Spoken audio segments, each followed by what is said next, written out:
Chapter 1. Let's divorce. You're not worthy of me. Today marks the third wedding anniversary of Liu Yunzhou and Su Luoli. Liu Yunzhou has adorned their room with colorful balloons, creating a warm and romantic atmosphere. And on the small dining table lies a candlelit dinner he has prepared himself. Surrounding the table, 19 exquisite roses form a vast heart shape.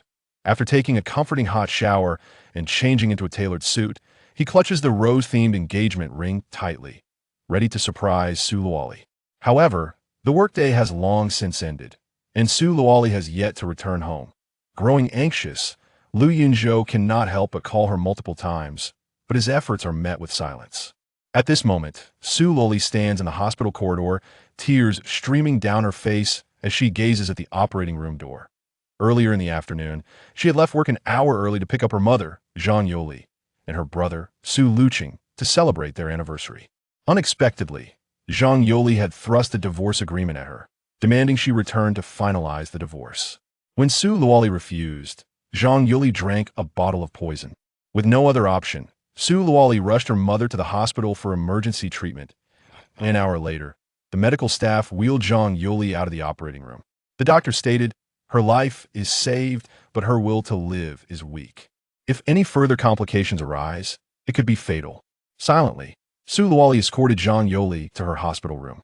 Upon waking, Zhang Yoli launched into a tirade. "Luoli, the 100 billion project from the One Group has been earmarked for you. Our family is on the brink of prosperity, and that good for nothing does not deserve you. Are you going to proceed with the divorce or not? If you don't, you'll die right here. Is your love more important than your mother's life?" Zhang Yoli has always looked down upon Liu Yunzhou, viewing him as a failure and too meek. Though she usually only scolded him, this time she resorted to threats of self-harm. With a heavy sigh, Su Luoli snatched the divorce agreement and left the hospital, stepping into a bar to drown her sorrows. It was only at 9 o'clock in the evening that she returned home, reeking of alcohol, discarding her high heels and collapsing onto the sofa, utterly exhausted. Liu Yunzhou frowned. "You should drink, less it's bad for your stomach." Su Luoli rose to rinse her mouth in the bathroom. Her phone rang. The melody echoed, "I just want to be your princess." To possess that ordinary happiness, Liu Yunzhou retrieved her phone and glanced at the screen, calling out, "Liar, it's a call for you to..." Su Luoli emerged and promptly hung up. She glanced at the now cold meal and the extinguished candles. Her eyes filled with resignation and reluctance. After much hesitation, she finally spoke. "Yunzhou, let's get a divorce." Liu Yunzhou's heart sank abruptly. Why? The night was eerily silent. The sound of a pin drop could be heard. Liu Yunzhou fixated on Su Luoli's eyes. Hoping she would reconsider, Su Luoli retrieved a document from her bag and handed it to him. The words "divorce agreement" emblazoned on the cover were glaringly stark. He pulled out a ring, inhaling deeply. "Luoli, you're intoxicated. This is the rose-themed ring you adore, with your name inscribed upon it." Liu Yunzhou took her hand, intending to place a ring upon her finger.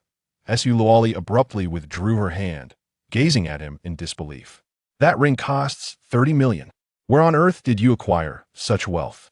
Are you merely presenting me with a counterfeit as a facade?" Liu Yunzhou chuckled bitterly. "So this is how you perceive me." Su Luoli furrowed her brow slightly. "After 3 years of marriage, I have transformed from being deeply in debt to possessing a fortune exceeding 100 million. Today, I have been designated as a partner in the Wang family's 100 billion project. I am on the verge of entering high society. Yet you remain utterly destitute. You are unworthy of me." Liu Yunzhou sighed. "Liar, my circumstances are not as dire as you believe. I have my reasons, and I wish to confess to you now." Su Luoli's lips twitched. "Do not even dare to suggest that you are a hidden wealthy heir or that you have secretly built a business and amassed millions in assets. I would not believe a word of it."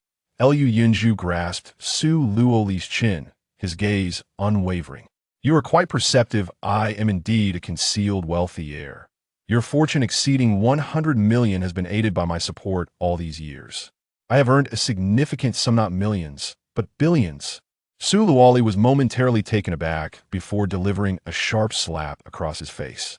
"Liu Yunzhou, I truly misjudged you. To salvage this unsuitable marriage, you resort to such a colossal lie?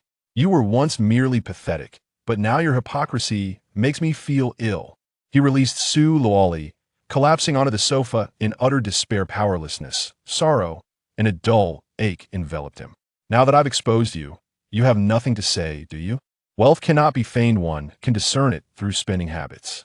Look at how young Master Wu presents gifts, casually bestowing designer handbags worth tens of thousands. Meanwhile, you have to beg me for even a few coins. Yunzhou suddenly stood, grasping Su Luoli's shoulders. Young Master Wu? Is it because of him that you wish to divorce me?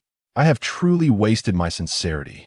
I meticulously crafted a ring for you, planned a candlelit dinner, only for you to turn our anniversary into a day of separation.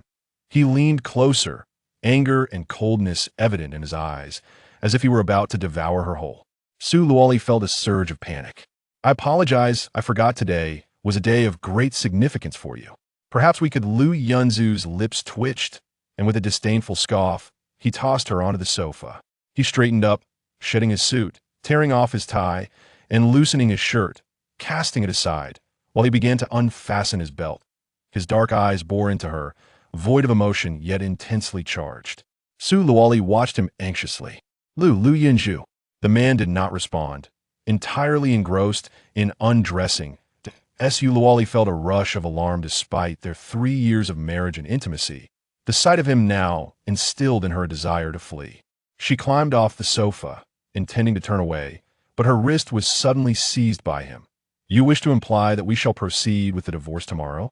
Then let it be known that tonight you remain my wife. Su Luoli found herself at a loss for words after 3 years. How had she failed to recognize that this man was nothing more than a creature governed by his baser instincts? With divorce looming on the morrow, he still had the audacity to engage in such behavior. Instinctively, she attempted to free herself from his grasp, but his hold was too powerful. Turning to glare at Lu Yunzhou, she was met with his grip on her chin, followed by an overwhelming sensation as he pushed her down onto the sofa. He pressed his lips against hers, his tongue forcefully prying her mouth open. Su Luoli was utterly bewildered. She had never encountered such a domineering and forceful Lu Yunzhou before. She kept her eyes open, as did he, his gaze dark and penetrating, fixated on her expression. Each time Su Luoli struggled, his grip tightened further, and just as she felt her breath falter, he released her lips, trailing kisses from her mouth to her delicate jawline, neck, and collarbone. While kissing her, he deftly unfastened her clothing. Soon, her garments lay scattered on the floor, leaving her completely exposed upon the sofa. Just as she closed her eyes, swallowing her humiliation and bracing herself to fulfill his final desires, a sudden chill enveloped her. The man who had been pressing against her had risen to his feet and was methodically donning the scattered clothes. Su Luoli gasped for air, feeling as if she had been reborn, yet there lingered a twinge of disappointment. Yunzhou, what are you? He abruptly halted, leaving her somewhat disoriented.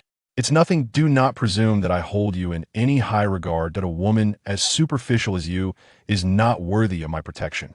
I shall sign, and you are free. Lu Yunzhou seized the divorce agreement and forcefully inscribed his name.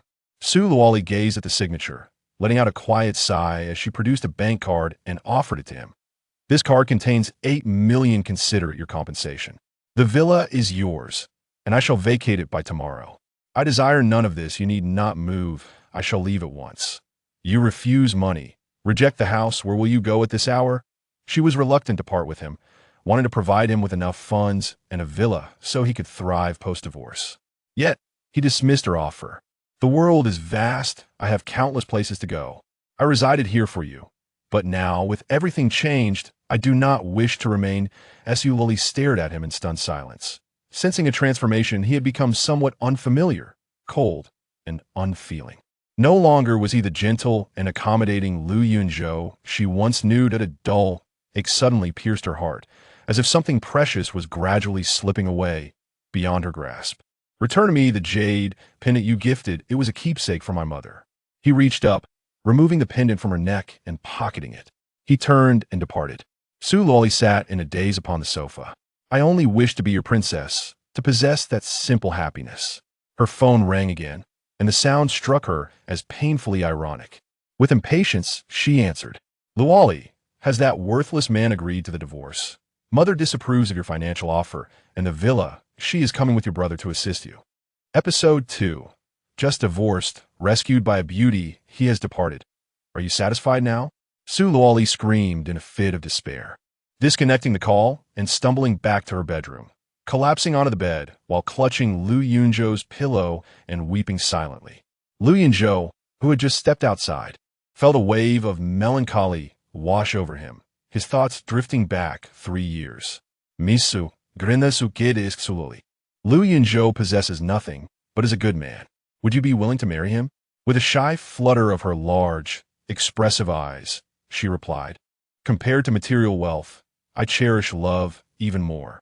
Longing for a beautiful marriage that embodies to win one heart and never part till old age.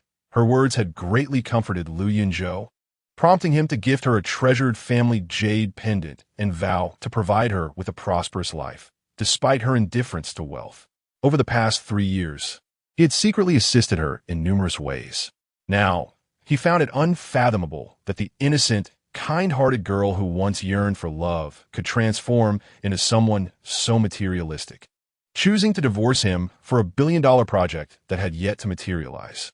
Alas, it was evident that he had misplaced his affections. Suddenly, the shrill ring of his phone interrupted his thoughts. It was a call from Wang Zhen. He answered it reluctantly. Young master, happy anniversary. I have prepared a gift for you. Lu Yunzhou forced a smile. Your kindness is appreciated, but the gift is unnecessary. If there is nothing else, I shall hang up. He had no desire to revisit the events of the night. Wang Zhen seemed to sense the underlying tension and spoke with cautious deliberation. The rare medicinal herb you have been searching for, the lampwick grass, has been found. It is with the Wen family. The lampwick grass? The very herb he had sought tirelessly for 3 years? Its acquisition could bring hope for his master's recovery. Is it in the possession of Wen Shixiao, the richest man in Yin City? Yes. He has fallen ill with a peculiar ailment that no physician has been able to remedy and has been in a coma for 3 days. I recommended you, and his granddaughter, Wen Xiao, is on her way to bring you the lampwick grass. To ensure your cooperation, the Wen family has initiated a bidding process for a billion-dollar project, with your wife, Su Luoli, as the predetermined partner. Boom! Wang Zhen's words detonated in Lu Yunzhou's mind like a bombshell. How absurd! Su Luoli had divorced him for a billion-dollar project, which was now being offered by the Wen family to curry favor with him. Who could he blame? The instigator was undoubtedly the Wen family, yet they seemed to bear no culpability. The crux of the matter was that he desperately needed the lampwick grass to save his master. With a screech of brakes, a red Ferrari came to a halt at the roadside. The door swung open, and a woman in a striking red dress emerged, her figure voluptuous and alluring, her long waves cascading elegantly. Hello, Mr. Lu. I am Wen Xiao. You recognize me? President Wang showed me your photograph.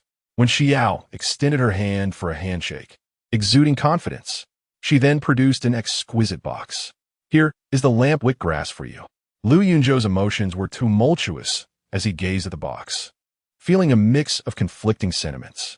Mr. Lu, Wen Xiao blinked, filled with perplexity, while Lu Yunzhou came to his senses in an instant. There is no need to rush. First, let me attend to your grandfather's ailment. Once the patient recovers, we shall discuss matters further. Subconsciously, he had made a choice. His master must be saved. Wen Xiao pressed a box in his hands, her smile bright and carefree. Though this item is of great value, it holds no significance for me. Regardless of whether you can cure my grandfather's illness, it is yours. Wen Xiao was truly remarkable, beautiful, and possessing a grand vision. Lu Yunzhou mused silently. Suddenly, a furious shout shattered his thoughts. Lu Yunzhou, you worthless scoundrel! How dare you keep a mistress behind my daughter's back? Zhang Yuli, mother of Su Luoli, and her brother Su Luocheng rushed over, with Zhang Yuli raising her hand to deliver a slap. Lu Yunzhou instinctively turned his head away. You coward! How dare you dodge? I will have Luoli divorce you at once. From this day forth, you shall be expelled from the Su family. Lu Yunzhou's expression darkened instantly, a surge of anger boiling within him. Even now, she dared to threaten him with divorce. You worthless fool, have you gone mad? Su Luocheng seized his wrist, twisting it backward. In a swift motion, Lu Yunzhou turned and freed his hand, casting a cold glare at the mother and son duo. Meanwhile, Wen Xiao, slightly irritated, stepped in front of Zhang Yuli. Are you the infamous wicked mother-in-law? Have you come to slander me to bully your son-in-law? Her gaze was icy, her presence commanding. Zhang Yuli felt a chill run down her spine, instinctively retreating a step. Su Luocheng pointed an accusatory finger at Wen Xiao. What? Where has my mother erred? Your entanglement with this good-for-nothing can hardly be deemed innocent. With a swift motion, Wen Xiao struck Su Luocheng across the face, leaving an unmistakable imprint of her hand. He covered his face in disbelief, staring at her incredulously. You dare strike me? Yunzhou is but a dog kept by our Su family, wagging his tail for scraps from my sister. Are you blind? How can you possibly be interested in this worthless fool, even meeting him in the dead of night? When Xiao glanced at Yunzhou, her eyes filled with confusion. Was such a pitiful person truly the divine healer that President Wang spoke of? Having come to rescue someone, she could only leave it to fate. Yunzhou stepped forward and declared, I have already divorced Su Luoli. I no longer have any ties to the Su family. Miss Wen has urgent matters to attend to, so kindly refrain from causing further disturbance. What? You're already divorced? Zhang Yoli felt as if 1,000 blossoms had suddenly bloomed within her, joy radiating from her expression. That's splendid news. Thank the heavens. My agreement with young Master Wu can finally be fulfilled. What did you promise young Master Wu? Yunzhou inquired sternly, sensing that Zhang Yoli had spoken out of turn. She quickly shifted the conversation. What?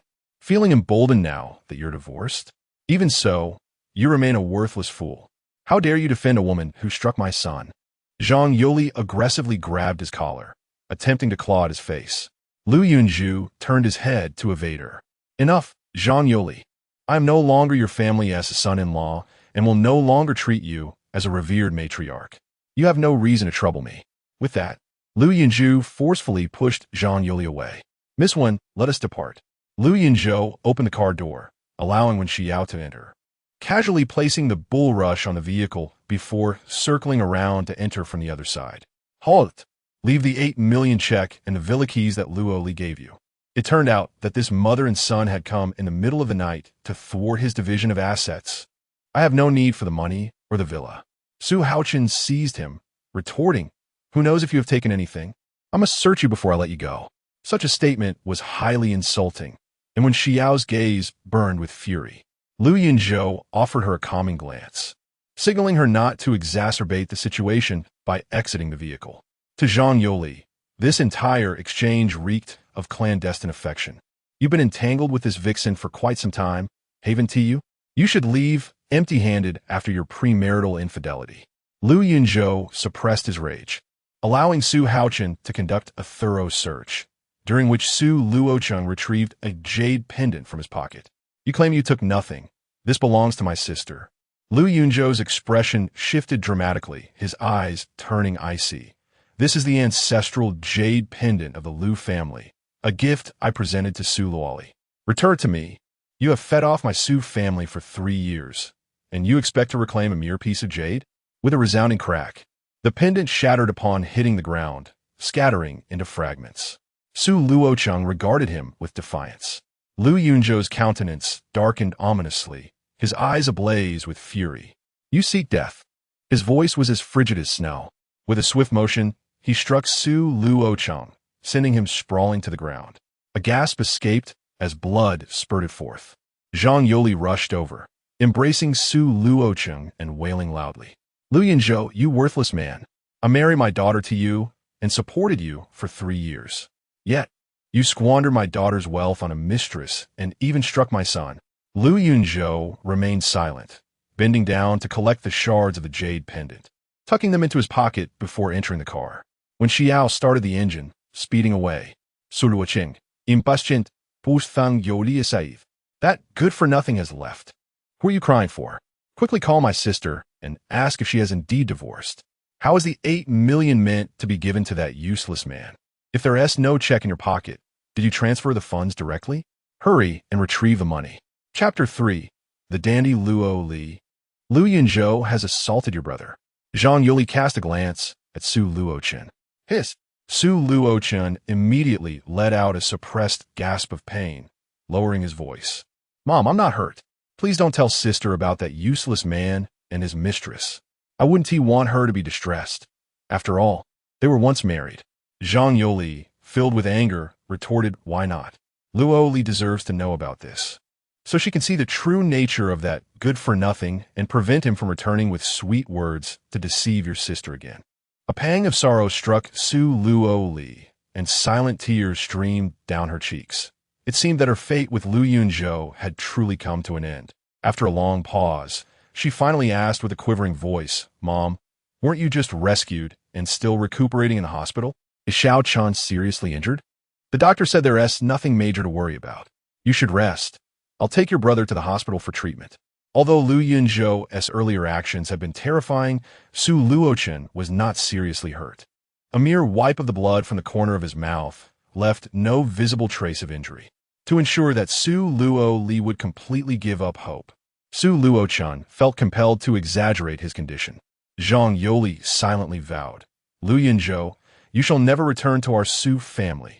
She promptly ended the call and took Su Luochen to the hospital. After a flurry of chaotic thoughts, Su Luo Li decided to call Lu Yunzhou. In the car, Lu Yunzhou glanced at his phone and saw a beloved wife flashing on the screen. A bitter smile crept onto his lips as he hesitated before answering. "Yunzhou, I know the divorce has hurt you. If you have grievances, feel free to direct them at me. But why did you strike my brother?" Lu Yunzhou remained silent, a hint of disappointment flickering in his eyes. "Lu Yunzhou, why are you not speaking? Are you feeling guilty? Considering how good you were to me in the past, please apologize to Xiao Chun, and I will let this matter go.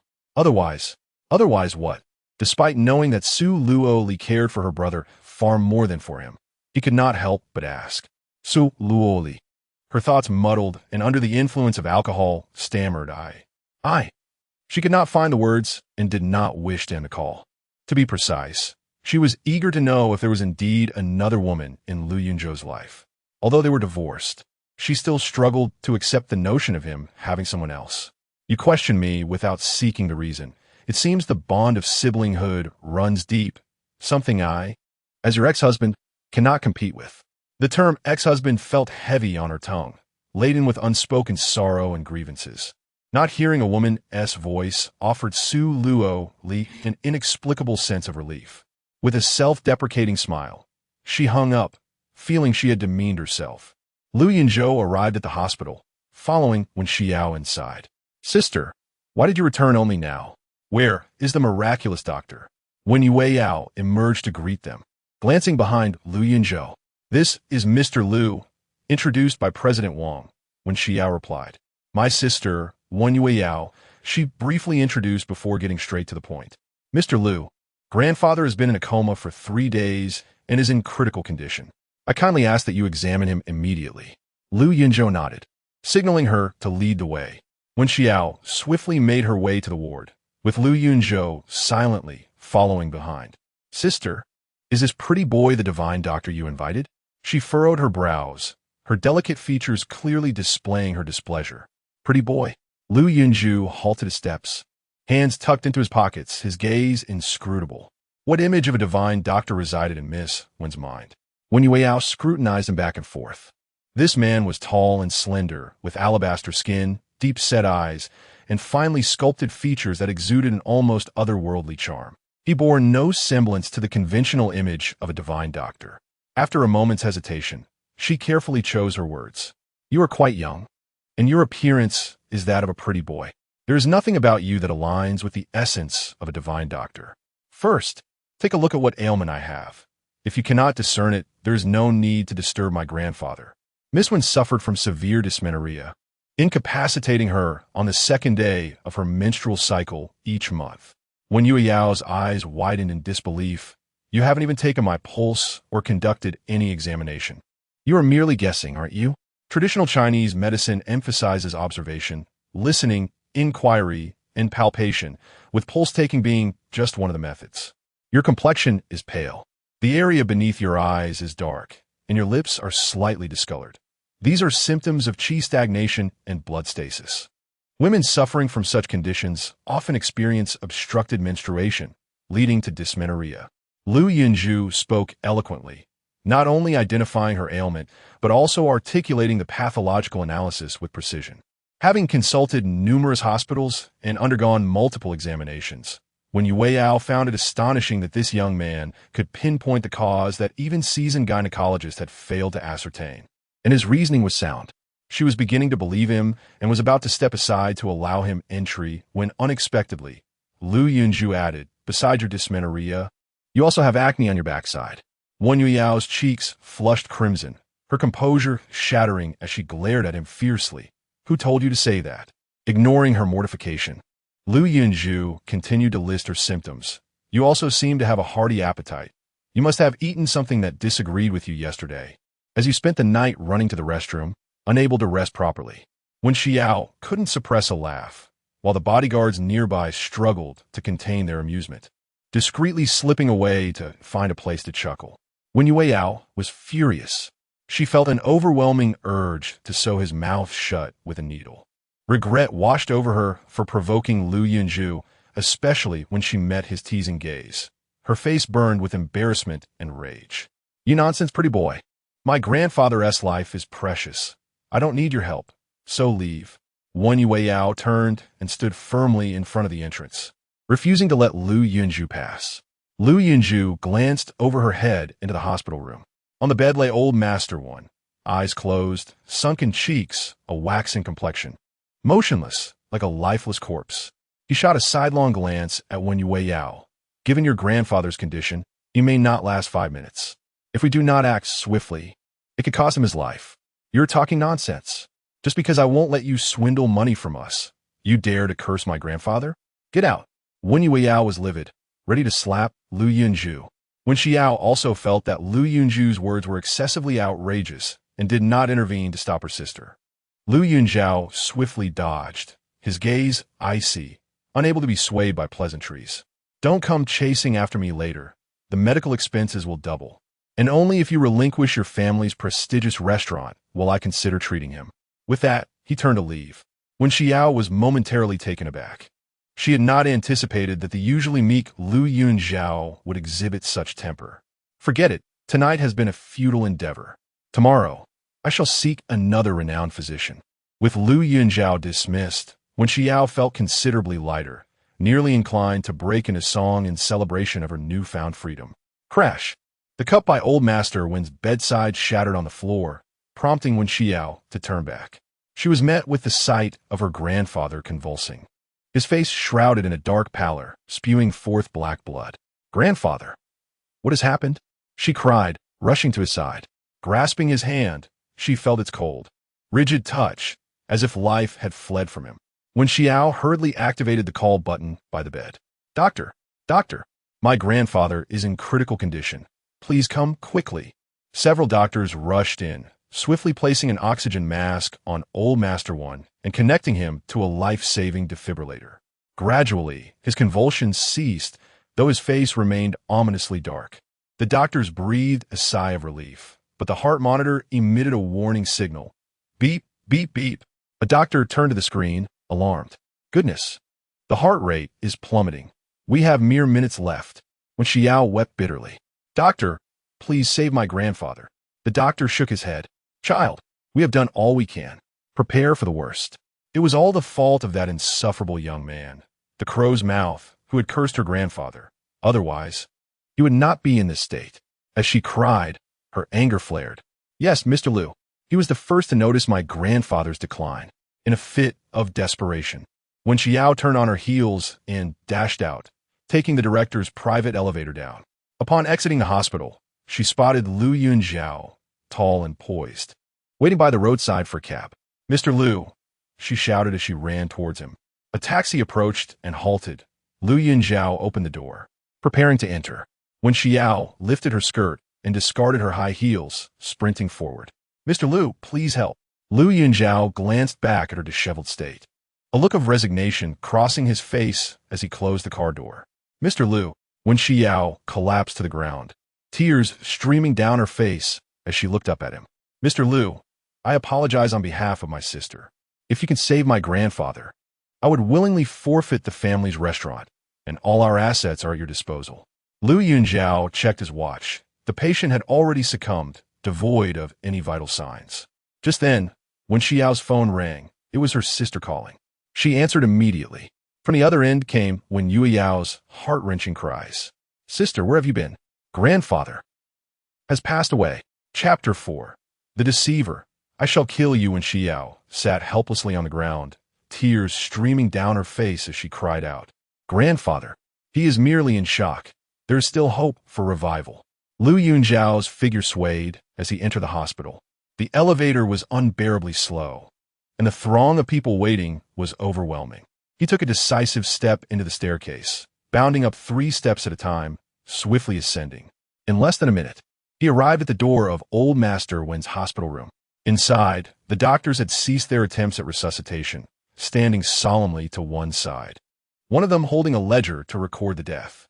When Yueyao was on the floor, weeping uncontrollably, Lu Yunzhao rushed in, deftly unfastening Old Master Wen's garments and seizing a silver needle from the medical equipment cabinet to administer treatment. "Stop. You've already cursed grandfather to death. What more do you intend to do?" Wen Yueyao scrambled to her feet, tugging at Lu Yunzhao. "If you continue to be obstinate, he may truly be beyond saving."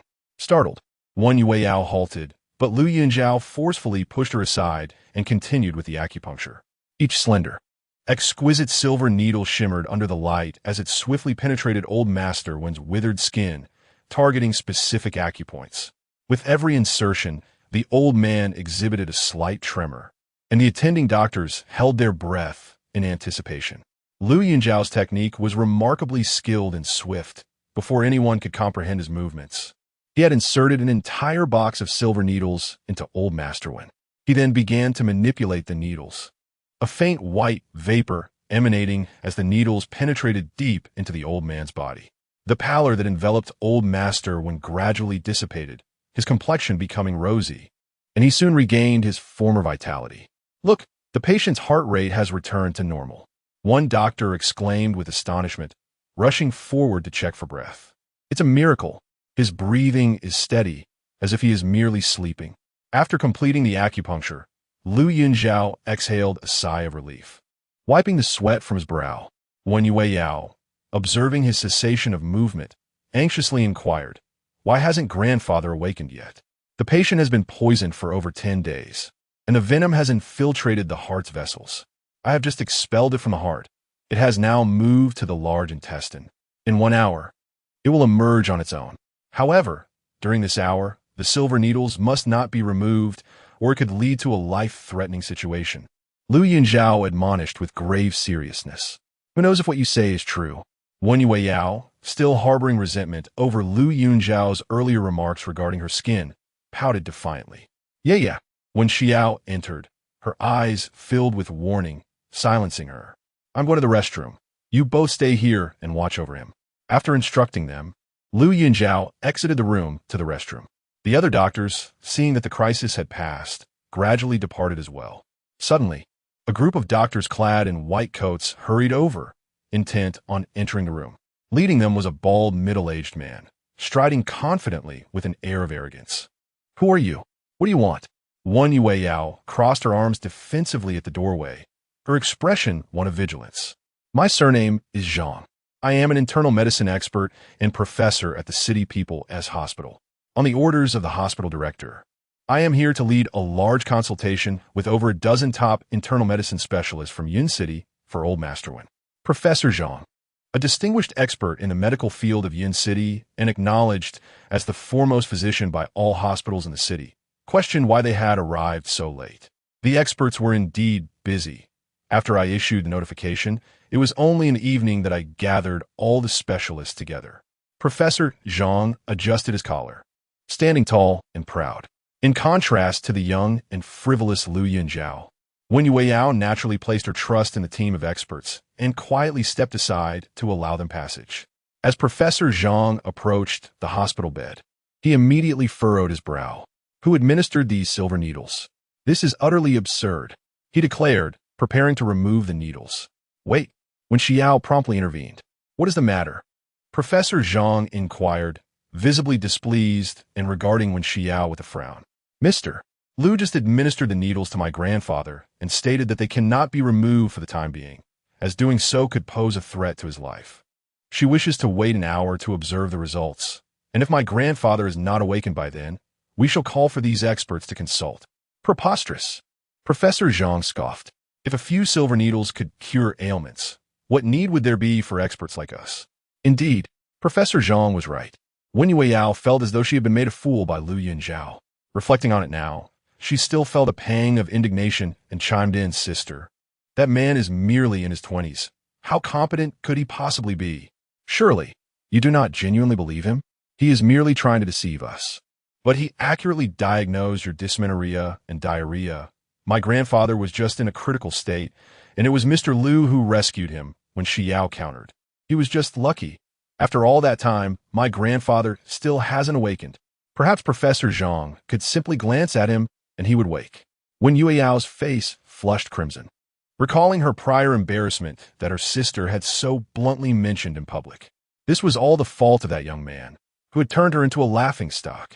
Feeling a surge of annoyance, her loyalties began to sway towards Professor Zhang, believing that true expertise lay with the specialist from the medical academy. "Miss Wen, I assure you, I have brought only the finest experts from Yin City. I'm unaware of who administered the needles to your grandfather, but in my view, that individual is merely engaging in theatrics. Are we to believe that our team of experts pales in comparison to some obscure folk healer? I understand your concerns for your grandfather's well-being, but rest assured, with such a formidable medical team at work, we will ensure his safety." Professor Zhang proclaimed earnestly, his confidence infectious, causing Wen Xiao to waver in her resolve. Indeed, Professor Zhang has saved countless lives on the brink of death, with him present. Your grandfather's safety is assured. The array of white-coated specialists echoed their agreement. Wen Xiao, observing their fervent conviction, found herself at a loss. After much hesitation, she ultimately decided to decline their assistance, opting to wait for Mr. Liu's return. "Sister, what are we waiting for? He has probably slipped away by now," Wen Yueyao exclaimed. "Miss Wen, we are all exceedingly busy. You know how many patients are queuing for our attention each day. We cannot afford to waste time here. If anything should happen to your grandfather, I will bear full responsibility." He was unwilling to wait for a wandering doctor to discuss old Master Wen's condition, as it felt beneath his dignity.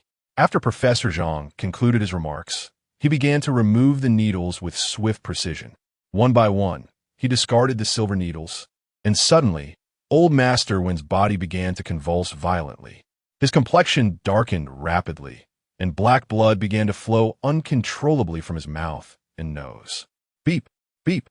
The instruments flanking the bed emitted piercing alarm signals.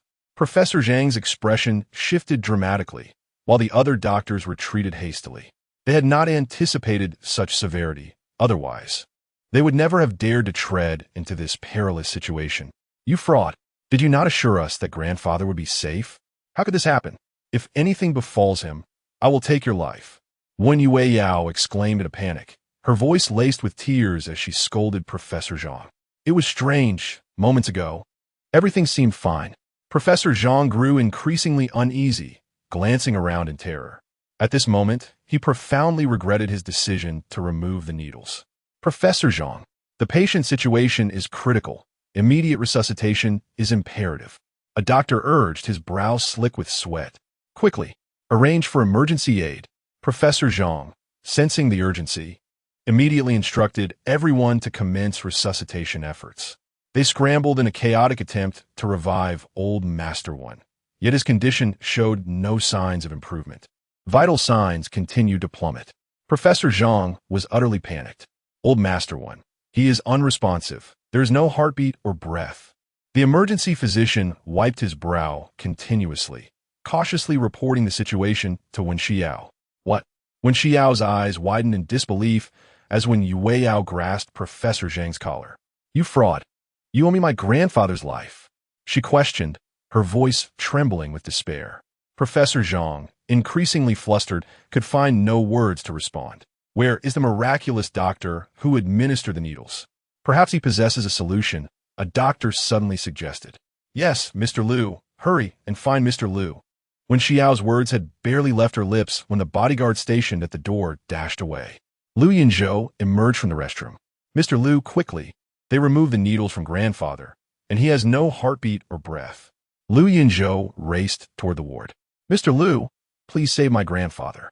Upon seeing Lu Yunzhou enter, Wen Xiao pulled Wen Yueyao aside to clear the space for treatment. Professor Zhang stood frozen in place, at a loss. He had never encountered such a scenario in his decades of practice. "Step aside. Do not hinder my efforts to save him."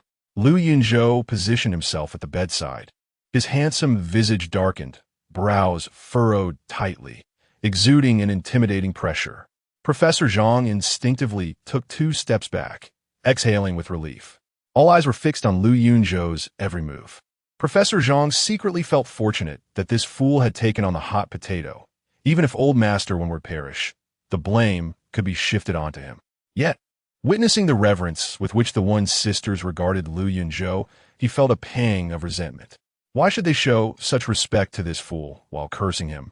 A prominent figure in the medical field? If it weren't for that damned miraculous doctor having inserted those needles beforehand, he would not be in such a precarious position. In an instant, humiliation, envy, resentment, and fury inundated his mind, a nameless fire coursing through his chest. He yearned to push Lu Yunzhou aside and take matters into his own hands, eager to illuminate his reputation as the foremost expert in Yunzhou. Yet, he lamented that the old master's condition was exceedingly precarious, and failure could tarnish his lifelong reputation. Lu Yunzhou promptly retrieved the silver needles, swiftly disinfecting them before deftly inserting them into the old master's chest, abdomen, and several vital acupoints. Professor Zhang's lips curled into a subtle smirk, a glint of calculation flickering in his eyes as he turned to gaze at the monitoring equipment beside the bed, his eyes widening in shock. "Young man, you may have killed him. Chapter 5: The insect has emerged, and you have consumed it, grandfather." Wen Xiao was in a state of panic, her voice trembling uncontrollably. The unwavering belief she had held that her grandfather would survive shattered in an instant, leaving her powerless as she collapsed to the ground, weeping inconsolably. "Grandfather, how could you leave like this? I have yet to honor you properly." Wen Yueyao rushed over and fell to her grandfather's bedside, sobbing heart-wrenchingly. "Grandfather, it is all my fault. Dr. Lu was on the verge of healing you, but I foolishly believed the words of charlatan and agreed to let him remove the needles." Upon hearing this, Professor Zhang clenched his fists nervously. Instinctively, although this fool had taken over the emergency matters, he still felt a sense of entanglement in the situation. Lu Yunzhou reached out and lifted Wen Yueyao up. "I say, Miss Wen, how old are you? You are too gullible. Your grandfather is fine and will awaken shortly. Quickly, assist me in gathering the medicinal ingredients." "What? Grandfather is fine?" Wen Xiao scrambled to her feet, wiping her tears as she focused intently on her grandfather's face. It seemed his pallor was not as severe as before. Cautiously, she extended 2 fingers to test his breath, feeling a faint exhalation against her fingertips. Excited, Wen Xiao grasped Lu Yunzhou's sleeve, her eyes shining with renewed hope. "Dr. Lu, what ingredients do you need? Write a prescription, and I will send someone to fetch them. Prepare 2 tails each of spider, fire ant, hidden winged insect, golden scorpion, and murder hornet. Fry them in oil over low heat until they turn yellow and fragrant. Then bring them to me." Wen Xiao was taken aback, her eyes widening in disbelief. Seizing the opportunity, Professor Zhang scoffed. "What nonsense is this treatment? You inserted needles without cause and nearly caused Old Master Wen's demise. Now that the patient has finally managed to catch his breath, you wish to resort to these dubious methods again? Silence. I can expel the insect within an hour with the needles I administered, but your interference has hindered the treatment. The venom has already entered the heart. If we do not expel the insect soon, Old Master Wen's life is in jeopardy. I must use various toxic insects fried to a fragrant state, combined with acupuncture, to draw it out." Lu Yunzhou's expression was grim, his gaze piercing, emanating an aura that could tear Professor Zhang apart. Professor Zhang's face flushed with embarrassment, and he stubbornly retorted, "What insect? Have you been reading too many novels?" The patient is clearly suffering from heart failure. Wen Xiao, filled with rage, shot a fierce glare at Professor Zhang and stepped forward, delivering a sharp slap to his face. "Be quiet. If you bark one more time, do you believe I will have someone throw you out?" Professor Zhang was a prominent figure in the medical field of Yun City. When had he ever endured such humiliation? How could he bear to watch the credit for saving the richest man be snatched away by a barefoot doctor? The more he thought about it, the angrier he became, and he could not refrain from speaking out. I have practiced medicine for decades and have never seen a case treated with a horde of poisonous insects. Which medical school did you graduate from? Which hospital are you affiliated with?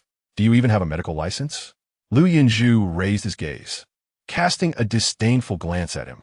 What exactly are you trying to convey? Is it that unless I present a diploma from a prestigious institution and a medical license, you will not allow me to save a life today? His icy gaze swept across the room, causing Professor Zhang's heart to skip a beat.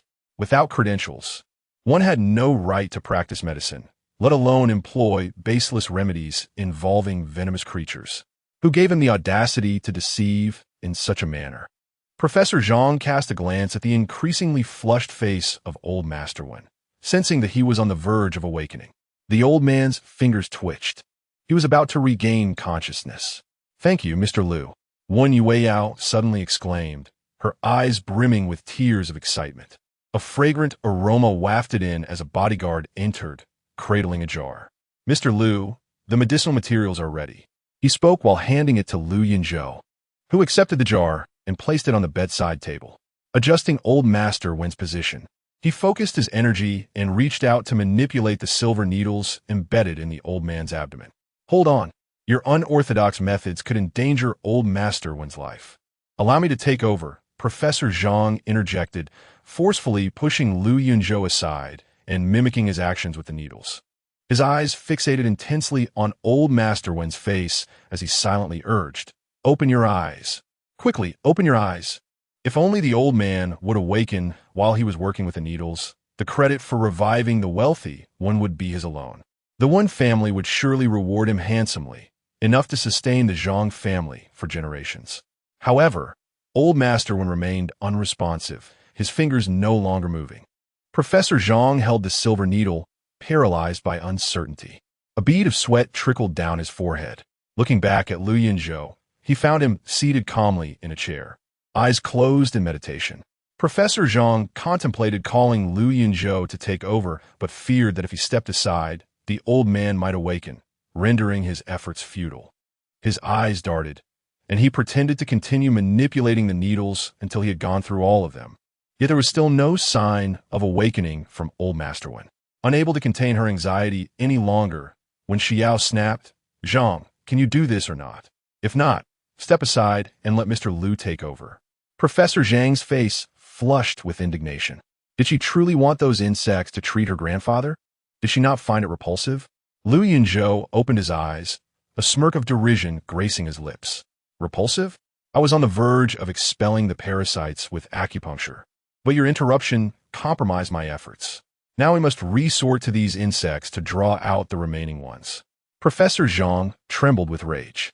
"You accuse me of ruining your work. I could just as easily say you have botched the acupuncture." He retorted, "If you truly manage to extract any parasites from old Master Wen, I will consume one on the spot." "Very well, I shall remember that," Yunzhou replied, reaching for the needles. Tension filled the room as everyone anxiously watched his every move. Suddenly, old Master Wen's abdomen began to twitch. "Quickly, step back. I will drive out the parasites. Once they emerge, they will seek a new host." Professor Zhang swiftly retreated to a safe distance, followed by the others. Yunzhou pressed his palm against the jar's opening, channeling his inner strength to pulverize the insects within. The fragrant scent instantly enveloped the entire ward. He then took a silver needle and pierced it into old Master Wen's navel, concentrating his energy. Old Master Wen's abdomen seemed to stir once more as he directed a needle to pierce it, continuing his practice of channeling energy. Before long, the rhythm of movement within his belly intensified, as if something were crawling upwards. Wherever that thing ascended, Yunzhou's silver needle followed, ostensibly to expel it, yet also to sever its retreat. "Is this the goo worm?" Wen Yueyao gazed with wide eyes, intrigued. Yunzhou nodded, his silver needle relentlessly pursuing the goo worm until it reached the throat. Suddenly, the slumbering old Master Wen opened his mouth, and in an instant, a dark, multi-legged creature emerged. Gasps of astonishment filled the air as everyone covered their mouths in fear of making the slightest sound that might draw the creature's attention. The grotesque worm wriggled its plump body towards the jar, inching closer and closer, until it abruptly halted, surveying its surroundings before leaping into the jar. A collective sigh of relief swept through the room as Old Master, when leisurely, opened his eyes. The group of white-coated doctors cast adoring glances at Lu Yunzhou, while only Professor Zhang's face turned a shade of liver, his eyes flickering as he discreetly retreated behind them. Old Master, when looked at Lu Yunzhou with excitement, expressing his gratitude without words. Young friend Lu, should you require anything from the Wen family, do not hesitate to ask. We would brave any danger for you. Lu Yunzhou waved his hand, indicating that it was merely a trifling effort, and that Old Master would need not dwell on it, as Miss Wen had already prepaid for the service. He approached the table, penned a prescription, and handed it to Wen Xiao. 1 dose a day for 3 consecutive days will cleanse the residual toxins, and Old Master will recover. I must take my leave. He turned to exit. Wait, Mr. Lu, there is one more matter I must trouble you with. Just as Lu Yunzhou reached the doorway, Wen Xiao called out to him. He paused, mildly inquiring. What is it? I presume you are aware that the One Family's 100 billion project was established with you in mind. Tomorrow, we will officially hold the bidding meeting, and I would like to invite you to be the final decision-maker for this project. Initially disinterested, he suddenly recalled Su Luoli's boastful demeanor regarding the project, and he nodded in agreement.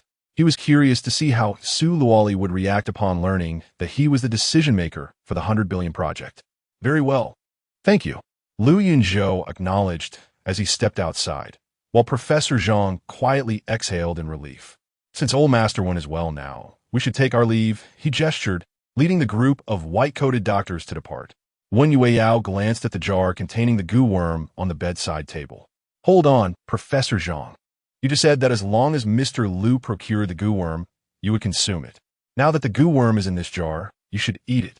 Chapter 6.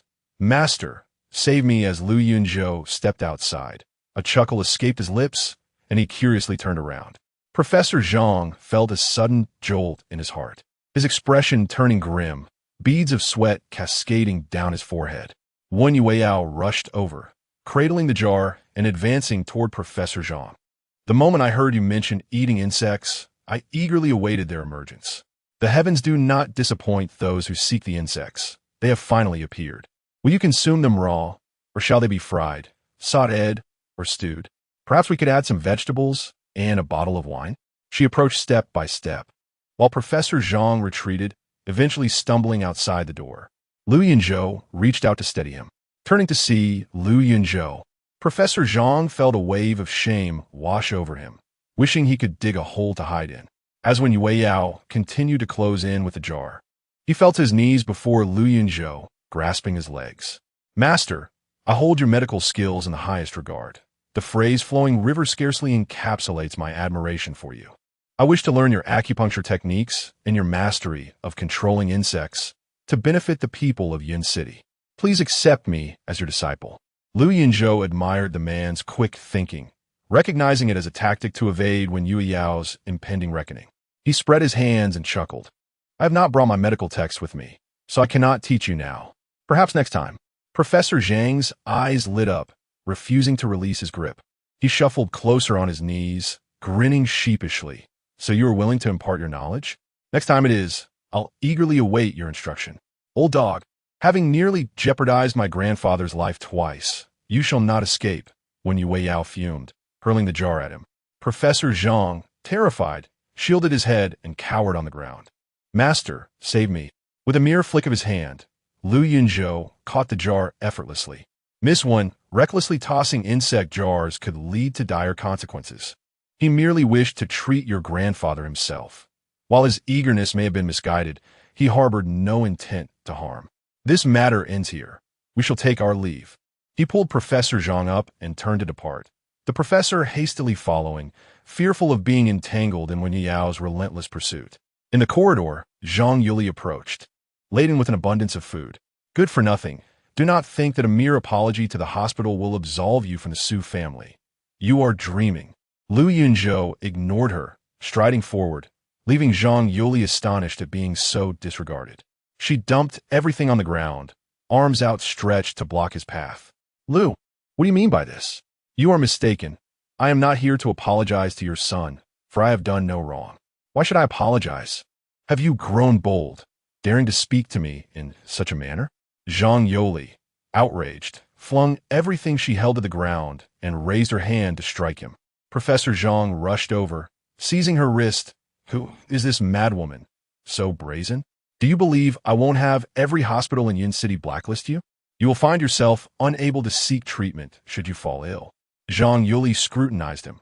Clad in a white coat, he exuded authority and pride, reminiscent of a figure of leadership. A pang of apprehension struck her, and she hurriedly retreated, bending to collect her scattered belongings before turning to leave. Professor Zhang lifted his foot, intent on chasing after her to avenge Lu Yunzhou's grievances. Professor Zhang, let her be. Professor Zhang refrained from pursuing further conflict, while Zhang Yuli turned back with a disdainful glance. Do not presume that having a doctor at your side will win my acceptance. My daughter is set to sign a monumental contract worth billions tomorrow, and we inhabit entirely different realms. Should you entertain thoughts of attaching yourself to us, you may as well abandon such delusions. With an air of haughtiness, she strode into the hospital room, slamming the door behind her. Lu Yunzhou offered a wry smile as he escorted Professor Zhang away. The following morning, when Xiao called him to accompany her for the elder Wen's checkup, Su Luoli came to the hospital to visit Su Lu Ken and, upon exiting the elevator, spotted the two of them walking side by side. As when Xiao walked, she recounted her grandfather's recovery to Lu Yunzhou, who listened attentively, not daring to glance away. When they reached Su Luoli's vicinity, Lu Yunzhou surprisingly failed to notice her presence. A chill swept through Su Luoli's heart, as if she had been frozen in place, fixated on them. No wonder the signing had been so swift. It appeared there was someone else involved. Had I not mentioned divorce last night, you would have eagerly brought it up yourself, wouldn't you? To her astonishment, tears welled in Su Luoli's eyes. Though her demeanor was composed, her tone dripped with sorrow. Lu Yunzhou suddenly raised his gaze, taken aback by her forlorn expression, which tightened his heart. Luoli, our relationship is not as you perceive it. He found himself at a loss for words. Abruptly realizing they were no longer married and that no explanation was necessary, he fell silent. Meanwhile, Su Luoli interpreted his silence as an admission of guilt, her anger flaring. What kind of relationship do I desire? I seek nothing. You are simply unworthy. She pushed Lu Yunzhou forcefully and stormed towards Su Luchen's hospital room. Lu Yunzhou stumbled slightly, yet his heart, previously numb, began to race uncontrollably. Was she jealous? Did she still care for me? The emotions he had suppressed throughout the night suddenly felt less burdensome, reinvigorating him. Entering the hospital room, Su Luoli's heart twisted at the sight of the frail Su Lu Ken lying on the bed. How could he be so cruel? To inflict such harm upon little Chun was unfathomable. Gazing at Su Lu Ken with a pained expression, she reached out to remove the bandages from his face. Which doctor had performed this dressing? Covering the wound in this heat could lead to infection. Goodness, amidst the pretense of severe injury, I had overlooked this crucial detail. Su Lu Ken desperately shielded his head. Sister, please don't tear the bandages. I fear it will hurt you to see. Zhang Yuli hurried over to pull Su Luoli away. Luoli, leave such trifles to the doctor. You must prepare for the bidding meeting. Hurry and change your clothes, or you will be late. Reluctantly, Su Luoli released her grip, tearing a corner of the bandage loose. Why did he strike you? Su Lu Ken felt a pang of guilt, fearing he might be exposed. It was all that worthless fool's fault. It was merely my admiration for that piece of jade. How could he be so stingy as to refuse to part with it? I broke it in anger. Su Luoli understood the significance of that jade to Lu Yunzhou when he departed. He left behind his villa and wealth, but took only that jade with him. It was no surprise that he lashed out. It appeared she had indeed misjudged him, having chastised him over the phone the previous night. Filled with regret, she regarded Su Lu Ken with a cold, scrutinizing gaze. Su Luo-chan felt a shiver run down his spine under the intense gaze of Su Luoli, his eyes darting around as he hesitated to turn away from her piercing stare. Unexpectedly, as he attempted to move, the bandage wrapped around his head loosened. Su Luoli, perplexed, swiftly grasped the loose end of the bandage and deftly unraveled it, revealing an unblemished face. Is this truly the visage that had been so brutally marred? How despicable you all are. This was Su Luoli's first moment of ire directed at the mother and son duo on behalf of Lu Yunzhou. Zhang Yuli felt a pang of anxiety. Luoli. Mother has arranged for young Master Wu to accompany you to the Wen family's bidding conference. It will enhance your chances significantly. Young Master Wu? It was he who had provoked Lu Yunzhou into signing the divorce agreement last night. Do not mention young Master Wu to me, Su Luoli retorted angrily, turning to leave, only to collide with Wu Ziyun, who had just entered. Who has riled Luoli so early in the morning? Wu Ziyun teased, extending his hand as if to drape it over her shoulder. Su Luoli reacted as if electrified, swiftly evading him, her expression one of wariness. What brings you here? I heard that Xiaochan is hospitalized, so I came to check on him, Wu Ziyun replied, placing a bouquet of flowers on the bedside table. Luoli, your participation in the Wen family's bidding for the billion-dollar project owes much to young Master Wu's assistance. Wu Ziyun's gaze lingered on her, causing a wave of distaste to wash over Su Luoli. The image of Lu Yunzhao's decisive signature and resolute departure flashed through her mind, rendering Zhang Yuli's suggestion unheard as she strode toward the door. Noticing Su Luoli's departure, Wu Ziyun hurried after her. Frustrated, Su Luoli quickened pace. Wu Ziyun jogged to catch up, glancing around. He saw that Su Luoli had reached her car. Luoli, wait for me. He rushed over, pressing down on the car door, his face flushing from exertion as he gasped for breath. Without me, you want to even gain entry to the bidding conference. All our efforts cannot go to waste. As he spoke, he discreetly gauged Su Luoli's expression, relieved to see she was not furious. He opened the car door with a gentlemanly gesture, inviting her to enter. However, internally, he was calculating. As long as he could bring her into the bidding conference and leverage some connections to sway public opinion, she would inevitably become his plaything. The thought brought a grin to his face. Su Luoli maintained a cold demeanor, casting him a disdainful glance before pulling up to a high-end beauty salon.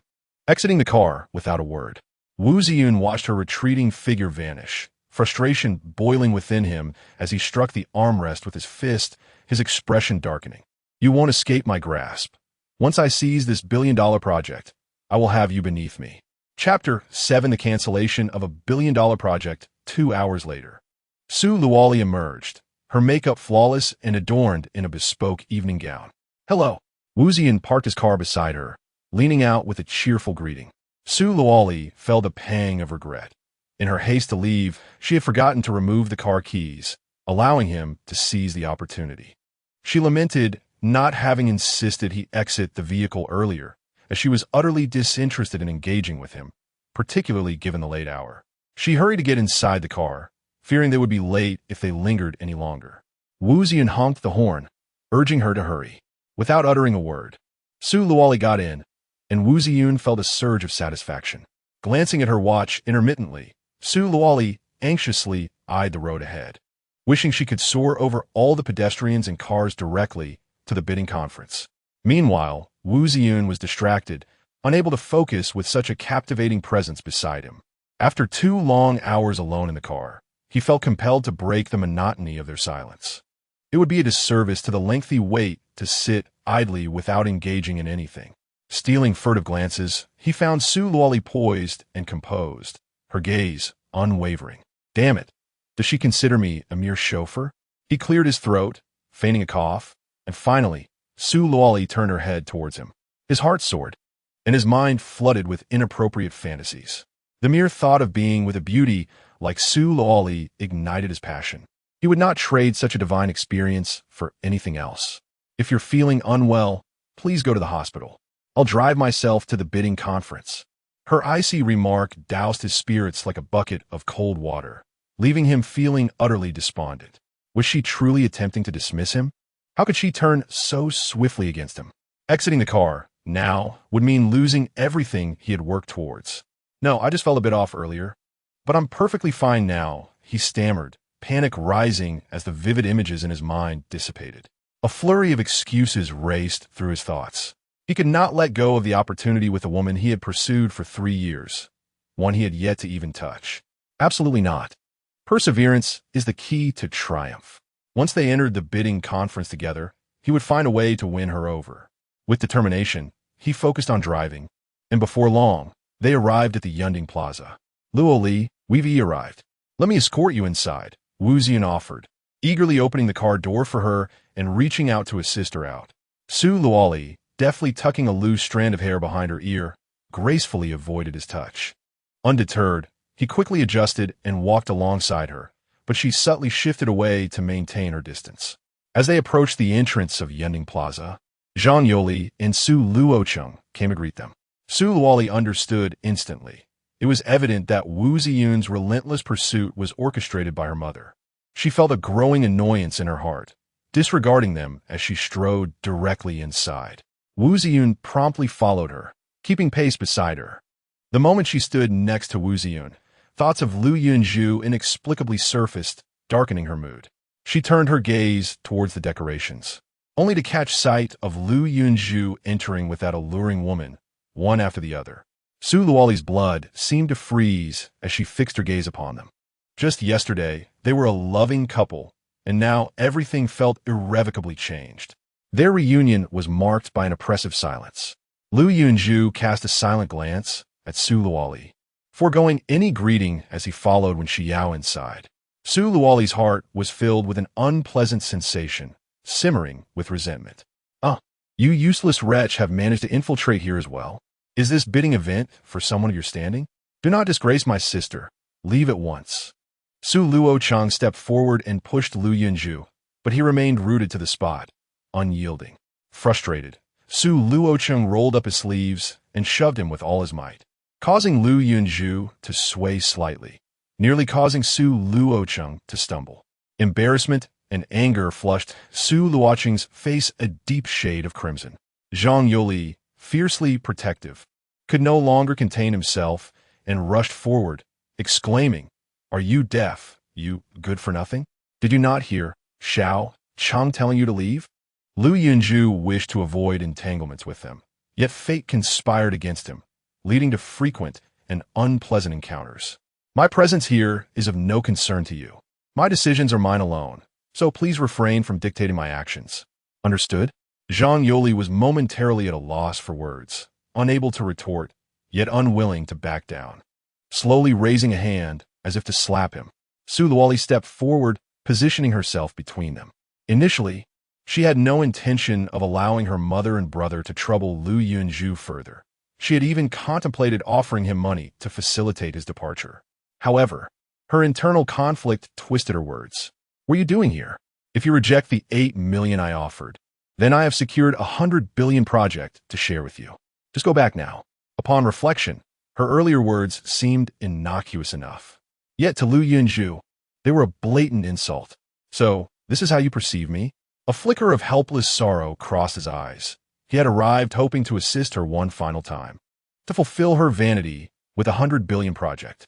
Now, all that remained was a chilling sense of disappointment and anger. Just after our divorce, you have already found another woman. How am I to view you now? Su Luoli finally could no longer contain her dissatisfaction. Oh, I have another woman? You truly believe every whisper that drifts your way? Do you blindly trust whatever your mother and brother say? Do you not know what kind of person I am? Then what are your intimate outings with Wu Ziyun? How dare you even mention Wu Xiao? If you possessed even a fraction of his capabilities, will we have reached this point of divorce? This 100 billion project was secured with Wu Xiao's assistance. Could I have signed it without him? So, you divorced me for the sake of the 100 billion project, to be with him. Is that it? You foolish woman. The 100 billion project has nothing to do with him. Lu Yunzhou was on the verge of an explosion, filled with an intense frustration that made him wish he could crack open this woman's head to see if it was filled with nothing but mush. It has nothing to do with Wu Xiao, but must involve you. I am utterly disappointed in you. You should leave at once. Lu Yunzhou laughed in anger. Not only did she fail to grasp his character, but she also audaciously attributed the credit to Wu Ziyun. If he did not reprimand her, she might truly begin to feel gratitude towards that scoundrel, even offering herself in return. This foolish woman, this billion-dollar project is indeed related to me. Ha ha! Wu Ziyun took the lead in laughter, exclaiming, "Oh dear, this is the funniest joke I've heard all year. This useless fellow claims the billion-dollar project concerns him. Ha ha. Su Luocheng joined in the laughter, doubled over in mirth, as many around them, familiar with Wu Ziyun, joined in the raucous laughter. Lu Yunzhou's face darkened ominously, and suddenly, he threw a punch that sent the merrily laughing Wu Ziyun flying. Raising his voice, he declared, I announce that the billion-dollar project of the Wen Group is hereby temporarily cancelled. The previously silent Wen Xiao suddenly lifted her gaze to Lu Yunzhou. Mr. Lu, is what you just said true? Lu Yunzhou nodded affirmatively. Indeed, it's temporarily cancelled to prevent some trash from seizing the opportunity to steal the credit. Wen Xiao smiled calmly. Very well. I shall fully cooperate with your decision, Mr. Lu. Observing the harmonious exchange between the two, Su Luoli's delicate face darkened, frost gathering upon it as she slapped Lu Yunzhou. Enough. I know the matter of our divorce has hurt you, but I'm trying to make amends by offering you money and a house. What more do you want? Must you bring a vixen to provoke me? You have not only disappointed me before. Now, I feel disgusted. Take this woman and leave. Lu Yunzhou retorted with a cold smile. Very well, I shall depart. The billion-dollar project is cancelled. Let your Wu Xiao handle it. He turned and walked away, his tall, slender figure appearing desolate and forlorn. Su Luoli stood frozen, her eyes brimming with unshed tears. Suddenly, her phone rang, and she pressed the answer button. Her eyes widened in shock as she spoke urgently. What? The billion-dollar project is really cancelled? Boom! All her beliefs crumbled in an instant. Even before the call ended, she slid down the wall to the floor, her phone slipping from her grasp and crashing to the ground, the screen shattering like her heart. Luoli, what is the matter? Zhang Yoli hurriedly crouched down to support his daughter, with Wu Ziyun quickly moving closer. This was his chance to shine, to play the hero and rescue the damsel in distress. Luoli, what happened? Tell me, and I will help you resolve it. Really? Su Luoli's dim and lifeless eyes suddenly sparked with hope. The billion-dollar project I was bidding for has truly been cancelled. Can you help me fight for it again? What? Could it be that the useless fellow was indeed right? Was the billion-dollar project truly connected to him? Zhang Yoli shook his head, promptly dismissing the impractical notion. He quickly turned to Wu Ziyun, offering a sincere smile. Young Master Wu, the situation has taken an unexpected turn.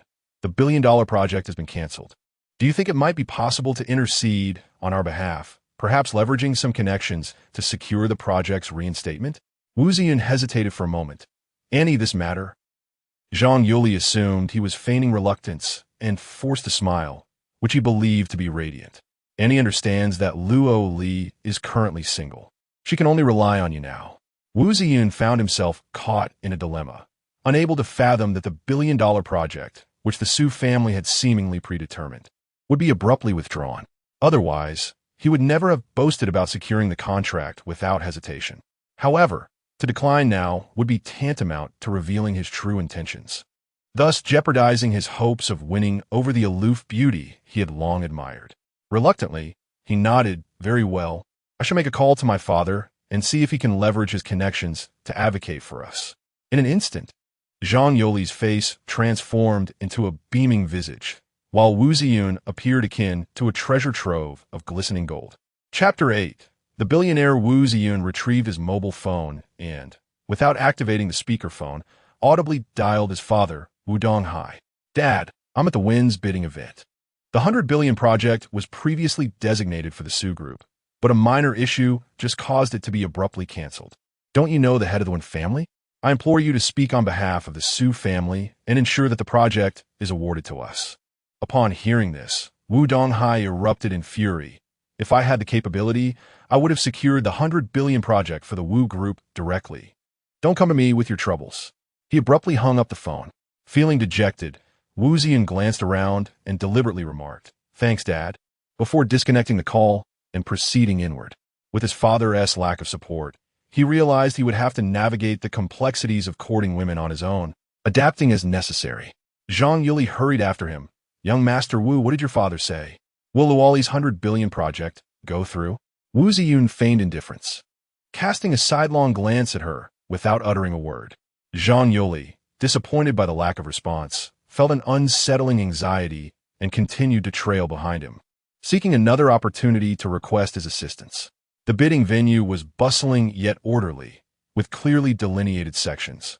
A grand stage stood at the front, adorned with resplendent backgrounds and dazzling lights, surrounded by product display areas brimming with high-end merchandise that captivated numerous visitors and clients. On the opposite side lay the discussion area, where various merchants and clients engaged in private business conversations. Lu Yunzhou made his way directly toward the discussion area. Wu Ziyun hastily pursued him, declaring, "This seating arrangement is based on the net worth of the attendees. You do not qualify. Those worth over 100 million sit in the back corners. Those worth 10 billion occupy the central area, and those exceeding 10 billion are seated near the podium. You, a mere peasant, have no place here." Wu Ziyun cast a contemptuous glance at Lu Yunzhou, his eyes filled with disdain. Su Luoli quickly rushed over to pull Lu Yunzhou aside, saying, "I'm worth 10 billion. You can sit with me today. After this, avoid such occasions." Zhang Yuli rolled her eyes. "Luoli, why do you care? Aren't you embarrassed to be associated with him?" Su Luocheng observed from the side, a smirk of schadenfreude on his face, clearly reveling in the situation. Yet, Su Luoli, unable to suppress her compassion, stepped forward. "Yunzhou, your status is indeed lower, and we belong to different worlds, but I can empathize with your feelings of disparity. Come sit with me, and let this be my final act of assistance." When Xiao silently cursed Su Luoli for her lack of discernment. A partner like Lu Yunzhou was exceptionally rare, yet she relentlessly bullied him, even presenting him with a divorce agreement. However, she kept her thoughts to herself, merely observing coldly. After all, this was Lu Yunzhou's own affair, and her intention in bringing him today was to conclude the 100 billion project. Useless. How dare you? Get away. Our Su family has finally distanced ourselves from you, and we do not wish to be dragged down by your presence. Su Luocheng found amusement in tormenting Lu Yunzhou, and after being slapped by him the previous night, he regarded him as an eyesore. Hearing his sister invite Lu Yunzhou to sit with them infuriated him, prompting him to lash out. Zhang Yuli glared at him fiercely, adopting a posture that suggested a fierce confrontation would ensue the moment he took a seat. Observing the predatory expressions of the mother and son, Wu Ziyun mockingly remarked, "Mr. Lu, one's worth lies in self-awareness, no matter how thick-skinned you are. You cannot possibly sit here, can you? Be gone swiftly." Their group made quite a commotion, with Zhang Yuli deliberately raising her voice, prompting onlookers to whisper and speculate. Lu Yunzhou's pallid face turned ashen, his eyes glinting with an icy fury, creating an atmosphere so tense it was almost suffocating. Su Luoli, concerned he might suddenly erupt, gently tugged at his sleeve, whispering softly, "Yunzhou, please don't." Clearly, she wished to avoid escalating the situation, hoping he would endure the humiliation and seek peace. With a cold laugh, Lu Yunzhou shrugged off her hand, retrieving a black card from his pocket. Striding confidently onto the stage, his voice resonated with a magnetic allure. "This is quite the arrangement. May I inquire where one of my net worth should be seated, surpassing trillions?" Gasps of disbelief filled the air. Good heavens. Has this fool lost his mind? Over 1,000,000,000? Have you ever seen 1,000? Wu Ziyun's derisive laughter echoed, prompting many to join in his ridicule. Su Luoli, taken aback, rushed to the foot of the stage, calling out, "Lu Yunzhou, are you out of your mind? Come down this instant. Do you wish for us all to be thrown out?" Without sparing her a glance, Lu Yunzhou retorted, "Thank you, Miss Su, for your generous offer of seat. We truly inhabit different worlds. My worth demands a more prestigious area."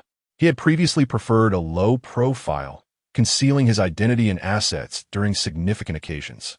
Now, however, he formally requested a verification of his assets for appropriate seating. When Xiao signaled to a nearby attendant, who promptly approached, respectfully accepting Lu Yunzhou's card. "Mr. Lu, please hold on. We will arrange for asset verification shortly." Laughter erupted. Who would have thought this good-for-nothing could put on such airs? Reduced to a son-in-law. What assets could he possibly possess? That dark card must be a free trial card from Mall. Wu Ziyun craned his neck to glimpse the card, eager to undermine Lu Yunzhou further. Wang Zhen, having arrived earlier but remaining hidden until summoned by Lu Yunzhou, felt a sense of irritation as he observed Wu Ziyun's continuous mockery. Discreetly dialing a number, he arranged for Wu Ziyun to be occupied. After hanging up, he casually approached, just in time to catch Wu Ziyun's disparaging comment about the black card. Unable to restrain himself, he snatched the card from the attendant's hand and waved it in front of Wu Ziyun. "You blind fool, this is the supreme black card from J.P. Morgan Chase." Wu Ziyun's astonishment was palpable, his eyes widening to an absurd degree. The J.P. Morgan Prestige Black Card has only 2 issued globally. One belongs to our nation's dragonhead, the Liu family, the other to the world's wealthiest individual. How could this good-for-nothing possess it? It must be stolen. Wang Zhen, uninterested in further banter, tossed the card back to the attendant, emphasizing that such a J.P. Morgan card was a premier existence, requiring the cardholder's fingerprint for verification, thus rendering any forgery impossible. The waiter promptly brought forth an exquisite POS machine, and without hesitation, Liu Yunzhou extended his index finger to press upon it. The room fell silent, with everyone holding their breath, anxiously fixated on the waiter. One could hear a pin drop. Moments later, a sharp mechanical sound echoed throughout the venue. Verification failed. The crowd erupted into murmurs, each voice expressing discontent and speculation. The verifying waiter stood frozen, panic-stricken, casting an apprehensive glance at Wen Xiao without daring to utter a word. Chaos ensued among the spectators, who began to point and whisper. Wu Ziyun immediately sneered. "What a waste! Can't keep up the facade any longer, can you?" "Ha ha!" A flicker of disappointment crossed Su Luoli's eyes. Su Luochun burst into hearty laughter, exclaiming, "What a slap in the face! I knew he couldn't have suddenly acquired wealth. It was all a ruse." Zhang Yoli, with malicious intent, shouted, "It's over. It's over. This fool must be deluded, thinking he's a billionaire. Security, where are you? Is this bidding meeting open to anyone off the street? Throw him out." Her sharp tongue remained as vicious as ever, seemingly wishing for his immediate demise. The security officer stationed nearby, having heard the announcement of the verification failure, rushed over at Zhang Yoli's command, ready to eject Liu Yunzhou. "Stop! This POS machine lacks the authority to verify assets," someone interjected. Wu Ziyun seized the opportunity, retorting, "Authority? You can't possibly claim that the Wen family has less wealth than you, can you? Do you need the president of Morgan Bank to verify your assets?" Wen Xiao's heart stirred. She swiftly dialed a number. "President Li, please come over to verify my friend's assets." In less than 2 minutes, President Li arrived, panting, and with a wave of his hand, his assistant took Liu Yunzhou's black card and gently swiped it through the POS machine. The assistant then instructed, "Sir, please place your fingerprint." Liu Yunzhou pressed his index finger, and with a beep, the verification succeeded, assets exceeding billions. The Wen family steward immediately bowed deeply to Liu Yunzhou. "My sincerest apologies, Mr. Liu. We failed to recognize your stature. Based on your assets, you should be seated at the head table." After another bow, he gestured courteously, "Please, Mr. Liu." Wu Ziyun was left dumbfounded, staring at Liu Yunzhou in disbelief, unable to fathom the connection between this so-called waste of a son-in-law and vast wealth. Su Luoli felt a wave of confusion envelop her as she reassessed Liu Yunzhou. He was still the same person, yet there was an undeniable aura of authority emanating from him. She could not discern whether it was he who had changed or if she had simply never understood him. Su Luochun discreetly tugged at Su Luoli's sleeve, whispering, "Sister, how does this waste have such immense wealth? With a son-in-law like this, why consider divorce? Think of a way to reconcile. Do not let some vixen take advantage." Zhang Yuli, momentarily taken aback, quickly regained her composure, her face breaking into a wide grin. "What a good son-in-law. I must admit, I underestimated you, dear. The stage is rather empty. Let Luoli accompany you up there." Chapter 9. Aligning with a wealthy woman, a faint smirk of derision graced Liu Yunzhou's lips as he coldly remarked, "Your daughter and I inhabit entirely different worlds. It is far more suitable for me to sit alone." Su Luoli, exasperated, seized Zhang Yoli's arm and said, "Mother, please be quiet. Yunzhou has a seat available. There is no need for your concern." With her daughter's words, Zhang Yoli reluctantly fell silent. However, Liu Yunzhou now possessed a Morgan black card and assets exceeding trillions. How could she let such a golden son-in-law slip away? Suddenly, Wu Ziyun leaned in, attentively pouring her a cup of tea and presenting it with both hands. "Aunt, are you not aware of the uselessness of that man who has lingered in your home for 3 years? Aside from his pleasing appearance, he is utterly devoid of merit. And now he suddenly holds a Morgan Blackheart? Doesn't that strike you as peculiar?" Wu Ziyun, unrelenting, meticulously guided her thoughts, fully aware of Zhang Yoli's temperament and adept at ensnaring her. "Zhang Yoli," Wu Ziyun continued his fabrication. "Did you notice that enchanting beauty beside him? She exudes an air of aristocracy, unmistakably a daughter of a wealthy family. This worthless fellow has suddenly straightened his back, as if transformed." Zhang Yoli slammed her hand on the table, her realization dawning. "I understand now. The Morgan Black card was bestowed upon him by that woman, and the verification of assets was arranged by her as well." As these words left her lips, Su Luoqing's expression of adoration swiftly morphed into disdain. He had once believed Lu Yunzhou to be a hidden magnate, only to discover he had merely latched onto a wealthy woman. Oof. Wu Ziyun, witnessing his aim achieved, smiled subtly. Such a pretty boy was the least reliable. If he left, so be it. There was no need for reconciliation, even if he were to mend things. His wealth belonged to another and would never benefit the Su family. After a moment of frustration, Zhang Yoli's thoughts began to swirl, and she cast a knowing smile at Wu Ziyun.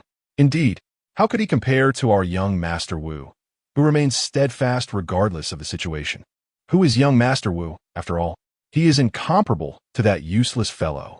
The thought of nearly idolizing him just moments ago filled her with revulsion. Su Luoqing quickly grasped the shift in his mother-esque sentiments and promptly realigned his loyalties. Wu Ziyun felt a surge of satisfaction as he observed Su Luoli, who appeared lost in thought, silently vowing to capture the heart of this icy beauty, utterly captivating. At that moment, a disreputable man drew near to Su Luoli, his puffy eyelids and murky gaze reeking of lewdness.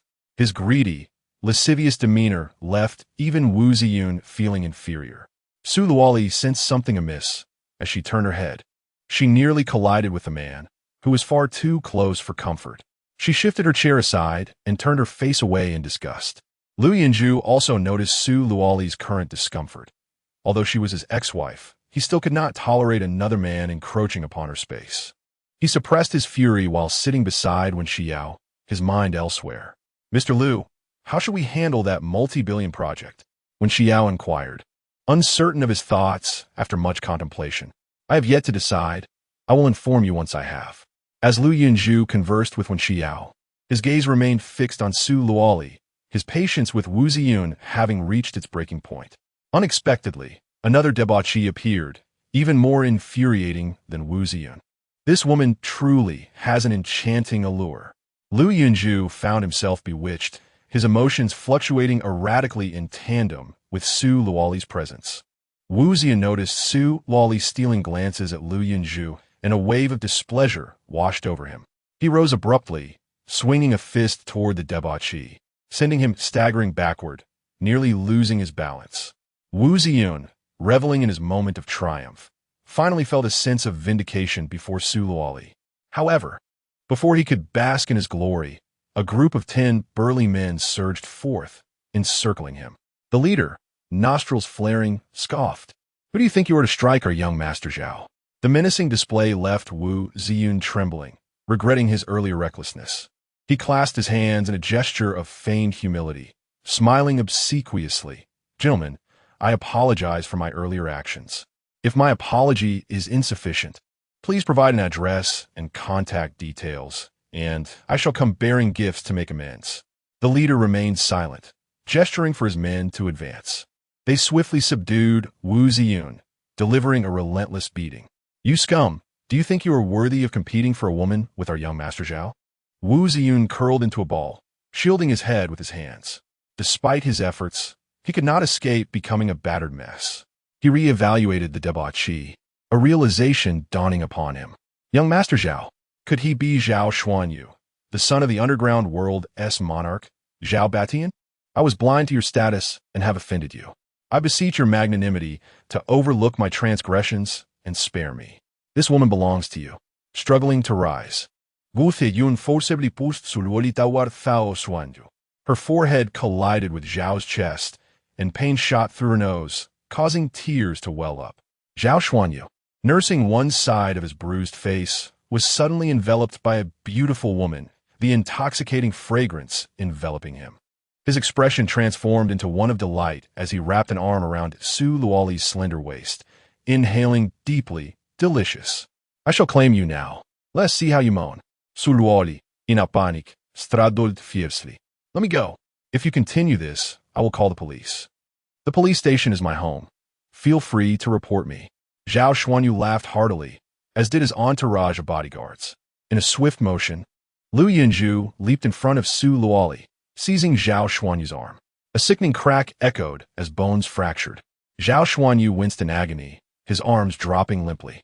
In an instant, Su Luoli was pulled into Lu Yunzhou's embrace. Ouch, that hurts. Who dares to strike me? Zhao Xuanyu bellowed. It was Lu Yunzhou who struck him. She belongs to Lu Yunzhou. This has nothing to do with me. Wu Ziyun shouted, retreating hastily to diminish his presence. In a flash, Zhao's bodyguard surrounded Lu Yunzhou and Su Luoli. Instinctively, Lu Yunzhou patted the trembling Su Luoli, softly reassuring her, "Do not fear. I am here." Su Luoli felt an inexplicable sense of comfort. So this is what it feels like to be protected. Zhao Xuanyu hung his arms limply, his visage twisted with malice. You, boy, are doomed. All 10 of my bodyguards are masters of martial arts. Most practitioners toil their entire lives, only to attain the rank of a warrior. Those who reach the level of a master are exceedingly rare. No wonder he acts so brazenly, with 10 martial masters at his side. Strike him. Beat him mercilessly. I want to see him crawl on the ground like a dog, his limbs shattered, while he helplessly watches me take his woman. As soon as Zhao Xuanyu finished speaking, Lu Yunzhou unleashed a kick directly into his groin. Zhao Xuanyu, caught off guard, staggered and fell to the ground, emitting a scream akin to that of a slaughtered pig. Kill him. For the love of God, kill him. I want him dead. The excruciating pain nearly sent him into unconsciousness. The bodyguards, utterly shocked by Lu Yunzhou's audacity to attack their master, quickly encircled him and Su Luoli once more. Lu Yunzhou moved with the swiftness of lightning, executing a flurry of attacks in mere moments. He held Su Luoli effortlessly as he fought, while the bodyguards felt as though a colossal weight pressed upon their chests, an oppressive sensation that left them breathless and struggling to cope. Waves of nausea surged within them, threatening to make them vomit blood if the battle continued. The opponent's aura was overwhelming, just as the bodyguards were on the verge of collapse. Lu Yunzhou delivered a kick to each of them, sending them sprawling to the ground. The bodyguards clutched their legs, held their arms, and groaned in pain. Lu Yunzhou gently set Su Luoli down and quietly stepped aside. "Thank you for your help earlier, and I apologize for yesterday," Su Luoli said, finally regaining her composure. Her expression one of discomfort as she expressed her gratitude and remorse. She felt unworthy of his assistance. "Oh my, you foolish incompetent, what trouble have you stirred? You dared to strike the son of Zhao Batian from the underworld? Your life is of no concern, but please do not implicate us." Wu Ziyun shouted, clutching his face, which was swollen like a pig's head. Zhang Yoli and Su Luocheng immediately came to their senses. "Yes, he is already divorced from our Luoli. He has no ties to us. If Zhao seeks revenge, let him target Lu Yunzhou, not us." Lu Yunzhou's expression shifted from sunny to stormy, his gaze icy as it swept over the mother and son. "Mother, what nonsense are you spouting? Yunzhou only acted to save me. And who asked him to intervene? He injured Zhao. Now Zhao Batian will come knocking, and this useless boy will have to bear the brunt of it." The bodyguards of the Zhao family finally regained their composure, and the leader pulled out his phone call.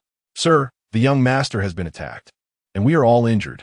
Zhao Xuanyu, in a dramatic display, cried out in anguish upon hearing his bodyguards on the phone. "Dad, help. Your son is about to be killed." Chapter 10. Encountering an adversary again, Su Luoli anxiously nudged Lu Yunzhou, urging him to depart swiftly, declaring that this matter had no bearing on him. Lu Yunzhou felt a tumult of emotions. This foolish woman, despite her shortcomings, still harbored concern for his safety. He was not at all intimidated by Zhao Batian, yet he preferred to remain inconspicuous, acquiescing to Su Luoli's wishes to defuse the situation. He promptly turned and exited. Upon reaching the outside, he observed that the vicinity was deserted and proceeded to call Wang Jun. "I have urgent matters to attend to. Please keep an eye out." After concluding the call, he left the venue of the bidding conference. Meanwhile, the Zhao family's bodyguards hastily escorted Zhao Xuanyu away, while the onlooking business owners resumed their own affairs, engrossed in negotiations. The Su family's table, however, was eerily quiet. Zhang Yoli was in a state of agitation. Her earlier rebuke of Lu Yunzhou was merely an attempt to shift all the blame onto him. To her dismay, Su Luoli had promptly sent him away. What had he done? The Zhao family ruled the underworld of Yunzhou, and their only son had been so grievously harmed. Surely they would not let this matter rest? Yes. Wu Xiao. He had just mentioned that his father was acquainted with Zhao Batian. Zhang Yoli hurried over to Wu Ziyun, mustering what she deemed an appropriate smile. "Wu Xiao, how are you?" She eagerly assisted him to a sofa, poured him a cup of tea, and respectfully offered it with both hands. "Please, enjoy this tea to calm your nerves." Wu Ziyun took the teacup, feigning nonchalance as he crossed his legs and took a sip. Wu Xiao, usually refined and genteel, had unexpectedly displayed true courage by confronting Zhao's bodyguards on behalf of Luoli. How reassuring it was for Luoli to have such a boyfriend. Zhang Yoli's flattery was masterful. She transformed Wu Ziyun's one-sided defeat into a tale of heroism. Had it not been for his first-hand experience, he might have been convinced himself. Wu Ziyun felt a pang of bitterness within, yet found the words soothing. Andy, what can I say? I am enamored with Luoli. If given the chance to relive this, I would choose the same path without hesitation. Such loyalty. This is precisely what I hope to hear, Zhang Yoli replied. You shall handle the aftermath of today's incident. Speak to your father and persuade him to speak kindly of us before Zhao Batian, seeking their forgiveness. I beg of you. Wu Ziyun paused, setting down his teacup. His father had only heard of Zhao Batian's reputation. There was no actual relationship to leverage. He inwardly grumbled, but maintained a courteous facade. Andy, I will do my utmost. At that moment, the host on stage announced that the bids were still under review, and once finalized, the project worth billions would be assigned to the winning party. Since the final decision had yet to be rendered, there remained a glimmer of hope. Mother, you need not seek help from others. I will find a way to resolve the Su family's matters, Su Luoli stated, not casting a glance at Wu Ziyun as she pulled Zhang Yoli away. Wang Jun quickly sent a message to Lu Yunzhou, detailing the events following the bidding conference. Upon receiving the update, Lu Yunzhou smirked slightly as he made his way toward the parking lot. When Xiao pursued him, calling out, Mr. Lu, please wait.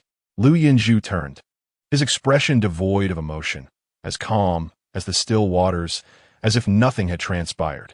I extend my heartfelt gratitude to Miss One for her gracious hospitality today. Alas, I must take my leave, and any matters can be communicated directly with Wang Jun. When Xiao hastened towards her bodyguard, gesturing for him to approach, the bodyguard, carrying an exquisite gift box, jogged over and presented it to Mr. Lu, stating, "This is a bottle of Maotai liquor, a cherished collection of the elder for many years, meant for your enjoyment." Lu Yunzhou knew that anything preserved by the venerable one must be of exceptional quality. In the realm of affluent individuals, the act of gifting is imbued with sentiment, and to refuse would be impolite. Thank you very much, he replied, accepting the gift, placing it into the vehicle before settling himself inside. Calmly fastening his seatbelt, Lu Yunzhou prepared to start the engine when Xiao opened the door and entered the car. Mr. Lu, today has been tumultuous. You have offended Zhao Batian, who will not let this matter rest easily. Should my own family intervene, you may show some leniency. Allow me to escort you and assign a dozen bodyguards for your protection. This young lady, seemingly unaware of the ancient martial arts, had sent 10 novice warriors to safeguard him. Lu Yunzhou felt a sense of bewilderment, unsure of how to explain this to her. Ultimately, he decided to let the bodyguards accompany them for her sake. Noticing his lack of opposition, when Xiao interpreted it as tacit approval and promptly issued orders for the plan to proceed. Soon, the One family dispatched 2 extended Range Rovers, one leading the way and the other following closely for protection. After 3 years in Yun City, it was the first time Yunzhou experienced such protection, stirring within him an inexplicable sense of gratitude. Suddenly, a thought crossed his mind. How wonderful it would be if Su Luoli could show him such concern. Yunzhou chuckled wryly. What was he expecting from a woman he was already divorced from? That foolish woman valued wealth over affection, concerned only with personal gain.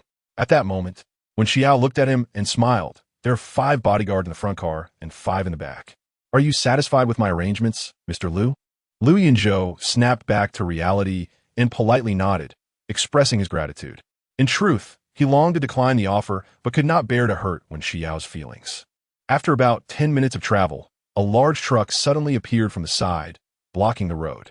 With a screech, Yunzhou slammed on the brakes, observing the unfolding situation with a cold gaze. A dozen black business vehicles with false plates roared in, encircling their 3 cars.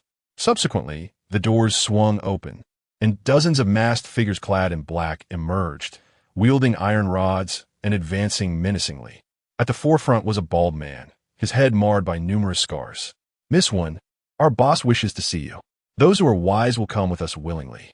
The scarred man struck Yunzhou's car with his iron rod, instantly deforming the gleaming surface into a grotesque array of dents. I am aware that you have bodyguards, but do not make any foolish sacrifices. Ordinary bodyguards are no match for us. The scarred man leered at Wen Xiao with unabashed audacity.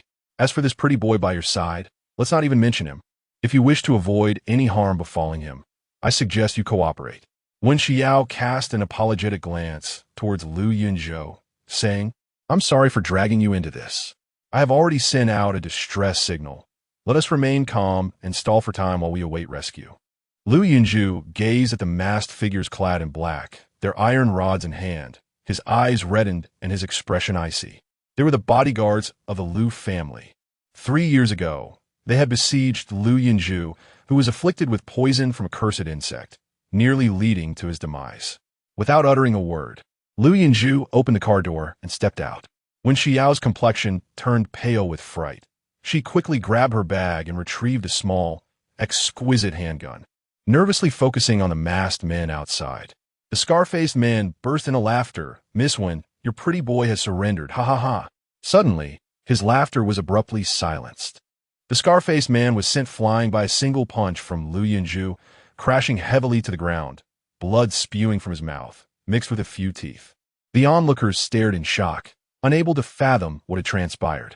It was Yunzhou who had sent him sprawling with a single blow. Will you come at me together, or one by one? Do make haste. I cannot afford to be delayed. Yunzhou stood poised and composed, exuding an air of elegance. One of the masked men charged at him with an iron rod, aiming a fierce strike at his head. Wen Xiao trembled in fear, closing her eyes. The bodyguard and the vehicles gasped in horror, instinctively flinging open their doors and rushing out. Yunzhou casually extended his hand, seizing the iron rod from the assailant with ease. With a firm grip, he bent the rod in half, effortlessly discarding it to the ground. The sound of clanging metal echoing sharply. He waved his hand at the approaching bodyguards, signaling them to refrain from intervening. The scar-faced man, infuriated, spat out more blood, his fist pounding the ground as he growled, All of you, attack together and take him down. A throng of masked men surrounded Yunzhou, their iron rods swirling through the air with ferocity. Unfazed, Yunzhou swiftly evaded their assaults, countering with remarkable agility, and seized another iron rod. Let us see how you fare with your own weapon. He wielded the rod with precision, striking each masked assailant with unerring accuracy. The masked men cried out in pain, collapsing one after another, their cries echoing amidst the cacophony of clattering iron. Yunzhou stepped forward, tossing the iron rod at the scar-faced man's feet, raising a cloud of dust. The scar-faced man, unable to withstand the onslaught, rolled away just in time, drenched in cold sweat, a large stain forming in his pants. Though he was in a state of disarray, he had narrowly escaped being struck. Return and inform your master. Do not entertain notions against the Wen family. Should you dare to plot against them again, weigh your own worth. Next time you may not depart unscathed. Now begone. The scar-faced man, as if granted a reprieve, scrambled to his feet, picked up the iron rod, and whistled. The fallen masked men hastily retrieved their weapons, assisting each other as they fled to their vehicles, hastily escaping. The road returned to tranquility. From a moment they were cornered by the vehicles to the masked men's hurried retreat. No more than 10 minutes had elapsed. Yunzhou turned and re-entered the car, taking his place in the driver's seat. The bodyguards of the Wen family scrambled to disembark, yet their efforts proved futile. Instead, they unwittingly witnessed a remarkable spectacle, a lone warrior confronting dozens, seizing a metal rod with bare hands. As Yunzhou entered the vehicle, they followed suit, their astonishment leaving an indelible impression upon their minds. No one could have anticipated that someone as elegantly refined as Yunzhou would be an unparalleled master of combat. Their vehicle continued its journey forward, when Xiao tucked her handgun into her bag.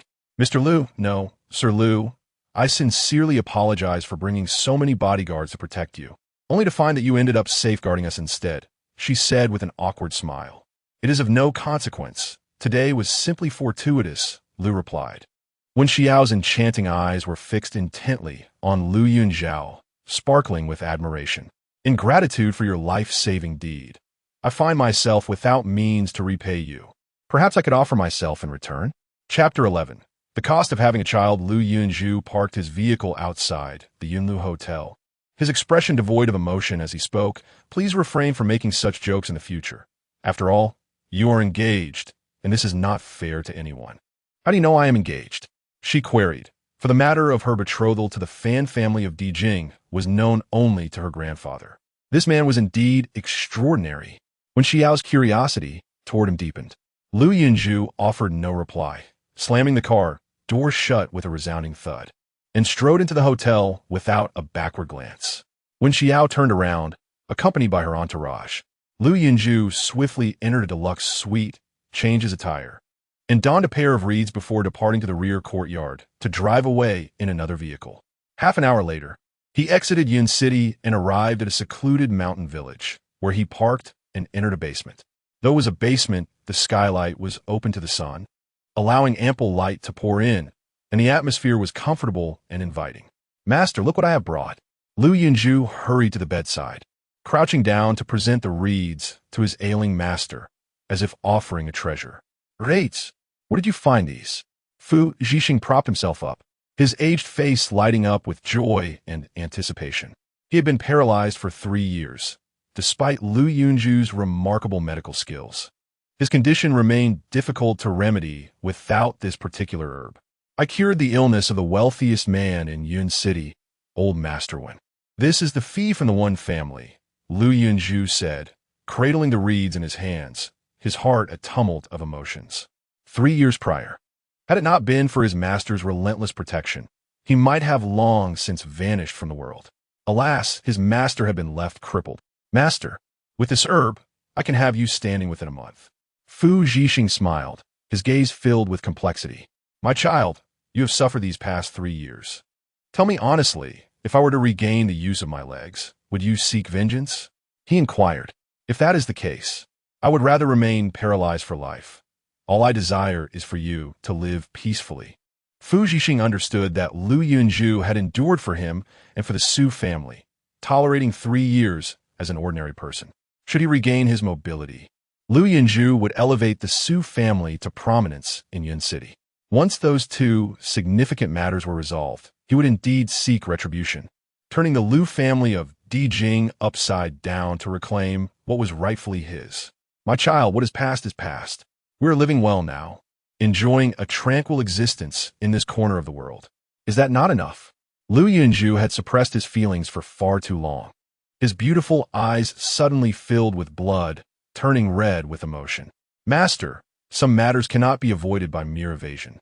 Just days ago, old Master Wen fell victim to a curse, identical to the poison I suffered 3 years ago. Liu Yunpeng has already extended his reach into Yun City, infiltrating the Wen family. His ambitions are vast, seeking to usurp the great families of Yun City through unscrupulous means. Do you think I can continue to live as a submissive son-in-law, content in mediocrity?" Fu Zhixing fell silent, aware that he could not alter Yunzhou's resolve. and that further attempts to dissuade him would only hinder his progress. Very well, then pursue your own path.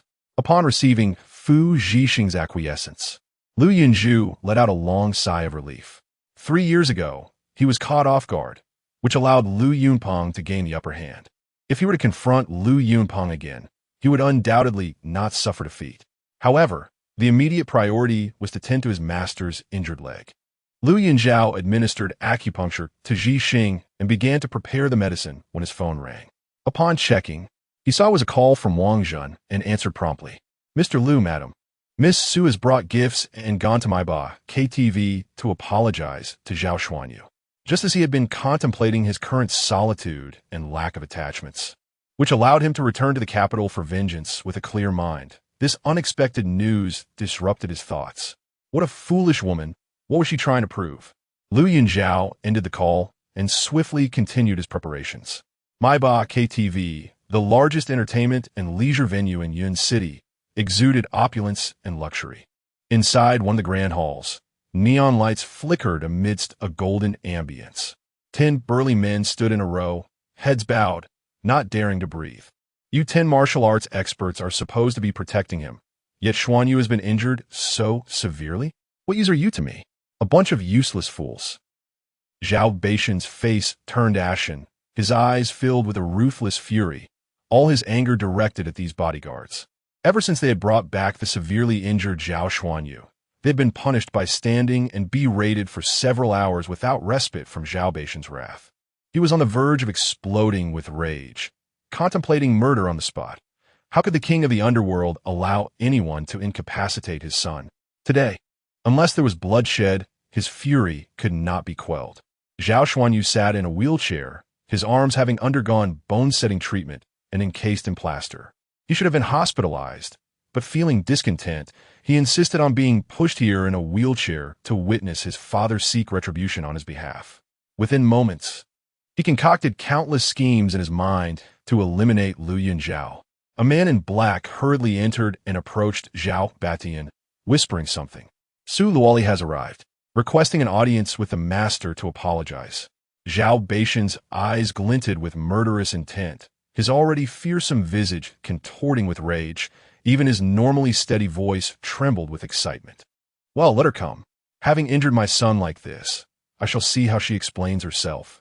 With a wave of his hand, the 10 bodyguards swiftly retreated to various corners, ready for action. Zhao Xuanyu's expression dimmed, his face a mask of despair, as he was pushed further inside by his subordinates. The hall was left with only Zhao Batian, cold and solemn, standing with his back to the entrance.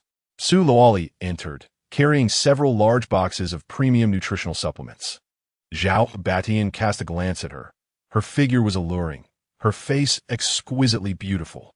Today, she was dressed conservatively, her natural beauty unadorned, her large, beautiful eyes reflecting a complex melancholy.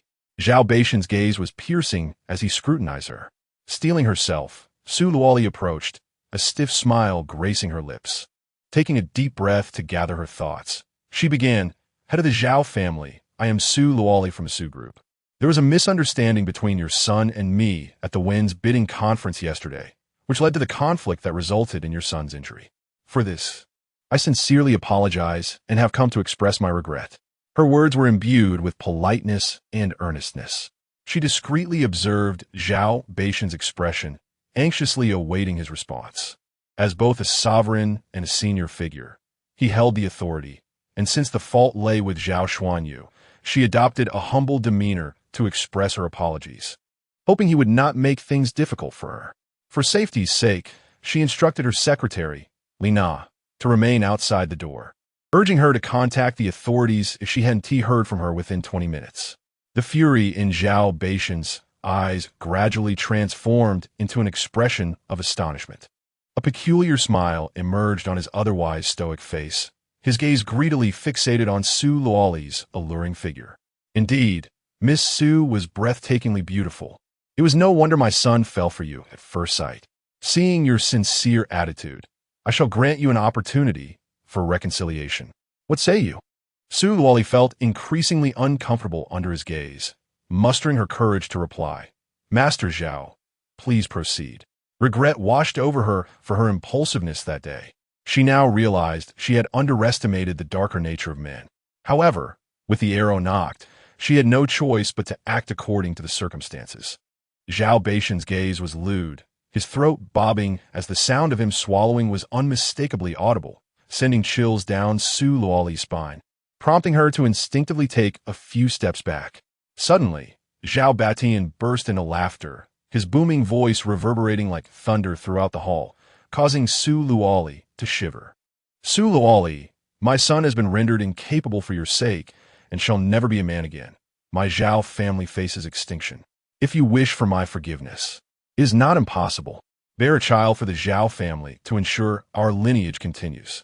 Su Luoli was struck dumb, as if struck by lightning, struggling to believe her ears. Zhao! Master Zhao! Did you not say your son was rendered incapable? How then could we continue the lineage? She stammered, her eyes darting around in desperation, wishing to flee at once. I sincerely came to apologize. Your son was injured because of me, and I am willing to cover all medical expenses and ensure he receives the best treatment, compensating for all his losses. Zhao Batian chuckled once more. His laughter only heightened Su Luoli's sense of panic, as if she were ensnared in a tempest, on the verge of being consumed. Do you think I, Zhao Batian, am in need of your paltry compensation? My son may be incapacitated, but I am still in my prime. I shall fulfill his desires in his stead, and you shall remain by my side, serving me until you are with child. Come now, since you are here with such sincerity to apologize, redeem yourself with your body. Su Luoli was momentarily stunned. She had envisioned numerous outcomes for her visit, which primarily included being scolded or extorted for a hefty sum. Never had she imagined Zhao Batian would propose such a resolution. Enraged and desperate, she cried out, Master Zhao, please maintain your dignity. Otherwise, I shall contact the authorities. Zhao Batian burst into unrestrained laughter. Miss Su, have you not heard that the law and the powerful are allies? The law means nothing before me. Do you doubt it? I could carry you to the police station for a live demonstration. He wiped away an unknown drool from the corner of his mouth and opened his arms. Lunging toward her, Su Luoli, pale as a ghost and utterly disoriented, found herself unable to think, let alone defend herself. In a reflexive panic, she turned to flee, but her high heels betrayed her. She stumbled and fell forward, landing flat on the ground, overwhelmed by a mix of fear and shock that rendered her unconscious. Observing this, Zhao Batian erupted into boisterous laughter, swiftly approaching her, bending down to lift her, and striding confidently towards the inner chamber. Chapter 12. Claiming credit, Secretary Li Na stood anxiously outside the entrance, her heart racing as 20 minutes slipped by without a sign of Su Luoli. Zhao Batian was a figure of immense power in Yun City, akin to the King of Hell. Just then, a car with a false license plate screeched to a halt by the roadside. The door swung open, and a remarkably handsome man in a tailored suit emerged. It was Lu Yunzhou. He strode purposefully inside without a glance sideways. Lina quickly dalvuzin. Young Master Wu, President Su is facing trouble while apologizing to the Zhao family at my ba. Lu Yunzhou has already entered to rescue her. Wu Ziyun responded immediately. I will be there shortly. You keep a close watch. Inside, the atmosphere was peculiar. The expansive entertainment venue was devoid of music, instead filled with an overwhelming aura of ancient martial prowess. No need to hide. Come out and face me together. Lu Yunzhou shouted, fully alert and prepared for a confrontation, yet no one answered. His voice echoing throughout the vast space. The silence within my ba was eerie, as if a pin could be heard dropping. Ignoring the strange ambience, Lu Yunzhou advanced swiftly, ascending the stairs with poise. Occasionally, men in suits crossed his path, yet they paid him no mind, as though they were mere patrons. His movements were rapid, and in an instant, he reached the second floor. He kicked open the large door and stepped inside, only to be greeted by the boisterous laughter of Zhao Batian. Zhao Batian had placed Su Luoli on the bed, ripping her blouse with a swift motion, exposing her flawless, smooth shoulders. His eyes gleamed with desire as he leered, Ha! Truly a celestial beauty. I take back what I said earlier. Even after having a child, I cannot let you go. He reached to tear at her skirt when suddenly he felt a grip on his neck, lifting him off the ground. In shock, his legs flailed helplessly before he was violently slammed to the floor. It was Lu Yunzhou. He swiftly removed his suit jacket and draped it over Su Luoli. Foolish woman, it seems I have protected you too well in the past for you to comprehend the baseness of men. Lu Yunzhou sighed, turning to deliver a powerful kick to Zhao Baishan's groin, a gut-wrenching scream resonating through the spacious hall, mingling with the scent of blood. Zhao Batian stared in disbelief at the strikingly handsome man before him, eyes wide with shock. I have stationed 200 master-level bodyguards outside and have heard no sounds of fighting. How did you get in? It was I who ordered the guards to lower their vigilance and allow him entry. A clear voice declared as a man dressed in casual attire entered the room, exuding a cold, hard demeanor, his age comparable to that of Lu Yunzhou. The newcomer possessed deep-set eyes and well-defined features, his refined presence starkly contrasting the vulgar KTV environment. Why? Zhao Batian clutched his groin, the excruciating pain rendering his face pale and his spirit defeated, as if he had aged 20 years in an instant. For no reason other than the sins you have committed. It is time to pay your debts. The man approached calmly, extending his hand to swiftly snap Zhao Baishan's neck. Then, standing up, he shouted inside, "Zhao Xuanyu, bring your people out." Trembling, Zhao Xuanyu was pushed forward by the bodyguards. The man sneered contemptuously and approached, swiftly twisting his neck. Lu Yunzhou remained vigilant, observing coldly. The man turned and bowed to Lu Yunzhou, his slightly trembling hands betraying his current anxiety. Cyril, the second in command of the underworld, was nominally the illegitimate son of Zhao Batian, yet I do not bear the Zhao surname. No one here knows my true identity. I despise him and have long desired to take his place. Thus, today, our conflict serves as your opportunity for a reversal, and I must bear the blame for murder? No, I have admired the Kirin's son for a long time. Let this act be my declaration of loyalty. With a flourish, he turned and commanded outside. Young master Zhao Xuanyu has indulged with a dozen women for 3 days and nights, utterly exhausted. Zhao Batian cannot bear the pain of losing a son. His grief will follow. This news will explode across the internet in 3 days. Mr. Lu, are you satisfied with this arrangement? Lu Yunzhou remained unperturbed, his demeanor calm, though a storm raged within. He raised his gaze, complex emotions flickering in his eyes as he scrutinized Cyril. How did you know I am a Kirin's son? And why pledge your allegiance? You could easily establish your own path. Cyril's eyes dimmed. Though I have seized control of today's situation, Zhao Baishan's subordinates are numerous. Not all will follow me. I cannot dominate the entire underworld alone. I require assistance. You help me secure Zhao Baishan's position, and I will bring all my subordinates to serve you. This transaction is quite advantageous. If you doubt me, grant us a dose of poison for control. Your identity will remain strictly confidential. Lu Yunzhou turned to Su Luoli, a fleeting look of concern crossing his face as he retrieved a vial of pills from his pocket and handed it to Cyril. There are conditions to our collaboration. Please, state them. Absolute obedience to my commands. Everything must adhere to my directives. Agreed. Cyril readily assented. Furthermore, I detest the underworld's oppressive practices. The habits instilled by Zhao Batian must gradually be altered. Cyril's eyes sparkled with excitement. What a coincidence. I too disapprove of such ways. This is precisely why I sought your collaboration. Cyril unscrewed the vial, poured out a pill, and without hesitation swallowed it. He then dispensed several pills to the bodyguards beside him. To survive, you must consume this and follow me. To avenge your master, discard the pill on sight. And bring your horses. The choice is yours. The bodyguards glanced at Lu Yunzhou, then reached for the pills and swallowed them. Cyril nodded in satisfaction, leading the way on one knee, clasping his fists in salute, proclaiming, I pay my respects to the new master. The underworld of Yun City will henceforth obey you, willing to sacrifice everything for you. Lu Yunzhou waved his hand dismissively. Enough, do not call me master. It makes me sound like a bandit leader. From now on, refer to me as Mr. Lu. Yes, Mr. Lu. The crowd swiftly rose to their feet, and Shirel led them outward, meandering through various private rooms and corridors, much like the patrons who had come to indulge. Suddenly, Zhao Baishan's phone rang.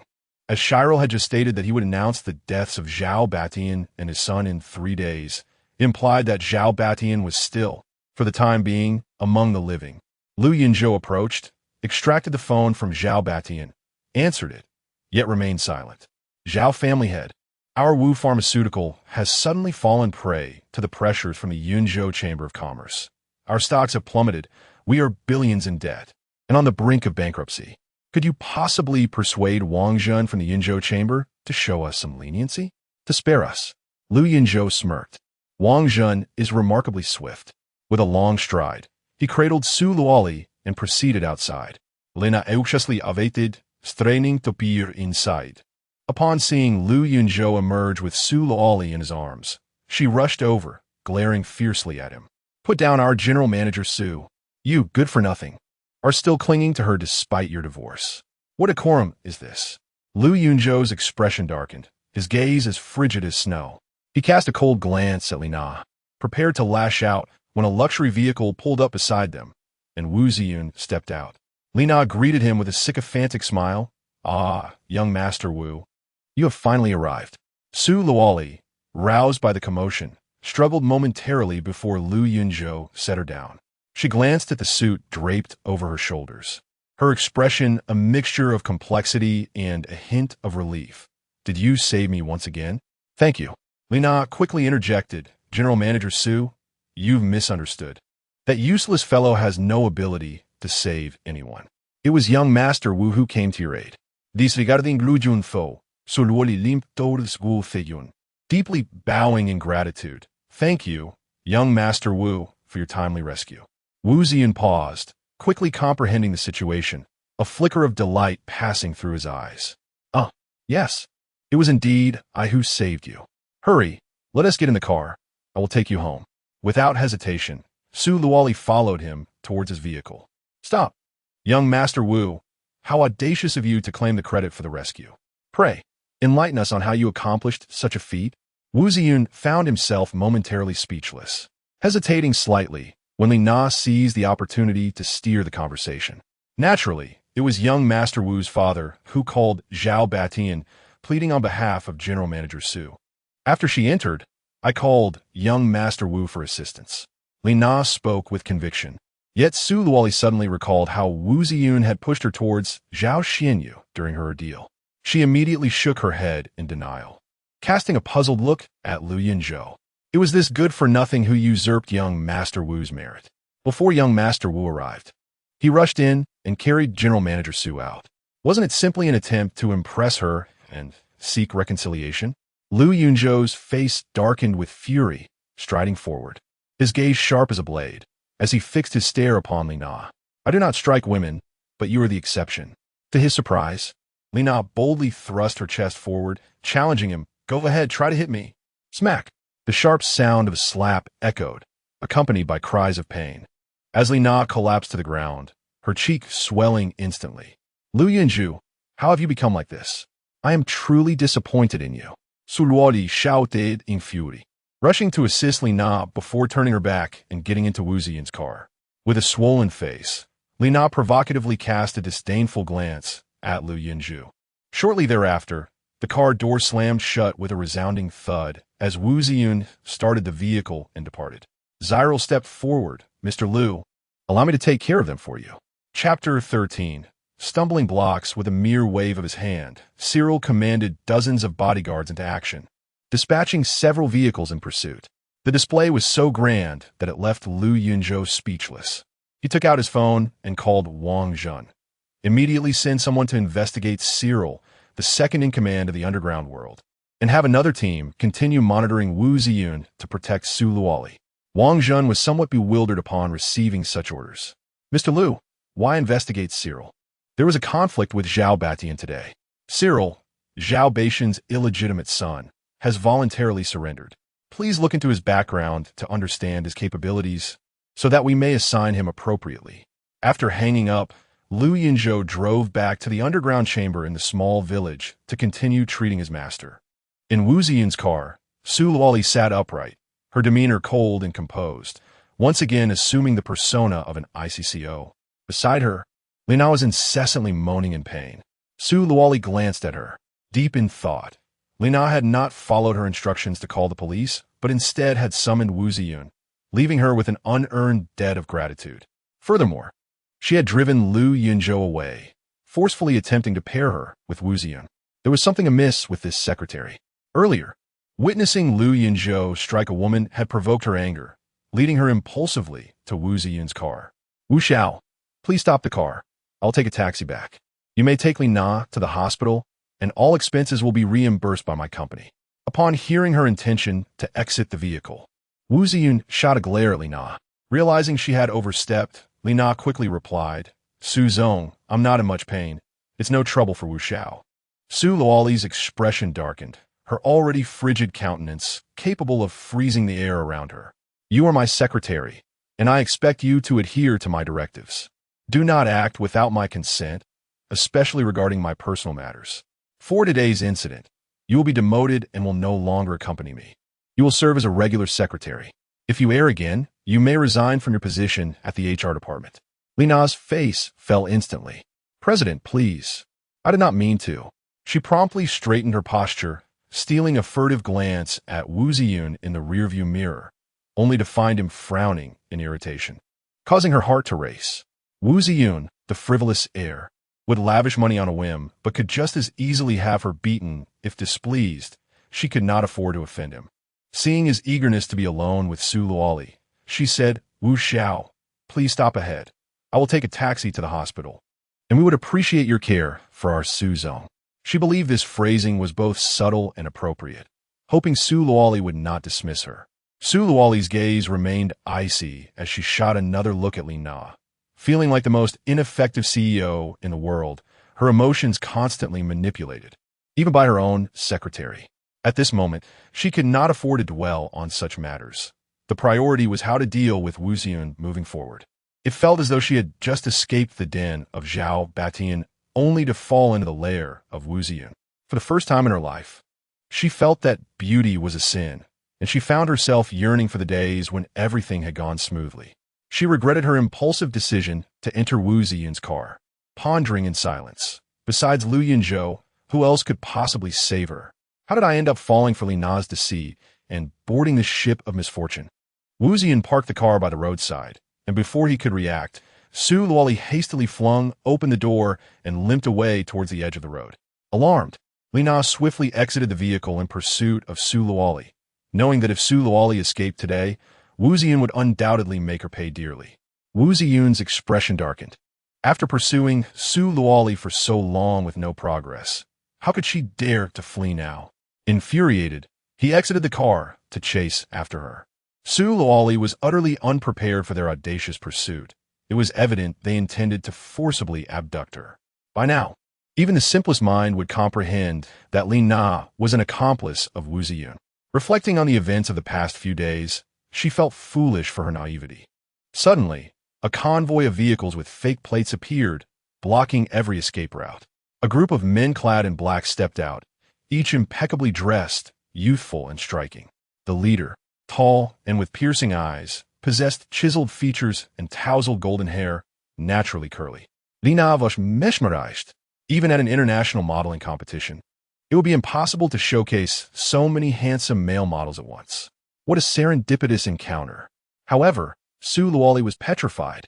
Among the dapper men, she recognized two of Zhao Baishan's bodyguards. She only remembered tripping and losing consciousness, and when she awoke, she found herself in Lu Yunzhou's embrace. Could it be that Zhao Batian intended to take her back? This was disastrous. Had she known, she would have remained in Lu Yunzhou's arms, confident he would find a way to whisk her away. In just 2 days since their divorce, calamities seemed to befall her incessantly. She recalled her grandfather's words on her wedding day. Lu Yunzhou is a man of fortune. With him by your side, your life will be smooth sailing, and your career will flourish. Upon reflection, ever since their marriage, her family's company, which had been millions in debt, had transformed into a billion-dollar enterprise within 3 years. Moreover, she had never encountered the loathsome, lecherous behavior of Zhao Batian and his son. With a quiet sigh, Su Luoli acknowledged that fortune and misfortune are often intertwined. She was the president of the Su Corporation and could not afford to be a timid turtle in the face of adversity. Thus, She steeled herself to confront the situation. To her surprise, the leading man clasped his hands and bowed to her, prompting the group of suited men to follow suit, greeting her as Miss Su. With a mere wave of his hand, the entourage stepped aside in unison. Confused, Sululi Bandajo by his intentions. Was he feigning courtesy after frightening her? I am Zyril, the second in command of the underground world of Yunzhou, here to sincerely apologize to Miss Su for the earlier incident and to escort her home. Why? Su Luoli regarded him warily. How could someone like Zhao Batian offer her an apology? The unfolding events seemed utterly absurd. We have no prior acquaintance with Mr. Liu, yet we genuinely wish to befriend him. Thus, we are here to extend our apologies. As long as Mr. Liu is present, over 800 bodyguards from the underground world will be at your service, Miss Su. Zyril spoke with eloquence, leaving his meaning clear. Su Luoli inferred that it was Lu Yunzhou who had rescued her, and that he had somehow gained the allegiance of these formidable individuals.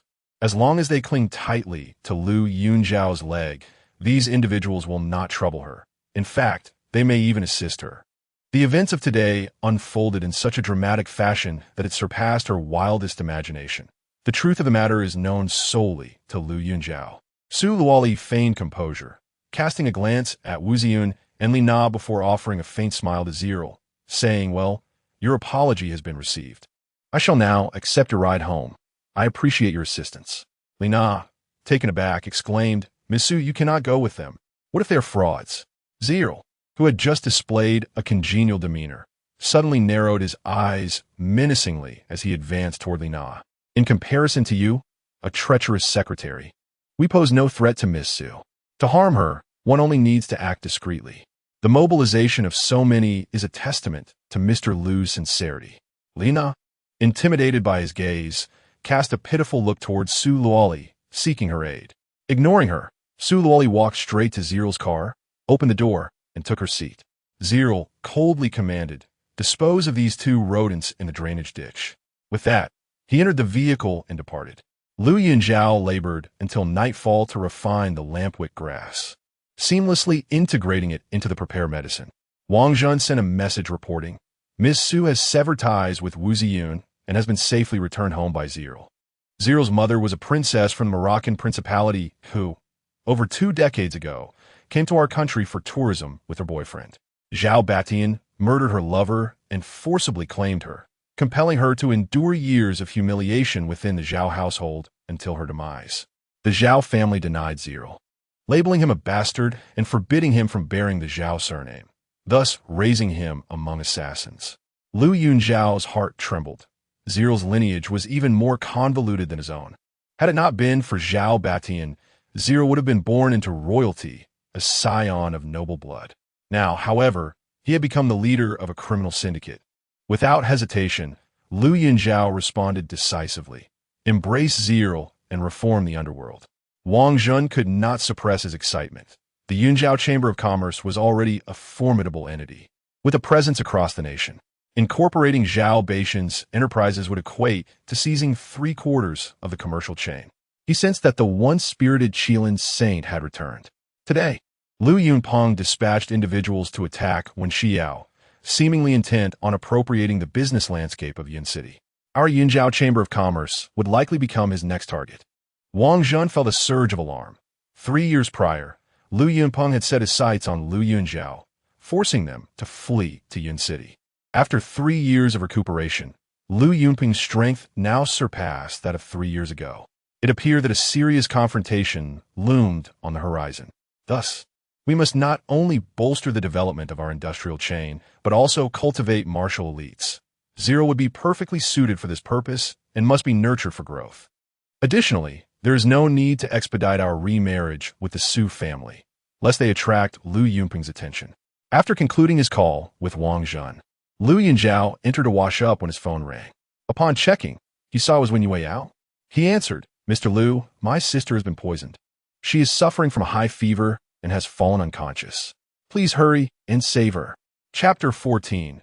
Brother Yun, I have finally found you 20 minutes later. Lu Yunzhao arrived at the entrance of the one family villa. The villa's gate opened automatically, and he drove straight in.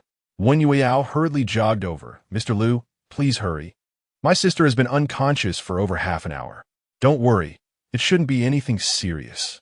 Lu Yunzhou immediately exited the vehicle, grabbing the medical kit and following her upstairs, pushing the door open. The interior was uniquely decorated, with a massive bookshelf filled with books, and a few newly opened volumes resting on the desk. The entire room infused with the fragrance of literature. In a corner near the window stood a black piano, exuding an air of nobility and elegance. It was unexpected that the seemingly flamboyant Miss Wen's personal world was, in fact, a sanctuary of knowledge and art. In the center of the room, an exquisitely crafted large bed lay empty. Lu Yunzhou inquired, "Where is she?" Wang Yueyao anxiously rushed toward the bathroom, pushing the door open. "She has been soaking in cold water in here." Lu Yunzhou quickly approached. Wang Yueyao, her face filled with concern, clutched his sleeve nervously. "My sister is unmarried. You two are alone." Lu Yunzhou frowned. "I am a doctor. My only concern is for my patient. You need not worry." Upon hearing his words, she immediately released her grip, a hint of disappointment flickering in her eyes. She was uncertain of her own feelings, torn between wishing for something to develop between them and fearing any such occurrence. Indeed, humans can be perplexing and contradictory creatures. Lu Yunzhou swiftly entered, finding Wen Xiao lying in the large bathtub, submerged in cold water up to her neck. Her cheeks were flushed, resembling ripe apples. Her eyes were tightly closed, long, curled lashes casting faint shadows on her eyelids, presenting a serene and beautiful visage. This was how she appeared when asleep, a stark contrast to the decisive and swift-minded lady she usually was. She needed to be moved to the bed for treatment to expel the toxins from her system. Lu Yunzhou glanced back at Wen Yueyao, realizing her slender arms and delicate frame could not manage to carry her sister. He pressed the medical kit into her hands and stepped into the water to lift Wen Xiao out, cradling her in his arms and striding out. Wen Yueyao hurriedly followed. "My sister is already on the bed. Mr. Lu, could you please step aside? I need to change my sister's clothes and the sheets before you proceed with the treatment." Lu Yunzhao's lips moved as if to say something, but he remained silent and turned to wait outside. However, just as he stepped out and had not yet closed the door, Wen Yueyao called out, "Mr. Lu, I can't manage this. Please come help me." He turned back, only to find Wen Yueyao had fallen to the floor while Wen Xiao was attempting to tear off her clothes, mumbling, "Hot, so hot, help me." The bed and floor were soaked with water, her wet top torn and discarded, leaving only a delicate pink undergarment, her ample figure barely concealed, beckoning to be freed. Lu Yunzhou was an ordinary man, and the scene before him nearly stirred his blood. He quickly averted his gaze and swiftly shot 2 silver needles into Wen Xiao's Baihui and temple acupoints. Just moments ago, Wen Xiao had been frantically shedding her clothing, but now she stood frozen as if under a spell. Wang Yueyao hastily scrambled up, draping a robe over her sister to shield her from exposure. "Mr. Lu, what shall we do now?" "Lay her down on the bed. I need to administer acupuncture," Lu Yunzhou asserted succinctly. Wang Yueyao struggled to maneuver Wen Xiao to the edge of the bed, carefully positioning her to lie flat. "I'll take over. You can either rest or stay and observe," Lu Yunzhou stated plainly. Wen Yueyao wished to stay by his side, but feared that Lu Yunzhou might misconstrue her presence as a sign of doubt in his abilities. Hesitating, she ultimately stood and exited, turning back to say, "I shall return to rest. I leave my sister in your capable hands. I trust you." Lu Yunzhou acknowledged her with a brief nod before promptly attending to Wen Xiao, using his inner strength to channel energy through the silver needles, swiftly unblocking her meridians. Sweat poured from every pore of Wen Xiao, soaking her completely as if she had just emerged from water. After a brief period, the flush in her cheeks faded, and she appeared to drift into a serene slumber. Lu Yunzhou withdrew the needles, covered her with a blanket taken from the bedside, and turned to leave. In the adjacent room, Wen Yueyao's heart raced, preventing her from finding rest. Upon hearing Lu Yunzhou emerge, she quickly opened the door and stepped out. "Mr. Lu, the guest room on the first floor has been prepared for you. Please make yourself comfortable for the night while I check on my sister." Lu Yunzhou nodded and descended the stairs with long strides.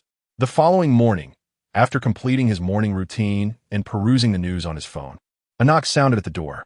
Guoming, Wen Xiao entered, her radiant face tinged with a hint of shyness. Upon seeing Lu Yunzhou, she covered her mouth and let out a subdued laugh, greeting him with decorum. "Good morning, Mr. Lu." Lu Yunzhou read the headline. Zhao Batian publicly apologizes, deeply ashamed of son's misconduct towards women. A slight smile played at the corners of his lips as he examined the article closely. One could not deny that Ziriel was meticulous in her endeavors. To Wen Xiao, this moment felt like a silent acknowledgement and smile directed at her. The last time she had offered herself to Lu Yunzhou, it was born out of admiration and perhaps a touch of jest. His lack of response had evoked no particular feelings. However, after the events of the previous night, seeing him again stirred subtle ripples within her heart, altering her perception of him. After all, he was the only man who had seen her completely exposed.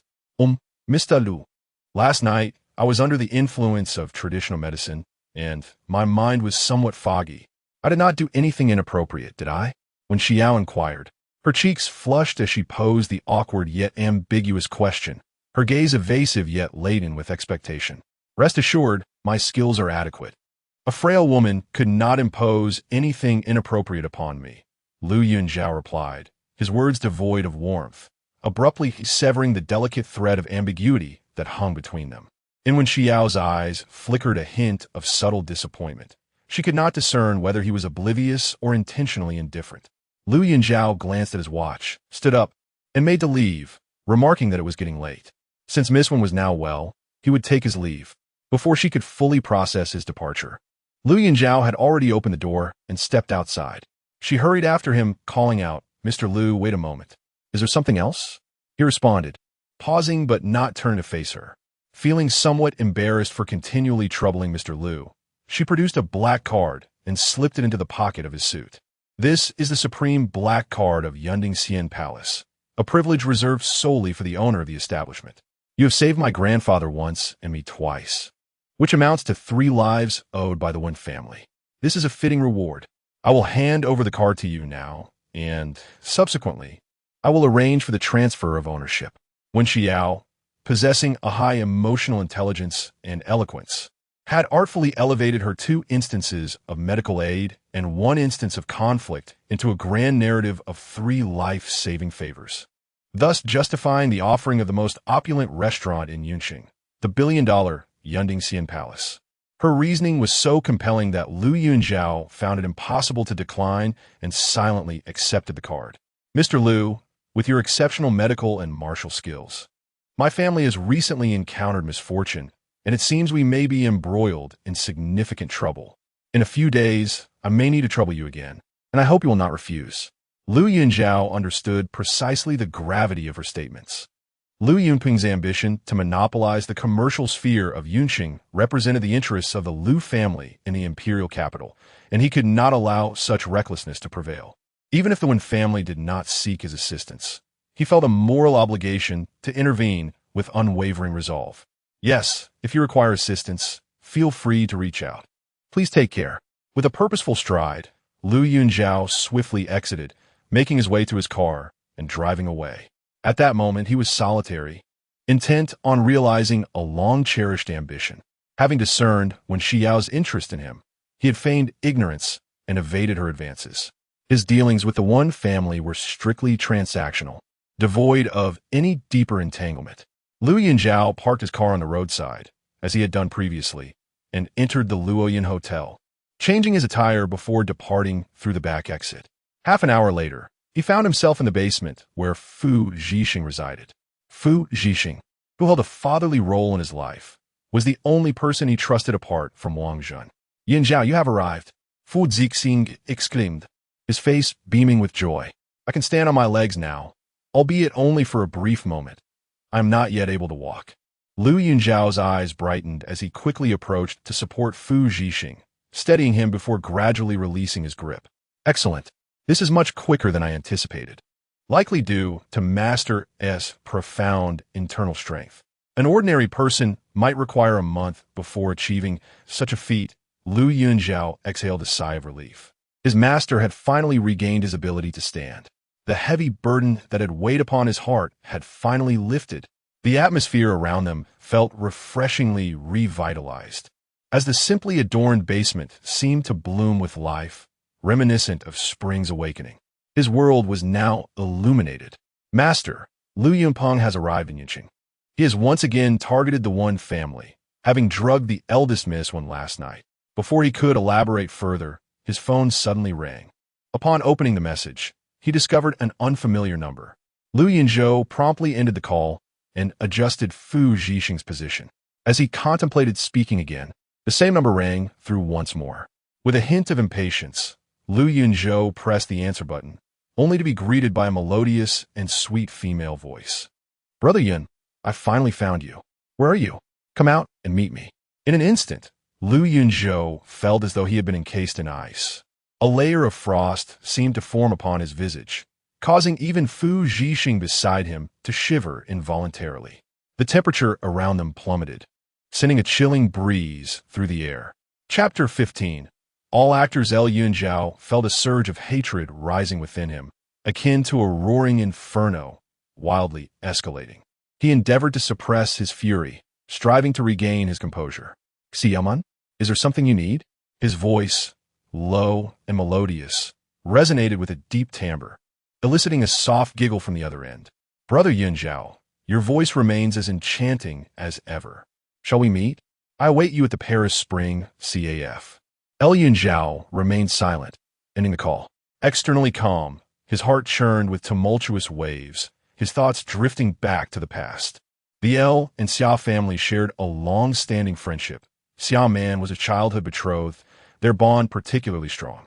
On a sunlit afternoon, Xia Man had invited him to a CAF, personally preparing a cup of coffee for him.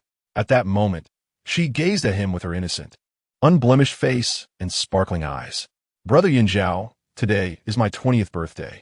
In 2 more birthdays, I shall graduate from university and then marry you. Hurry, drink this coffee and let us go to my birthday party." A radiant smile graced Yunzhou's handsome face as he accepted the coffee and drank it eagerly. After finishing, he took Xiaoman's hand and led her outside, moving to open the car door. "Brother Yunzhou, today I shall drive, allowing you to witness my driving skills." Yunzhou settled into the passenger seat as Xiaoman took the wheel. Midway through their journey, a fleet of unmarked vehicles suddenly surrounded them, forcing Xiaoman to slam on the brakes. Yunzhou exited the car to confront the situation, only to be met by a dozen masked men clad in black, wielding iron rods as they launched an attack. As Yunzhou raised his hand to seize one of the rods, he realized he lacked the strength to overpower his assailant. He focused inwardly, only to discover he was utterly drained, unable to summon any internal energy. Alarmed, he recognized he had been poisoned. In a moment of distraction, he was kicked to the ground, enduring a barrage of blows. Despite the assault, he strained through the gaps between the masked figures to check on Xiaoman, anxious for her safety. To his dismay, she watched the spectacle with apparent indifference. Before long, Fu Zhixing arrived, valiantly driving back the assailants and managing to get Yunzhou into the car. Exhausted, he collapsed, slipping into unconsciousness. His instinct for survival compelled him to crawl into the driver's seat, summoning every ounce of strength to start the vehicle, enabling the two of them to escape the capital. His body ached, and his mind was clouded, navigating aimlessly until, upon entering Yin City, the car ran out of fuel and came to a halt by the roadside. Old Master Su happened upon them, recognizing their distress and transporting them to the hospital. There, he procured silver needles to detoxify himself and tended to his master. The following day, headlines erupted. The esteemed heir of the L family, renowned as the Kirin Saint, has mysteriously vanished. The second son is now the sole heir. After ensuring his master's well-being, Yunzhou secretly returned to the capital to conduct an investigation. It was then he uncovered that Yunpeng and Xiaoman had been together all along, conspiring against him. They had fabricated the illusion of the eldest son's demise, allowing Yunzhou to return to Yun City and secretly establish the Yunzhou Business Association. To his astonishment, 3 years had passed, yet they still refused to relent, even tracing him to Yun City, intent on annihilation. Fu Zhixing sensed an unusual tension in the air. Yunzhou, what troubles you? Your complexion is pale. Yunzhou suddenly realized he was displaying signs of distress, and he assisted Fu Zhixing in taking a seat, pouring him a glass of water. Master, it may be due to the recent uproar at the Su family's bidding event. They must have discovered that I am still alive. Xiaoman has come to Yun City and requested a meeting at a CAF. What? She has ventured to Yun City? That implies Lu Yunpeng is also here. Master, you must recover swiftly. I need you to maintain control here. We cannot let them escape unscathed this time. Fu Zhixing's protective instincts flared up. The events of 3 years prior still haunted him. While his own incapacitated legs were of little concern, the burdens borne by Yunzhou were far too heavy. In a single night, he had endured a double betrayal, transforming from the spirited, talented heir of the Lu family into a mere, ineffectual son-in-law, reduced to menial tasks. The Yunzhou Chamber of Commerce held immense power, yet he chose to remain in the shadows, operating as a silent benefactor. All of this was the doing of Lu Yunpeng and Xiaoman Master. Remain calm. She is still playing her former role and has requested a direct meeting with me. I shall feign ignorance about the entire situation, allowing myself to be led into her trap. Lu Yunzhou had matured significantly since 3 years ago. Yet Fu Zhixing remained deeply concerned. Yunzhou, by avoiding her, we can still topple Lu Yunpeng and reclaim everything that rightfully belongs to you. Following that incident, Fu Zhixing had become a nervous wreck.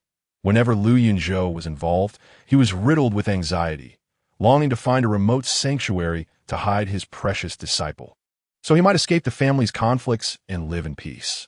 If I do not meet her, how can I return the poison she has inflicted upon me? Master, do not worry. On the same person, I shall not falter a second time. Lu Yunzhou donned a set of workman-esque attire and worn shoes before driving to the vicinity of the Paris Spring, from where he took a taxi. Inside the Paris Spring CAF, Xiaoman selected a table near the glass window. Draped in an elegant dress that accentuated her slender form, her long, black hair cascaded down her back, her porcelain skin smooth and luminous. Her dark, glistening eyes remained fixed on the outside world, exuding a serene beauty reminiscent of a painting. The moment Lu Yunzhou stepped through the door, Xiaoman resembled a delicate butterfly, her arms outstretched as she rushed toward him. He sidestepped, causing her to miss him completely. Unperturbed, she inhaled sharply, and her innocent, dark eyes quickly filled with moisture. Brother Yunzhou, I truly did not expect to see you again. Lu Yunzhou, hands in pockets, maintained a stoic demeanor as he coldly scrutinized her performance, inwardly scoffing at how blind he had been to her theatricality. He struggled to suppress his urge to throttle her, calming himself instead. Enough of the tears. How did you learn of my presence in Yun City? Oh, really? If nothing was amiss, why did you not contact me for 3 years? Xiaoman feigned a sulky tone, her expression one of exaggerated distress, as she reached out to playfully punch him. Do you have any idea how heartbroken and worried I've been for you? She pouted and reached out to grasp Lu Yunzhao's arm. He, maintaining a composed demeanor, took a step forward, deftly avoiding her touch, suggesting instead that they take a seat and converse. Leading the way to a secluded corner, he found a spot to sit and ordered 2 cups of coffee, personally delivering one to Xiaoman. They sipped their coffee and engaged in leisurely conversation. He lifted his cup to savor the drink. There was no surprise of a long-awaited reunion, nor the thrill of survival. He appeared as a person savoring the mundane pleasures of life, unperturbed and calm. Xiaoman blinked, her eyes shimmering with moisture, which transformed into crystalline droplets that silently rolled down, splashing into her coffee, imparting a hint of saltiness to the original bitterness. Brother Yunzhou, aren't you curious how I managed to escape during that perilous time? Her expression bore a hint of melancholy and grievance. Had it not been for Lu Yunzhou personally investigating in the capital and witnessing her intimate moments with Lu Yunpeng, he might have believed her plight. He took a sip of coffee, nonchalantly raising his gaze. I am listening. I recall we parted ways in this coffee shop. And 3 years later, we reunite here. It all feels so theatrical. I find it hard to accept the reality before me. He lifted the other cup of coffee and offered it to her, continuing, I cannot even imagine what would have happened had you fallen into their hands. A flicker of complexity passed through Xiaoman's eyes. After a moment of hesitation, she took a sip of the coffee, her eyes glistening with tears. "Thank you for your concern, Brother Yunzhou. I was terrified, trembling alone in the car, only able to call the police. After you drove away, the police arrived just in time to rescue me." She wiped her tears and took several more sips of coffee, continuing her tale. "Later, I sent people to search for you everywhere, but found nothing, only to hear the news of your demise. Oh, I was utterly despondent, wishing to follow you." Lu Yunzhou felt a hidden shock. No wonder he had fallen 3 years ago. Her acting was impeccable. Thankfully, fate was kind, and today, 3 years later, he found himself reunited with her in Yun City. "Brother Yunzhou, I never want to leave you again. Where do you live? What do you do?" she inquired. How pretentious. She feared he might still be concerned about his status as the Lu family's eldest son, who had not perished, potentially returning to claim his inheritance. She wanted to stay close, waiting for an opportunity to strike again. Lu Yunzhou raised his gaze, speaking seriously. "I am truly touched that you came to find me, but I am already married and cannot keep you by my side. You should return." With that, he stood up to leave. "It's been long enough. I must go back, or my family will worry." Xiangman was utterly taken aback. She had clearly discovered that Lu Yunzhou had been cast out by the Su family. Shouldn't he be delighted to take her home and dream of a future together?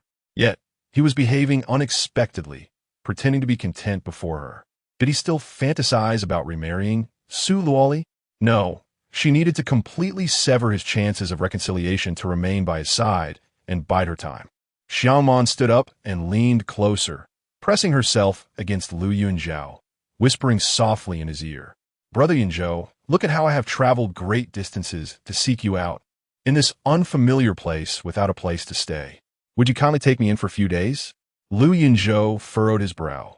This woman, though seemingly pure on the surface, possessed an inherent allure that was quite scandalous. In comparison, the Su family merely displayed their power overtly, never resorting to insidious tactics behind people's backs. Still performing? Does she think he remains the obedient young master of the Lu family? Is it merely an act? I shall ensure that her downfall is even more profound. With a wicked smile, Lu Yunzhou encircled her delicate waist and said, "Is that so? Then come home with me and fulfill the promise you made 3 years ago." Chapter 16. The billion-dollar project acquired this time. It was Lu Yunzhou who found himself momentarily stiffened, as he took the initiative to wrap his arms around Xiaoman's waist. Initially, his intention was merely to frighten her, to witness her discomfort and fear in the presence of an unloving man.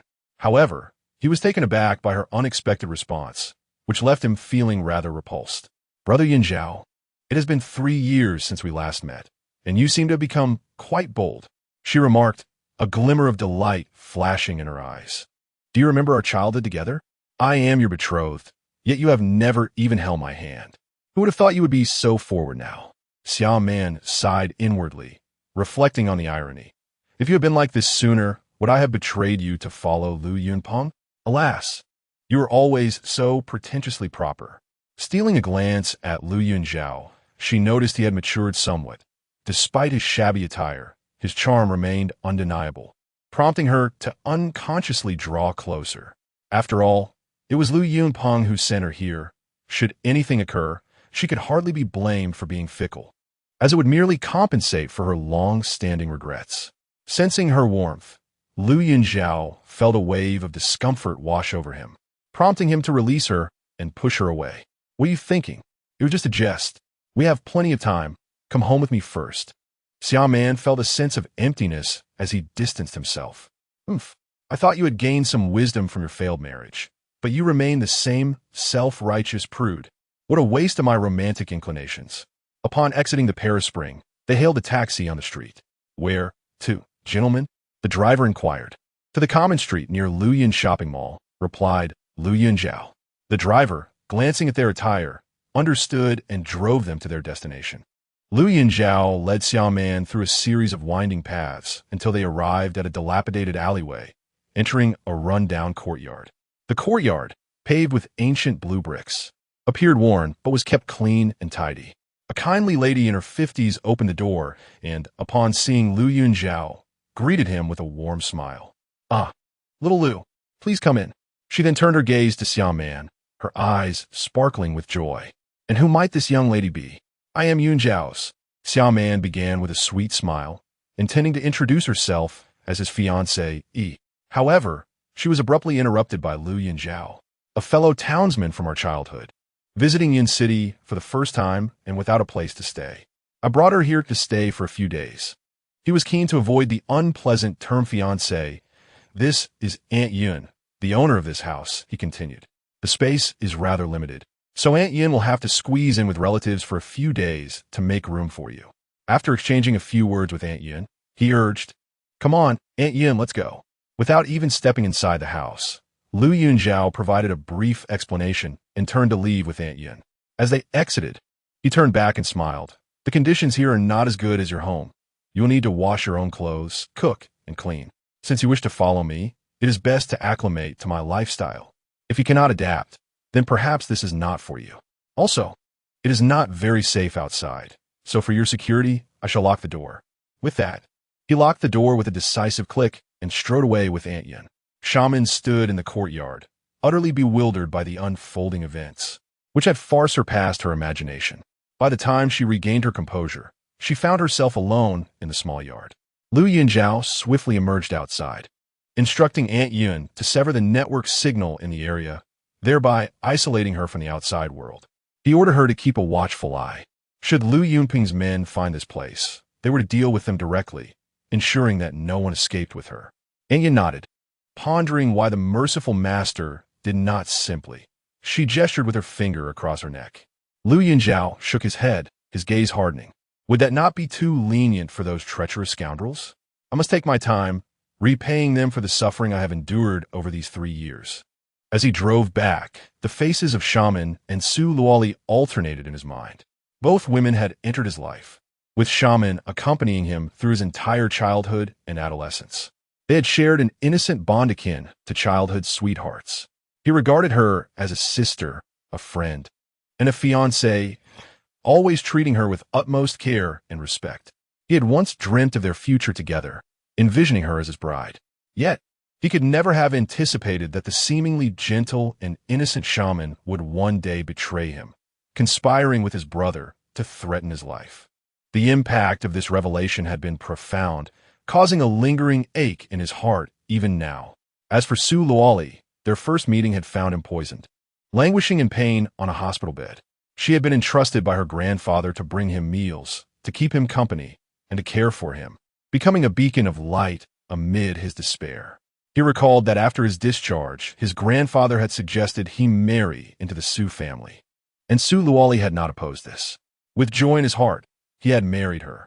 If it had not been for Zhang Yoli's incessant complaints about him, demanding a divorce, and for Wu Ziyun's scheming to exploit the Wen family's billion-dollar project to sow discord, Su Luoli was not a person driven by ambition, and they would not have arrived at this juncture.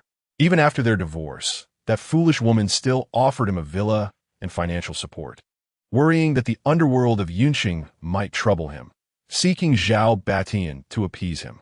The thought of this still pierced Lu Yunzhao's heart uncontrollably. He took out his phone and called Wen Xiao. As soon as the call connected, she answered promptly. "Miss Wen, please allocate that billion-dollar project to the Su family. This will help to dilute your family's financial resources, minimizing potential losses even if someone has their sights set on it." A flicker of disappointment crossed Wen Xiao's heart, yet she graciously acquiesced. "Very well, that was a promise made by our own family, and naturally, your word is final." The next day, Lu Yunzhou assisted Fu Zhixing in practicing walking when he received a call from Su Luoli. "Yunzhou, I successfully signed the billion-dollar project with the Wen family. Congratulations," he replied. 3 days from now is grandfather's birthday. I wish to combine his birthday banquet with the celebration for the project at Yundingshan Palace. Grandfather is unaware of our divorce, so please come and help me manage the situation." Her tone was delicate, cautious, yet filled with anticipation. Despite the divorce, things were undeniably different now. In days gone by, she would have directly stated her intention to celebrate her grandfather's birthday. Yet now, she extended an invitation for him to accompany her in a theatrical performance. Lu Yunzhou suppressed the bitter pang in his heart and gently replied, "All right." At the Su family residence, Zhang Yuli's previously lackluster demeanor transformed into one of vibrant enthusiasm as she busily dispatched invitations, preparing for the grand feast set to unfold in 3 days. Wu Ziyun had arrived ahead of time, burdened with an array of gifts. Upon seeing him, Zhang Yuli's face lit up with joy. "Young Master Wu, our Luoli has signed a contract." To our surprise, after being shelved for a few days, the 100 billion project from the Wen family has ultimately landed in the hands of our Su family. Wu Ziyun, upon hearing this, discerned that this individual was unaware of the project's origins. He too felt a twinge of curiosity. What fortuitous stroke of luck had the Su family encountered to catch the eye of the Wen family and secure such a monumental contract? Since Zhang Yuli was oblivious to the reasons behind the signing, he saw an opportunity to capitalize on this situation. "My dear aunt, following the bidding meeting that day, I urged my father to plead with the head of the Wen family to allocate the 100 billion project to the Su family. To my astonishment, my father's efficiency was remarkable. He wrapped it up in just 2 days." Zhang Yuli was overjoyed, and before her stood Wu Ziyun, the embodiment of that dazzling 100 billion. The more she gazed at him, the more affectionately he appeared. She excitedly pulled Wu Ziyun to sit down and personally brewed tea for him. "Young Master Wu, or perhaps I should say, son-in-law," she exclaimed, her face beaming with joy, rendering her momentarily at a loss for words to express her elation. After several attempts at addressing him, she finally hit upon the right note. "Son-in-law, please enjoy this tea. You have treated the Su family with such kindness. We should have been family long ago. I shall persuade Luoli to agree to your marriage." The suddenness of this happiness left Wu Ziyun utterly astounded. Yet, the prospect of soon winning the heart of the unattainable beauty filled him with immeasurable excitement. All his painstaking fabrications, crafted to deceive this naive woman, would finally bear fruit. The ice princess he had longed for could soon be his. With a knowing smile, Wu Ziyun shifted into character, proclaiming, "Dear mother-in-law, no, I mean mom, allow your son-in-law to offer you a cup of tea." Zhang Yuli joyfully accepted the cup, momentarily at a loss for words. Previously, she had scorned Lu Yunzhou's humble origins, wishing to compel her daughter to divorce and seek a more advantageous match. Now, her desires had been fulfilled. The scion of a second-rate aristocratic family in Yun City was addressing her as mother. She promptly responded with a bright, cheerful affirmation, accepting the cup with both hands. This marked the most significant turning point in her life. Consuming this tea would firmly cement the alliance with the Wu family.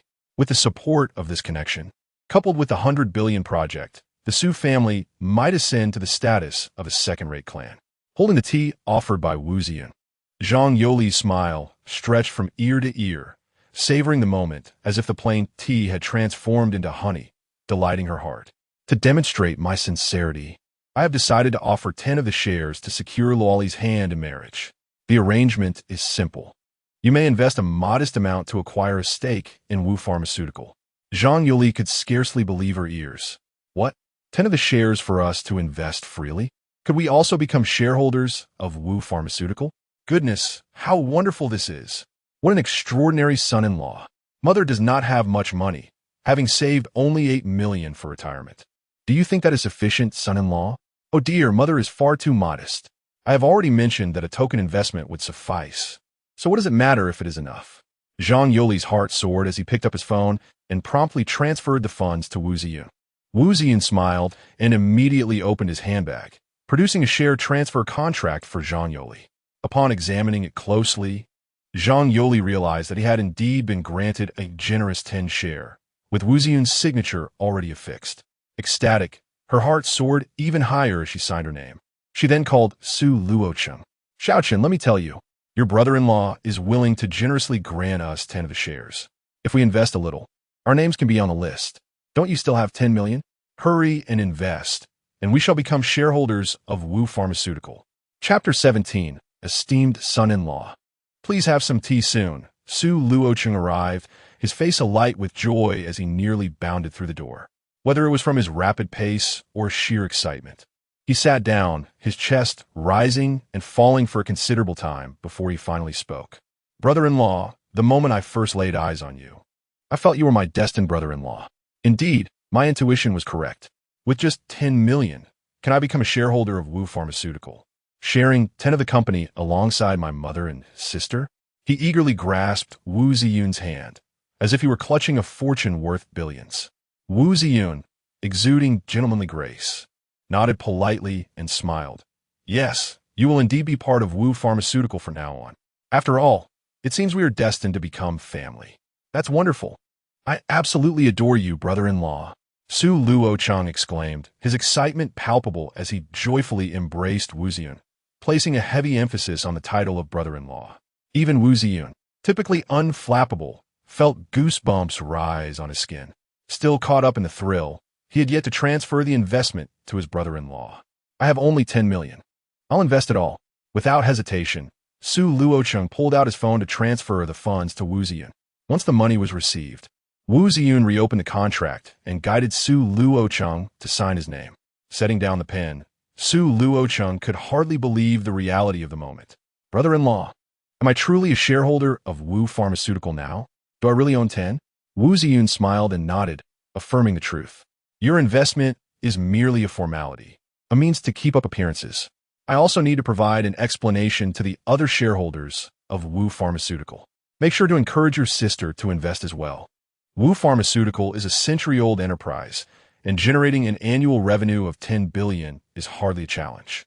With 10 ownership, your annual dividends would amount to 1 billion. 1 billion in dividends each year? Without lifting a finger, I could receive 1 billion. Su Luocheng exclaimed, his joy overwhelming. Life couldn't possibly be more delightful. Zhang Yuli, sipping the tea poured by Wu Ziyun, felt her excitement bubble over. She felt as if she might soar into the sky. If Zhang Yuli had a tail, it would surely be held high, swaying with elation. By the way, let us have Luo Li invest a bit too, contributing 10 million to this billion-dollar project as a show of good faith. Wu Ziyun's eyes sparkled. He had been waiting for this very suggestion. Yes, I need to inform Mother and Luo Li. At once, Zhang Yuli dialed Su Luoli's number. As soon as the call connected, she couldn't contain her joy. Luo Li, your brother and I have both become shareholders of Wu Pharmaceutical. You're the last piece of the puzzle. Hurry over to sign your name. And soon the three of us will collectively own 10 of Wu Pharmaceutical. Confused by her mother's sudden announcement, Su Luoli felt a wave of anxiety. Mother, what on earth has happened? How did you suddenly become a shareholder of Wu Pharmaceutical? What have you done? She bombarded her mother with questions. But Zhang Yuli struggled to convey the details clearly. I'll be right there. We'll discuss it in person. Su Luoli set aside her work and rushed over. Upon entering, she found Zhang Yuli and Su Luocheng enjoying tea with Wu Ziyun, the scene radiating warmth and familial bliss. She felt a wave of nausea, sensing that Wu Ziyun had returned to manipulate Zhang Yuli and her son once more. Mom, what on earth is happening? Zhang Yuli eagerly presented the contract she had just signed with Wu Ziyun. Luo Li, not only has Master Wu once again secured a billion-dollar project for you, but he has also formally proposed offering 10 of Wu Pharmaceutical shares as a betrothal gift. We only need to invest a small amount to become shareholders in Wu Pharmaceutical, reaping dividends of 1 billion each year. Your brother and I have already invested, hoping you would join us, as you are the main character in this affair. Su Luoli's heart sank. Ever since she received the call from the Wen Group, leading to the formal signing, she had felt as if she were in a dream. She still could not comprehend why the Wen Group had suddenly notified her to sign the contract. Was it possible that Yunzhou had softened and re-established connections to facilitate this collaboration? After all these years, no one had ever helped her unconditionally but him. Yet, what was the true nature of Wu Ziyun's involvement? Her mother always claimed he was instrumental, but she remained unconvinced. She only knew that Wu Ziyun and Li Na had deceived her, and had it not been for Zyral's timely arrival that day, the consequences could have been dire. What? 1 billion in dividends? Have you invested all your savings? Why did you not discuss such a significant matter with me beforehand? Oh dear, Luo Li, it's nothing major. Master Wu simply wishes to take care of our family. It's a guaranteed profit with fixed annual dividends. There is no need to consult you. We have the funds to invest, and we're just waiting for your contribution. Each year, we'll share 1 billion, so you should invest 10 billion as the principal. I need time to contemplate this, I'm too busy with my own career to consider investing in Wu Pharmaceutical. Moreover, I lack any knowledge in pharmaceuticals. As for Master Wu's assistance, that remains to be verified. I will check with the one group, and if it is indeed Master Wu who has facilitated this, I shall graciously present 10 billion as a token of my gratitude. Very well, I am busy and cannot linger here. Master Wu, please make yourself at home. Her demeanor, already aloof, was now tinged with disdain for Wu Ziyun, resulting in her words being frigid. The last statement was a clear dismissal. Su Luoli turned and departed, unwilling to remain in his presence any longer, sharing the same air. Wu Ziyun's expression of joy and anticipation faded into desolation. This woman was indeed challenging. Nonetheless, he had managed to secure 18 million from Zhang Yoli and her son. Reluctantly, he released his hold on them, still feeling unsatisfied. He glanced at Zhang Yoli. Mom, what do you think about this? Zhang Yoli had anticipated that Wu's 10 share would sway Su Luoli, but she remained as icy as ever. Since the divorce, he had not seen her smile. Previously, he had always thought of her as a beauty, pure as a lotus flower emerging from the water. Now, she was undeniably beautiful, yet her face was perpetually shrouded in an impenetrable frost. Zhang Yoli sighed inwardly. She must become the divine facilitator, helping her daughter to embrace love for Wu Ziyun, to emerge from the shadows of divorce and reclaim happiness. If Lu Yunzhou could accomplish it, so could Wu Ziyun, perhaps even with greater attentiveness. In contrast, while Wu Ziyun's appearance may not quite measure up to that of Lu Yunzhou, he possesses the undeniable advantage of wealth. With a mere flick of the wrist, he could relinquish a 10 stake, yielding annual dividends of staggering 1 billion. A pinnacle that the ineffectual Lu Yunzhou could never aspire to reach in his lifetime. Zhang Yuli undertook considerable psychological preparation, further solidifying her determination to facilitate a union between Su Luoli and Wu Ziyun. Well, young Wu, Luoli has been exceedingly busy these past few days. Rest assured, I shall engage in thorough discussions with her to yield a satisfactory outcome for you. No worries, mother. I am willing to wait. After all, I have no substantial evidence to support my involvement. Once she clarifies her position, she will undoubtedly be inclined to become a shareholder in our Wu Pharmaceutical Company. Wu Ziyun, shedding his former image of a reckless young master, now projected an air of cultured sophistication, tempered by a hint of grievance that even Zhang Yuli found somewhat pitiable. Young Wu, regardless of the circumstances, know that I am on your side.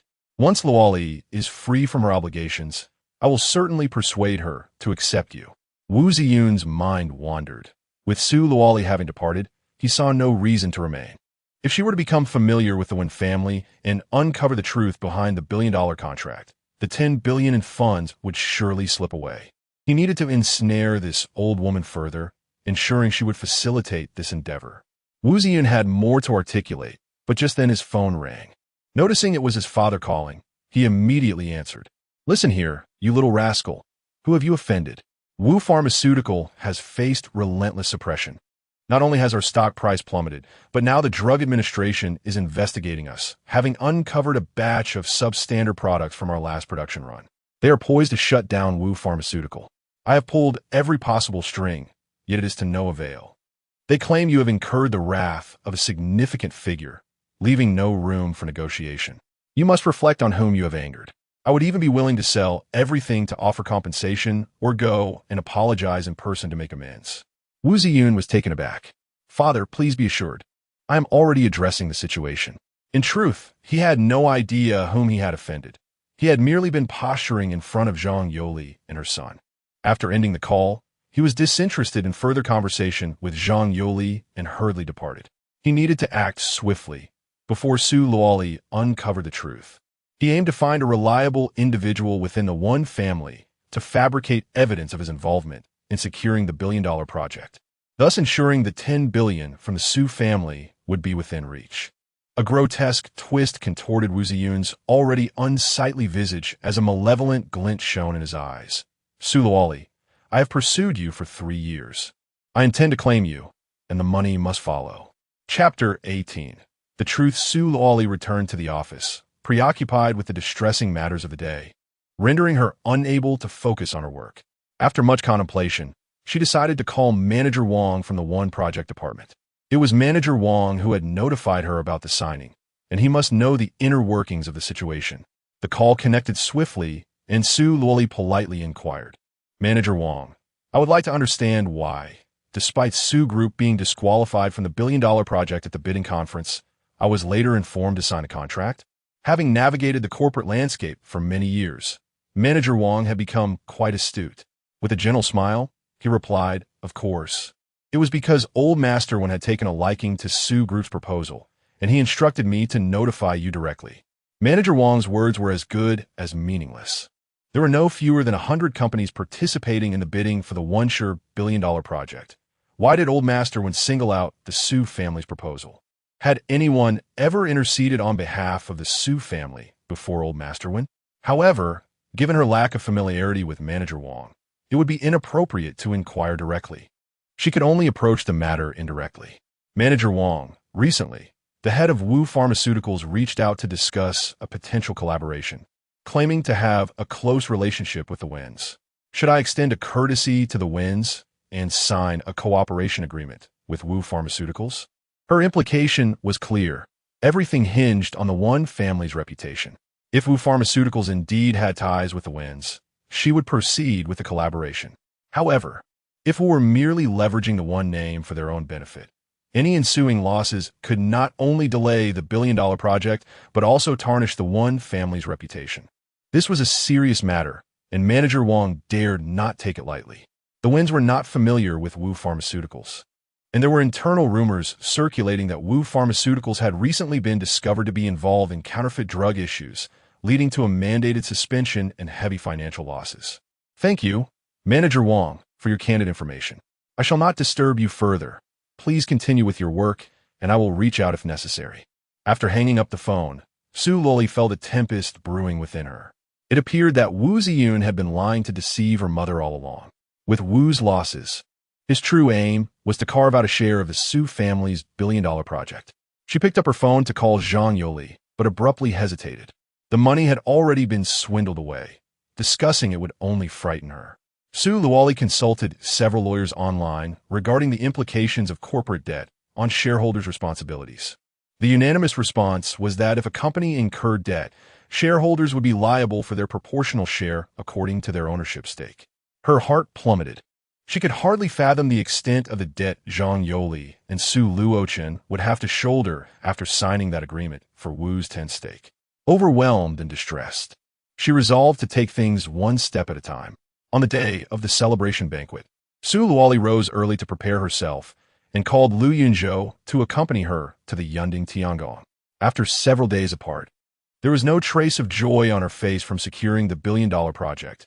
Instead, she appeared somewhat haggard, her slender figure scarcely filling the enchanting starry gown. Upon meeting, they exchanged no words, silently getting into the car. Lu Yunzhou instinctively took the driver's seat, leaning over to fasten her seatbelt. It seemed that after living together for so long, many habits remained unchanged even after their divorce. The familiar scent of sandalwood, mingled with a potent male musk, enveloped her, causing her senses to awaken. She nearly melted into him, yearning to share her recent sorrows and grievances. Stealing a glance, she observed his exceptionally handsome face, betraying no reaction. She fought to suppress her impulses, forcing out 2 words, "Thank you." Lu Yunzhou said nothing, silently driving on. The distance to Yunzhou Tiangong was not far, yet it felt as though they had traversed a century in that moment.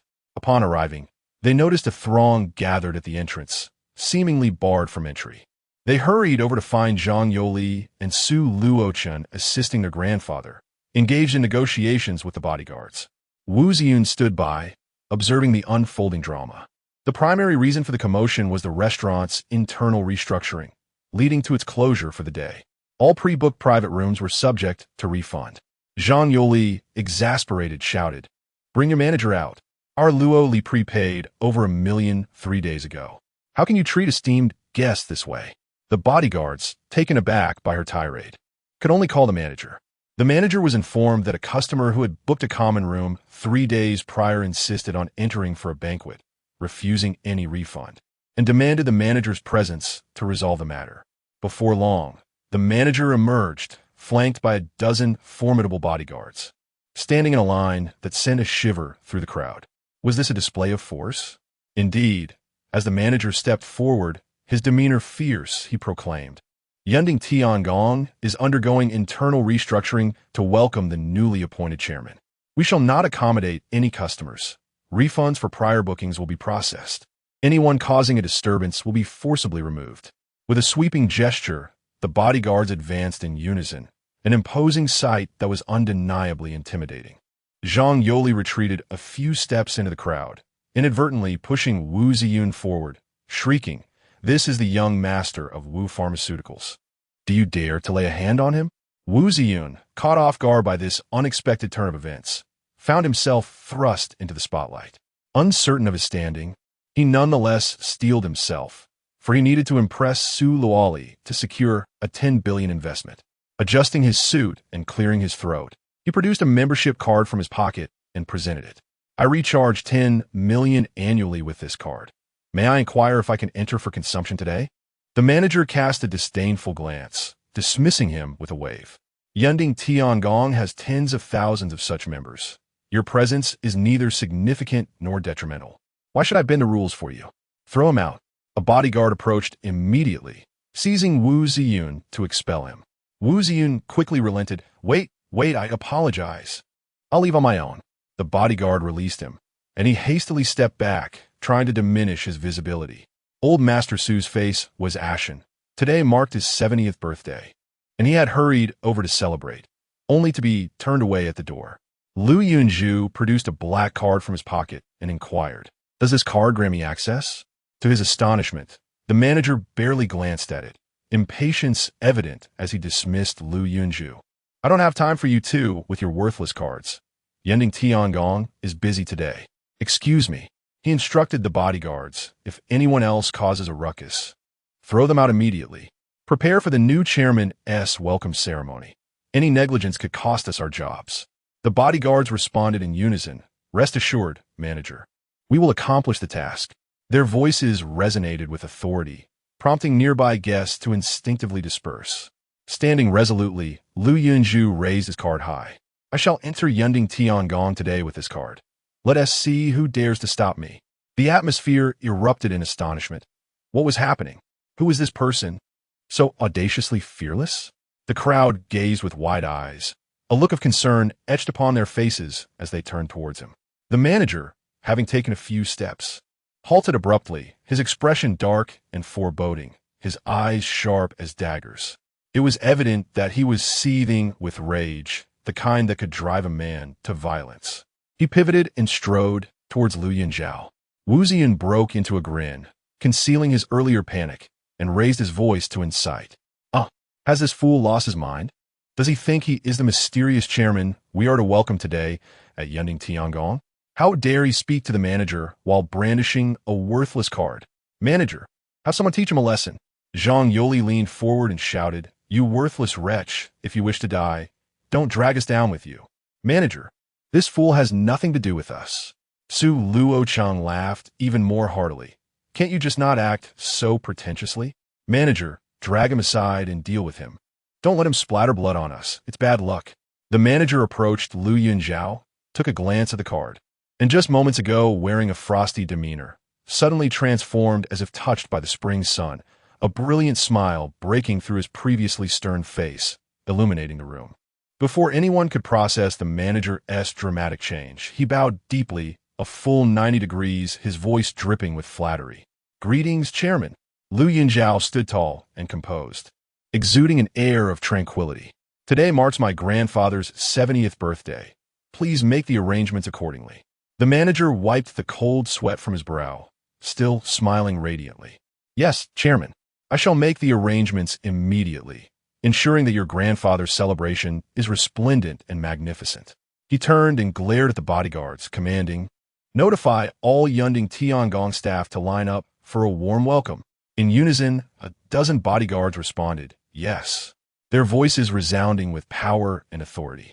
The bodyguards saluted in unison, marching in perfect formation into the premises, showcasing their rigorous training and impressive presence. Soon after, the grand doors swung open. The sound of jubilant music filled the air as a group of individuals unfurled a massive red carpet before the entrance. Emerging from within were 2 rows of elegantly dressed hostesses in vibrant red gowns, who gracefully bent slightly and gestured in welcome to the chairman. "Chairman, please." The manager bowed once more, gesturing invitingly. "Chairman, please enter with your grandfather." Lu Yunzhou proceeded, with Su Luoli on one side and Su grandfather on the other, moving slowly through the grand entrance of Yunzhou Tiangong. After a moment of astonishment, the crowd followed suit, stepping through the threshold while showering praises upon Lu Yunzhou's esteemed status. The long-frozen ice within Su Luoli's heart began to thaw, her face lighting up with a long-lost smile as she whispered softly, "Yunzhou, when did you become the chairman of Yunzhou Tiangong?" Su grandfather's expression softened, radiating warmth.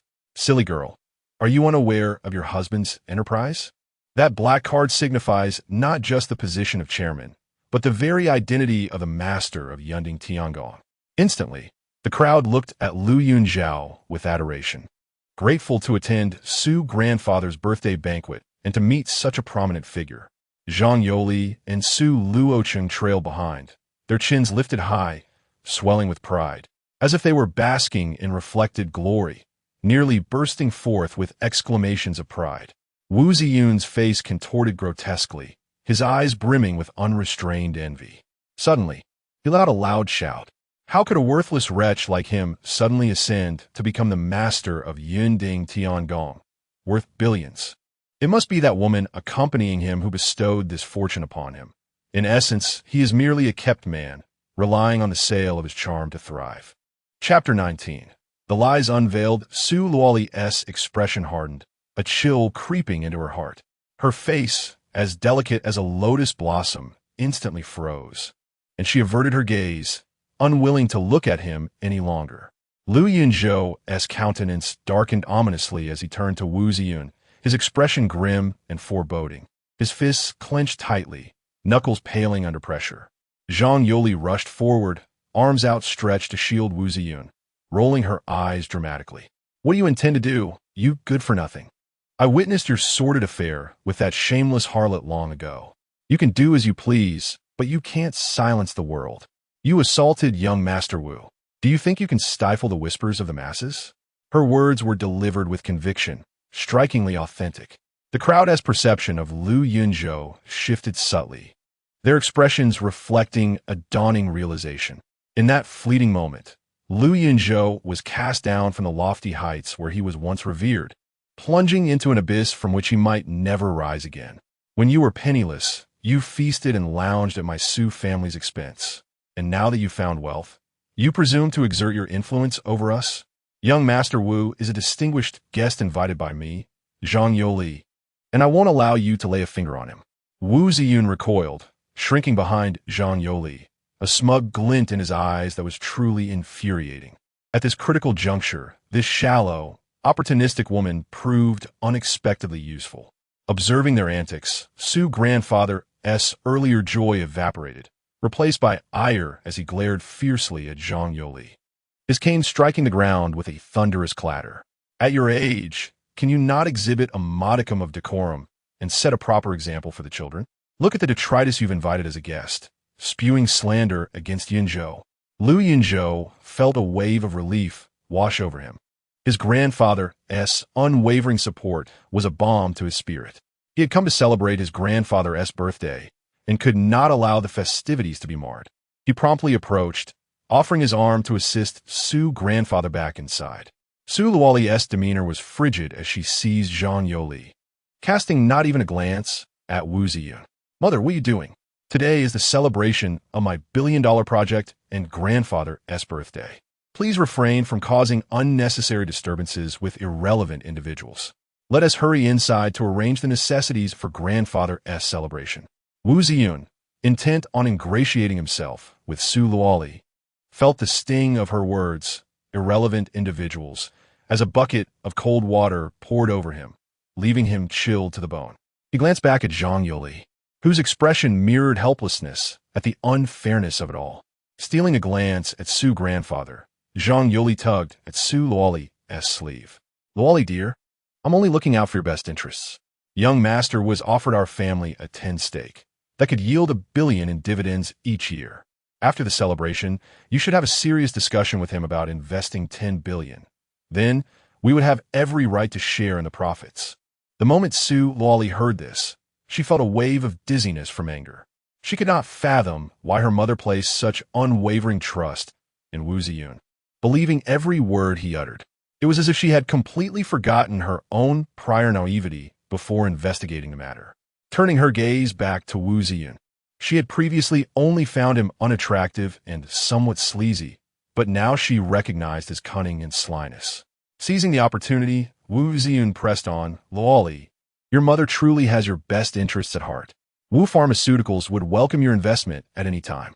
Such matters should be settled promptly rather than delayed. I can assist you in the operation of your billion-dollar project. Lu Yunzhou supported the elderly Su as they walked ahead, their conversation distinctly audible. I have often wondered why. With Wu Pharmaceuticals on the brink of bankruptcy, young Master Wu still finds the leisure to meddle in our affairs. It appears he seeks investments. However, I must say he has chosen the wrong person. The Su family has just signed a billion-dollar project and has yet to commence work. Luoli likely does not possess sufficient funds to cover your family's losses. His voice, though not loud, was enough for all those present to hear. What? Wu Pharmaceuticals is on the verge of bankruptcy? Another sensational scandal in the business world sparked a flurry of whispers and discussions among the crowd. Zhang Yoli could no longer contain herself, her anger reaching a boiling point. This useless son-in-law must have some vendetta against her from a past life. Even after being cast out, he continues to oppose her. Just as she had recently become a shareholder in Wu Pharmaceuticals, he dares to curse the company to ruin. What nonsense are you spouting, you worthless fool? The old man praises you endlessly, yet to me, you are utterly inadequate.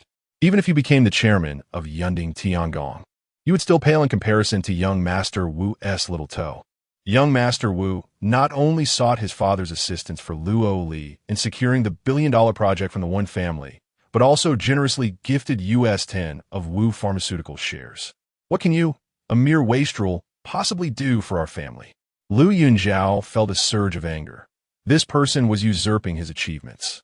It seemed entirely reasonable for Wang Zhun to bring the Wu family to ruin. He forcibly suppressed the urge to confront Wu Ziyun and spoke with deliberate calm. In fact, we ought to extend our gratitude to young Master Wu and his father. Let us promptly call young Master Wu's father, allowing Luoli to express her appreciation. Otherwise, it may appear that the Su family lacks proper decorum. Su Luoli was taken aback, realizing she had not thought to use this strategy to expose Wu Ziyun. She quickly seized the opportunity to respond. Indeed, how could we not first thank young Master Wu's father in such an occasion? As Yunzhou suggested, let's call your father to express our gratitude, and I will bring gifts to thank him in person another day. Wu Ziyun ground his teeth in secret. His father was completely unaware of this situation and had not coordinated any remarks in advance. Wouldn't making that call reveal their lack of preparation? He quickly adapted his approach. Seeing you like this brings me comfort. Everything we do for the Wu family is worthwhile. Since you are so busy, do not concern yourself with my father. I will take you to thank him in person another time. Wu Ziyun's words were impeccably crafted, making it difficult for anyone to find fault. Su Luoli found herself at a loss. Lu Yunzhou swiftly moved beside Wu Ziyun, seizing his wrist with a firm grip, his gaze icy and voice low as he stared him down. Luoli has many matters to attend to and no time to circle back to your house for verification. You must call him now. Wu Ziyun winced in pain as Lu Yunzhou tightened his grip, prompting Zhang Yoli to scream. Are you insane? Release young Master Wu at once. Unmoved by her fury, Lu Yunzhou retorted, foolish. The billion-dollar project is a gift I have bestowed upon Luoli. There is no need to repay any favors to the Wu family. This is disastrous. This fool has completely lost his mind. If you cannot assist, you ought not to claim credit and bully young Master Wu. Lu Yunzhou, uninterested in further conversation, directly extracted the mobile phone from Wu Ziyun's pocket. With a swift motion, he unlocked it using his finger and dialed his father Wu Jianlong's number. Zhang Yoli, infuriated, rushed over and raised her hand, intending to slap Lu Yunzhou. She could hardly believe that this good-for-nothing would dare strike her in front of old Master Su. After all, the news of their divorce had yet to be publicly announced, and she still regarded herself as his mother-in-law. The call connected, and Yunzhou put it on speakerphone, tightening his grip as he warned Wu Ziyun to speak properly. However, Wu Ziyun could not withstand the pressure and let out a cry of pain. Wu Jianlong, alarmed, inquires, "Ziyun, what happened?" "Dad, save me. I've been kidnapped." Yunzhou was caught off guard by this cunning ploy. What was meant to be a simple conversation was twisted into a kidnapping scenario. Consequently, he exerted more force, eliciting an even more exaggerated scream from Wu Ziyun. On the other end, Wu Jianlong grew anxious. "Who are you? Speak. Don't torment my son. What do you want? State your demands, and I will do my best to accommodate." Successfully diverting the conversation, Wu Ziyun's eyes gleamed with a hint of mischievous satisfaction. What if Yunzhou was strong? He had effortlessly diffused the situation. Yunzhou truly had a strong grip. Within just a few exchanges, beads of cold sweat formed on Wu Ziyun's forehead as he gritted his teeth, enduring the pressure. He believed that if he held firm, Yunzhou would not be able to maintain his grip indefinitely. Such reckless action would yield no results, and, in the end, it would be Wu Ziyun who faced humiliation.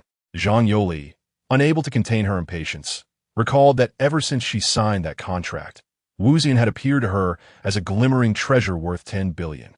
Wu Ziyun was now her personal cash cow. How could she bear to watch him being bullied? Thus, without a moment's hesitation, she interjected, "I am Su Luoli's mother, and I sincerely appreciate your assistance with our Su family's 100 billion project. Today, we are hosting a celebration at Yunzhou Tiangong. Knowing you're busy, we did not extend an invitation, but I will have Luoli bring some exquisite gifts to express our gratitude to young Wu in person on another day. Additionally, young Wu has not been kidnapped. My son-in-law merely wishes to verify how you helped us secure the 100 billion project. Please tell him the truth, quickly, or this good-for-nothing will crush young Wu." Wu Jianlong, unaware of the unfolding situation, was taken aback by the call for honesty, momentarily sparing his son. "Know if I, Wu Jianlong, had the capability to secure the one family's 100 billion project, I would have done it for myself. It is unfathomable that I would give it to your Su family. That is the reality. Let my son go." Boom! Wu Jianlong's words ignited a stir among the crowd, leading to a flurry of hushed discussions. Wu Ziyun is lying. They began to speculate. If that were true, then Wu Ziyun's earlier claim about Yunzhou being kept by a wealthy lady might also be false. Zhang Yuli was left dumbfounded. She had pressured her daughter into divorce for the sake of the 100 billion project and even contemplated forcing a union between her daughter and Wu Ziyun. Now, the father of Wu Ziyun had directly informed her that the 100 billion project had no connection to the Wu family whatsoever. Could it truly be that it was Yunzhou who had facilitated it? Yet, that seemed implausible. This good-for-nothing had achieved little over the past 3 years. How could he possibly have the capability to procure the Wen family's 100 billion project? Zhang Yoli still wished to utter something, but Yunzhou had already terminated the call, casting Wu Ziyun to the ground and placing his foot upon his chest. "You have repeatedly sown discord within my family, tarnished my reputation, harassed my wife, and usurped my achievements. Do you truly believe that my silence implies I, Yunzhou, am to be trifled with?" Wu Ziyun lay on the ground, his face swelling to a hue akin to that of pig's liver, a sharp pain coursing through his chest, leaving him in unbearable agony. Though he was convinced that Yunzhou would never dare to end his life in public, he found the current torment intolerable. A wise man does not suffer needless losses. "At that time, I had no inkling you were the master of the heavenly palace. Otherwise, not even 100 lifetimes of courage would allow me to claim your accomplishments." Yunzhou dismissed his pleas, applying more pressure with his foot. The pain in Wu Ziyun's chest felt as though it were being torn apart, and a sweet metallic taste surged in his throat. As he opened his mouth, blood spilled forth. Yunzhou's eyes glistened with rage, his voice a low growl. "Apologize." He had repressed his emotions for far too long, and once unleashed, mere physical exertion could hardly quench his fury. Chapter 20. The arrival of the wealthiest Yunzhou's complexion was pale, his gaze as cold as snow, and an aura of frost enveloped him. causing the temperature around him to plummet. All the humiliation, sorrow, and resentment he had endured in recent days seemed to converge upon that one foot. He pressed it down with force, grinding it mercilessly. Blood once again spilled from Wu Ziyun's mouth, trickling down the corner of his lips. Initially, he struggled in agony, but gradually surrendered to the pain, his arms drooping languidly as he slowly closed his eyes. Zhang Yoli was struck with horror, unable to suppress a shiver, and cried out in a high-pitched voice, "Oh my heavens! Could he be dead? This useless scoundrel has committed murder." In a frenzied state, she shoved Lu Yunzhou aside and crouched down to pull at Wu Ziyun. "Young Master Wu, how are you? Please get up." Lu Yunzhou let out a cold laugh, casting her a glance filled with the disdain reserved for fools. Remarking that his acting skills were worthy of an Oscar, such talent wasted if not on the stage. With this sudden quip, he turned and assisted the elderly Su into the house. Zhang Yoli was momentarily stunned, then looked back at Wu Ziyun on the ground. His fingers twitched, and he struggled to open his eyes, laboriously rising to his feet. He even made a grotesque face at Zhang Yoli, silently expressing gratitude for her concern and reassuring her with a silent plea. "Do not worry. I merely feigned death to extricate myself from a situation." His somewhat distorted and unseemly features attempted to convey nonchalance as he tossed his hair back. "Mother, just now my father heard my cries for help, unaware of the circumstances. He feared Lu Yunzhou might harm me and spoke accordingly. Please do not take it to heart. I came today to celebrate grandfather's birthday and to congratulate Luo Li, yet unexpectedly found myself in such an unpleasant predicament. I shall not enter and make a fool of myself." He pulled a card from his pocket and handed it to Zhang Yoli, containing 100,000 yuan. "Mother, take this for your spending money. I must take my leave now." Zhang Yoli's heart soared, her eyes sparkling with delight, yet she feigned modesty and pushed it back. "How can I accept this? You have endured such great humiliation and still wish to give me money. Besides, Luo Li has yet to accept you." Wu Ziyun cast her a sidelong glance, internally scoffing, yet maintaining a facade of politeness. "Mother, your kindness towards me is akin to that of my own mother. Surely, you need not negotiate on my behalf with Luo Li. Accept this small token, indulge in some beauty treatments, and grow ever more youthful." Wu Ziyun's words filled Zhang Yoli with immense joy, her aged face blossoming into a radiant smile. "Speak, how can I assist you? I shall surely help you well." She was so elated that she felt almost lightheaded, eager to offer her heart to Wu Ziyun. If he asked, she would find a way to pluck the stars from the heavens for him. Wu Ziyun glanced around and leaned closer to Zhang Yoli, whispering, "I have recently established a new company intended for Luo Li and need to create a seal. I would like to borrow Luo Li's seal for a moment to show it. Let us keep this a secret from her. We shall proceed quietly and surprise her later." Zhang Yoli's heart soared to the skies. One extraordinary son-in-law, offering shares in a company. It could not be any better. It seemed that having a beautiful daughter could attract such adoration, and it was all so gratifying. Zhang Yoli smiled, her eyes narrowing into slits. Her hands clasped together as she silently expressed her gratitude. "Thank heavens, I was fortunate enough to discern talent, decisively forging a connection with such a wealthy and generous son-in-law, leading to my current blessings. Such an extravagant son-in-law is truly exceptional. Understandably, I shall ensure this matter is handled with care." A glint of malice flickered in Wu Ziyun's eyes as he bid farewell to Zhang Yoli and departed. After seeing Wu Ziyun off, Zhang Yoli hurried inside. The manager had arranged for the Su family a grand banquet hall adorned with large crystal chandeliers and shimmering neon lights, exuding an air of opulence and luxury. As all the guests took their seats, Old Master Su occupied the head table, radiating vitality and good spirits. Lu Yunzhou and Su Luoli sat beside him, a handsome man and a beautiful woman, particularly eye-catching. Yet, to Zhang Yoli's dismay, she found them increasingly displeasing. She reached into her pocket, touching the 1,000,000 yuan bank card given to her by Wu Ziyun, and her disdain for Lu Yunzhou grew. She strode over and began to reprimand him, saying, "You've made it big, dressed up in a suit, looking quite the part. On such an occasion, you show up empty-handed, without a birthday gift for Grandpa? How could you neglect someone who cares for you so dearly?"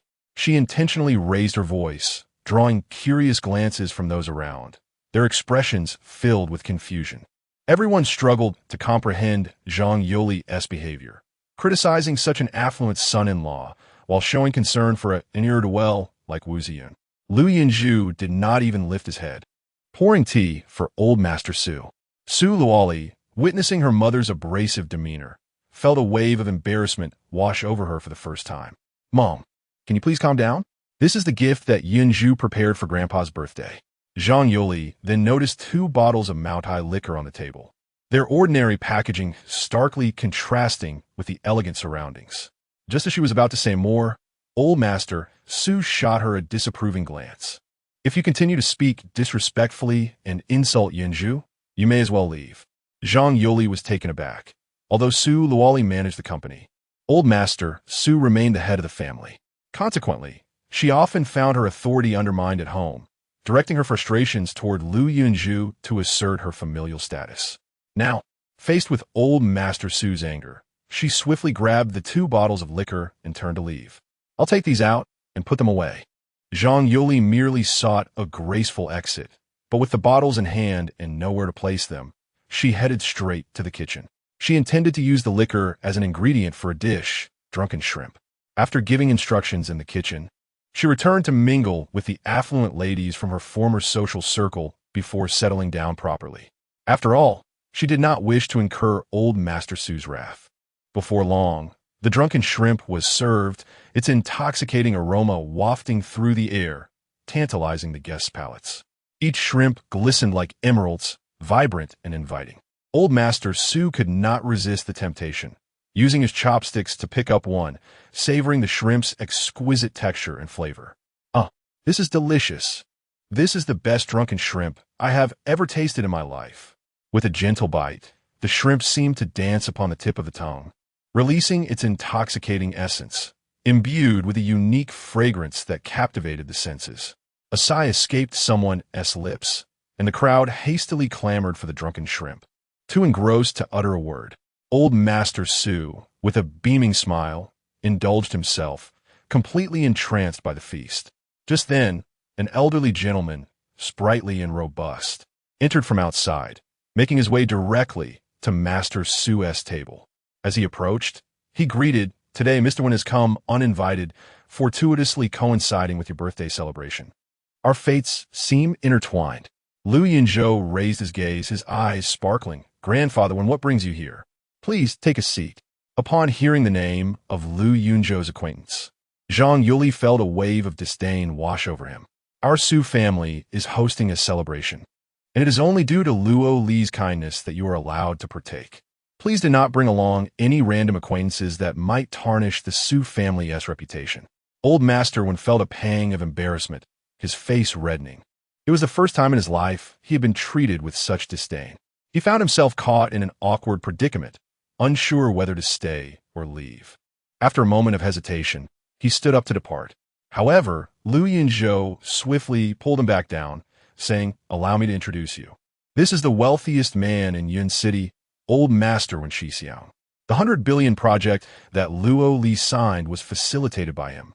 He has come to observe the festivities of the Su family." "What? This is the tycoon?" Recently, rumors had circulated that the wealthy Wen had been afflicted with an incurable illness and had little time left. Yet, the elderly gentleman before them appeared vibrant and dignified, bearing no semblance of a patient. Clang!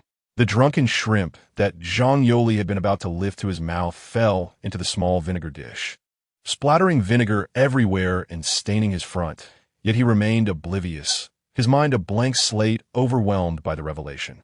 The entire table rose to their feet. Old Master Su feigned calmness, leading the others in a respectful gesture. "It is an honor for an old man like me to have the esteemed Mr. When here to celebrate. We are truly fortunate, and it brings great prestige to our humble abode. Please do sit." Old Master Wen, unperturbed, returned the gesture with a wave of his hand, his expression radiating tranquility, entirely dismissing the earlier embarrassment. "To be candid, I have come today to share a drink with young friend Lu and seek his assistance." On the surface, Su Luoli appeared composed, yet her heart was a tempest of emotions. Just days ago, she had exerted every effort to uncover old Master Wen's whereabouts. striving to establish a connection to garner favor for the 100 billion project, yet she had been met with naught but silence. To her astonishment, this figure, whom she had deemed unreachable, materialized before her, exuding warmth and approachability. "Hello, Grandfather One. I am Su Luoli, a partner in the One family's 100 billion project. I have long wished to pay my respects to you, but have lacked the opportunity. Today, allow me to express my admiration with a toast." Rising gracefully, she poured a full glass of wine and offered it to Old Master One with sincerity and poise. Old Master One accepted the glass with a smile, saying, "There is no need for formality, Su General. The matters of our collaboration can be discussed at another time. Today, let us simply enjoy our wine and revel in merriment." Leaving business aside, the aroma of this wine is vastly different from that used for drunken shrimp. Upon hearing the mention of drunken shrimp, the esteemed Mr. Su became intrigued, deftly using his serving chopsticks to place a shrimp onto a small plate for Mr. Wen. Speaking of drunken shrimp, today truly brings a delightful fortune. It is my first time in life to savor such exquisite shrimp. The culinary skills of the chef here are indeed remarkable. You must try it. Mr. Wen, upon tasting it, exhibited a look of sheer delight, exclaiming how lavish the Su family is to employ a bottle of French Moutai valued at 5 million for the preparation of drunken shrimp. It is no wonder it tastes so splendid. Zhang Yoli's expression morphed into one of disbelief, his face contorting as he stammered, "Wait, do you mean the wine used for the drunken shrimp is worth 5 million? Are you unaware of the price? Is this wine not purchased by your family? By the way, I recently gifted 2 bottles of 1980 French Moutai to Lu Xiaoyu. Were they used for the drunken shrimp?" Lu Yunzhou, gazing with curiosity at the dish of drunken shrimp, expressed his gratitude to Grandpa One for such a generous gift, which I intended to present to my grandfather for his birthday. "Yes, what about those 2 bottles? Grandpa One, if you are unaccustomed to ordinary wine, feel free to open and enjoy them." In a flurry of panic, Zhang Yoli sprang to her feet, exclaiming that those 2 bottles were unlike the wine we are consuming today, having placed them among the gifts in the back. "I must retrieve them immediately." She turned and dashed towards the kitchen, murmuring to herself, "I hope the kitchen hasn't completely exhausted them. There must be 1 bottle left. Otherwise, the Su family's billion-dollar project may very well collapse." Chapter 21. The president's mother Zhang Yoli rushed into the kitchen, calling out to the busy chefs, "Where are the 2 bottles of wine for the drunken shrimp? Bring them to me quickly. They are needed for another purpose." The chef frowned. "We have already prepared the drunken shrimp, as per your instructions. Did you not eat any?" Zhang Yoli's expression stiffened. "I brought 2 full bottles of wine. Is it not merely used as a seasoning for the shrimp? Hand over what remains." With that, she stared longingly at the stove. The chef handed her 2 empty bottles. After making so many drunken shrimps, how much could possibly be left?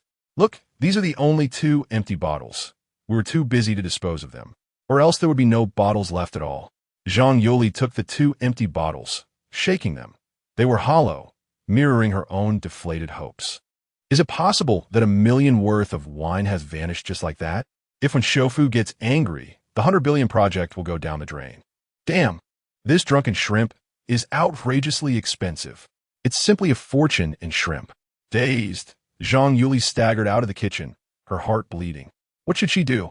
She couldn't return to the table without an explanation. If this affected Luo Li and jeopardized the 100 billion project, Old Master Su would surely be furious.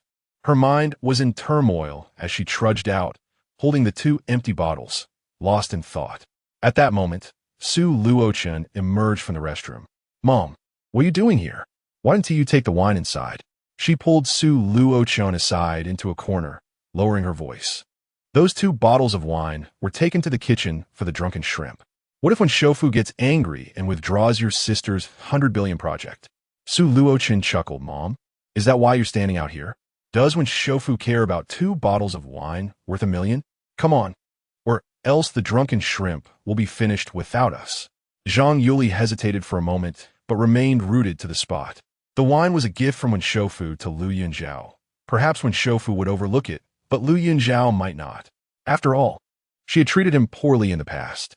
She despised the idea of being looked down upon by Lu Yunzhou over this matter. If he made a fuss, it would be quite embarrassing. As long as it did not affect their family's 100 billion project, that was all that mattered. Zhang Yuli glanced inside. Su Luo Li and Lu Yunzhou were dining with Wenshofu. The three of them engaged in cheerful conversation, radiating warmth. She simply could not fathom how the worthless son-in-law her family scorned could suddenly turn the tables mere days after his divorce, even attracting the attention of someone as significant as Wenshofu. What was even more infuriating was that he had the French Moutai worth millions, but chose not to disclose this, leaving her feeling like a fool. Speaking of which, Wu Xiao was indeed the most considerate. Wait, Luo Li was here for business. Perhaps she could take the opportunity to assist Wu Xiao with that matter. It would also allow her to receive a surprise from him later. Xiao Chun, I won't be going in. I have something to attend to, she decided firmly, turning to leave. Half an hour later, Zhang Yuli appeared at the entrance of Su Group. The receptionist, Zhao Yining, was a naive young girl who recognized her from previous visits with Su Luoli. With great courtesy, the lady inquired, "Madam, the president is not in the office today. Is there something you need?" Zhang Yuli had always held a disdainful attitude towards the employees, often elevating her chin haughtily and offering no words of courtesy to anyone. Today, reflecting on her impending actions, a sense of trepidation washed over her. Thus, with a smile, she replied, "I understand. Luo Li is hosting a celebration at the Cloud Summit Palace. I just came from there to retrieve something from her office." As she spoke, Zhang Yuli sashayed into the office. Zhao Yining, feeling anxious, called out, "Madam, you cannot enter. The president's office is a confidential area. No one is allowed in. I am the mother of Mr. Su. If others cannot enter, do you mean to say I cannot?" She retorted, "Your lack of manners is astounding. Do you believe I could have my daughter dismiss you?" The young girl, flustered, rushed forward in an attempt to block her. "However, this is company policy. If I were to let you in and the president found out, I would be dismissed as well." Zhang Yuli was infuriated, considering this employee utterly ungrateful. She swung her hand, delivering a sharp slap across Zhao Yining's face, leaving 5 bright red marks on her fair complexion. The young girl clutched her cheek, wincing in pain as tears streamed down her face. A security guard, hearing the commotion, rushed in. He was new and did not recognize Zhang Yuli. He immediately seized her, twisting her arm behind her back.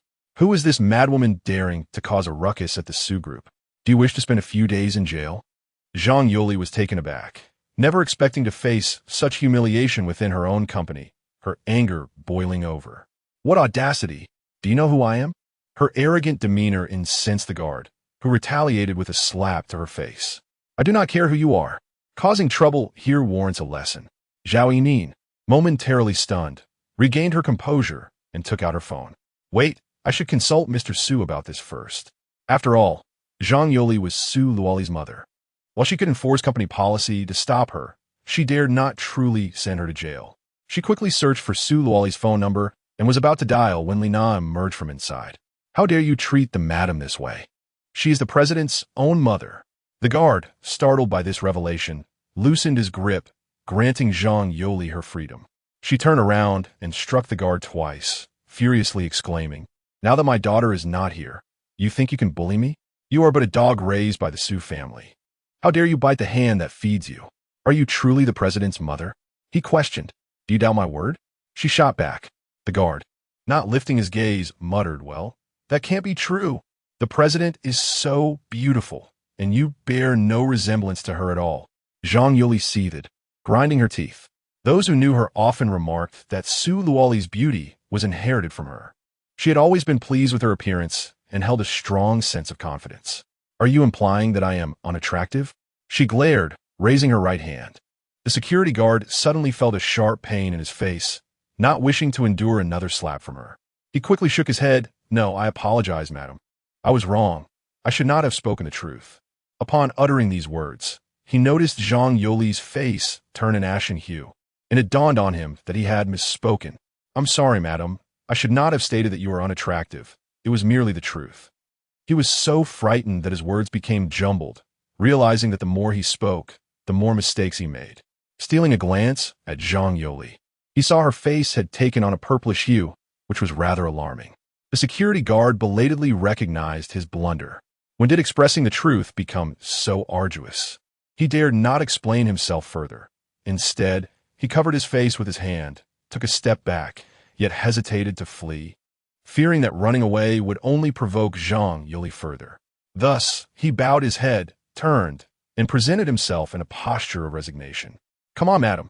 If you must vent your frustration, please strike my backside. Do not hit my face.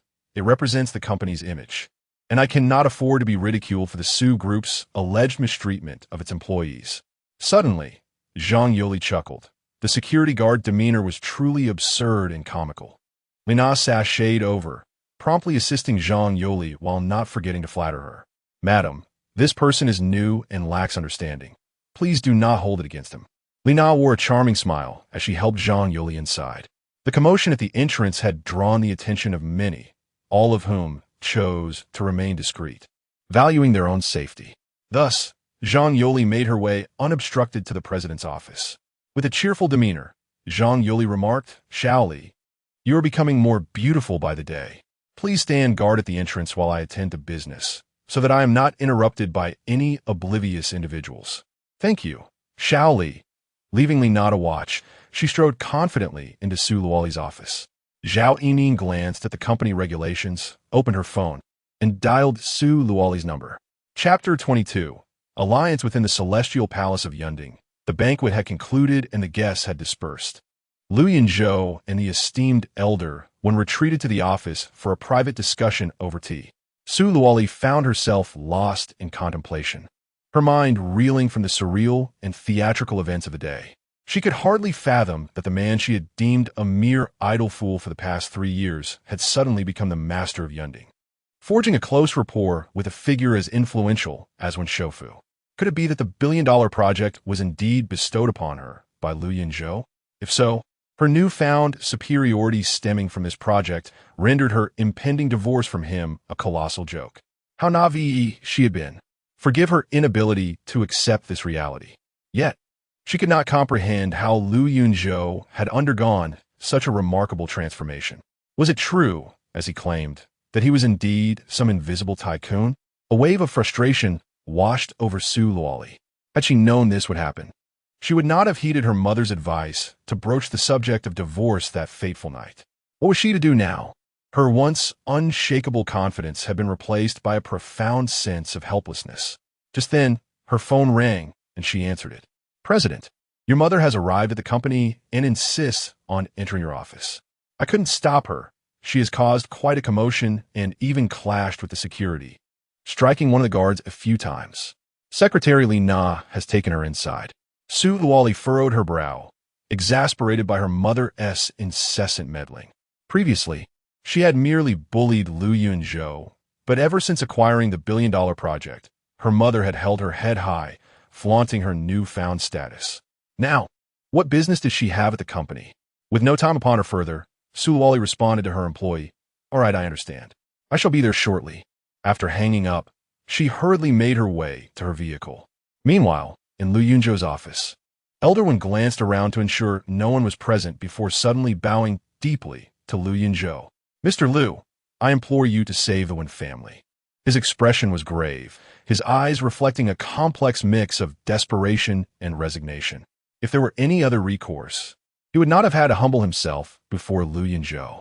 In truth, when Wen Xiao had brought him to Yunzhou, he had realized that by repelling those masked men in front of her, he had inadvertently revealed his strength, prompting the Wen family to seek his alliance. Yet, he had not anticipated the urgency of their plight. Those masked men had been affiliated with Lu Yunpeng, which was why he had intervened. It appeared that Lu Yunpeng intended to usurp the Wen family through unscrupulous means. Moreover, it was quite the coincidence that Lu Yunpeng had poisoned Elder One and attempted to abduct Wen Xiao, both of which he had been able to thwart. How small the world is, and how narrow the path of adversaries, that they had crossed paths twice in 3 years. Lu Yunpeng, it is time to settle the score, he thought. Elder One, there is no need for such formality. I shall take on this matter, but let me make one thing clear. Since you have come to me, all actions must adhere to my directives. Should your family take matters into their own hands and jeopardize the situation, I will withdraw my involvement. Elder Wen's face brightened at his words, the tension in his brow unfurling as if a weight had been lifted from his chest, allowing him to finally breathe easier. He excitedly grasped Lu Yunzhou's hand, reluctant to let go. Lu Xiaoyu did not even inquire about the old man's intentions before readily agreeing, displaying a remarkable sense of generosity and loyalty that deeply impressed the elder. Lu Yunzhou smiled faintly and said, "Grandfather One, please hold your admiration. I possess only brute strength, lacking any substantial background or influence. The adversary you wish to confront is the illustrious Lu family of the imperial capital, which may not be an easy feat." Upon hearing this, the elder did not feel disheartened. Instead, his eyes sparkled with newfound hope. Indeed, he had not misjudged the young man. That Lu Xiaoyu could deduce who the target was and still boldly accept the challenge demonstrated a commendable confidence. Trembling slightly, he retrieved a finely crafted, lustrous black jade pendant from his pocket, upon which an intricately carved character for one was faintly visible. He presented it to Lu Yunzhou, stating, "This is the family token of the One clan. To possess this token is to have the presence of the clan leader. You may mobilize the influence of the Yun city when family. The success or failure of this endeavor rests upon you. I entrust everything to you." This was indeed an unexpected boon. With the One family support, coupled with the underground network of Yun City and the Yunzhou Commerce Association, they would be more than capable of dealing with Lu Yunpa. Lu Yunzhou accepted the pendant, tucking it away, and though his heart swelled with excitement, he maintained a calm demeanor. "Thank you, Grandfather One, for your kindness. I shall respect your wishes. The first task I intend to undertake is to convene a bidding conference, instructing the One family to submit proposals within 3 days. We shall explore every project within and beyond Yun City that has potential for profit, selecting a few lucrative ventures. We will secretly initiate hundreds of 100 billion projects for long-term investment, placing the contracts under the names of your 2 granddaughters, thereby integrating the One family's vast assets across the nation, diversifying funds, and preserving strength. If the Lu family desires the One family's resources, they are welcome to take them. Any debts incurred by the One family shall be borne by them, conveniently allowing us to dismantle the Lu family." Grandfather Wen's keen eyes, sharp as those of a hawk, scrutinized Lu Yunzhou once more, and suddenly he burst into laughter. Ha ha ha! The sound reverberated through the spacious office, as if it could pierce the ceiling and soar into the heavens. His laughter was hearty, resonant, filled with a tinge of melancholy and tears of joy. How could such a simple yet brilliant plan have eluded him? Truly, the younger generation surpasses the older, and once again, he found himself in awe of Lu Yunzhou. "I entrust the One family to you. I am at ease. After the task is accomplished, all of the One family's wealth shall rightfully belong to you, as long as the One name remains intact." In that moment, the elder felt an immense weight lift from his shoulders. His weathered face, etched with the passage of time, bore the marks of hardship and solitude, yet there was a glimmer of relief. "Are you truly willing, Grandfather One? I have already faced death once. Wealth and honor are but fleeting illusions. My sole desire now is to ensure the safety of my 2 granddaughters and see them live in peace. The Lu family has wronged me gravely. Whether the billions of assets go to anyone does not matter.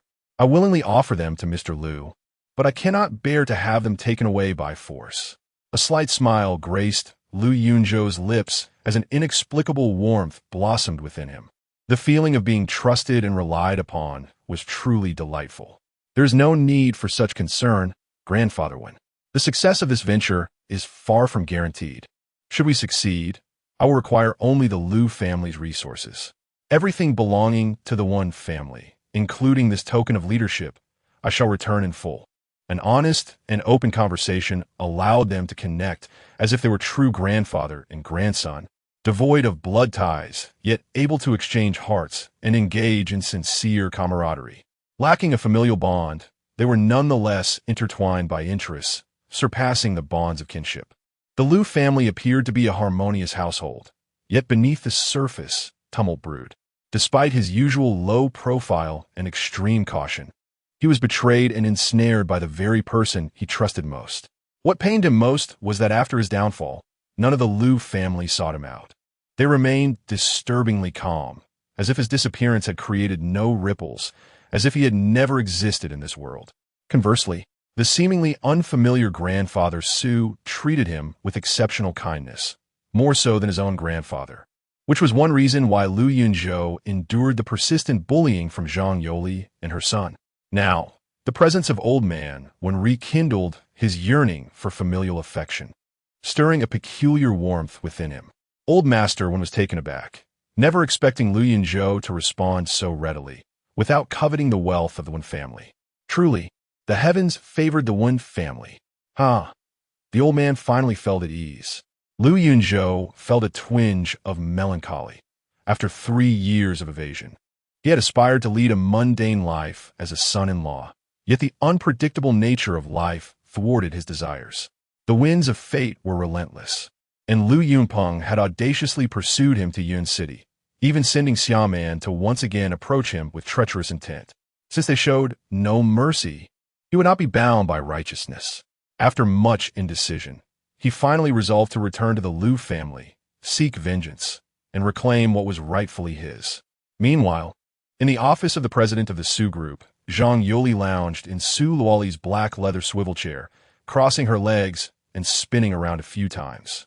So this is what it feels like to be the president, enjoying such high-end office supplies, surrounded by a throng of sycophants. She mused about mentioning to her daughter the possibility of securing a position at the company. What role might suit her? Madam, President Su has arrived. Lina, growing increasingly anxious at the door, peeked out the window. She saw Su Luoli's car pull up and the door open as she stepped out. Just days earlier, she had offended Su Luoli while trying to ingratiate herself with Wu Ziyun and was subsequently demoted. Now, pondering how to appease Zhang Yuli to speak favorably of her to Su Luoli, she felt a sudden unease. Hastily, she rushed to alert Zhang Yoli, considering that if there were no pressing matters, the president would not become upset enough to punish her. Madam, the president is coming upstairs. Have you completed your task? Zhang Yoli, lost in daydreams of the power of the presidency, was jolted to attention by the shout. She sprang up, quickly rummaging through her drawer for the company seal. Su Luoli exited the elevator with purpose, heading straight for her office, and noticed Lina lurking at the door, anxiously glancing around. It's that Lina causing trouble again. Fury ignited within her, and her already cool demeanor turned icy. The president's wife is in the office. Upon sensing the gravity of the situation, Lina timidly spoke up. In the office? The moment Su Luo heard this, memories of Zhang Yuli and Su Luo Chan clandestinely signing a contract with Wu Ziyun behind her back flooded her mind, accompanied by an ominous premonition that surged within her, making her eyelids twitch uncontrollably. With a swift motion, Su Luo delivered a sharp slap, exclaiming, "Do you perceive the company's regulations as mere trifles?" Lina gasped, instinctively covering her cheek, gazing at Su Luoli in disbelief. But that's your mother. What can I do if she wishes to enter? It was evident that she felt discontented, her eyes brimming with grievance. When you joined the company, I trained you in professional skills, and what I expect you to adhere to are the company's rules and regulations, which provision mandates that you must pander to my family. Indeed, she is my mother, but if you do not grant her access, how could she possibly enter? Zhang Yuli, in a flurry of confusion, rummaged through every drawer until she finally discovered the company seal hidden within a compartment. She promptly seized it and placed it into her bag. Meanwhile, Su Luoli's voice resonated from the doorway as she reprimanded Lina. If any issues arise in the company today, you shall bear the full legal responsibility. Upon entering the office, Su Luoli was met with the sight of utter disarray, as if it had been ransacked. Chapter 23. The Zhao father and son have perished. Su Luoli felt a wave of dizziness wash over her, steeling herself against the doorframe. She composed her thoughts and fixed her icy gaze upon Zhang Yoli. "Mother, what are you doing?" Zhang Yoli, feeling a sense of guilt, nervously adjusted her handbag, her eyes darting about. She believed her daughter to be exceedingly obstinate. Should she learn of young Master Wu's intentions regarding the company, she would undoubtedly reject the notion. It would be wiser to first take the company seal to young Master Wu, allowing him to complete the engraving and finalize the transfer procedures. By then, even if Luoli disagreed, she would be powerless to object. This way, a new company would emerge, and Luoli would be overwhelmed. How amusing. Casting a lingering glance at the genuine leather swivel chair, she was filled with boundless imaginings. I haven't done anything, dear. I simply noticed that your space is a bit disordered and thought I could assist in tidying it up. Since you're here, I shall leave you to it. Take your time. Zhang Yuli tightened her grip on her handbag, circumvented Su Luoli, and fled the office, as if pursued. The moment Lina spotted her, her eyes lit up, and she hurried over, grasping her hand. Madam, this is something that President Su disallows. I might face repercussions for this. Please advocate for me in front of her. Zhang Yuli patted her chest in assurance. No worries, that's my daughter. She won't blame you. I'll have a word with her when I get home. I must take my leave now, goodbye. As she spoke, she gently pushed Lina aside, hastening away as though fearing she might be constrained. Su Luoli began to tidy her desk, organizing the disarray, yet she found nothing amiss. However, she remained displeased with her mother's unwarranted intrusion into her private space. Emerging with a stern expression, she glared at Lina, recalling Wu Ziyun's various misdeeds. She concluded that the secretary could no longer remain. Lina, I do not wish to elaborate on matters of principle. Please proceed to the finance department to settle your wages and depart. Lina instantly grasped the gravity of the situation, her demeanor shifting to one of panic. President, please grant me another chance. Before she could finish, Su Luoli had already turned and re-entered her office, slamming the door shut behind her. Alone in her office chair, Su Luoli stared blankly ahead, weariness and despondency etched across her face. For reasons unknown, despite the celebration of the successful signing of a billion-dollar project, she felt no joy in the achievement. The figure of Yunzhou lingered in her mind, a specter that refused to dissipate. In the past, their time together had elicited little feeling, but since his departure, she had encountered one misfortune after another. With him always coming to her aid, rationality dictated that she should not trouble him further. Yet in truth, without Yunzhou, she found herself incapable of accomplishing anything, entirely dependent on him. It was only now that she recognized his significance, prompting thoughts of him to intrude at every turn, whether her eyes were open or closed. After much contemplation, she could only transform her myriad thoughts into a deep sigh, setting them aside to disengage her mind. With a sense of ennui, she unlocked her phone to browse the web in search of distraction. Suddenly, a news headline flashed before her. The king of the underworld, his only son, dies suddenly amid revelry. His grief-stricken father passes away soon after. In a state of shock, Su Luoli quickly skimmed through the entire article. It recounted how Zhao Xian Yu had indulged in revelry at nightclubs with numerous women for 3 consecutive days and nights, ultimately succumbing to exhaustion. His father, Zhao Batian, unable to bear the anguish of losing his son, followed suit. This news abruptly pulled Su Luoli's thoughts back to the events of that day. She vividly recalled how Zhao Xianyu had been struck by Yunzhou's kick to his groin, leaving him incapacitated. When she had gone to apologize that afternoon, Zhao Batian had explicitly stated that his son was ruined, destined to never be a man again. How had he suddenly perished after cavorting with so many women? A terrifying thought flashed through her mind. It was Yunzhou. Overcome with fear, she remembered being faint from Zhao Batian's unwelcome advances and waking up in Yunzhou's embrace. The more she pondered, the more her heart trembled. Shaking, she retrieved her phone and dialed the number she had memorized long ago. An overwhelming desire to hear his voice surged within her, as if the tragedy had befallen not the Zhao family, but Yunzhou instead. In the past, he had always answered her calls promptly. However, this time, she dialed repeatedly, only to be met with silence. Panic seized her. If it were true that Yunzhou was responsible for the demise of the Zhao father and son, the consequences would be unfathomable. Lost in her thoughts, she became increasingly convinced of his involvement, never imagining that he would go to such lengths for her sake. A tumult of emotions surged within her, sweetness, bitterness, and despair, culminating in profound heartache. She obsessively dialed his number, yearning to hear his voice. Even a mere acknowledgement would suffice to bring her solace. She lost count of how many times she had called when, suddenly, the call connected. Yunzhou's deep, melodious voice tinged with urgency, broke through. Luoli, what is wrong? Why did you call so many times? In that moment, Su Luoli felt as if she were a solitary camel wandering through a desolate desert. Finally stumbling upon an oasis, hope flickered back into her life. Hearing his voice brought her immense joy, and tears of relief streamed down her cheeks. All her worries evaporated, transforming into silent tears of longing. What's the matter? Are you crying? His inquiry was filled with both urgency and tenderness. I just saw the headline about the Zhao family, and I was worried about you.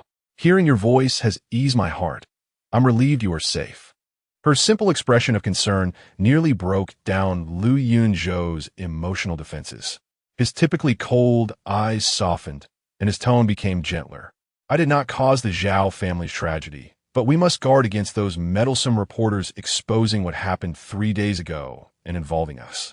I am handling the situation, and I had muted my phone. In truth, Lu Yunzhou had been engrossed in managing this matter, but he had silenced his phone upon seeing Su Luoli's call.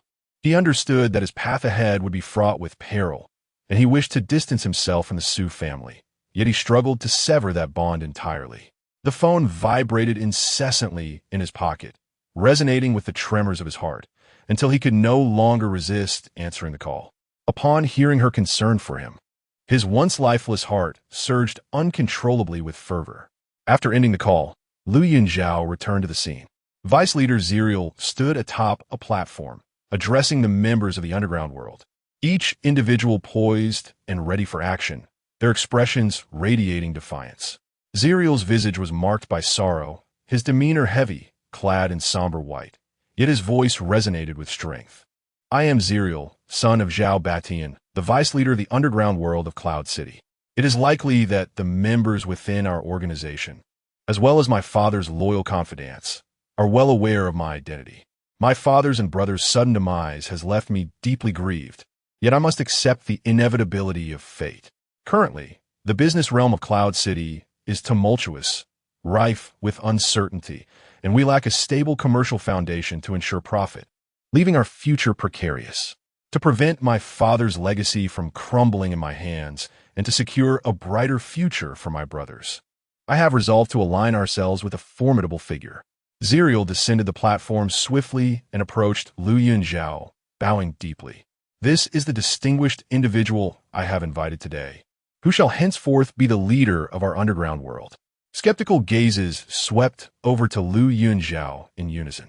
He stood tall, nearly 6 feet 3 inches, his strikingly handsome face starkly contrasting with the surrounding environment of the underground.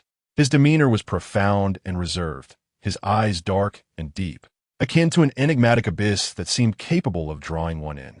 Is this truly the prominent figure the vice leader spoke of? Ha ha! Laughter erupted, reverberating throughout the underground world, imbued with a captivating charm that stirred the crowd. Zerial, your intentions to forge a path for everyone are commendable, yet the individual you have chosen to ally with is exceedingly unreliable. One might mistakenly believe you are orchestrating a talent show.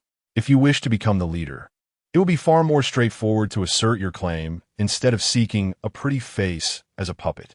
As one voice led the way, the crowd began to jeer in agreement.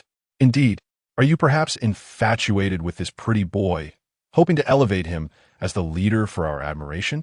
The vice leader truly has a grand vision, unafraid that we might covet his beauty. What significance does this effeminate man hold? What remarkable status or capabilities does he possess that warrants the vice leader's support? The crowd was a cacophony of anger, mockery, disdain, and indifference. The atmosphere grew chaotic, and before Zerial could introduce Lu Yunzhou, he was met with ridicule. The clamor intensified, growing increasingly ludicrous and vulgar.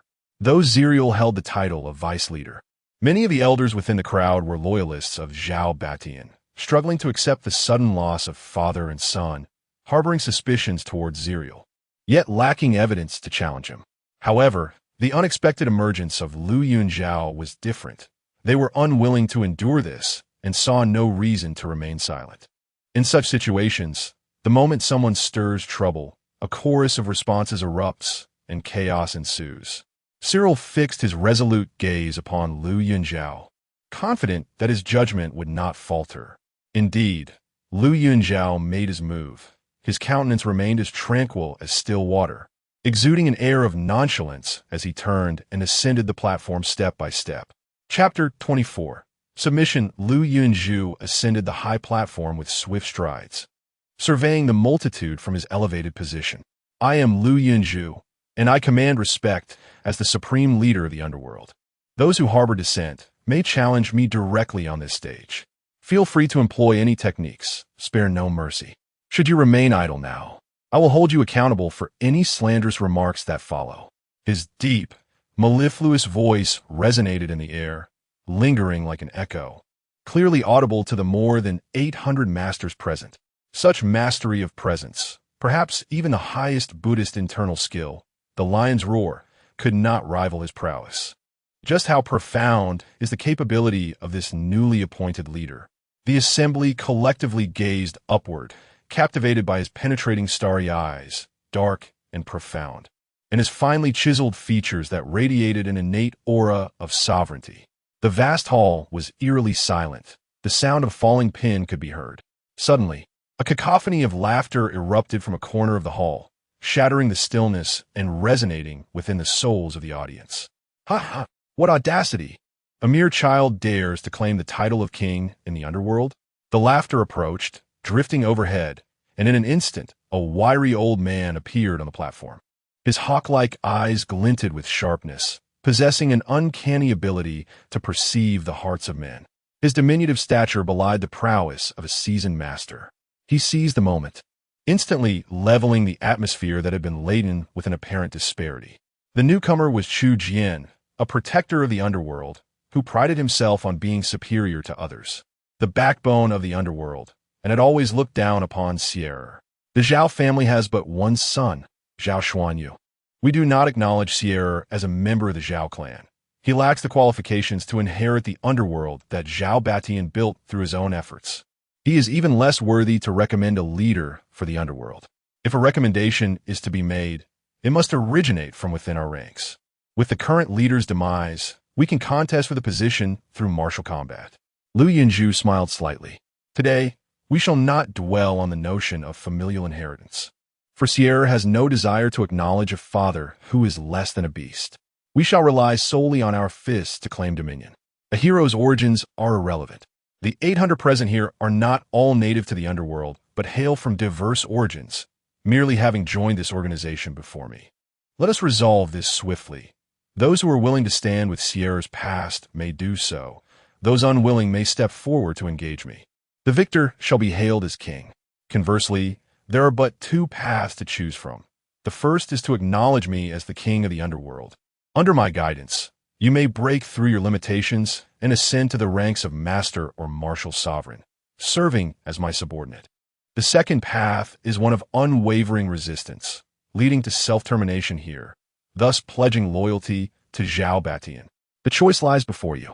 He spoke with a disarming smile, rendering the life-and-death struggle seem as light as casual conversation among friends. His voice remained deep and magnetic, yet when he spoke, he subtly infused his words with internal energy, piercing the ears of the audience like a deadly melody, an acute pain threatening to rupture their eardrums. The martial artists below the master level could scarcely endure it, feeling the agony traverse their eardrums and spread to their heads, as if their very minds were on the brink of explosion. He spoke with confidence, yet without shedding a drop of blood, and in an instant, more than half of the onlookers fell to the ground, writhing in agony. Cyril felt a surge of alarm, grateful for his foresight in aligning himself with such a formidable figure. This remarkable individual would undoubtedly become his greatest ally on the path to success. Stepping aside, he called out powerfully, "Those willing to follow Mr. Liu, please join me. Together, we shall transcend the Grand Master realm." For those who had already attained the master level, advancing to the martial sovereign was a prospect too enticing to ignore. It was the lifelong aspiration of martial artists, a pinnacle many could only dream of reaching. Cyril's original followers moved to his side, swelling their ranks to over 600, while merely 100 remained hesitantly rooted in place, looking up at Chu Jian. They awaited his words, for Liu Yunzhou's terms were undeniably tempting. If he could offer them similar prospects, they would surely choose to follow him instead. Chu Jian, however, found himself unsettled. As a martial sovereign, he prided himself on being superior to Cyril, which emboldened him to oppose him. Yet, how could he possibly assist others in breaking through to the Grandmaster or martial sovereign levels? Liu Yunzhou, before making such grandiose claims, should consider his own capabilities. His bravado might impress only the gullible and the impatient. Achieving a breakthrough to Grandmaster was already a Herculean task, let alone aiding others in reaching martial sovereign. Wasn't that sheer folly? Perhaps he was merely suffering from delusions of grandeur, feeling the disdain of his mother-in-law. Chu Jian erupted into laughter, and his subordinates echoed his mirth, taunting, "Come on, Liu Yunzhou, we grant you the opportunity to prove yourself." This was a blatant provocation. Not only did they dismiss Liu Yunzhou with contempt, but they also insulted him profoundly. The current situation was akin to placing Liu Yunzhou on a scorching grill with no avenue for retreat. Failure meant death. If he could not display sufficient strength, he would not only fail to sway the remaining 100, but might also lose the allegiance of the 600 who had just sided with him. Without offering an explanation, Liu Yunzhou moved swiftly, appearing before Chu Jian and effortlessly tossing him aside. With a resounding thud, Chu Jian found himself sprawled on the ground. The entire exchange transpired in the blink of an eye, so swiftly that it felt as though it had never occurred. Chu Jian was momentarily blinded by a shadow, only to find himself on the ground, terror gripping him as he exclaimed, "A martial emperor? You have actually achieved the level of martial emperor. My heavens! I never thought I would witness such a being in my lifetime. But can you truly aid us in advancing? Whether I can assist you in your ascension is something you will discover for yourself," Liu Yunzhou replied. "How shall I test this?" Chu Jian pondered as he attempted to rise, flexing his limbs and discovering, to his astonishment, that he was uninjured. He regarded Liu Yunzhou with suspicion, scrutinizing his facial expressions for any sign of deceit. If he could indeed facilitate his ascendance to martial emperor, what would it matter to acknowledge him as his master? Liu Yunzhou beckoned to Cyril. "You have been under my influence for 3 days now. Have you noticed any changes?" Cyril's eyes sparkled with excitement, and I felt an invigorating rush throughout my body, as if my meridians had been unblocked, resulting in a significant enhancement of my abilities. "I'm deeply grateful to Mr. Liu for the medicinal gift. Excellent. This is precisely the effect I desired. Though your time of medication has been short, and you are just beginning to show improvement, it is sufficient for dealing with the martial sovereign Chu Jian. Go forth and subdue him." His voice remained deep and magnetic, exceedingly pleasant to the ear, yet causing no harm to anyone's eardrums. Cyril stretched and flexed his muscles, the joints in his hands cracking audibly from his practice, his entire being brimming with vigor. He approached Chu Jian and delivered punch. Remarkably, Chu Jian was caught off guard and received the blow squarely on his face. Covering his rapidly swelling cheek with one hand, he gazed at Cyril in astonishment, disbelief etched across his features. He quickly regained his composure, his eyes alight with excitement, and shouted, "Another punch! I want to see just how much you've improved." Cyril swung his fists, targeting Chu Jian's vital areas. Chu Jian, fully alert, attempted to respond, but found himself slightly at a disadvantage. In a moment of carelessness, he was struck several times more. If it weren't for the unmistakable pain coursing through him, he would hardly believe this was reality. Cyril, a novice master, having taken the pills from Liu Yunzhou for just 3 days, was capable of defeating a formidable figure like Chu Jian. Despite the blows he endured, his heart soared with joy. If he were to receive further training, he would undoubtedly ascend to the rank of martial emperor. It is said that ascending to martial emperor requires exceptional talent, with odds slimmer than 1 in a billion. In the past century, only 3 martial emperors have emerged globally. Lost in thought, Cyril's fist came rushing in, and before he could evade, he was sent careening sideways, crashing heavily to the ground. Good heavens! Cyril had actually sent the martial sovereign Chu Jian flying. He had only been trained by Liu Yunzhou, the chief, for 3 days. The onlookers were no longer composed. Witnessing Cyril's ascension felt as though they themselves were on the brink of becoming future masters or martial sovereigns. Brimming with boundless anticipation for what lay ahead, we pay homage to the chief. We shall follow the chief unwaveringly, ready to face any peril. Chu Jian's subordinates rushed to kneel, paying their respects without a moment to consider forming ranks elsewhere. Seeing his subordinates display such lack of resolve, Chu Jian was not surprised. His own astonishment was no less than theirs.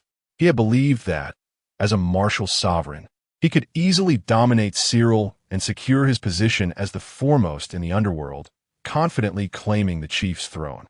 Little did he expect to be sent flying by a single punch from Cyril. Recognizing the tide had turned, Chu Jian felt a tumult of emotions. His gaze complex as he looked towards Lu Yunzhou, this unassuming son-in-law of the Su family. What made him so powerful that others had no choice but to submit? Now, what should he do? Chapter 25. The show must go on. The once vibrant confidence of Chu Jian had dissipated, replaced by a profound sense of despair and dejection. He recognized that the current situation was far from promising. The sudden rise of Cyril left him utterly astonished and powerless, while Lu Yunzhou's capabilities surpassed his wildest expectations. Taking a deep breath, he sought to regain his composure. The circumstances before him were irrevocable. His ascent in the underworld had been arduous, and surrender was not an option. At that moment, Lu Yunzhou approached him, bending slightly to extend a hand, urging him to rise. Chu Jian stared in disbelief at the long, elegantly defined hand before him. "You want to kill me?" he asked incredulously.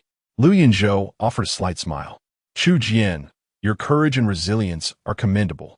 If you can pass my test, not only will you have the chance to reclaim all that you have lost, but you will also surpass your former glory." Furrowing his brow, Chu Jian inquired, "What is the nature of this test?" His eyes sparkled with anticipation. "Prove your worth," Lu Yunzhou replied firmly. "Dedicate yourself to rigorous training and elevate your strength. Even if you cannot attain the rank of martial sovereign, strive to reach Cyril's current level of power. Should you succeed in my test, you will become the second in command of the underworld, with Cyril as the leader." Hearing these words, Chu Jian felt a stir of hope within him. He recognized this as an opportunity. Although reluctant, he understood that his current abilities were woefully inadequate. "Very well, I accept your test," Chu Jian stated solemnly. "As long as you are willing to guide me, I will exert every effort." Lu Yunzhou nodded approvingly. "Excellent. Your bravery is admirable. From this moment forth, you are all to follow my directives and training." Chu Jian was once again taken aback by Lu Yunzhou's magnanimity, realizing how small-minded he had been. "So, with one as the leader and another as the second, where do you sit?" he asked. "I remain as I am. Simply call me Mr. Lu." Chu Jian paused for a moment, then quickly regained his composure, kneeling and clasping his hands in reverence. "I pay my respects to Mr. Lu. I will lead my former subordinates to pledge their allegiance, ready to follow your and the leader's commands." Known for his straightforwardness, Chu Jian was one of the few martial sovereigns in the nation, yet, having made no progress in years, he struggled to break through despite his relentless efforts. Now, with an opportunity before him, pride was of no consequence. "Very well, we must unite as one," Lu Yunzhou declared. "To avoid unfavorable trends or negative influences, I shall establish a security company, assigning everyone to leadership roles within various corporation security departments. With fixed salaries of $1 million a year or more, you will all have legitimate employment, no longer relying on sporadic, illicit earnings." "Excellent," someone shouted, leading to a resounding applause that echoed through the air. They could hardly fathom that those who once risked their lives in the black market would one day be legitimized, enjoying stable employment with such substantial incomes. Lu Yunzhou, observing the awe-inspiring scene and the accolades bestowed upon him, simply smiled faintly. "However, this is merely the beginning. Our ambition is to reign supreme over the commercial realm of Cloud City, to command all enterprises within its borders, and to repel any external invaders, whether they be foreign tycoons or the affluent families from the imperial capital. We must unite and stand resolutely against any encroachment upon the business landscape of Cloud City." A profound silence enveloped the group, for they understood the formidable nature of the challenge ahead. Yet they also recognized that with a leader like Lu Yunzhou at the helm, they possessed the courage to resist. This band of streetwise rogues, who had always thrived in a cutthroat environment, suddenly transformed into a righteous force, fueled by a burgeoning pride to defend Cloud City and its commercial integrity. Lu Yunzhou produced a box of golden pills and handed it to Zerial, proclaiming it to be the Golden Essence Pills, renowned for their ability to refine one's essence and enhance one's strength. He distributed these to the assembly, who received them with heartfelt gratitude.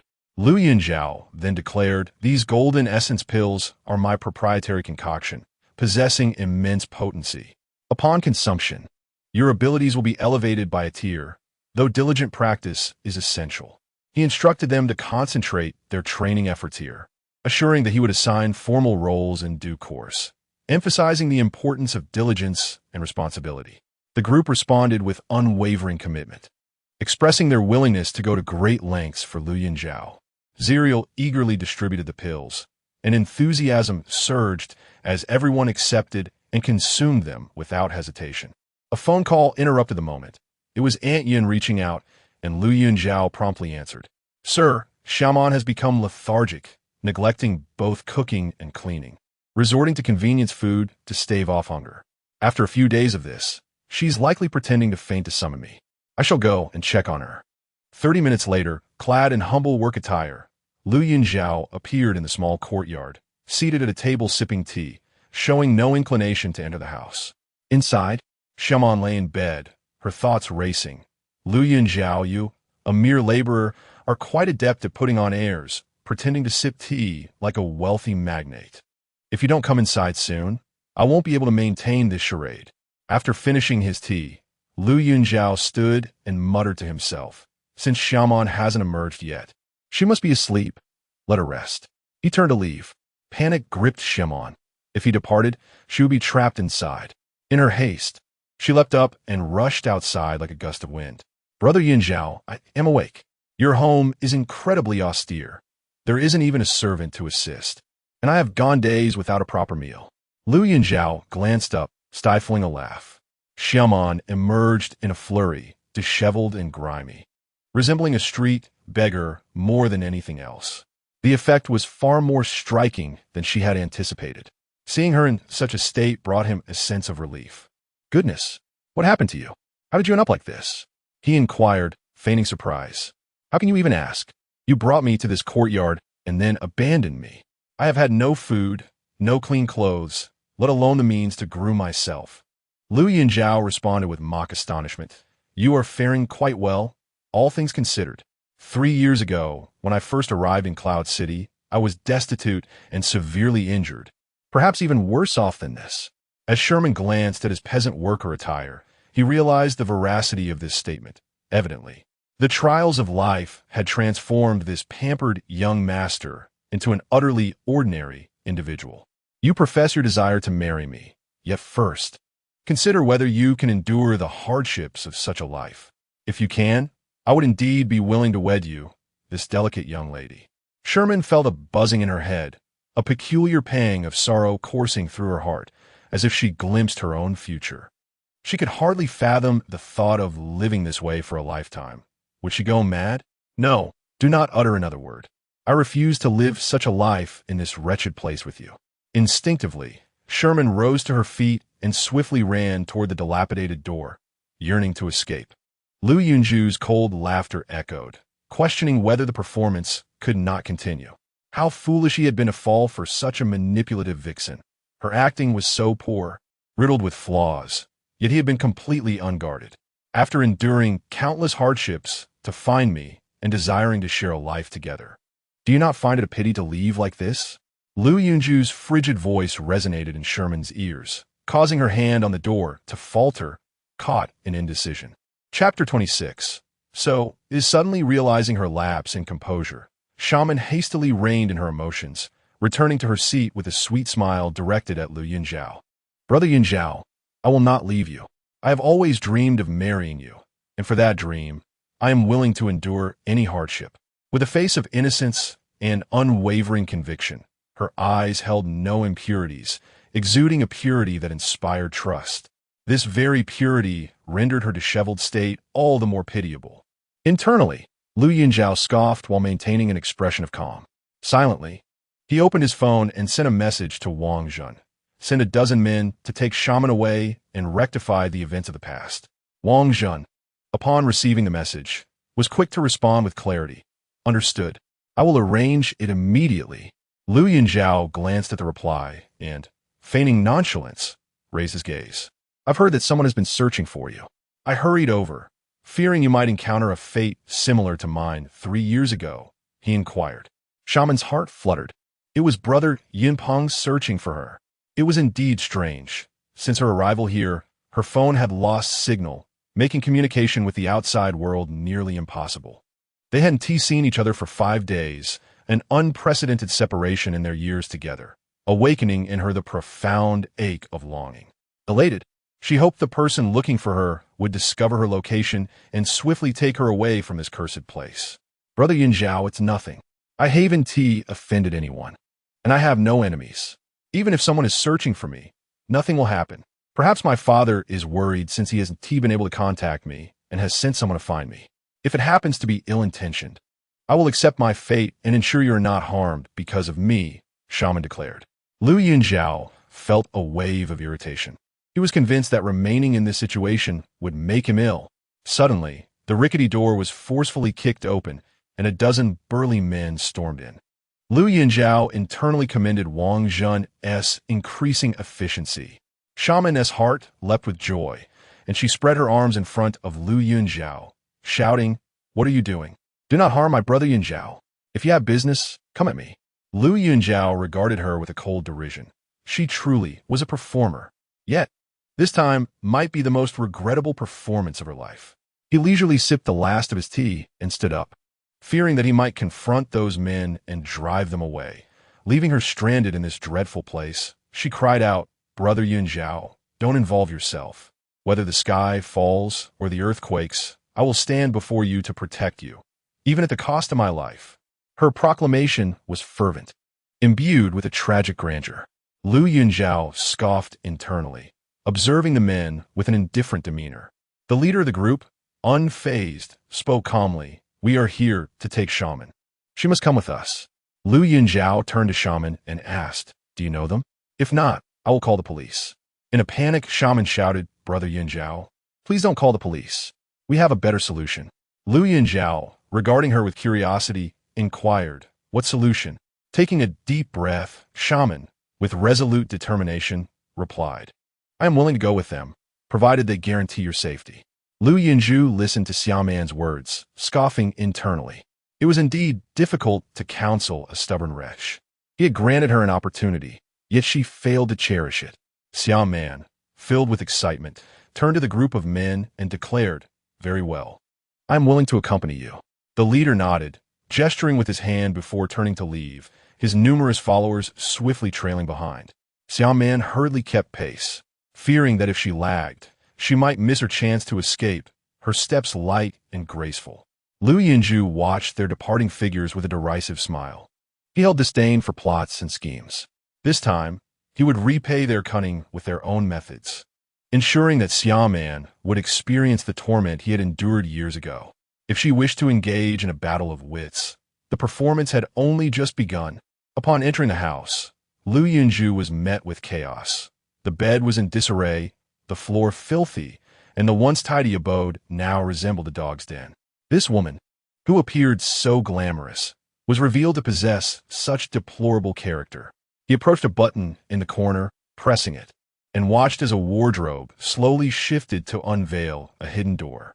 Stepping inside, he found a space bright and pristine, warm and inviting, as if he had entered another realm. 3 years prior, in order to aid his master's recovery, he had constructed no fewer than 10 such secret chambers. Fearing that Lu Yunpeng would send assassins after them, and he frequently relocated his master for safety. Lu Yunzhou quickly changed into an exquisite tailored suit, restoring his image of elegance, and exited through another door, driving away. 5 minutes later, he caught up with the vehicle carrying Xiaoman and her companions. Proceeding with a slow and deliberate pace, he retrieved his phone and called Wang Jun. informing him that Xiaoman had been taken and needed to relay the message to Lu Yunpeng. Wang Zhen felt a pang of gloom as he dialed Lu Yunpeng. Lu Yunpeng, Xiaoman has been taken by a group of men near the Paris Spring. A moment of silence followed before a low, gravelly voice responded, tinged with impatience. What concern is it of mine? You should inform her parents. Xiaoman instructed me to notify you, awaiting your rescue. My message has been conveyed. Whether you choose to act is entirely your decision. Wang Zhen hung up, a smirk playing at the corners of his lips, his expression dripping with derision. Xiaoman had once betrayed Lu Yunzhou, resolutely aligning herself with Lu Yunpeng. How could he be so devoid of loyalty? Eager to ascertain Xiaoman's condition, he hastened to the Paris Spring. Upon his arrival, he found Lu Yunzhou seated in his car, intently gazing at the road ahead. It was impossible not to notice the striking resemblance to the place where Lu Yunzhou had encountered his own misfortune years ago. The cozy, romantic CF, the tree-lined paths, and the warm, inviting streetlights. Underneath one such lamp, an almost identical scene unfolded, except this time, it was Xiaoman who bore the brunt of the violence. Crouched on the roadside, Xiaoman had cried out for too long, her voice hoarse, yet no one came to her aid. Please stop. My boyfriend is truly formidable. He will not let you get away with this. Ha ha. We are so frightened. Perhaps your boyfriend has long abandoned you. After all, why hasn't he come to rescue you yet? He loves me dearly. He wouldn't neglect me. Is that so? Please call him now, asking him to come to your rescue. Given your appearance, you must be worth at least 1 or 2 million. How to bring a ransom of 1 million to save you. With that, Shaman took out her phone to dial Lu Yunpeng. To her surprise, a familiar ringtone sounded from an inconspicuous car parked nearby. It was the tone she had set for Lu Yunpeng. Quickly wiping away her tears, she glanced over, only to see Lu Yunpeng hastily in the call. He felt a twinge of regret for coming here. Now that Shaman had discovered his indifference to her plight, he would find it difficult to manipulate this foolish woman in the future. Shaman's eyes widened in disbelief as she gazed at Lu Yunpeng in the car. He had been there all along, watching her endure a brutal beating at the hands of a group of men, completely unmoved. Brother Yunpeng, you were here all along? Why? Her voice trembled with disappointment and despair, her heart sinking as if plunged into an icy abyss. This was the man she had longed for. For the sake of his so-called grand ambitions, she had risked everything to approach Lu Yunzhou, enduring 5 harrowing days in that hellish place. She had envisioned countless times that he would descend like a celestial being to rescue her from her torment. Finally, when she thought someone had come to save her, she assumed it must be one of Lu Yunpeng's people and followed without hesitation, imagining their romantic reunion, akin to a newlywed couple. Yet, she had been sorely mistaken. Lu Yunpeng had merely come to verify the authenticity of the call. He had never intended to save her. After all, with his esteemed status and the inheritance of the Lu family's immense fortune awaiting him, how could he afford to take risks for a woman? Moreover, this woman had lost her value after poisoning Lu Yunzhou. This time, employing the same trick, he had sent her to approach Lu Yunzhou, only for her to go missing for 5 whole days. He had begun to suspect that Shaman was infatuated with Lu Yunzhou's looks, believing they had already become entwined in a passionate affair. Yet, what did it matter if Shaman was suddenly captured and brutally beaten? It was of no concern to him. However, feeling a bit awkward upon being discovered, he chuckled lightly. I received news long ago and thought it was a scam call. I just wanted to come and check for myself. Shaman quickly regained her composure. This was not the time to dwell on right or wrong or to wallow in sadness. She needed to escape from these deranged men, or she would be beaten to death. Swallowing her humiliation, she adjusted her demeanor, donning an innocent expression. Brother Yunpeng, they want a ransom for my release. Hurry and bring them 1 million to take me away. Chapter 27. Retribution. Lu Yunpeng was taken aback, realizing he had been careless. Had he known this would happen, he would have brought more people along. The opposition was numerous, and escape seemed impossible. He steeled himself to exit the vehicle and approached, standing 2 meters away from her, frowning as he observed her disheveled appearance. She was filthy, her face bruised and unkempt, exuding a foul odor, her eyes wide with fear, yet still greedily demanding money from him. This sight shocked him, causing a wave of nausea that almost made him retch. his polished shoes, worth tens of thousands, were in danger of being tainted by her repugnant scent, so he maintained his distance, furrowing his brow and pinching his nose in disdain. "How did you fare with the task? Is that fool still alive?" The brevity of his words was solely focused on the mission. Had it not been for this inquiry, he might not have bothered to come at all. Xiaoman noticed the disdain in his eyes, and the light within her dimmed instantly, sinking into a pool of despair. Anger brewed within her, yet she dared not express it, and all her pent-up frustration transformed into tears streaming down her face. "I endured 5 days of torment. You must pay them first to redeem me." 5 days of suffering at the hands of so many men? Was she truly still seeking $1 million from him? Thank heavens he hadn't acquiesced earlier.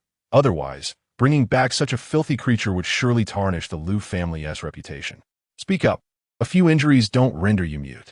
Seeing her state, it was evident that Liu Yunzhou had been behind her suffering. Had she successfully completed her task, she would have returned to bask in glory. A wilted flower, she dared to leverage a question of no value against him. Liu Yunpeng's eyes flickered as he sought an escape. Xiaoman opened her mouth, uncertain how to recount the events of the past 5 days in a manner that would elicit his sympathy and compel him to pay 100,000 to rescue her. She focused intently, desperately searching for the right words that might touch Liu Yunpeng's heart and prompt him to act. Before she could formulate her thoughts, he impatiently waved his hand. "Enough. I already know the answer. He is still alive. Perhaps you could call him. I'm sure he would be more than willing to redeem you." Xiaoman's heart sank once more. It seemed implausible to rely on him for salvation today. She glanced at the men surrounding her, each exuding a menacing aura, and realized that escaping was akin to climbing a mountain. Why had she abandoned her position as the esteemed daughter of the Xia family to follow him through storms and tribulations, engaging in perilous activities? Especially this time, her father, Xia Zhai, had forbidden her from participating in the Liu brothers' conflict, even going so far as to freeze all her bank accounts to deter her. It was Liu Yunpeng's fervent promises to cover all her expenses that had led her to secretly accompany him in plotting against Liu Yunzhou. For this man, she had forsaken her family and sacrificed everything. Now, he disregarded her plight and suggested she reach out to Liu Yunzhou for help. Had she truly lost her senses to become enamored with such a person? The sins of 3 years ago had come back to haunt her. "Forget it, just leave. This is my due punishment." Xiaoman struggled to rise, facing the dozen men who had tormented her, offering them a bitter smile. "I am unaware of your identities, nor do I comprehend how I have offended you. At present, I do not possess $1 million. Might you allow me to repay you when I am financially stable?" "What? Is there an option for deferred ransom? Did he not instruct you to contact Liu Yunzhou for the ransom? Why did you not call?" Xiaoman clutched her phone, torn within. Now, Liu Yunzhou is worth less than a mere toe from 3 years ago. She would rather perish here than endure further suffering at his hands. Ultimately, she sighed, concealing her phone, resigning herself to her fate. Should Liu Yunzhou lack funds, if waiting is an option, I will repay you when I have the means. If not, then so be it. Xiaoman gradually closed her eyes, the pride of the Xiaoman family now a relic of the past. She was merely a stray dog, fully exploited and subsequently abandoned. Perhaps she was even inferior to a stray. Perhaps to die in this manner would be a form of liberation, sparing her from the torment of body and soul. The would-be kidnapper, Fu Zhixing, found himself bemused. It was his first attempt at abduction, and the situation had unfolded so awkwardly. He had intended to avenge his apprentice, yet found even kidnapping to be fraught with embarrassment. Clearing his throat, he suppressed a laugh, attempting to sound authoritative. "Let us proceed to Yunzhou restaurant, where you shall work as a dishwasher to settle the debt." He was no longer inclined to exchange further words with this foolish woman, and with a grand gesture, he commanded them to take her away. They shoved Xiaoman into the vehicle, and with the engine roaring, they sped off. Throughout the ordeal, Liu Yunpeng remained silent, adopting an air of detached indifference. Internally, he lamented, "This foolish woman has failed. It will indeed be challenging to deal with her again." Liu Yunzhou remained a lingering threat to him. After a moment's contemplation, Liu Yunpeng retrieved his phone and dialed his assistant, Lei Chun, informing him of Xiaoman's failure and instructing him to execute the secondary plan, focusing on the Su family, in hopes of extracting Lu Yunzhou and eliminating him. After the call, Lu Yunpeng surveyed his surroundings, his gaze momentarily lingering on Lu Yunzhou's vehicle, sensing something peculiar about the day's events, though unable to pinpoint the oddity. Lu Yunzhou, in his car, observed coldly as Xiaoman was beaten, weeping and pleading, yet he remained silent. 3 years prior, she had orchestrated his downfall with far greater malice. She had sought his life. Today, he had merely allowed her a beating, granting her the chance to seek a ransom. To his surprise, Lu Yunpeng's treatment of her was rather ironic. One could only say Xiaoman deserved it. The young master still contemplated eliminating you. Now, even the Su family is in pursuit, perhaps. Wang Zhen made a cutting gesture. That would indeed simplify matters. At this point, a mere trifle could cost Lu Yunpeng his life. Yet that would be too lenient. It would be prudent to savor the moment, commencing with poison. Lu Yunzhou started the car, accelerating past Lu Yunpeng, stirring up a cloud of dust that left him coughing violently. After a prolonged fit, he lifted his head, only to find the vehicle's license plate beyond recognition. Lu Yunpeng rubbed his eyes, and a sudden tingling sensation coursed through his body. After a moment of palpitations, everything returned to normal. In the vehicle, Lu Yunzhou briefly recounted the events of subduing those in the underworld to Wang Zhen, concluding with a solemn warning. The initial formation of the team had been completed, and 2 critical tasks lay ahead. First, to establish the Yunzhou Security Company and assign all personnel to security positions within the subsidiary companies of the Yunzhou Chamber of Commerce, thereby concealing this burgeoning power. Second, to recruit skilled individuals for the security company, enhancing training to swiftly strengthen the Yunzhou Security Group, attracting other companies to seek collaboration with us. Observing Lu Yunzhou's impassioned delivery, Wang Zhen listened with an expression of longing. The once downtrodden young master had returned, regaining his previous decisiveness. Wang Zhen was extraordinarily excited. This was truly splendid. With our own company bolstering security management and our personnel infiltrating other companies, it was as if the entire business landscape of Yin City was now under our control.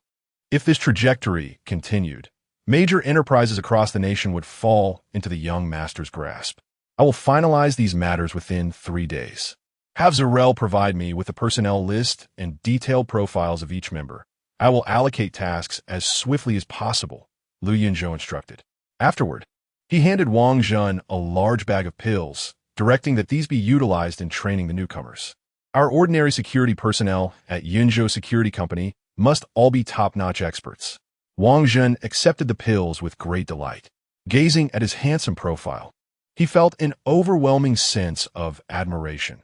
Such a young master was indeed perfection, strikingly attractive, possessing both high intelligence and emotional acumen, and excelling in both literature and martial prowess.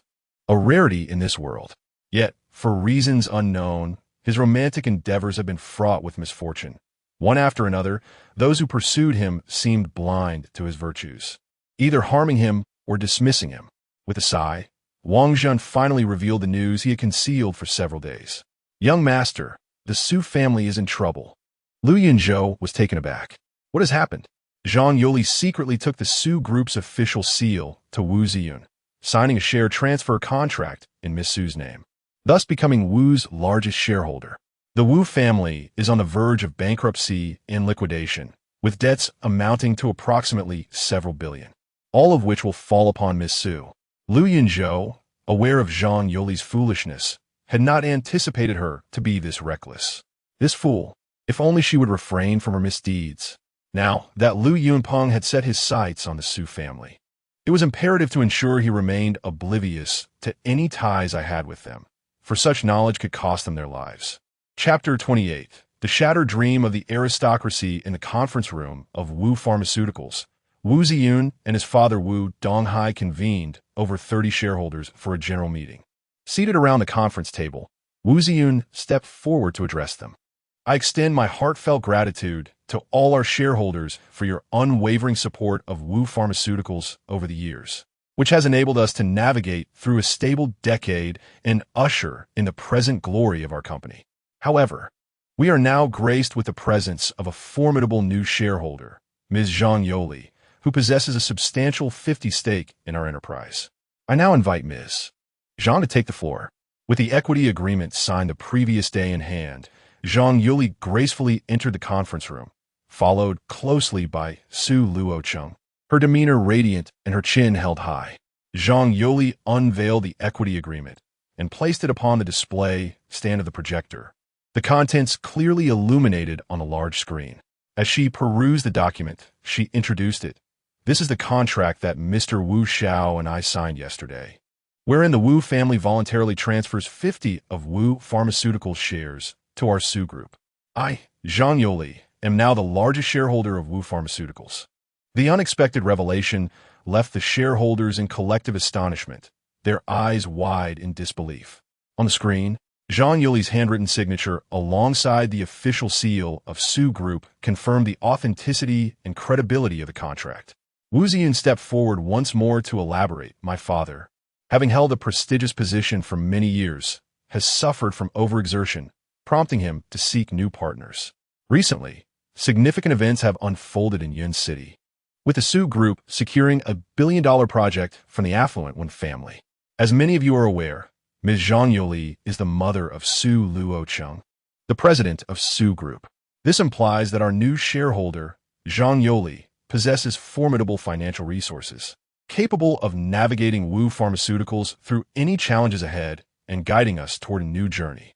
The shareholders, stirred by excitement, felt a surge of optimism at the mention of the billion-dollar project, and in unison, they erupted into applause.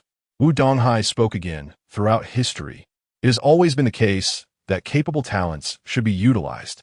Ms. Zhang Yoli's financial acumen and the strength of Su Group are unmistakable.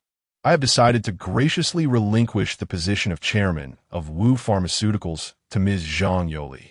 Bravo! Someone shouted, igniting a wave of exhilaration among the crowd. Their gazes towards Zhang Yoli filled with admiration.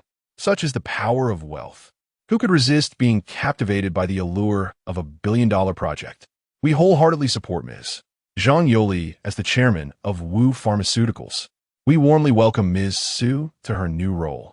The room resounded with the jubilant voices of the shareholders, applause echoing throughout. Zhang Yoli, momentarily overwhelmed, felt her heart race with pride as Wu Ziyun assisted her to the chairman's seat. With a cheerful wave of her hand, she endeavored to compose herself and began her speech with feigned modesty. I, Zhang Yoli, am immensely honored to join all of you as partners. With the resources and strength of Su Group, we shall undoubtedly lead you toward an even more glorious tomorrow. Let's look forward together. Moreover, I, the esteemed son of Ms. Zhang Yoli, Su Luocheng, shall henceforth be your most intimate partner.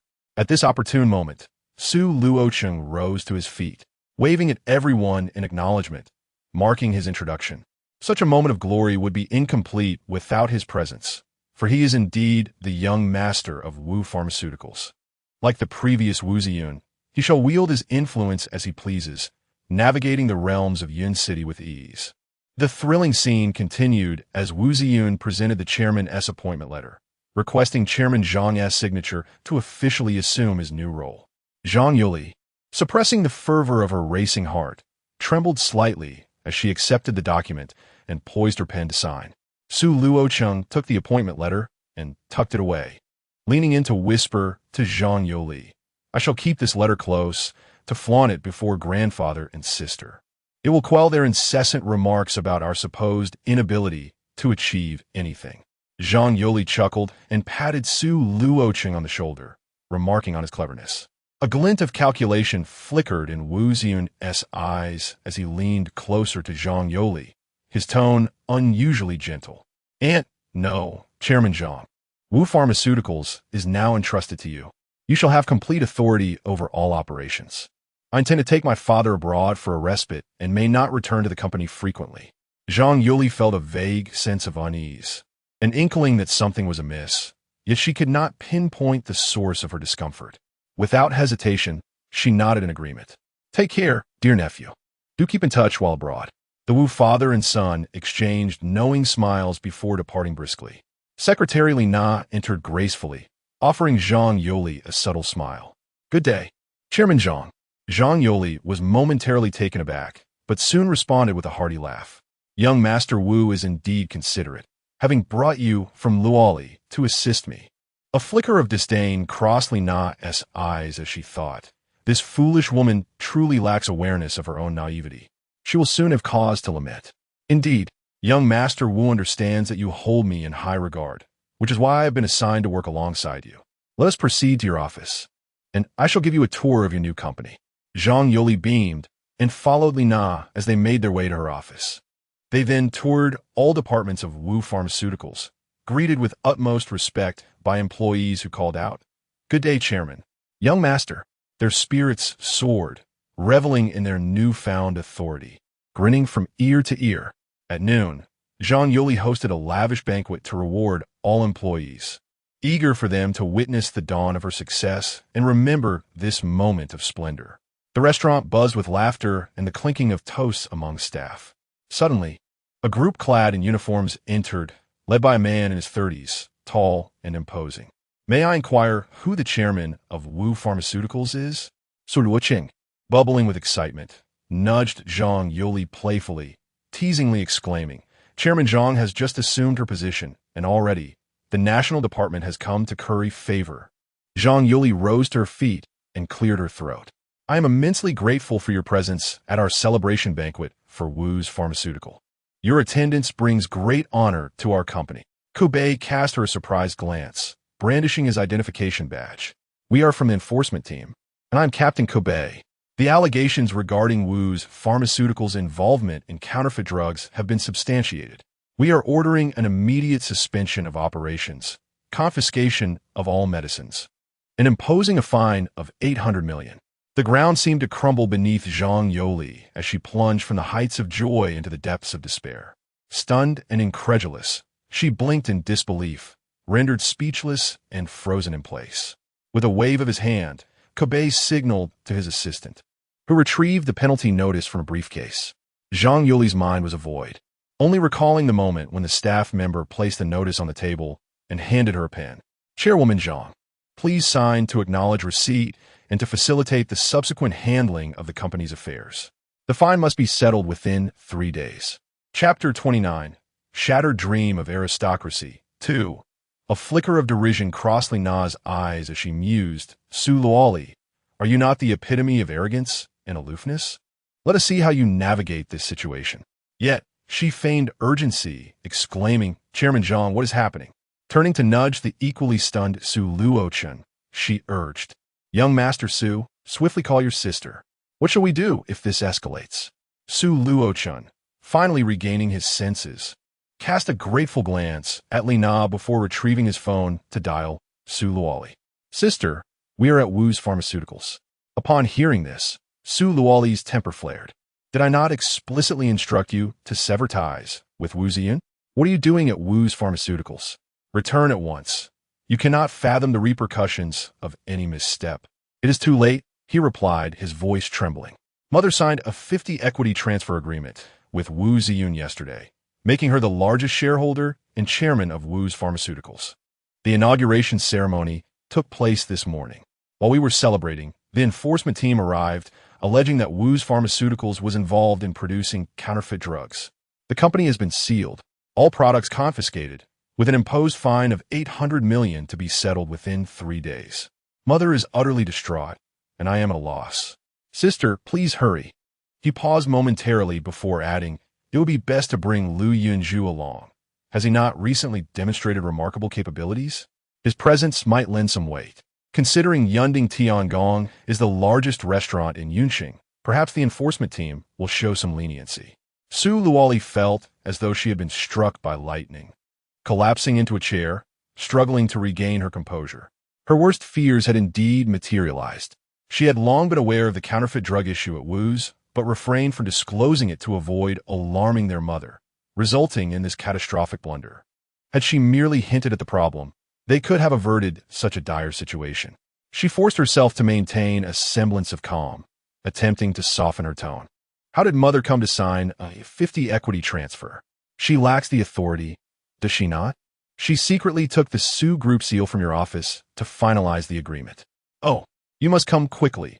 We cannot withstand this pressure. Su Luochen's voice cracked with despair. He felt utterly overwhelmed. The privilege of his newfound status as a scion of nobility had barely begun to dawn on him before it was engulfed in chaos. All right. Su Luoli acquiesced before departing.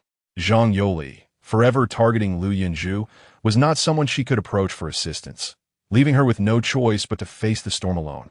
Upon learning that Su Luoli had agreed to come, Zhang Yuli felt a glimmer of hope amidst the overwhelming shock and fear, which quickly transformed into a torrent of grievance. She collapsed on the floor, sobbing uncontrollably.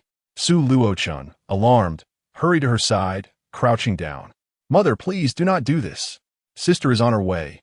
Please get up." Yet, Zhang Yuli remained unresponsive, weighed down by despair, and despite his utmost efforts, he could not lift her. He could only watch helplessly as she sat on the floor. Wailing, observing the scene, Kobe instructed several subordinates to wait for the daughter to arrive before addressing the unstable emotions of the party involved. Meanwhile, they should commence with the collection of the drugs and affix seals. The enforcement personnel swiftly went about their tasks, while Kobe turned back to find Zhang Yuli had fainted. Su Luochen quickly dialed for an ambulance. 20 minutes later, both Su Luoli and the ambulance arrived.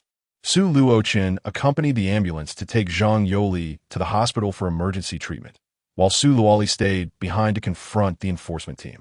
Su Luoli invited Captain Ku Bei to the office, extending a polite welcome before attempting to engage in dialogue. "Captain Ku, my mother is also a victim. Yesterday, she was deceived by Wu Ziyun into signing a contract, and with today's incident, it is evident that the Wu family had premeditated this, deliberately tricking her into becoming a scapegoat. This issue has also been considered, although she was misled into becoming the chairperson. The signing and onboarding procedures were all legal and compliant. We have no recourse. The responsibility ultimately lies with her. However, the matter of Wu Pharmaceutical producing counterfeit drugs is unrelated to her, and we will not imprison her." This sounded like a leniency outside the law. She would not face incarceration, merely financial penalties. Yet, where could she possibly procure 800 million within 3 days? The Su family assets barely amounted to 100 million, with cash reserves of only several tens of millions. Even though a 100 billion project had been contracted with the Wen family and negotiations were ongoing, it was impossible for such a sum to be available within 3 days. Even if the funds were received, they would be tied to project operations. How could 800 million be diverted for other uses? This mother of hers was certainly a source of concern. She was aware that her visit to the company would not yield positive outcomes, yet she never anticipated that she would resort to stealing the company's seal to create chaos. During this period, Su Luoli had already been overwhelmed and exhausted. With such a major incident occurring suddenly, she truly wished to throw in the towel and disengage. But what could she do being the eldest daughter? Su Luoli pinched her temples and dialed Su Luochun's number. On the line, Su Luochen's weary voice came through. "Mom fainted from anger, but has since been resuscitated. She appears to be fine, just in a poor mental state and continuously crying. Whenever there was nothing amiss, she would create trouble. Now that there was a crisis, she would close her eyes and feign fainting while wailing." This was Zhang Yoli's specialty. Su Luoli was at a loss, wondering how she ended up with such a mother. With Zhang Yoli hospitalized and Wu Pharmaceutical left without leadership, Su Luoli temporarily assumed the role of chairperson to coordinate with the enforcement team regarding penalties. Ku Bei handed her the penalty decision document, and Su Luoli signed it, leaving her fingerprint. Soon, the enforcement team drove away with all the illegal drugs, sealing Wu Pharmaceutical. Upon returning to Su Group, she first secured a private room at the Fielman restaurant and then called all shareholders of Wu Pharmaceutical, inviting them to a dinner meeting the following day. The next day, Su Luoli arrived at Fielman, where all shareholders were present. Over 30 shareholders occupied 3 tables, indulging in fine wine and dishes while engaging in conversation. Ultimately, the core topic emerged. Wu Pharmaceutical was now burdened with debts amounting to 16 billion, which will be distributed among them based on their shareholdings. Su Luoli held a 50 stake, bearing the greatest responsibility and thus liable for half of the debt, amounting to 1. $0.08 billion. From the sudden emergence of $800 million in debt yesterday, today's liquidation revealed an additional $280 million, driving Su Luoli to the brink of madness. With such overwhelming debt, where could she possibly find the funds? Suddenly, a group of individuals burst in, led by a burly man with a fierce countenance. A kind-hearted shareholder discreetly introduced them to her. Mr. Su, these individuals are agents collaborating with Wu Pharmaceutical, regularly procuring medications to distribute across various regions. Leading the charge is the formidable Gao Yin. Indeed, he strode forward, placing a foot on the chair beside Su Luoli and slamming his palm onto the table. Wu Pharmaceutical is deceiving consumers with counterfeit drugs, causing us to suffer the consequences. Return the advance payment for our goods and compensate Yisintang for all losses incurred. How much have you paid? This month, we advanced $5 million, along with all previous losses incurred for purchases, which is not insubstantial. Let us settle for $100 million. The other business owners joined in the intimidation, their hands striking the table with thunderous force. Repay us! Repay us! Repay us! Su Luoli felt her head buzzing from the clamor. She cradled her head, darting back and forth in panic, a heroic figure surfacing in her mind. In the past, whenever she faced difficulties, he would always stand up for her, shielding her from the storm. The thought of Yunzhou nearly brought her to tears. In those days when he was by her side, their home was warm and blissful. He cared for her meticulously, never allowing her to endure even the slightest grievance. Had they not divorced, would the situation be different if Yunzhou were here now? Gao Yin, noticing her with her head buried in her hands, raised his voice further. Isn't the Su Group wealthy? If you do not refund the payment, I will cause a ruckus at Su's, bringing both your companies to ruin. It was no wonder these business owners were creating a scene. With such immense debts, it was evident to any discerning observer that Wu Pharmaceutical was insolvent. Those who delayed could potentially lose everything. Thus, these creditors relentlessly pressured Su Luoli, fearful that a second's delay might cost them their share. Su Luoli's head throbbed. While Gao Yin's claim of $100 million was exaggerated, the $5 million must certainly be refunded. It appeared that the Wu father-son duo had absconded with the funds, marking yet another wave of debt. Perhaps more debts would emerge in the coming days. Struggling to rise while leaning on the table, she implored, "Everyone, let us remain calm. I am unaware of the details of this matter. I will verify the facts and ensure that I provide everyone with an explanation." Observing Su Luoli's helpless demeanor only emboldened the agents further. Their incessant pounding on the table made it impossible to carry on with their meals. Some shareholders stood aside to watch the spectacle, while the majority hastily retreated. In the blink of an eye, only the demanding agents and a few shareholders remained, all compelling her for answers, leaving Su Luoli on the verge of tears. Just then, the restaurant's manager approached, holding the bill. "Miss Su, please settle the bill. The total for 3 tables is 1,030,000. I'll round it down to 1 million. Su Luoli casually retrieved her bank card from her bag and handed it over. The manager swiped it, only to be met with a mechanical voice announcing a transaction failure. "Please use another card." The server returned her card, saying, "Miss Su, please try another card for payment." Su Luoli was taken aback. There should be sufficient funds in her account. What was happening? She quickly switched to another card, but the transaction failed again. Panic began to set in as she hastily dialed the bank, only to hear the cold, robotic response. "Your account has been suspended. Kindly reach out to customer service for assistance." Chapter 30. Do not contact me. Su Luoli was instantly thrown into a state of panic. Her credit had always been impeccable. How could the bank freeze her bank card? It must be due to the debt issues with Wu's Pharmaceutical, and now she had become a debtor. Before she could settle the debts, the bank had frozen her account. It was her oversight for not withdrawing money in advance, and now she was utterly penniless. The manager, losing patience, scrutinized her. How could someone who appeared so glamorous be reduced to such a state? "Miss, what shall we do? Our restaurant does not extend credit." Su Luoli felt an overwhelming sense of embarrassment. She had never experienced such humiliation in her life.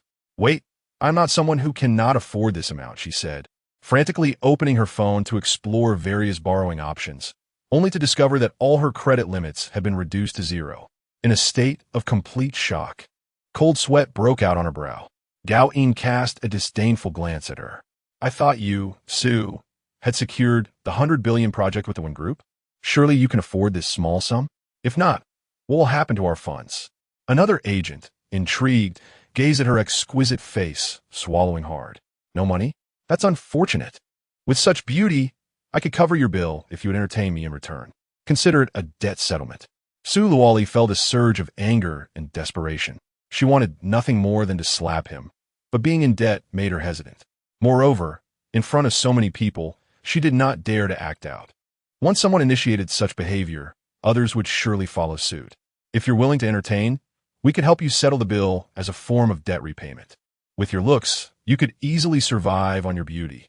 There is no need for talent, especially when you clearly lack it. Indeed, if you had talent, you wouldn't be in this predicament. You were born to rely on your looks. Don't waste such a beautiful face and figure. Make me comfortable, and I'll ensure you receive your payment. Laughter and crude remarks echoed around her. Su Luoli felt both humiliated and furious, and even her usually composed demeanor began to falter. The last time Zhao Jintian had behaved this way, she had fainted from fright. When she awoke, she found herself in Lu Yunzhou's arms. He always appeared at her most critical moments. She wondered if he would come this time. Desperately, Su Luoli scanned her surroundings for Lu Yunzhou, but he was nowhere to be seen. She rummaged through her bag and eventually found a card in her wallet.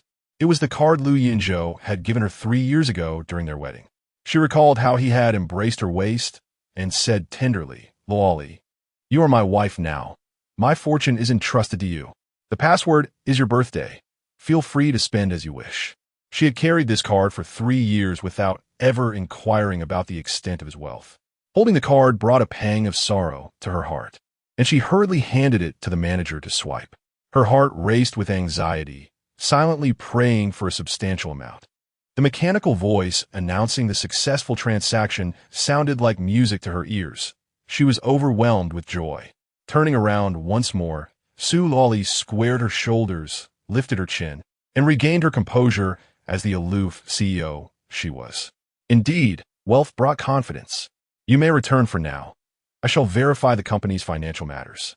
Refunds will be issued where due, and compensations will be made as warranted. Should you continue to create discord, I would not hesitate to unleash retribution upon you. Those agents presumed that the Wu family business was on the brink of collapse and dared to behave with such audacity.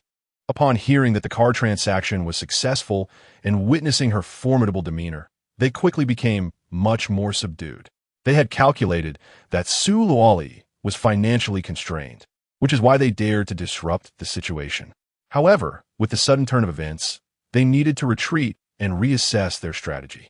Gao Yin stepped aside and signaled to the other agents, leading them to depart swiftly. As Su Luoli exited the restaurant, she drove to the bank and inserted Lu Yunzhou's card into the ATM to check the balance. A long string of digits appeared on the screen, and as she counted them, she was taken aback to discover an astonishing 13-digit figure. The truth dawned upon her. Lu Yunzhou was indeed a billionaire. He had not deceived her. Everything had been smooth sailing until she left him. As he had stated, he had always been her support, and the billion-dollar project was his gift. He had bestowed upon her such wealth upon their marriage, allowing her to spend freely. What a testament to his affection. It turned out that she was the one unworthy of him. Su Luoli felt like a mere jest. The pride she once held before Lu Yunzhou was now replaced by profound regret. She felt foolish for her past actions. In an instant, her thoughts were consumed by his virtues. What should she do? Her heart ached with suffocating despair.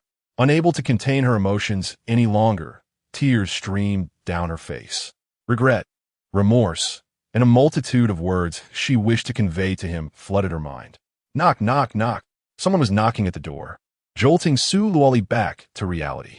She realized she had occupied too much time inside, leaving others waiting in line.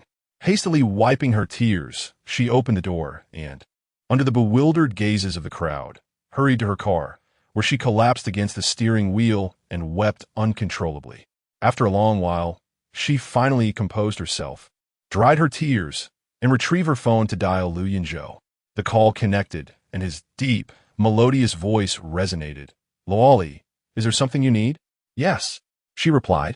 fighting back tears, softening her tone.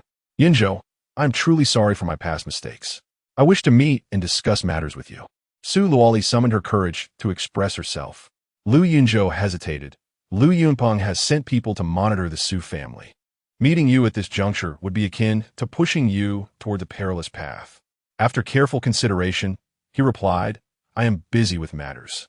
We are divorced now, and it would be best if you refrain from contacting me in the future. Su Luoli's heart sank. He was unwilling to forgive her. Indeed, she would not have forgiven herself either. But what about the financial situation? In the past, his possessions were hers, and she could have easily settled debts. Now, she lacked that authority. Having just charged $1 million, if he refused to consent, she would have to repay him later. Yet, with over $1 billion in debts owed to the Wu family, recklessly using his funds without his forgiveness might deepen misunderstandings, leading him to perceive her as nothing more than a gold digger, extinguishing any hope for reconciliation. Yunzhou, I recognize my foolishness, but you never looked down upon me before. Please grant me a chance for redemption. Lu Yunzhou felt a dull ache in her heart as she finally comprehended the situation. However, the current circumstances did not permit her to indulge in sentimentality. I know you wish to discuss the matter of money. Since I haven't trusted my card to you, it is yours to spend as you see fit. You may use it to settle your debts. There is no need to rush in repaying me. Please take care of yourself. Before Su Luoli could utter another word, Lu Yunzhou had already terminated the call.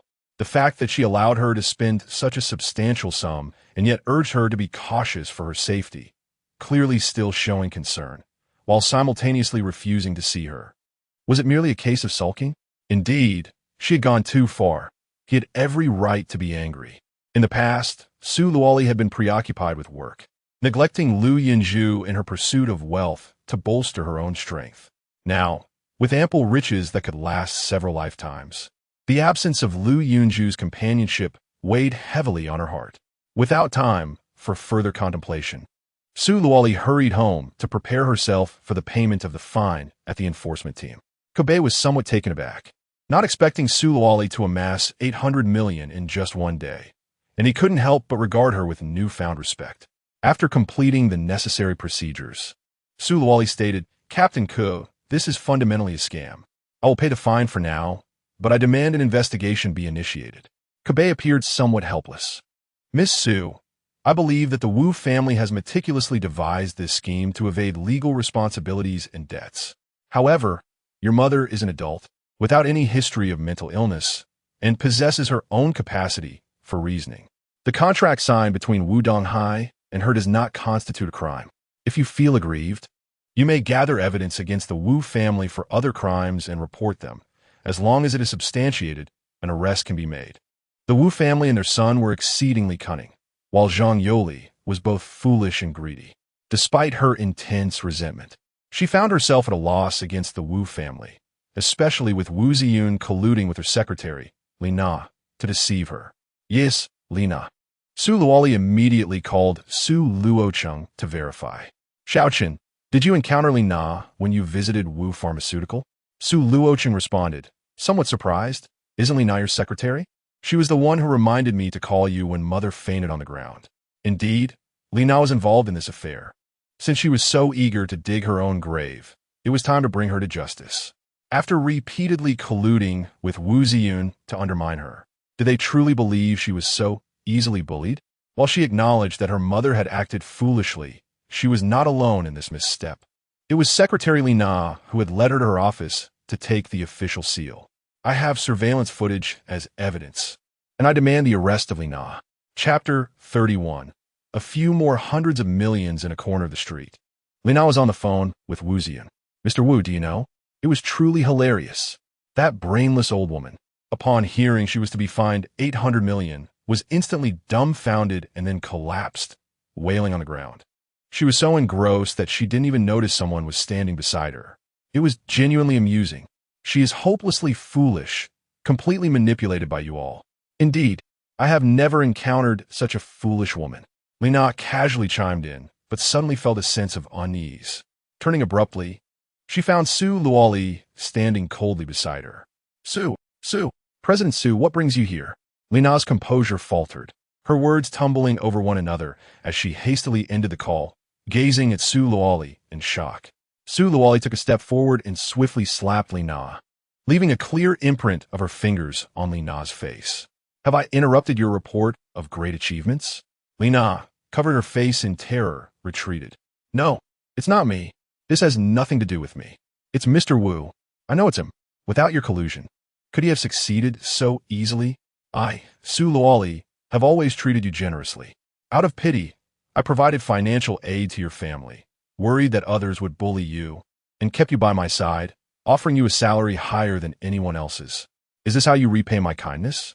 Su Luoli, typically adept at controlling her emotions, now appeared exceptionally agitated, her eyes reflecting profound sorrow and disappointment. Li Na, at a loss for words, anxiously surveyed her surroundings, seizing the moment to flee. Just then, Kobe arrived, accompanied by a group of people. It was he who had executed the events of that day, and Li Na recognized him, overwhelmed by fear. She felt her knees, grasping Su Luoli's skirt, her eyes pleading. President Su, I know you are kind. Please don't send me to prison. Su Luoli felt a chilling emptiness within her. Because of your schemes, I lost my happy family, nearly fell victim to a predator, and suffered losses exceeding 10 billion. Do you think I can still be kind to you? Go kneel in prison. Li Na broke down, exclaiming, This is not my fault. It's Wu Ziyun. Do not utter that name to me. It disgusts me. Ku Bei waved his hand, and 2 law enforcement officers approached, placing handcuffs on Li Na and ushering her into the vehicle. Su Luoli felt a knot at her heart. She could have unhesitatingly sent Li Na to prison. Yet the orchestrator of this entire affair was her own mother, Zhang Yoli. The bond between mother and daughter was one that could not be severed. Her life was given to her by Zhang Yoli. Yet all the suffering came from her as well, especially when recalling Zhang Yoli's insistence on matching her with Wu Ziyun. A shiver ran through her. Achoo!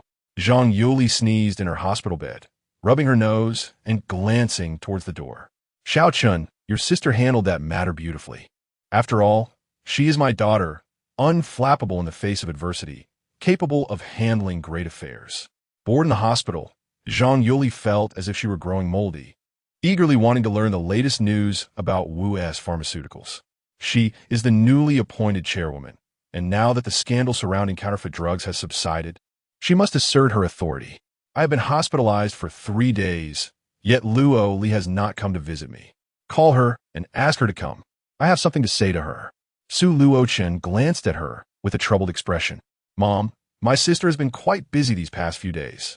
Let's not disturb her if there's nothing urgent. Even Su Luo Chen found her exasperating.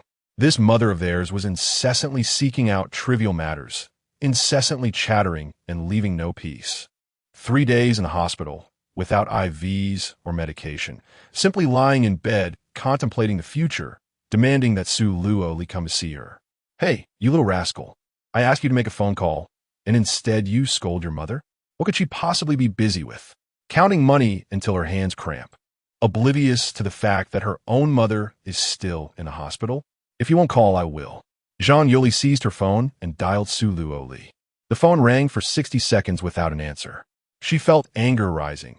Just moments ago, Su Luo Li had called Su Luo Chen to check in, yet when she called, there was no response. Zhang Yuli sprang from the bed and snatched Su Luochen's phone to continue calling Su Luo Li. Indeed, the moment she dialed again, it was answered. Xiaochen, what's wrong? Are you planning to avoid me for the rest of your life? Not speaking a word to me? Su Luo Li, do not forget. I am your mother. Zhang Yoli's temper flared, and she began to vent her frustrations. After days of turmoil, Su Luo Li was utterly drained, simply wishing for some peace and quiet. No sooner had she lain down than she was bombarded by Zhang Yoli's incessant calls, causing her a headache. Especially upon hearing Zhang Yoli's voice, all the unpleasant events rushed back to her mind, refusing to fade away. She seriously suspected she was allergic to Zhang Yoli's voice. If given the choice, I would rather not be your daughter. Su Luo Li abruptly hung up the phone.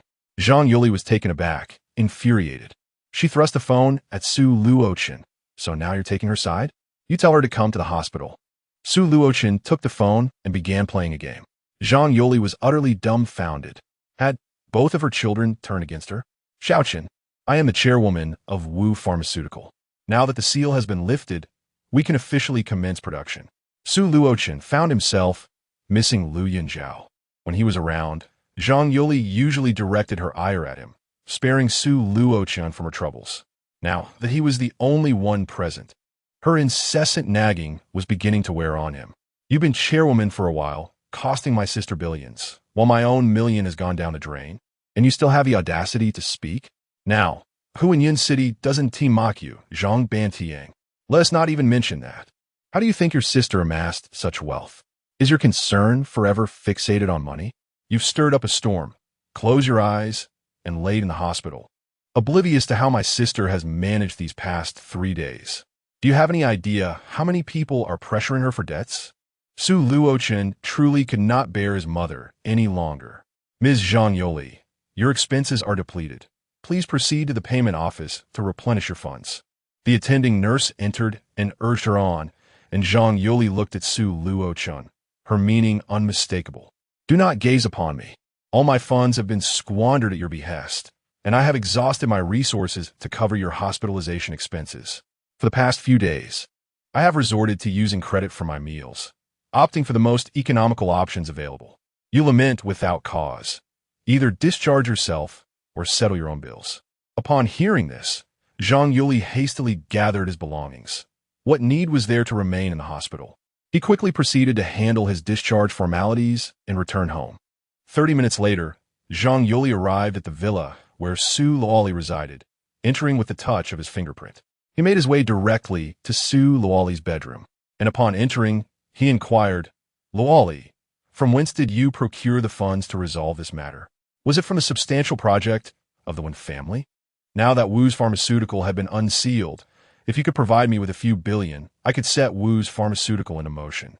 Su Luoli, in a state of disinterest, barely lifted her head and replied curtly, the billions are allocated for the operation of the Wen family project. Do you presume they are simply bestowed upon me for frivolous expenditure? Not to mention, the Wen family has yet to deliver, and even if they did, not a single cent could be touched. Henceforth, do not mention Wu's pharmaceutical to me. The mere mention of those 4 characters gives me a headache. If there is nothing further, you may leave. I wish to rest. Su Luoli issued an unequivocal dismissal. The debacle of Wu's pharmaceutical was not something easily rectified, and Zhang Yuli was hardly suited for entrepreneurial endeavors. She had no desire to clean up after him again, nor to invest her funds into such a venture. You heartless wretch! Without the Wen family's financial backing, how do you intend to manage the debts amounting to over 10 billion? Are you plotting to monopolize that 100 billion for yourself? Let us not forget the considerable worry I have endured for this 100 billion project. Zhang Yuli began to posture. In his view, his contributions were monumental, claiming at least 50 billion of the 100 billion project belonged to him. He had rushed to discharge himself today solely to demand money. Upon hearing this, Su Luoli abruptly sat up, her eyes reddened and her voice strained. You may have worried, but you colluded with Wu Ziyun and Li Na to dismantle my family and drive away my husband. You schemed tirelessly to send me to Wu Ziyun's bed, handing over all the money and incurring over 10 billion in debts. Now Wu Ziyun has fled abroad, Li Na is imprisoned, and you, the instigator, roam free while brazenly returning to coerce me. The fund for the 100 billion project have yet to arrive. I've been utilizing Lu Yunzhou's money. You, who have always looked down upon him, were blissfully ignorant while I lay in the hospital, burdened by collective debts. Is that man you disdain who has repaid over 10 billion on my behalf? The 100 billion project was granted to me by him, and I have no authority to allocate it to you. Chapter 32. The need for wealth and companionship. She vented the frustrations that had been pent up over the days, and her guilt towards Lu Yunzhou intensified. For 3 years, she had obediently followed her mother's whims, allowing her to bully Lu Yunzhou. Now, she finally empathized with him and understood the torment inflicted by Zhang Yuli. With a hearty laugh, Zhang Yuli proclaimed, the Su family is formidable. When Lu Yunzhou arrived, he was destitute, and now, having left my family, he is a billionaire. I, Zhang Yuli, have transformed him from rags to riches. Luoli felt a wave of nausea wash over her, her eyes twitching in disbelief. How dare she claim such a transformation? The mother who had once been her steadfast companion was becoming increasingly alien to her, leaving her utterly exhausted. Do not harbor any delusions. He has no intention of returning. At that moment, Luo Li found herself envious of Lu Yunzhou, who had managed to escape this suffocating cage through divorce, while she remained forever ensnared by familial ties. Seeing that she could not manipulate Luo Li, Zhang Yuli took it upon herself to call Lu Yunzhou. The phone rang repeatedly as she hurriedly formulated her words. Yunzhou, please come back. Mother has wronged you. She paused, realizing her approach was too soft. No, that won't do. Lu Yunzhou, I offer you an opportunity to return to the Su family, but you have 10 minutes to bring back 10 billion. If you dare to be even a minute late, you shall never set foot in the Su family again. Yes, that is how I shall phrase it, embodying the commanding presence of the chairman of Wu Pharmaceuticals. With her lines prepared, the mechanical voice of an unanswered call echoed in her ears. Frustrated, Zhang Yuli raised her phone as if to smash it. But Luo Li coldly interjected, Go ahead, break it. Just don't come to me for money to buy a new one. I am in a financial crisis. Luo Li had changed. She was no longer the obedient daughter, and Zhang Yuli felt a profound sense of defeat. Regardless, she was still her daughter, and it was only a matter of time before she would extract money from her. It was time to visit the company. With an air of arrogance, Zhang Yuli turned and waved to her son, Luo Chun, accompany your mother to the company. Half an hour later, Zhang Yuli arrived at Wu Pharmaceuticals with Su Luochen in tow. Sporting sunglasses, she elegantly opened the car door, stepped out with grace, and executed a flawless turn to shut the door behind her. The sound of her high heels echoed as she strode toward the company entrance, exuding an aura of authority. The seal at Wu Pharmaceuticals had been broken, yet the employees had yet to arrive, leaving the entire establishment desolate.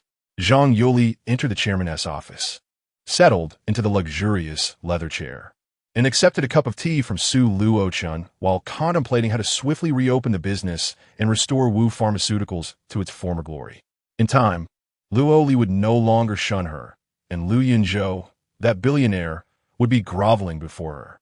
Suddenly, the door was kicked open with a resounding bang, and Gao Yin stormed in, accompanied by a dozen agents.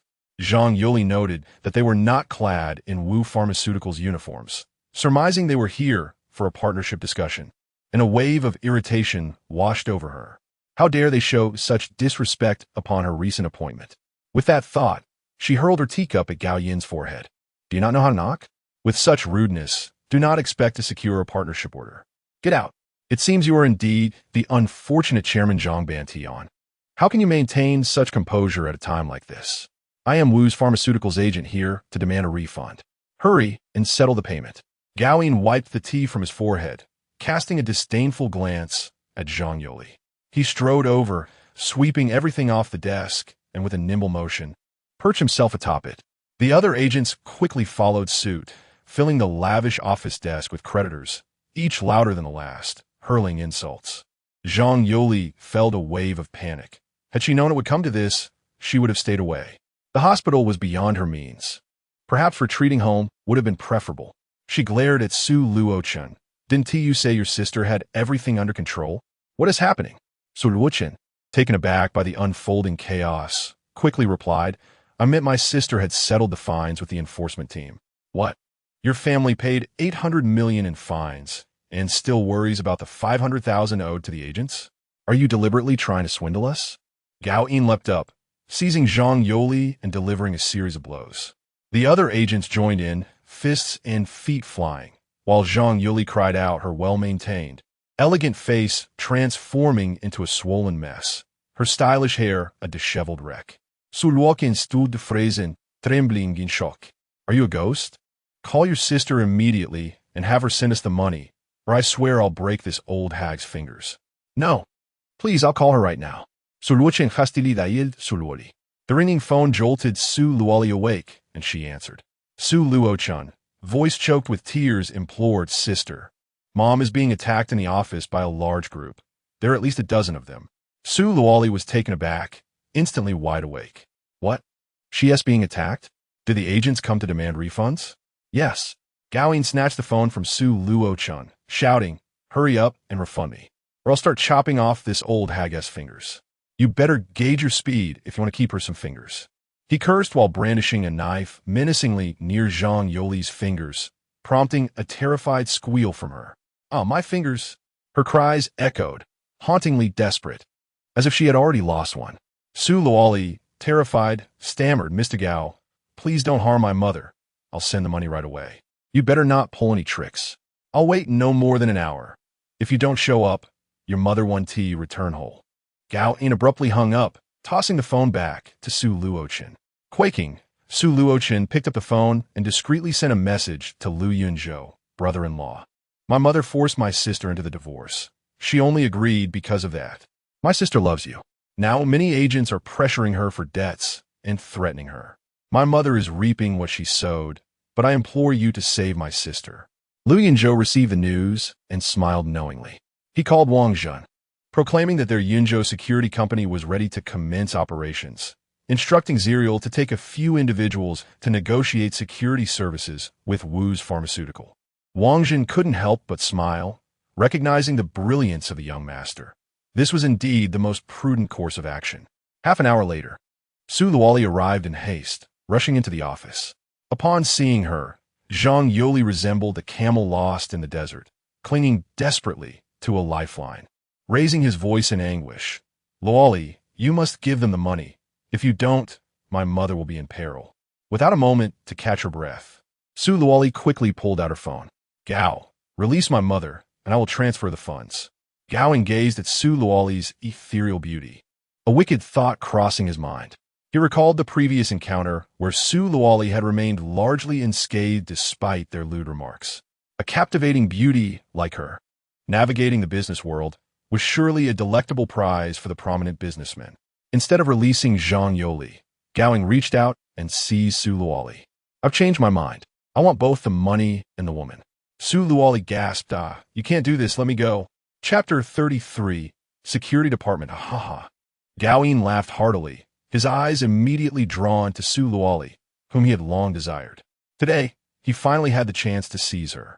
He ought to express gratitude to the Wu family for providing such a captivating beauty as cannon fodder, allowing him to strike while the iron was hot and savor the moment. Su Luoli struggled, while Zhang Yoli lay motionless, unresponsive as a dead fish. Su Luochen pathed anxiously, reasoning that Lu Yunzhou would not leave her in the lurch. "Why had he not arrived yet? Don't move. Quickly transfer the funds. The more you struggle, the more excited I become. I can hardly wait to have my way with you." The other agents rallied fervently, raising their voices in unison. "Take her! Take her!" Gao In extended his hand, eager to indulge himself. "Let me collect some interest first." Suddenly, a flash of white light pierced the air, and a gleaming throwing knife embedded itself in Gao Yin's arm. "Ah!" Gao In shrieked in agony, releasing Su Luoli as he raised his arm to glance towards the entrance. Seizing the opportunity, Su Luoli stood up, swiftly pulling Zhang Yoli aside. Shirawei entered with a dozen men, launching an immediate assault. The unarmed agents fell swiftly with a single move. Su Luoli glanced anxiously outside, catching a fleeting glimpse of Lu Yunzhou, though he did not reveal himself. A flicker of disappointment crossed her eyes, yet she felt a sense of calm and no longer panicked. Shirawei smiled gently. "Miss Su, do you remember me?" Su Luoli bowed respectfully. "Yes, I remember. Thank you, Second Master, for coming to my rescue once more." Shirawei stood tall and unyielding. "The underground world has disbanded. We have established the Yunzhou Security Group to provide security services for various large enterprises." Su Luoli pondered thoughtfully. Yunzhou Security, named after him, and with Shirawei's enthusiasm. Could it be? Noticing her lack of response, Shirawei continued, "I would like to recommend myself for the position of a modest security captain at Wu Pharmaceuticals. Do you think that would be suitable?" Su Luoli immediately regained her focus. "Absolutely. We need it desperately.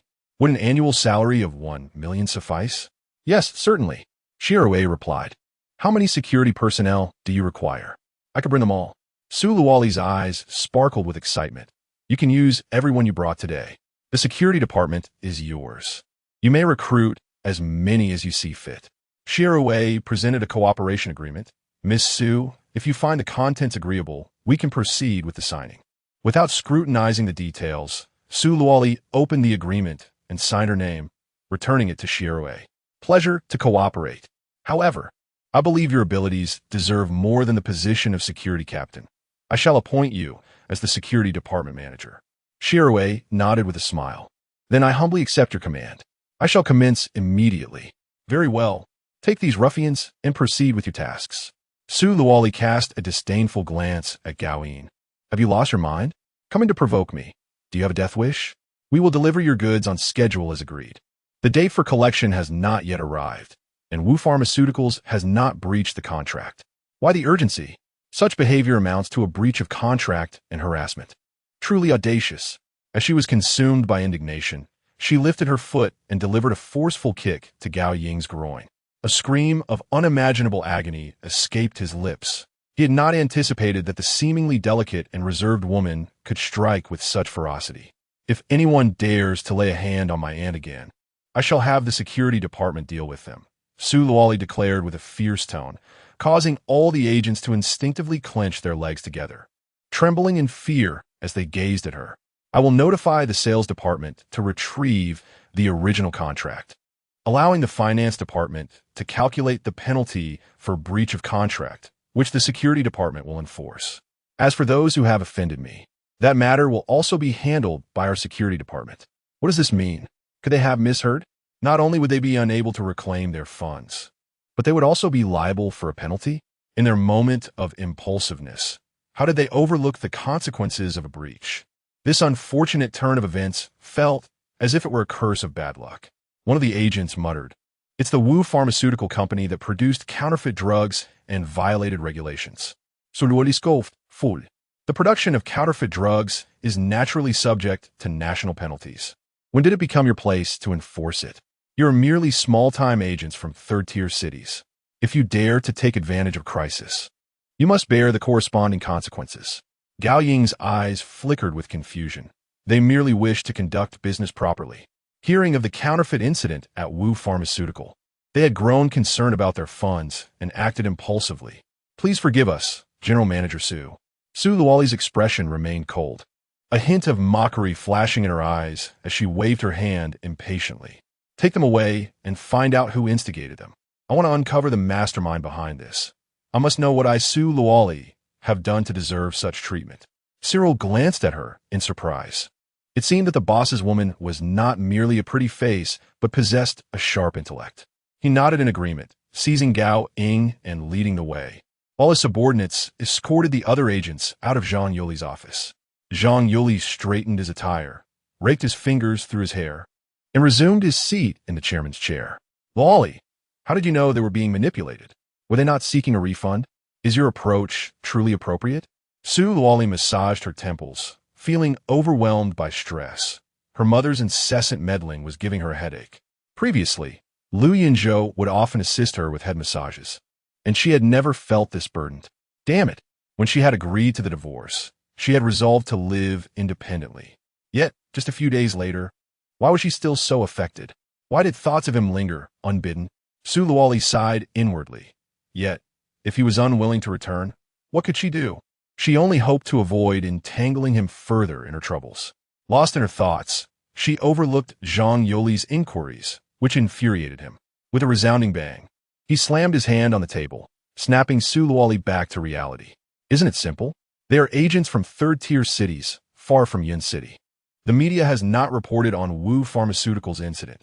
How could they know, and how could they pursue payment so swiftly? Zhang Yuli believed this statement, yet he wondered why he had not considered it himself.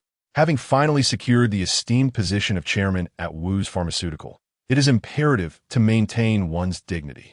Currently, the debt issues have been entirely resolved, and with such a formidable team in the security department, it appears that she, as chairman, can rest easy. Zhang Yuli, contemplating this, straightened her posture, lifted her chest, and assumed the authoritative demeanor befitting her title. Upon witnessing her obstinate refusal to reconsider her stance, Su Luoli chose to ignore her and turned to leave. "Wait, why the haste?" Zhang Yuli called out, prompting Su Luoli to pause, her brow furrowed. Without turning back, she merely inquired, "Is there something else?" Zhang Yuli, disregarding the formalities, pressed on, Now that Wu's pharmaceutical is essentially stable, I intend to commence regular operations and require a substantial investment of several hundred million. Realizing that the conversation was still about finances, a flicker of disappointment crossed Su Luoli's eyes. Without turning, she coldly retorted, "There are no external debts, and we're fully capable of operating normally. Why the need for capital? I suggest you focus less on extracting funds from me and more on familiarizing yourself with the business, as that is of greater importance." With that, Su Luoli departed without a backward glance. Chapter 34. The inability to disperse salaries. Zhang Yoli's heart grew increasingly cold as she realized that Luo Li had developed a rift with her, unwilling to extend any financial support. Truly, relying on children proved to be less dependable than depending on oneself. Even her son refused to stay and assist her. What ungrateful wretches! Zhang Yoli rose and strolled through Wu's pharmaceuticals, ultimately focusing on the production department, where she meticulously examined the production plans. She discovered that, aside from the counterfeit medications, there existed a plethora of legitimate formulas that could be produced. Thus, she decisively issued an order to commence production. After 3 days of fervent preparations, Wu's pharmaceuticals resumed operations. The shareholders held Zhang Yoli in high regard, for it was her audacious efforts that resurrected the company, which many had deemed hopeless. Zhang Yoli relished her long-desired role as chairwoman, her chin held high, walking with an air of buoyancy. Half a month later, upon her arrival at work, the accountant from the finance department, Xiao Li, approached her with a furrowed brow. "Chairwoman Zhang, tomorrow is the payday, and the salaries for all employees have been calculated. We only need to process the payments." With a professional smile adorning her face, Zhang Yoli gracefully raised her head, expecting the routine disbursement of salaries. She believed her silence was akin to wisdom, projecting an aura of authority. However, to her astonishment, the funds that should have been available had been absconded by the Wu father and son duo, leaving the financial reserves utterly depleted. Zhang Yoli gasped, nearly leaping from her seat. Realizing the gravity of the situation, she composed herself. One must not lose face before the employees. She firmly crossed her legs and waved her hand dismissively, instructing, "You may leave now. I will devise a solution to ensure the salaries are disbursed as scheduled tomorrow." Xiao Li, casting a furtive glance at her, noted her calm demeanor, seemingly confident and composed, and prudently exited the room without further comment. Once Xiao Li departed, Zhang Yuli found herself unable to remain still. After much contemplation, she resolved that her only recourse was to seek assistance from Su Luo Li. At precisely 5 o'clock that afternoon, she made her way to Su Luo Li's villa, attempting to access the fingerprint scanner. A mechanical voice chimed in, "Error, fingerprint input incorrect." This ungrateful wretch had deleted her fingerprint, preventing her entry. Zhang Yoli's eyelids fluttered and panic set in. What was she to do? Having made bold claims, failing to disburse salaries the next day would certainly diminish her stature in the eyes of the employees. She mused that she must see her daughter today.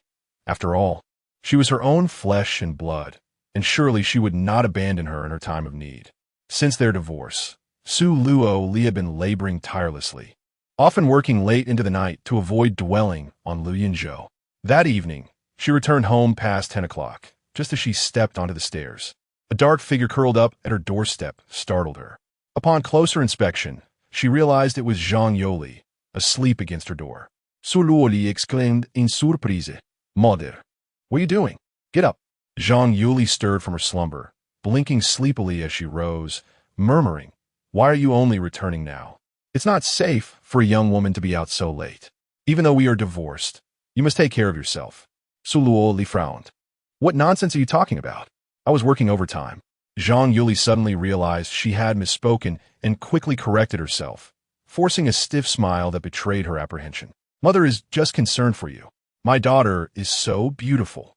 I worry she might attract the wrong kind of attention." Su Luoli thought to herself, "As long as you do not conspire with others who would take an undue interest in me." She entered her home using her fingerprint, and Zhang Yuli hurriedly followed her inside. Su Luoli's gaze sharpened, and she shook her head in resignation, discarding her bag as she headed to the bathroom to freshen up.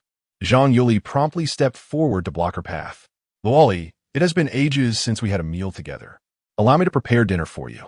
I have already dined, so there is no need for you to cook. Zhang Yuli struggled to find a topic of conversation. Well, it's just that I haven't eaten. I have been waiting for you since 5 in the afternoon. Su Luoli's heart skipped a beat, nearly compelling her to express concern for her mother. She fought to maintain her composure and replied coldly, "Who asked you to skip your meal waiting for me? Now that you have, you may return to eat." Zhang Yuli, accustomed to her daughter's gentle compliance, felt a wave of grievance wash over her as Su Luoli's sudden indifference struck her deeply. Tears welled in her eyes, and she blinked rapidly to hold them back. "Luoli, must you treat your mother this way? Can we not return to how we once were? Things cannot be mended. Everything is irrevocably altered. Although you are my mother and gave me life, you cannot dictate my path. Lu Yunzhou treats me exceedingly well, yet you constantly belittle and mistreat him. I have endured it all, but you dare to threaten my very existence in an attempt to separate us, to ensure your survival. I have betrayed him. Meanwhile, you conspired with the Wu family to entrap me, burdening me with debts exceeding 10 billion. If it weren't for Lu Yunzhou's financial support, I would have succumbed to this debt long ago. The moment you resolved to push me toward Wu Ziyun, I ceased to be your daughter. You sacrificed my happiness and incurred massive losses for Lu Yunzhou, ultimately becoming the chairperson of Wu Pharmaceuticals. Do your job well. Why must you seek me out? I desire no further entanglements with you.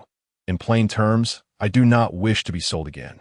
Please, Chairman Zhang, take your leave." Su Luoli's words were unrelenting and piercing, causing Zhang Yuli to break down and sob uncontrollably. "Luoli, I regret my actions, but if he is so wealthy, why did he not say so sooner? Had I known he surpassed the Wu family in fortune and capability, I would not have stirred up unnecessary trouble. Do you think I wish to be this chairperson? Tomorrow is payday, yet the Wu family has absconded with the company's funds. If all the employees come to me for their wages, what am I to do?" The memory of nearly losing her fingers due to pressure from creditors sent a chill down Zhang Yoli's spine. Su Luoli was at a loss for words. Was such a trivial matter worth making her wait from 5 in the afternoon until 10 at night? With such limited capability, how could she expect to hold a position in that office? Su Luoli had conducted her own investigation and discovered that Wu Pharmaceuticals had not innovated in years. The market was saturated with outdated medicines, and sales had plummeted. Wu Donghai was left with no choice but to produce counterfeit drugs, hoping to capitalize on low costs and high advertising to reap a final profit. To her astonishment, the counterfeit drugs were apprehended before they even hit the market, leaving Zhang Yoli as the scapegoat, forced to shoulder the burden and flee after donating. Now, Wu's Pharmaceuticals was akin to a hot potato. Accepting it posed challenges, while refusing it brought even greater troubles. How long could your company endure relying on my financial assistance? Zhang Yuli shook her head, genuinely perplexed about her next steps. She was reluctant to let go, yet unable to afford to continue. Perhaps she could simply muddle through, believing that a way would emerge as the situation unfolded. Her eyes sparkled with a flicker of hope. If you could support me in managing the business, I could learn the ropes while striving to persevere, and perhaps I could revive it. Su Luoli sighed heavily. It wasn't that she was unwilling to assist, but you couldn't even resolve your salary issues and yet came to me in distress. It would be exceedingly difficult to sustain operations this way. The penalties collected from the agents we apprehended that day could cover 2 months' salaries at Wu's Pharmaceuticals, but you must expedite the development of new drugs to rejuvenate the market. If the R&D department falters, the only recourse would be to seek out reclusive healers for remedies, but the odds of success there are dismally low. Thus, Wu's remains in dire straits. Perhaps it would be wiser to abandon ship. As Su Luoli spoke confidently, Zhang Yuli felt her head buzzing. She partially grasped the conversation, naturally filtering out the earlier advice, but magnifying the final statement 1,000-fold. Wu's is in peril. Perhaps it is best to give up. Zhang Yuli's eyes widened in shock, and she felt the world spin as she collapsed to the ground. You have the means but refuse to help and suggest I surrender? Su Luoli scoffed. First, tell me, what is the purpose of business? To make a profit, of course. Now, reconsider the likelihood of your company turning a profit. How much can you earn? How long until you recoup the billions I lost? Previously, Zhang Yoli had only envisioned herself as the chairperson, basking in glory and prestige before others. Yet, She had never truly contemplated the specifics of profit or the means to achieve it. You might consider this. With hundreds of employees at Wu's Pharmaceuticals, each earning approximately $10,000 per month, many with salaries reaching $20,000, the monthly payroll alone exceeds $500,000. Without a sound strategy for wealth generation, how long can you sustain operations by pleading for funds from me? For a business to thrive, it relies on capability, not on continually pouring money from home into it. I am weary. You must navigate your own course. With that, Su Luoli strode past her into the restroom, slamming the door behind her. Zhang Yuli felt a chill settle in her heart as she leaned against the wall to regain her balance before unsteadily making her exit. She understood that Su Luoli spoke the truth, but often the truth is the most painful to hear. Must Wu's Pharmaceuticals only survive for a month? After all, she had paid a steep price for her knowledge. If it were to collapse, it would be tantamount to sentencing her to doom. Chapter 35, Brothers? Upon hearing that Zhang Yuli had departed, Su Luoli emerged from the restroom to place a call to Ziriel. The call connected swiftly, and Ziriel respectfully inquired, "Miss Su, how may I assist you? How are the dealings with those agents progressing? Have they revealed who is behind their actions?" Ziriel found himself in a quandary. He was already aware that it was Lu Yunpeng orchestrating the situation. Yet Lu Yunzhou had instructed him to ensure that matters concerning the Lu family did not disrupt her life. Thus he had to keep this under wraps. Since the Lu family's affairs could not be disclosed, the blame would have to fall upon Wu Ziyun. They had been summoned by Wu Ziyun's call to create a disturbance, and the tenfold penalty fees had already been collected. "I will transfer the amount to Miss Su." "What? Tenfold?" Their advance payment was 5 million. "Did you collect 50 million from each?" Ziriel chuckled, realizing that this woman was indeed kind-hearted, not wishing to exploit such scoundrels further. No wonder the boss was reluctant to let go even after the divorce. "Yes, the total collected from 12 individuals amounts to 600 million. Shall I transfer it to you? Retain 20 million for the company, and the remainder is for me." After ending the call, Su Luoli promptly received a notification of 580 million arriving in her account. Without hesitation, she transferred the funds into the card left by Lu Yunzhou, quietly repaying a debt, which brought her some solace. The following day, Zhang Yuli anxiously entered the office and quickly closed the door. To her surprise, there were no disturbances, nor did she see Shaoli urging her for the salary payment. Instead, she unexpectedly received a salary of 100,000. Overjoyed, she felt this was the first income she had ever earned. She longed to boast about it on social media, but restrained herself. One must maintain modesty. While it appeared the salary issue had been resolved, she pondered how to address the upcoming production challenges. Zhang Yuli discreetly searched on Baidu how to revitalize a pharmaceutical company. The responses she found mirrored what Su Luoli had advised. It was essential to launch new products to capture market share. Zhang Yuli called in members of the research and development department one by one for discussions. Despite being an outsider, she could discern that the R&D team was at a bottleneck, struggling to innovate and introduce new products. Zhang Yuli could only maintain the status quo, reassuring herself that time was on her side and that she would get by. Seeing that Zhang Yuli had no immediate concerns, Su Luoli felt relieved. She kept Su Luoqing close, allowing him to familiarize himself with corporate operations and management. Additionally, she hired several security personnel from Yunzhou Security Group to bolster the security measures of Su Group, including a personal female bodyguard, Ningya, to accompany her. With her newfound fame stemming from the billion-dollar project, Su Luoli attracted much attention, further amplified by her striking appearance, frequently encountering journalists seeking interviews. One day, as she exited the company's doors, she was besieged by a throng of reporters. Ningya shielded her from the press, allowing Su Luoli to slip into the car and wait for Ningya. Just as she settled into her seat, a sinister male voice emerged from the back seat. "Miss Su, indeed you are stunning. Your beauty renders me hesitant to proceed with my intentions. Where is Lu Yunzhou? If you simply tell me, I shall not harm you. Otherwise, I cannot guarantee what might transpire." Su Luoli finally discerned that 2 men in black were seated in the back seat. One had taken her captive, while the other scrutinized her intently. Summoning her composure, she surmised that these 2 individuals were adversaries of Lu Yunzhou. "I have no idea where he is. Release me, or my bodyguard will alert the authorities which will not bode well for you. Silence if you wish to survive. The man swiftly bound her hands and unceremoniously tossed her into the back seat before starting the vehicle and speeding away. Ningya, witnessing the car's rapid departure, felt a surge of alarm and hurriedly called Lu Yunzhou. "Mr. Lu, we were besieged by a throng of reporters just after leaving the office. I managed to handle them, but Miss Su took the opportunity to escape in a car that drove off at an astonishing speed." Lu Yunzhou's heart sank. It was evident that something was amiss. Su Luoli had been abducted. Retrieve the company's surveillance footage to identify who boarded the vehicle. Pinpoint Luoli's location and pursue her immediately. If anything happens to her, you know the consequences. With a frigid demeanor, Lu Yunzhou ended the call just as Wang Jun rang through. He promptly answered, "Young master, Lu Yunpeng has gone to Su's group and abducted Miss Su. The vehicle is headed toward the western suburbs of Yun City, and my men are already in pursuit. Immediately dispatch reinforcements. Ensure Luoli's safety at all costs."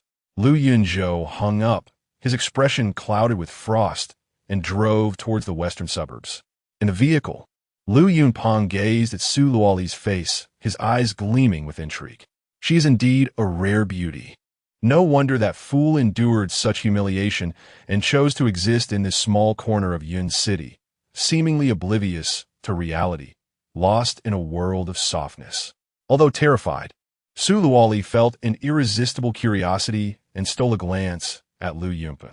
He bore a striking resemblance to Lu Yunzhou, though he lacked his handsomeness and exuded a more roguish demeanor. His swollen eyelids and lascivious gaze rendered him utterly different in essence.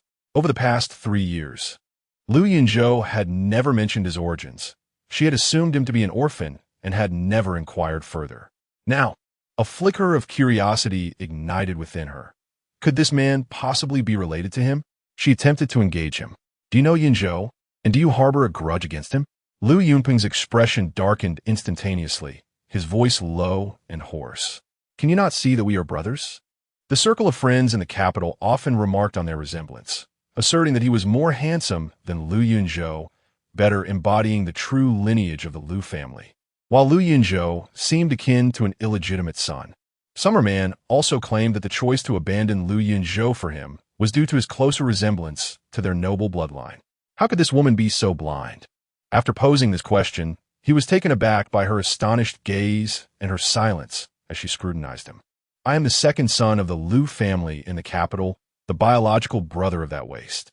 We were born merely an hour apart, making him the elder brother, and he appears more like the illegitimate child, does he not?"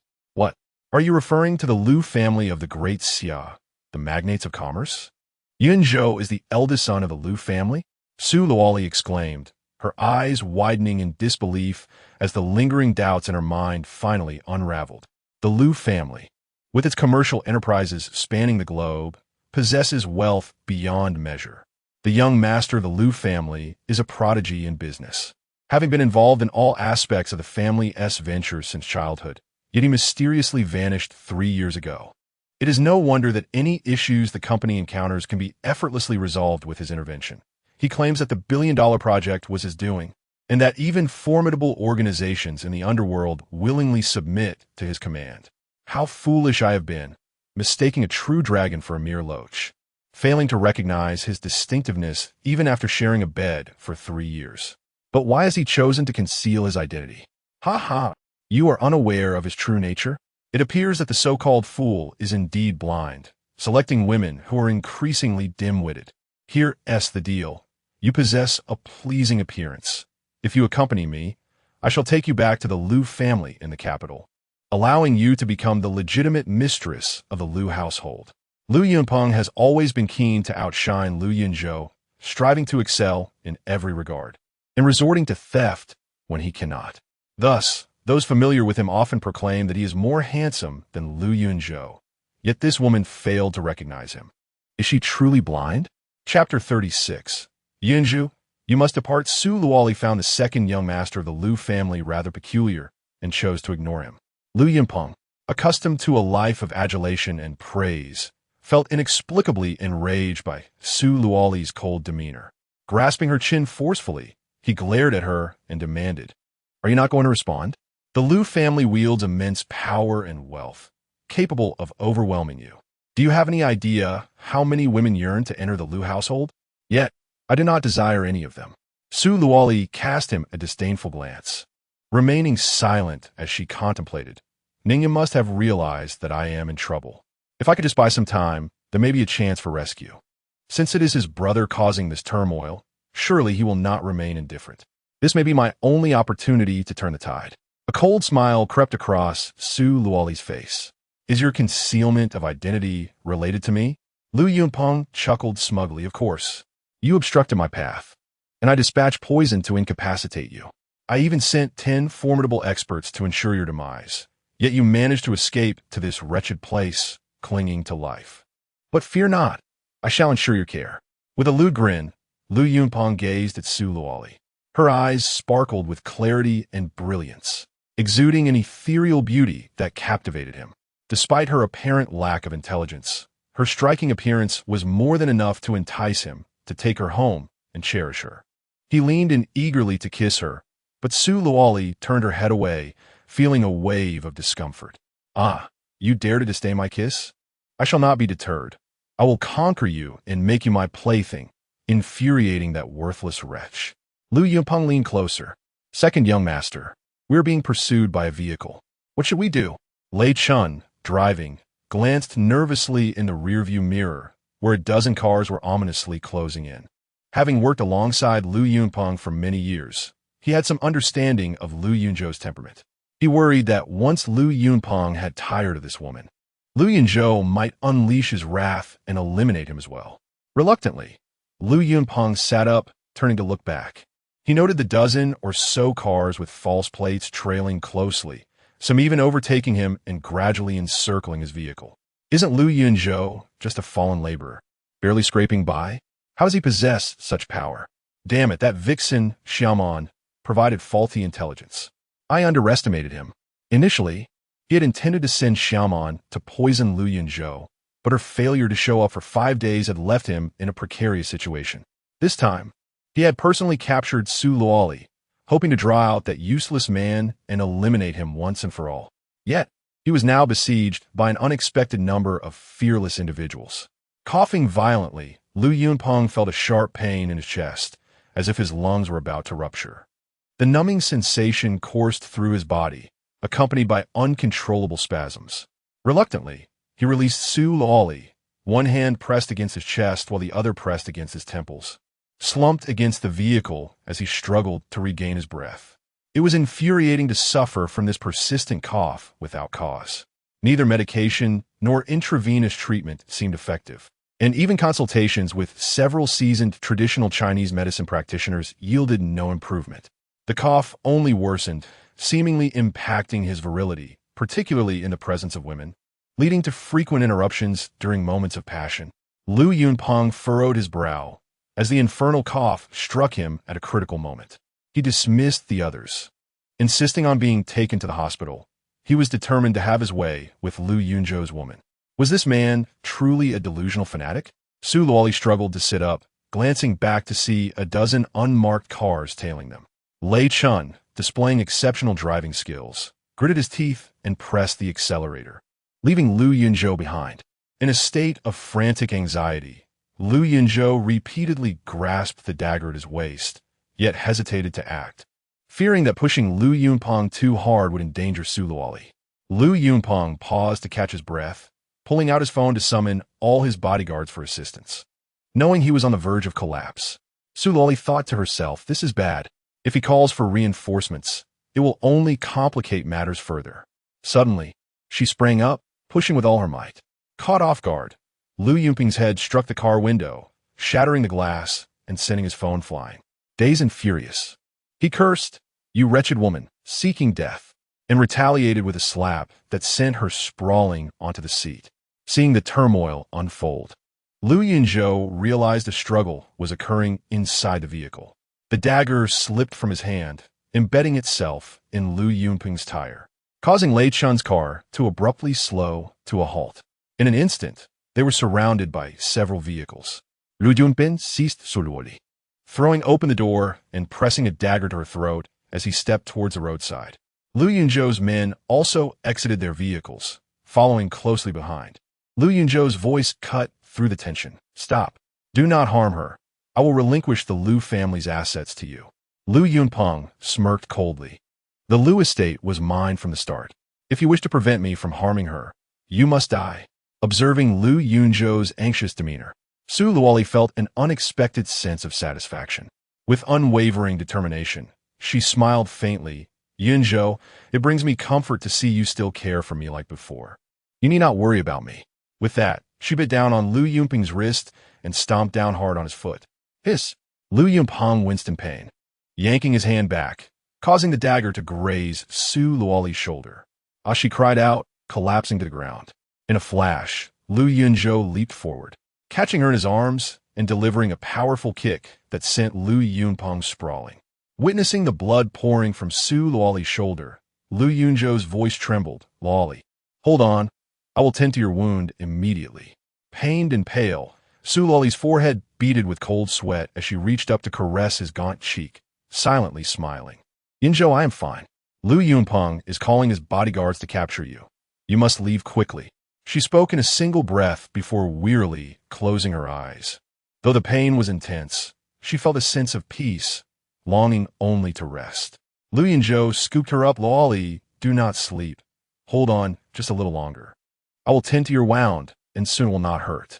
As he spoke, he carried Su Luoli to his vehicle, settling her in the back seat. He retrieved a medical kit from somewhere, tearing open her clothing with deft hands. He cleaned the wound, administered anesthetics, stitched, and bandaged it with swift precision, completing the task seamlessly. A cool sensation enveloped Su Luoli's shoulder, and to her surprise, the pain had subsided. She gazed blankly at Lu Yunzhou, whose dark eyes concealed profound affection as they met hers. His sharply defined features were pale and delicate, exuding a robust masculinity. After longing for this moment for so long, she finally found herself nestled in his embrace once again. Lu Yunzhou tenderly removed her blood-stained dress, his fingers grazing her smooth, delicate skin, sending waves of warmth coursing through him, igniting a spark that left him breathless. He swallowed hard, his gaze lingering on her heaving bosom, perceptive to his unusual demeanor. Su Luoli smiled and said, Yunzhou, I know you are formidable and unafraid of Lu Yunpeng, but the violent clash on the highway will undoubtedly make headlines. Lu Yunzhou was instantly brought back to reality, chastising himself for his lapse in focus. Without hesitation, he removed his jacket and draped it over her shoulders, cradling her in his arms. He pressed a gentle kiss to her forehead and softly replied, All right, I will heed your advice. He rolled down the car window and called out retreat. A dozen subordinates swiftly made their way to their vehicles. Wang Zhen, steeling himself, climbed into Lu Yunpeng's car, took the driver's seat, and raised the partition, providing the two of them with a semblance of privacy. Chapter 37. Commemorating the wedding anniversary, Wang Zhen hastily turned the vehicle around and sped away, leaving all other cars in a cloud of dust. In an instant, the highway returned to a serene stillness. Lu Yunpeng stood frozen in place, utterly astonished. Everything had transpired so suddenly that he was rendered speechless.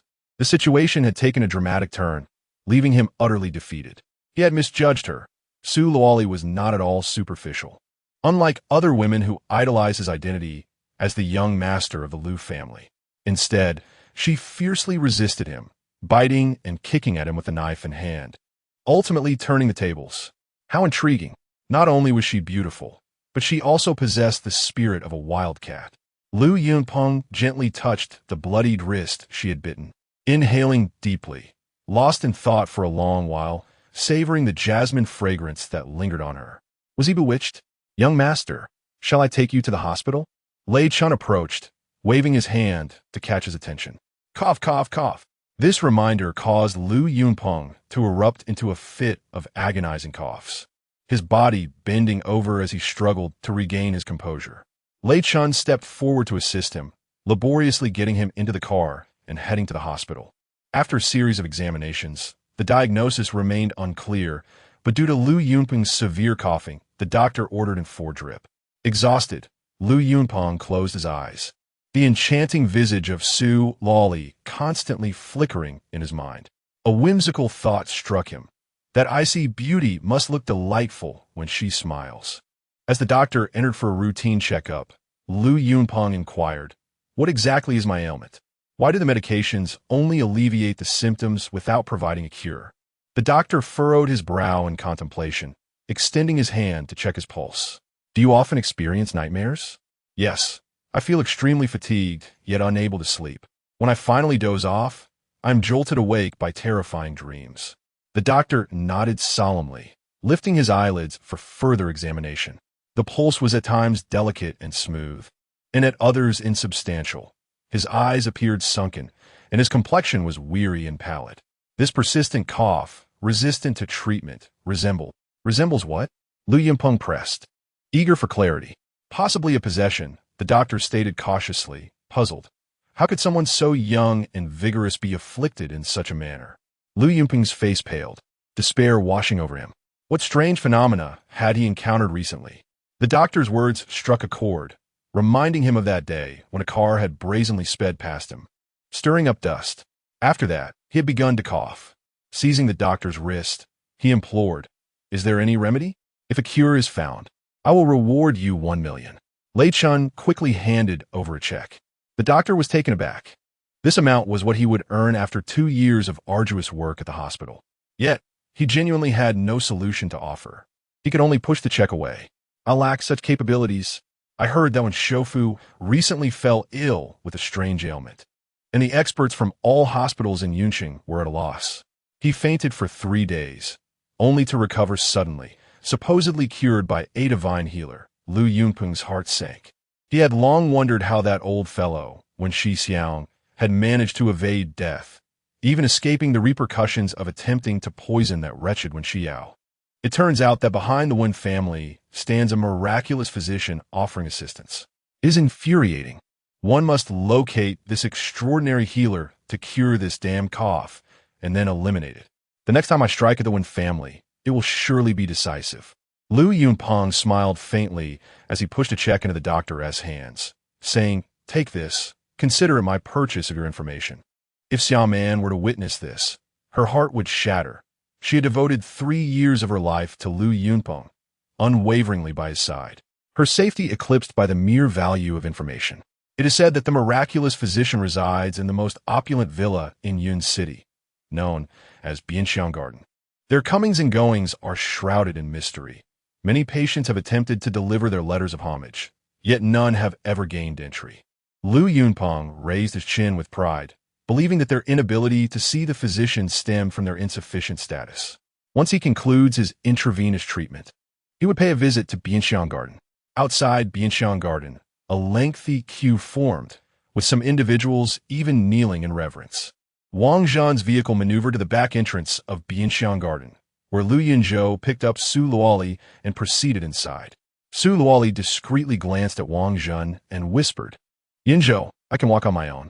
Lu Yunzhou replied ambiguously, "Be good. You're injured, and walking might strain your wound." In truth, the superficial injury, though appearing bloodied, had been swiftly treated by his special medicine. He merely wished to hold her a little longer. Lu Yunzhou strode purposefully, gently placing Su Luoli onto the sofa before fetching her a glass of water. As she accepted the cup, her heart swelled with emotion, and she gazed at him, tears cascading down her cheeks, falling into the water, which she drank despite its bitterness. Lu Yunzhou found himself at a loss as he witnessed her tears. "What is wrong? Does it hurt?" Su Luoli silently set the cup down, wiped her tears, and buried herself in his embrace. "It doesn't hurt. I'm just a bit frightened. I thought I would never see you again." Her tears and snot left a significant mark on his chest.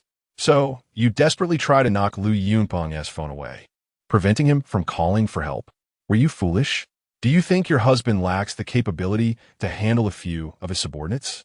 Lu Yunzhou held her tightly, softly scolding her, yet unable to bear being too harsh.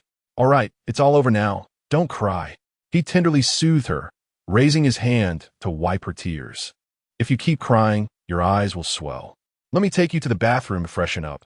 You'll look beautiful again." Before Su Luoli could rise, Lu Yunzhou lifted her and carried her toward the bathroom. Her cheeks flushed as she playfully punched his chest.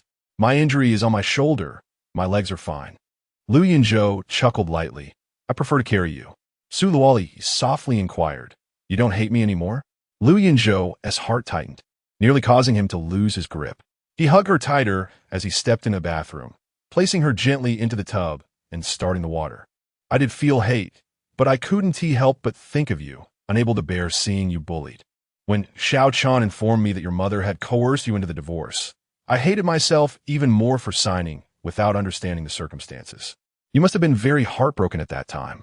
Given this, why did you not agree to meet when I proposed a discussion? Lu Yunpeng has arrived in Yin City. Lu Yunzhou paused for a moment, recalling 3 years ago when he had poisoned me and sent people to hunt me down, forcing my master and me to flee to Yin City. Initially, I had intended to return and seek revenge once I had healed, but my grandfather insisted on our marriage. So I decided to stay, fearing that Lu Yunpeng would harm the Su family upon discovering I was alive. I chose to conceal my identity and live as a mere shadow of myself. Yet in the end, I still implicated you. Lu Yunzhou cautiously examined her wound, anxious not to inadvertently let it come into contact with water. Su Luoli chuckled softly. It's just a minor injury. If you delay the bandaging a little longer, it will heal on its own. With a playful tug, she pulled Lu Yunzhou into the water alongside her. Let's wash together and make up for our 3rd wedding anniversary. Where's the ring? Hurry and put it on me. She teased, her hand wandering until she unexpectedly found the ring in his pants pocket. Lu Yunzhou took the ring and slid it onto her slender, delicate finger, his heart overwhelmed with emotion. So Luoli smiled, wrapping her arms around his neck and initiating a kiss on his lips. Lu Yunzhou embraced her waist, responding fervently, deepening the kiss as the bathroom filled with steam. Their lips and tongues entwined in a haze of passion. Suddenly, the phone rang. Lu Yunzhou glanced at it, tempted to smash the device. So Luoli immediately halted, giving him a gentle push. Answer the phone. What if it's something important? Reluctantly, Lu Yunzhou stepped out of the bath and picked up the phone. It better be significant. Otherwise, on the other end, Wang Zhen was sweating profusely, eager to report. It's urgent, very urgent. Lu Yunpeng has suddenly come to Bianxiang Garden seeking medical assistance. Lu Yunzhou's brow furrowed in distaste. Ignore him, Wang Zhen quickly added. He has sent people to drive away everyone seeking treatment and has taken a chair to sit at the entrance. Lu Yunzhou sneered. Distribute my universal elixir to everyone, 1 for each person, and send them on their way. Do not give any to Lu Yunpeng. Chapter 38. Boundless enchantment before the grand entrance of the fragrant garden. Lu Yunpeng reclined in a grandmaster's chair, crossing his legs with an air of nonchalance. The illustrious Lu family of the imperial capital was a name of great repute. Many would bestow gifts and beautiful women upon him in hopes of associating with the esteemed lineage. Even the renowned divine healer, being but a mortal, would surely rush forth upon learning that the 2nd young master of the Lu family awaited him at the entrance. At that moment, the healer might casually dispense a pill, and would the vexatious cough not vanish as if by magic? Wang Zhen emerged with a vial of medicine, and Lu Yunpeng cast a sidelong glance before closing his eyes to rest. He was curious to see how the esteemed healer would rouse him and invite him inside, dazzling the foolish crowd outside with their titanium-coated eyes. He wished for them to realize the stark reality that the impoverished were unworthy of seeking medical aid and to leave promptly. Wang Zhen stepped out with a beautifully crafted green crystal vial, shimmering with a myriad of tiny lights, more dazzling than the sun itself. The crowd, reluctantly driven away by Lu Yunpeng, gazed longingly from afar. Indeed, the healer's possessions radiated elegance. Even the vessel containing the medicine was of extraordinary quality. Lu Yunpeng mused to himself. These rustic folks are truly naive, having never seen the world. In comparison to jade, what is green crystal?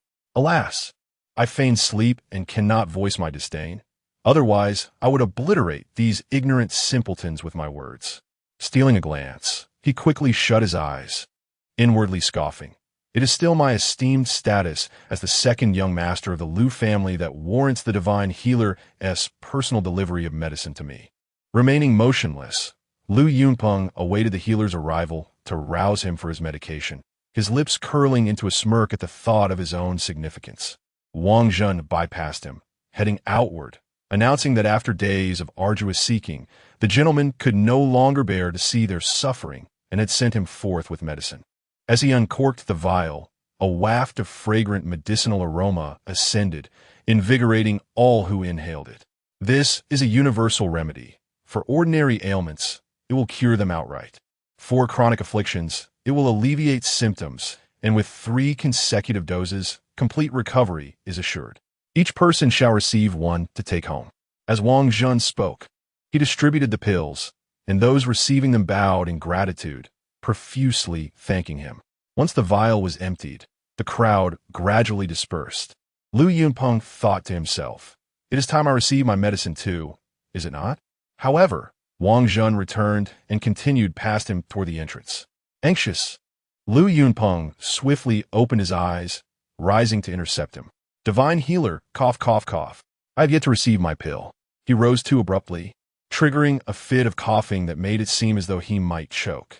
Wang Zhen, filled with disdain, cast a cold glance at him, muttering that a good dog should not obstruct the path, and to clear out. This vile scion had nearly cost the young master his life, enduring much humiliation at the hands of Zhang Yoli from the Su family. Had it not been for the young master's hesitation to give orders, he would have long since taken Lu Yunpeng's head as a trophy. How dare he dream of obstructing him to demand the sacred remedy? Lu Yunpeng was left dumbfounded. He had paraded under the banner of the Lu family, never encountering such resistance. Why was it so difficult to procure medicine? You better think carefully. Offending the Lu family of the imperial capital is no trivial matter, and you may find the consequences unbearable. Wang Zhen, utterly repulsed, could not bear to look at him any longer. He lifted his foot and kicked, sending Lu Yunpeng, slender as a bamboo pole, sprawling to the ground. Lu Yunpeng struggled with his battered body, filled with impotent rage. "You damned. Cough, cough, cough. Divine healer dare strike me? I will have my men obliterate you." Nearby, Lei Chun rushed in, while Wang Zhen strode directly through the door, slamming it shut behind him, leaving Lu Yunpeng outside. Inside the villa, Lu Yunzhou stood before the large screen, witnessing the scene unfold with a cold, steely gaze. He then turned and entered the bathroom, meticulously preparing a bath for Su Luoli. It had been quite some time since he had indulged in such intimate pleasures, and the sight of her before him was even more exquisite, vibrant, and alluring. His hands glided over her form like cotton being fluffed. Su Luoli, stirred by his caresses, flushed crimson, her laughter ringing sweetly, the icy demeanor of a corporate queen completely dissipating. Lu Yunzhou gently nibbled on her earlobe, his warm breath tickling her ear. "Does your shoulder still ache?" She wrapped her delicate arms around his neck, replying, "It no longer hurts since you bandaged it. It must be healed now." Her lips pressed against his, softly sucking, her petite tongue teasingly probing his mouth, their tongues entwining like serpents in a passionate dance. After an intense kiss, Lu Yunzhou lifted her, drying her off as he carried her towards the bedroom. He laid her down upon the bed, leaning over to kiss her forehead, then her eyes, nose, and lips, trailing down to her exquisitely delicate collarbone, finally pausing at her enchanting, soft curves, showering her with tenderness. It is said that a brief separation enhances the joys of reunion. They had not only been apart, but had also endured a divorce and numerous misunderstandings. Once those misunderstandings were resolved, only the thrill of their hearts and the refreshing rain after a drought remained, transforming all unspoken words into endless intimacy. Like a spring breeze, 1,000 pear trees burst into bloom in an instant. 2 hours later, Lu Yunzhou lay contentedly beside her, wrapping his arm around her slender waist and planting a kiss on her lips. "Lier, you frighten me today.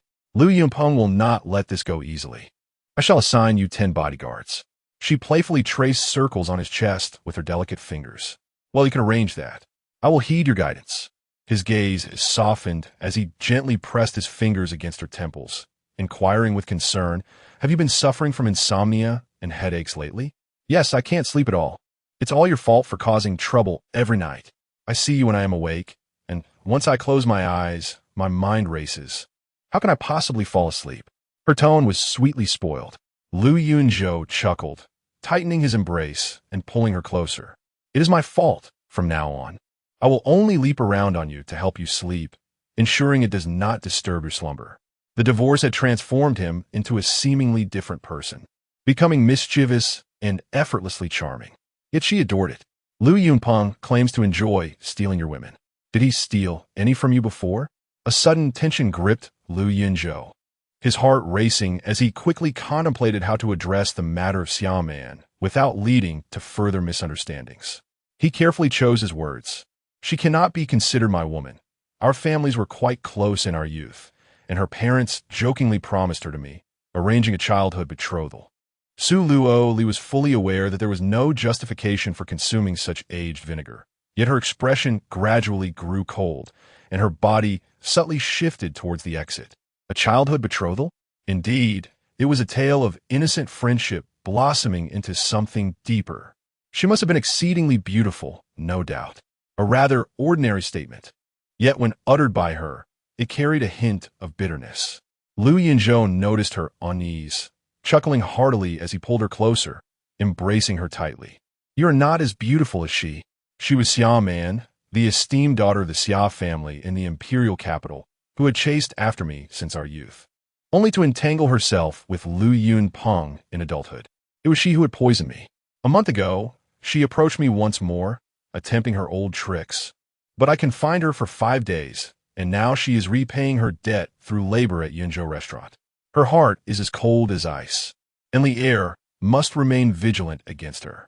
Achoo! From afar, Xiaoman, who was washing dishes in the restaurant, let out several loud sneezes.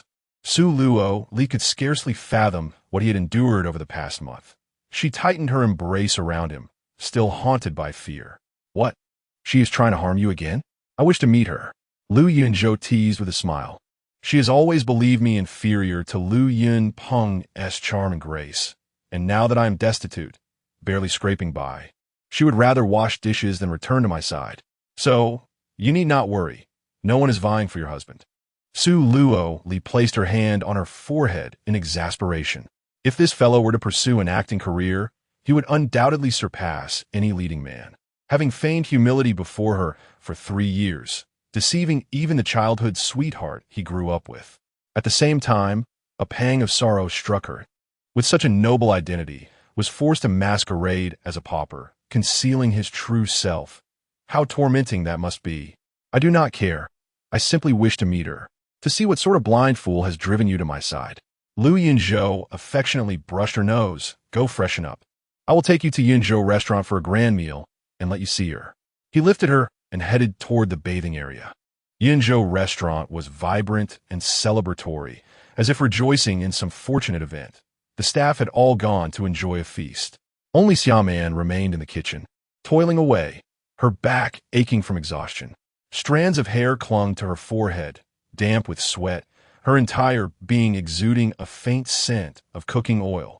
Over a month of washing dishes had rendered her once delicate hands rough and calloused, and her formerly sweet visage now appeared greasy, her eyes devoid of innocence, replaced instead with a glint of malice and resentment. Xiaoman glanced around, noting the absence of others, and contemplated her escape, with no one outside. The moment was ripe for flight.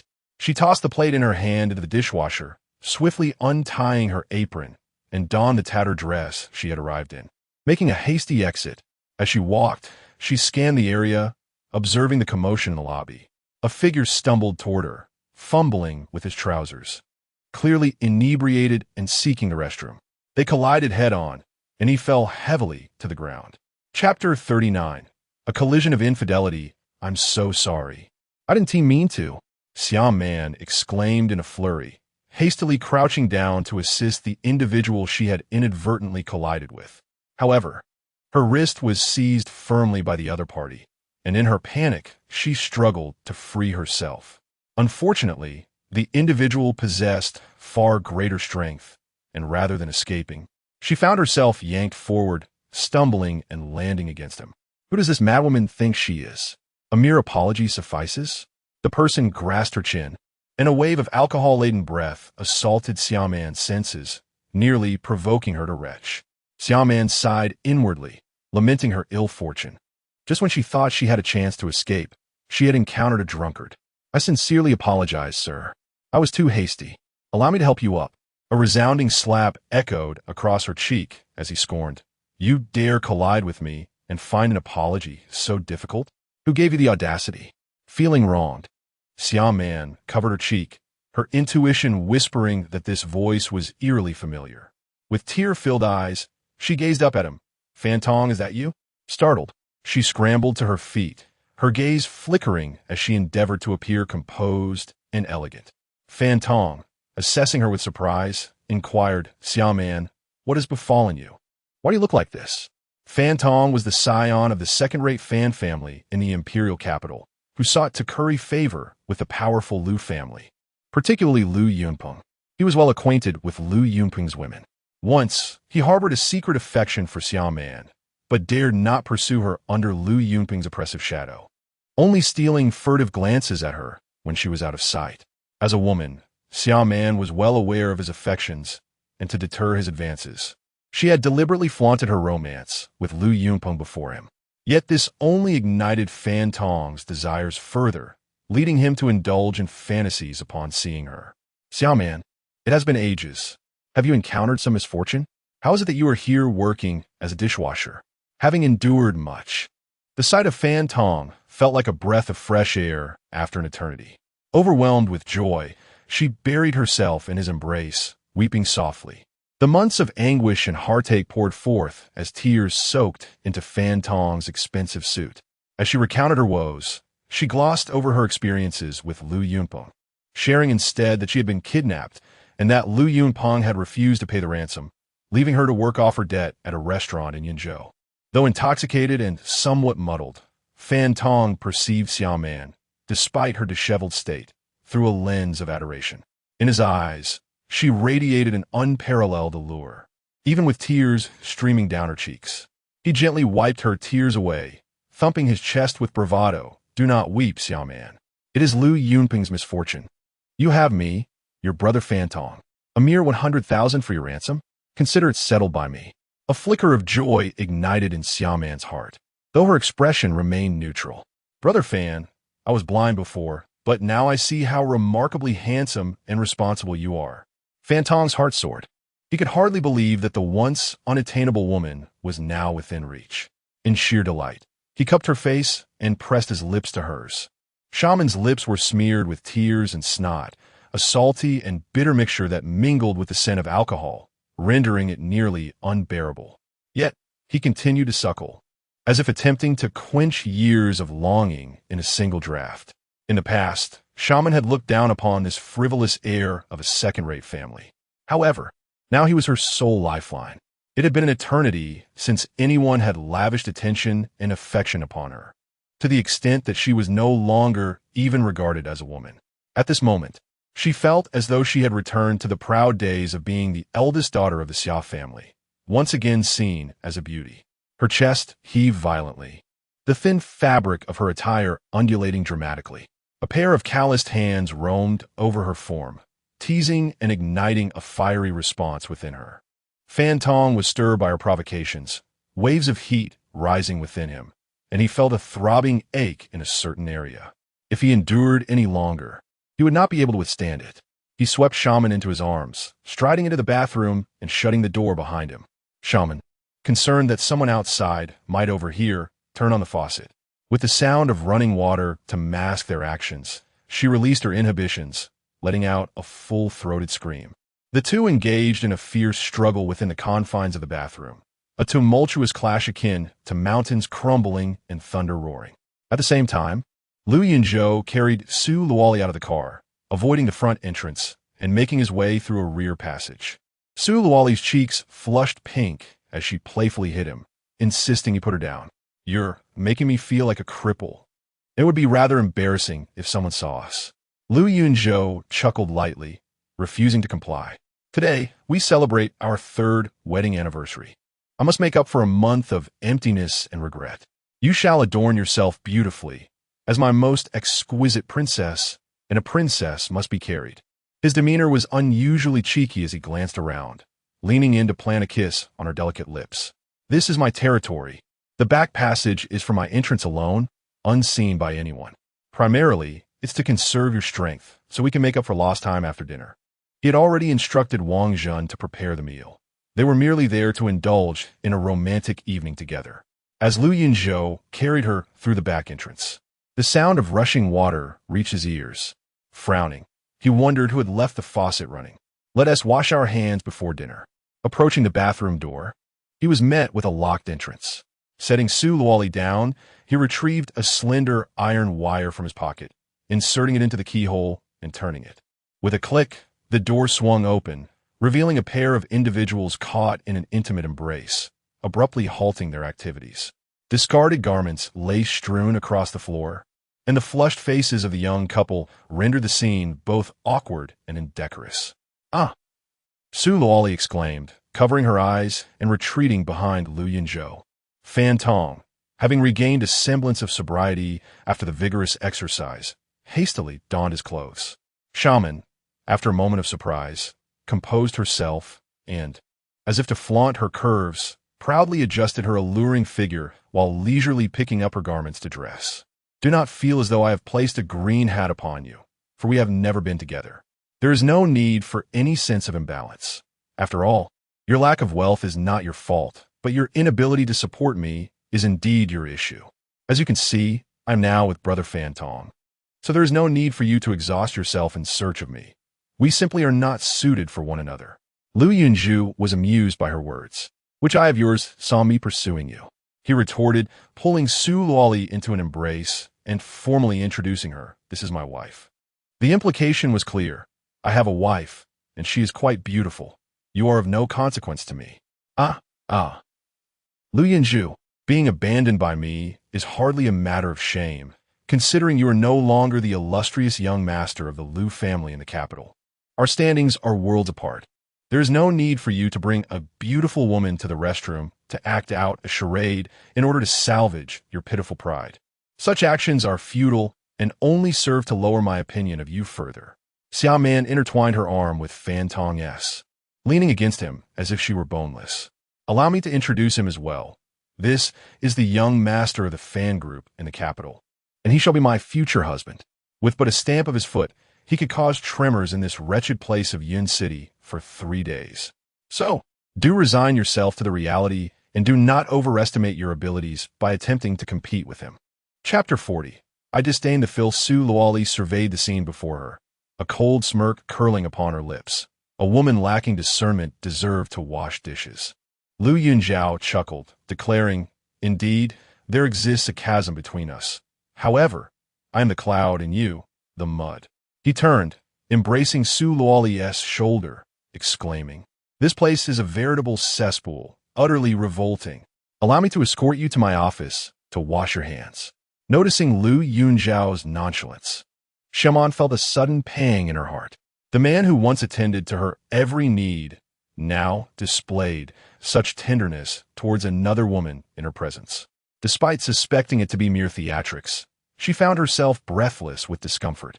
It felt as if something profoundly significant was being siphoned from her being, inflicting pain that rendered her nearly unable to endure her battered form. In a sudden burst of determination, she rushed forward, forcefully pulling Su Luoli aside, and entwining her arm with Lu Yunzhao's. "Brother Yunzhou, I have been kidnapped by thugs and cannot afford the ransom. I'm compelled to work here to repay my debt. Fan Tong is willing to pay 1 million for my release, and only under such duress have I yielded to him. If you could provide the ransom, I would return to you." Xiaomon felt a surge of resentment. She believed Lu Yunzhou ought to be devoted solely to her. Yet now, another woman stood by his side, one undeniably more beautiful. A wave of anxiety washed over her. She felt compelled to showcase her allure in order to reclaim Lu Yunzhao's affection. A sudden flash of inspiration struck her, a perfect plan. She intended to win Lu Yunzhou back, and with a dose of poison, rid herself of Fan Tong, thus alleviating any worries for Lu Yunpeng, who would then welcome her back. After all, Lu Yunpeng was the heir of the Lu family, and she could not afford to relinquish that prospect. Su Luoli regarded her with a gaze reserved for fools, her delicate features openly displaying displeasure. Lu Yunzhou furrowed his brow. his expression marred by distaste, casting a glance at her as if she were something vile, retracting his arm and discarding his expensive suit into the trash. Miss Xia, are you offering me an opportunity to gain your favor? I find you repugnant. My wife far surpasses you in every conceivable way. In the past, I treated you with courtesy out of respect for our family's amicable ties. Now, you truly disgust me. Be sure to clean this place thoroughly, as I would not wish for others to be inconvenienced by your presence in the restroom. Xiaoman stood there dumbfounded, her mind buzzing as Lu Yunzhou's words echoed relentlessly in her ears. She thought to herself, he must have been provoked by Fan Tong. His reaction is indeed intense. You need not excuse your poverty. I merely accompanied a man. Some may call that charm, something a dullard like you will never comprehend or be fortunate enough to possess. When you were the esteemed heir of the Lu family, I looked down upon you. Now, having fallen to the status of a laborer, you can forget it entirely. At this juncture, I will no longer pretend. You cannot even muster 1 million for the ransom. You lack the right to feel jealous. Life requires money. Should I desire a designer handbag, you could sell blood or a kidney and still fall short. These trifles are mere pocket change to Fan Xiao. Depart now. Let us sever all ties and never cross paths again. Shaman spoke in one breath, linking her arm with Fan Tong's, playfully rubbing her chest against his arm. Fan Xiao, you promised to pay the ransom for me. Now that I am yours, let us call the executives here to settle the payment. Once you've paid, I will leave with you. Fan Tong, brimming with pride, cast a triumphant glance at Lu Yunzhou, his sense of superiority swelling. He puffed out his chest, raised his chin, and shamelessly leaned against Shaman, his gaze drifting toward Su Luoli. He mused inwardly. How could such a beautiful woman be blind enough to associate with this worthless actor? Especially when she linked her arm with Lu Yunzhou's. It was a sight that pierced Fan Tong's heart with jealousy. Such a mesmerizing beauty should rightfully be his. In a moment of impulsiveness, Fan Tong forcefully pushed Shaman aside and strode over to intercept the two. Beautiful lady, he is nothing but a pauper. Being with him will diminish your worth. With your figure and beauty, you deserve a far better man. My identity has already been revealed by Man-Man. I am willing to pay 1 million for her, and for you, I would gladly offer 10 million. Come with me, and I shall provide you with endless wealth and luxury. Lu Yunzhou's eyes blazed with fury. Seeking death, he raised his hand and struck Fan Tong, sending him flying sideways to crash onto the floor outside the restroom. The sound of bones cracking echoed. Fan Tong spat out a mouthful of blood mixed with 2 of his teeth, a scene both tragic and grotesque. A heart-wrenching scream pierced the air, reverberating throughout the restaurant. Fan Tong's already unattractive face contorted in pain, veins bulging on his forehead, giving him a ghastly appearance. Lu Yunzhou, it's your own fault for being broke and for laying a hand on Fan Xiao. You don't even have the right to feel jealous now. Have you gone mad in this tiny place called Yunzhou? Do you not realize the extent of the Fan family's influence? If anything were to happen to Fan Xiao, your life wouldn't suffice as compensation. Shaman shrieked, her heart aching at the sight of Fan Tong in such a state, as if witnessing her million RMB being shredded. She hurried over to support him. Fan Xiao, are you all right? Let me help you up to meet the restaurant manager. Once we pay the ransom, we can leave. Fan Tong felt despondent, perceiving himself merely as a cash machine in her eyes. Already in excruciating pain, her tugging on him only aggravated his wounds, akin to salt being rubbed into an open sore. Ugh! Fan Tong gasped in agony. What is happening? Is there a fight over there? What a tragic sight. Patrons in the restaurant, drawn by the commotion, quickly gathered to witness the spectacle. Shaman initially thought encountering Fan Tong would be her salvation, but she never anticipated that Lu Yunzhou would thwart her plans, leaving her utterly humiliated. Her disheveled appearance drew pointed fingers, and the restaurant manager swiftly approached, delivering a sharp slap across Shaman's face. So it's you, this shameless vixen, causing a ruckus. Even a dishwasher can create such a storm, disrupting everyone's dining experience. Can you bear the consequences? Shaman trembled, shrinking back, nervously stealing a glance at the manager. Manager, I have the money for the ransom now. Once I pay, I will be free. The restaurant manager remained silent, casting a glance at the taciturn Yunzhou beside him. Yunzhou shook his head, turning to lead Su Luoli to his private room. The manager, understanding the situation, promptly called the waiter, instructing him to serve the couple immediately with utmost attentiveness, as pleasing the lady would result in generous rewards. Shaman cautiously approached Fan Tong. "Sir, this is our manager. If you pay him, I will be yours. Will you be paying by card or check?" Fan Tong grimaced in pain, unable to rise, and felt a sense of indignation at her incessant focus on money. He retorted with irritation, "Money, money, money. Have you lost your mind over cash? I can hardly move. Hurry and call for an ambulance." Turning to the manager, he glared with venomous eyes. "What kind of shabby establishment is this? Do you not understand that the customer is king? Someone assaulted a patron, and, as the manager, you remain indifferent? Capture that ruffian immediately, or else." The restaurant manager shot him a disdainful glance and coldly inquired, "Or else what?" "Or else I will have this wretched restaurant dismantled." The manager sneered, "With you? I shall await that with bated breath." The onlookers buzzed with gossip, whispering amongst themselves, "What kind of person is this, so brazen, running into the kitchen to harass a dishwasher? And look at that woman, so disheveled she reeks of grease. Huh! Truly blind to the truth. And to arrogantly threaten the destruction of Yunzhou restaurant without even knowing whose establishment it is? Who has dared to cause a scene here since its inception?" As Fan Tong became the target of scornful glances, he felt a wave of embarrassment wash over him. Glancing back at Shaman's unkempt appearance, a twinge of regret crept into his heart. Truly, alcohol had led to this folly. The manager addressed the crowd with a bow. "Ladies and gentlemen, I apologize for the minor disruption affecting your dining experience. Today, our restaurant has a celebratory occasion, and the owner has generously decided to offer complimentary beverages, desserts, and candies. Please continue your meals as we prepare to present these gifts." The patrons turned back to their tables, while the manager kicked Fan Tong. Waving his hand dismissively, "This insolent fool dares to bully a dishwasher in the kitchen. Summon the enforcement team to take him away for a proper lesson." Two security guards swiftly approached, seizing Fan Tong and dragging him away.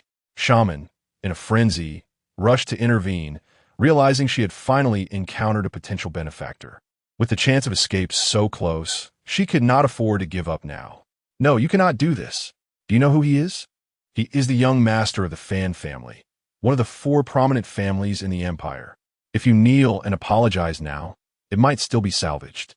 Otherwise, provoking the Fan family will indeed result in the destruction of this restaurant." Chapter 41. The imminent collapse of Wu's pharmaceutical company. The manager scoffed coldly. "Have I been too lenient? You neglect your duties and frolic outside with men? Turn the restroom into a pigsty and even bring in the esteemed Fan family to exert pressure? Let me be clear, if the Fan family chooses to come, they must first renovate this restroom before anything else." He turned to the security personnel. "It seems that washing dishes hasn't taught Miss Yao a lesson. Ensure she learns her place. Demote her to a janitorial role, specifically to clean the restroom." With that, the manager strode away, leaving the 2 security guards to seize her, dragging her into a dimly lit room before slamming the door shut.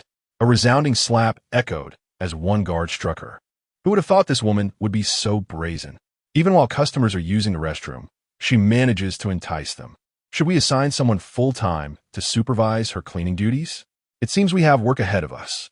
The second guard slapped her again. "I have no desire to babysit a woman like you. I fear the consequences of your antics. Let's teach her a proper lesson, and perhaps it will save us some trouble." The 2 guards relentlessly continued to strike her. Xiao Man gasped in pain, but an idea flashed through her mind. Wiping her tears, she feigned a pitiful demeanor and looked up at the guards, believing herself to be a tragic figure. "Dear security brother, could you possibly show me some mercy? I can serve you." As she spoke, she lowered her neckline, rubbing against one guard's leg, her allure undeniable, and flirtatiously batted her eyelashes. "Please, won't you consider it?" The guard shuddered, retching in disgust, and kicked her away, leaping to a safe distance. "You filthy creature! How dare you attempt to seduce me? I am a most dashing security guard at Yunzhou restaurant. What reputation would I have left after being touched by someone like you? Please, I am the eldest daughter of the Xia family in the capital, a woman of noble lineage. I am merely down on my luck at the moment. My figure and looks are among the finest in the elite circles of the capital, and I know how to play my cards right.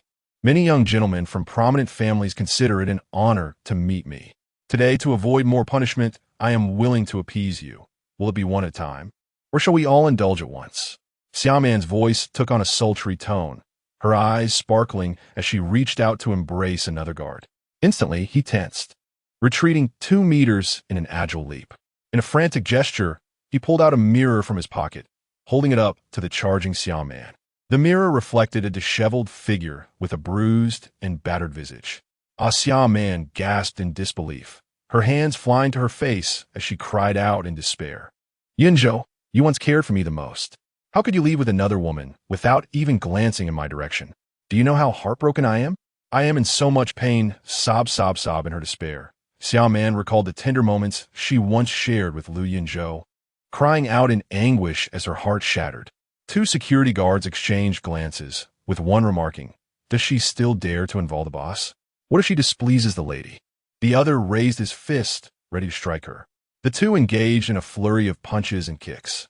Meanwhile, in a cozy private room, Lu Yunzhou held Su Luoli in his embrace, watching the humiliating scene of Xiaoman on the surveillance screen, his handsome face adorned with a mocking expression. Su Luoli furrowed her delicate brows, asking, "Is she truly your childhood sweetheart and fiancé?" Lu Yunzhou nodded, his expression awkward. "I only intended to show you for a moment, to satisfy your curiosity. I never anticipated this situation." She used to appear obedient and sweet, not at all promiscuous. Su Luoli chuckled softly and playfully pinched his handsome face.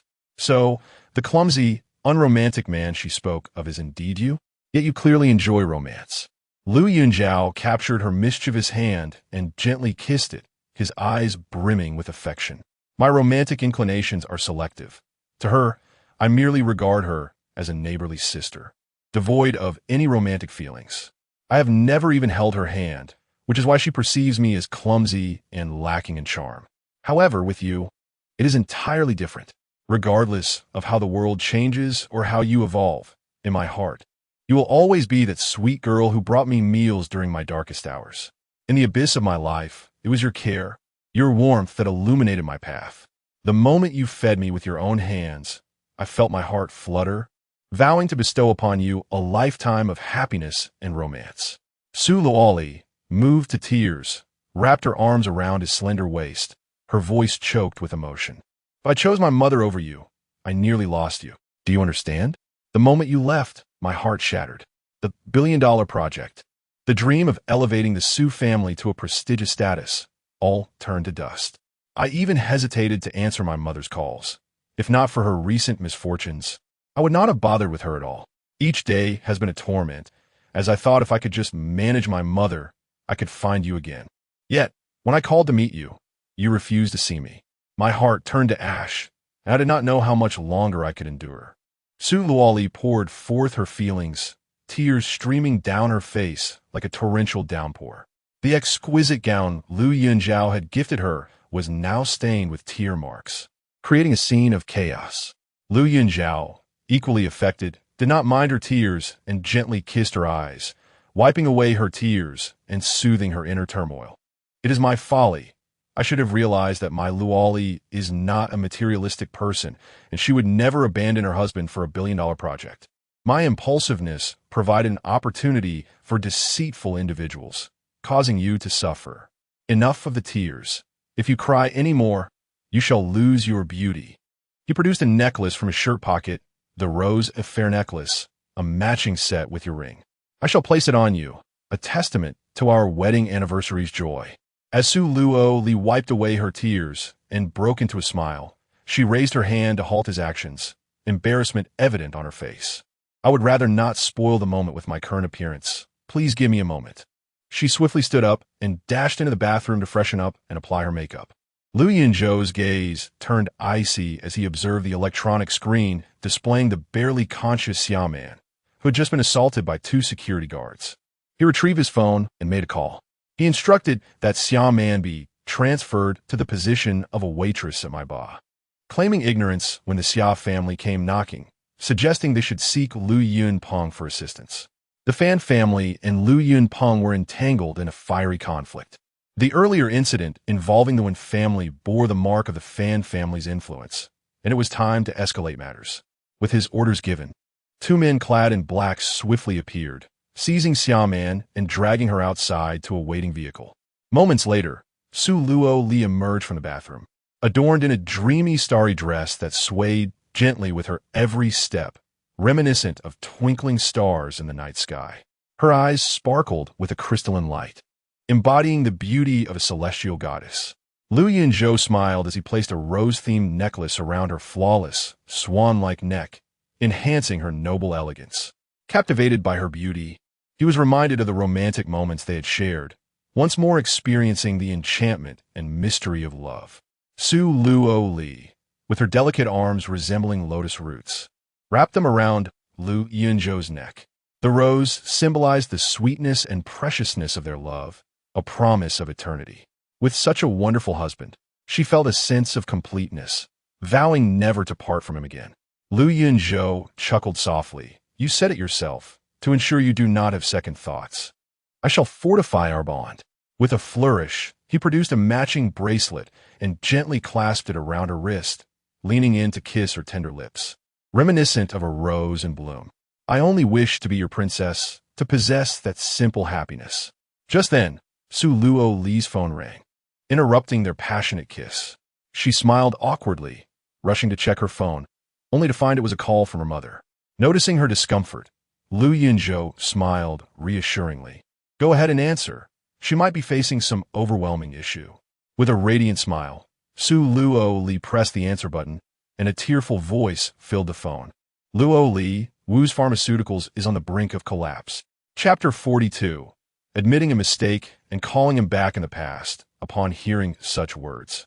Su Luoli would have rushed to comfort her mother without a second thought. However, after experiencing recent events, she no longer acted impulsively at her mother's every utterance. Instead, she sensed an underlying discomfort and casually remarked, "It might be for the best if it goes bankrupt. At least you won't have to lose money every day or endure the scorn of others for working so hard. I suppose you want money again, right? After all, you just received a salary of 100,000 not long ago. At this rate of burning through cash, I can't support you." Zhang Yuli was taken aback by her words, like a bolt from the blue. The operations of Wu's Pharmaceuticals had not been flourishing, and it was her hard work that had gone into it. How could she bear to see it fail? Yet, given Su Luoli's cold demeanor, she dared not harbor any hopes. Those who remain indoors can hardly fathom the beauty that lies beyond, having occupied a high position and experienced the exhilaration that power brings. How could one willingly relinquish it to return to mediocrity? To suggest she become a housewife again? Not a chance. Indeed, it is better to rely on oneself than to seek help from others. Zhang Yuli abruptly hung up the phone, choosing to ignore her. Su Luoli exhaled deeply, feeling a sense of relief. She turned to Lu Yunzhou with an awkward smile, thinking perhaps it was of little consequence. She had been rambling on, and there was no need to pay her any mind. Raising her hand, she switched off her phone, stowed in her bag, and briskly returned to the dining table. Grabbing her chopsticks, she softly said, "Yunzhou, I'm hungry." She had missed the last candlelit dinner, and this time she intended to enjoy it fully.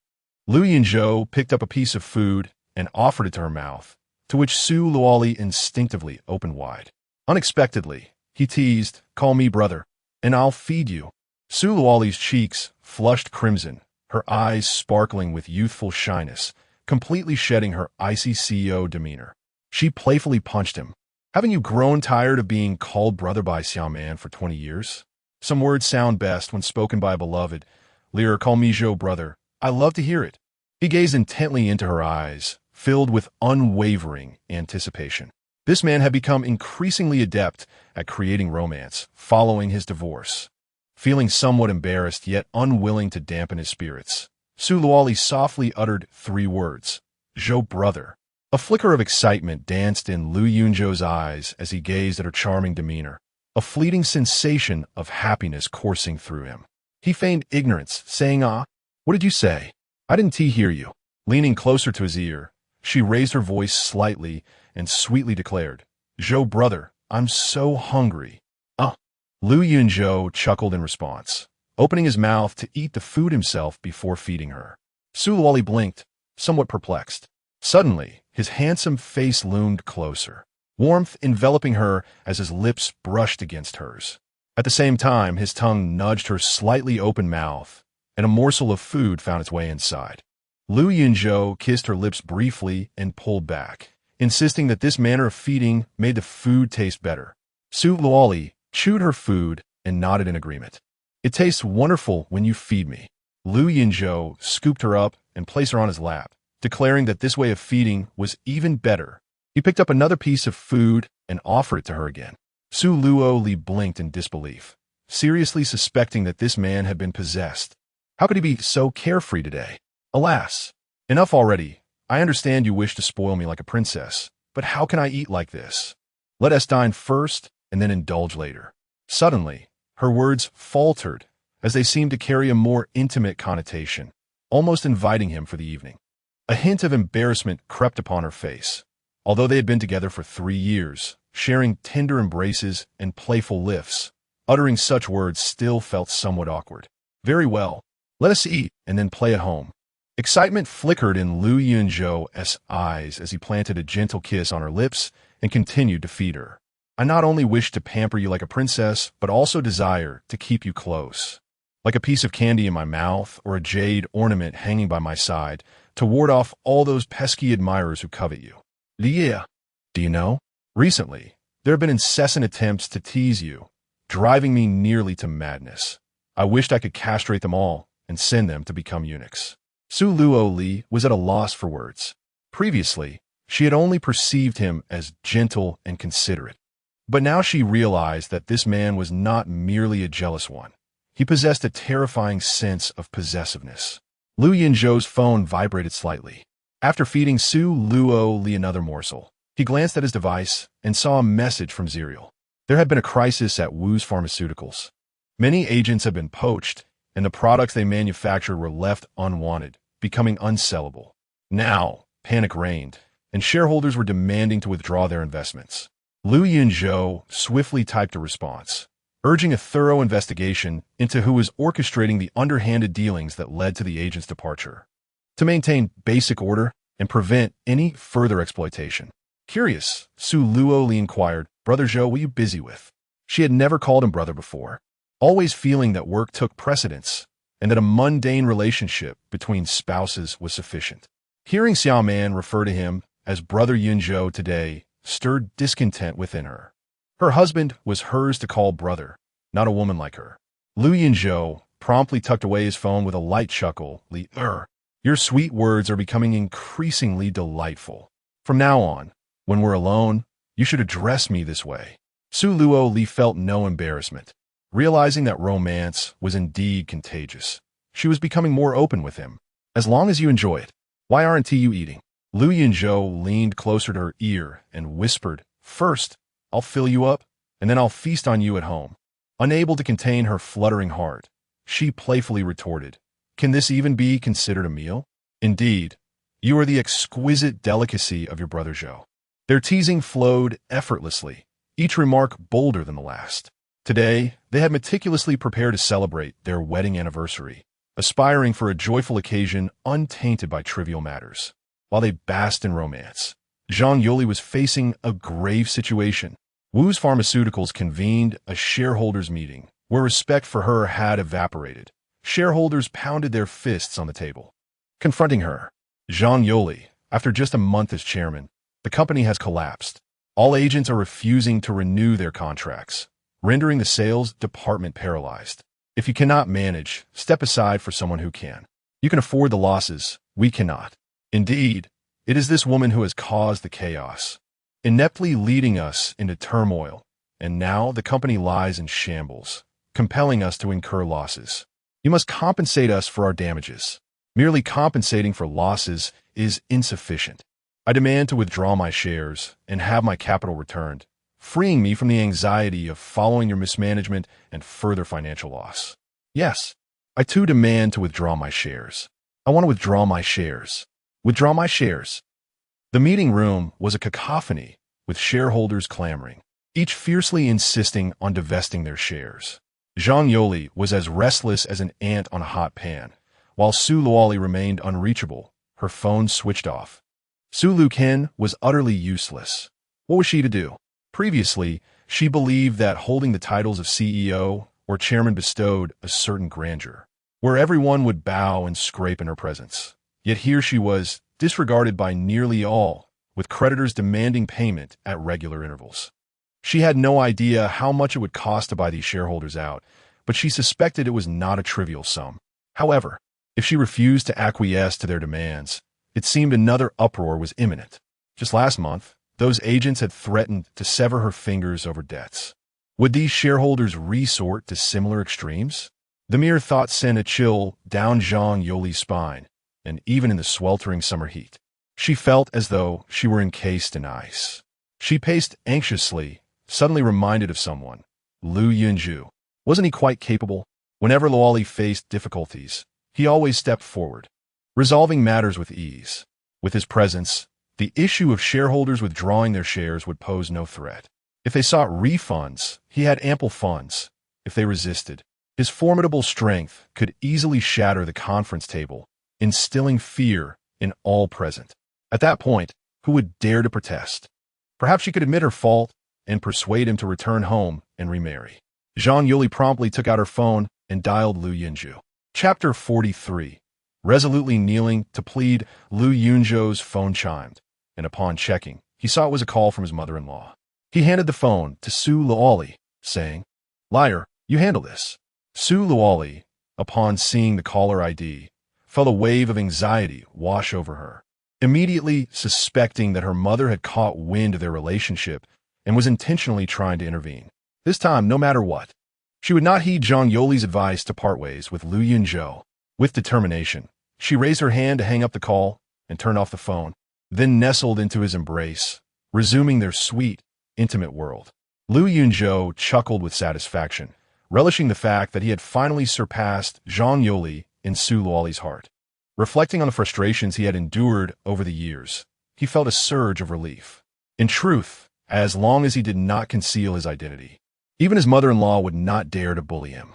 Ultimately, the true instigator of his troubles was Yunpeng, and he made a mental note to settle the score with him. "Liar, I will take you to tour my enterprises, and I will gift you these ventures as a token for our wedding anniversary," he exclaimed with enthusiasm as he carried her out of their cozy abode. Striding toward the office area, the entire Yunzhou restaurant was adorned with festive decorations, exuding an air of jubilation. The employees were enjoying a grand feast, receiving double pay for their efforts. As they encountered staff along the way, everyone greeted them politely. "Hello, Mr. Liu." "Hello, madam." This was all prearranged by Yunzhou, as he wanted to ensure Su Luoli received the respect she deserved. In no time, he had shown Su Luoli around the vast and opulently decorated restaurant, which was both luxurious and comfortable. Afterward, he placed her in the passenger seat and glanced back at the impressive structure of a Yunzhou restaurant, which stood grand and imposing. Su Luoli couldn't help but express her amazement. "I used to think of Yunzhou restaurant as the most luxurious in Yun City, and I believed I would never have the means to dine here in my lifetime. And now, it has suddenly become my property." She gazed at Yunzhou in disbelief. "Apart from Yunzhou restaurant, how many other enterprises do you have?" "All of them are named after Yunzhou," he replied. He had concealed his identity for 3 long years, feeling exhausted and stifled, but now he could finally reveal everything to the woman he cherished, feeling an unprecedented lightness in his heart. "There are many businesses in Yun City named after Yunzhou. I thought it was merely a coincidence with your name, but it turns out they're all yours?" As she pondered, it dawned on her that these enterprises had swiftly emerged within the last 3 years. How could she have been so oblivious? Goodness, I didn't realize how extraordinary my partner was for 3 whole years. Brother Zhou, I admire you so much. Su Luoli's eyes sparkled with excitement as she wrapped her arms around his neck and planted a kiss on his cheek.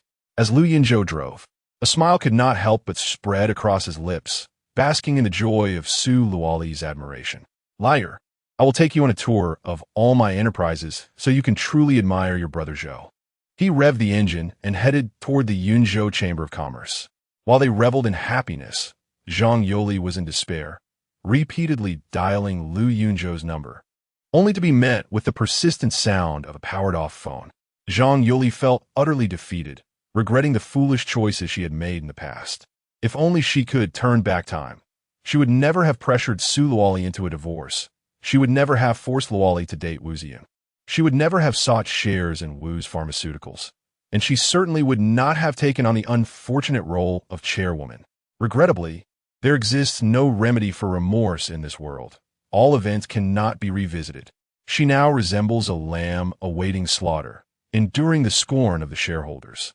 As she witnesses this scene, memories of the last time those agents forced her to contemplate a drastic act surge back, causing her fingers to ache reflexively. Zhang Yoli longs to flee, but is ensnared by her circumstances. She yearns to retaliate, but lacks the courage, shrinking in her opulent office chair, trembling with frustration. She mutters softly, "Yunzhou, it's all your fault. Please come back. I promise I won't scold you or criticize you anymore." Observing her cowardice, a shareholder rushes forward, seizing her with intentions of violence. They are all aware of Su Luoli's payment of an 800 million fine and eagerly anticipate her capitulation, hoping she will call her daughter to cover their losses. Is this old woman feeling emboldened? Let us give her a good thrashing until she agrees to relinquish her shares. As he speaks, he raises his hand to strike. Stop.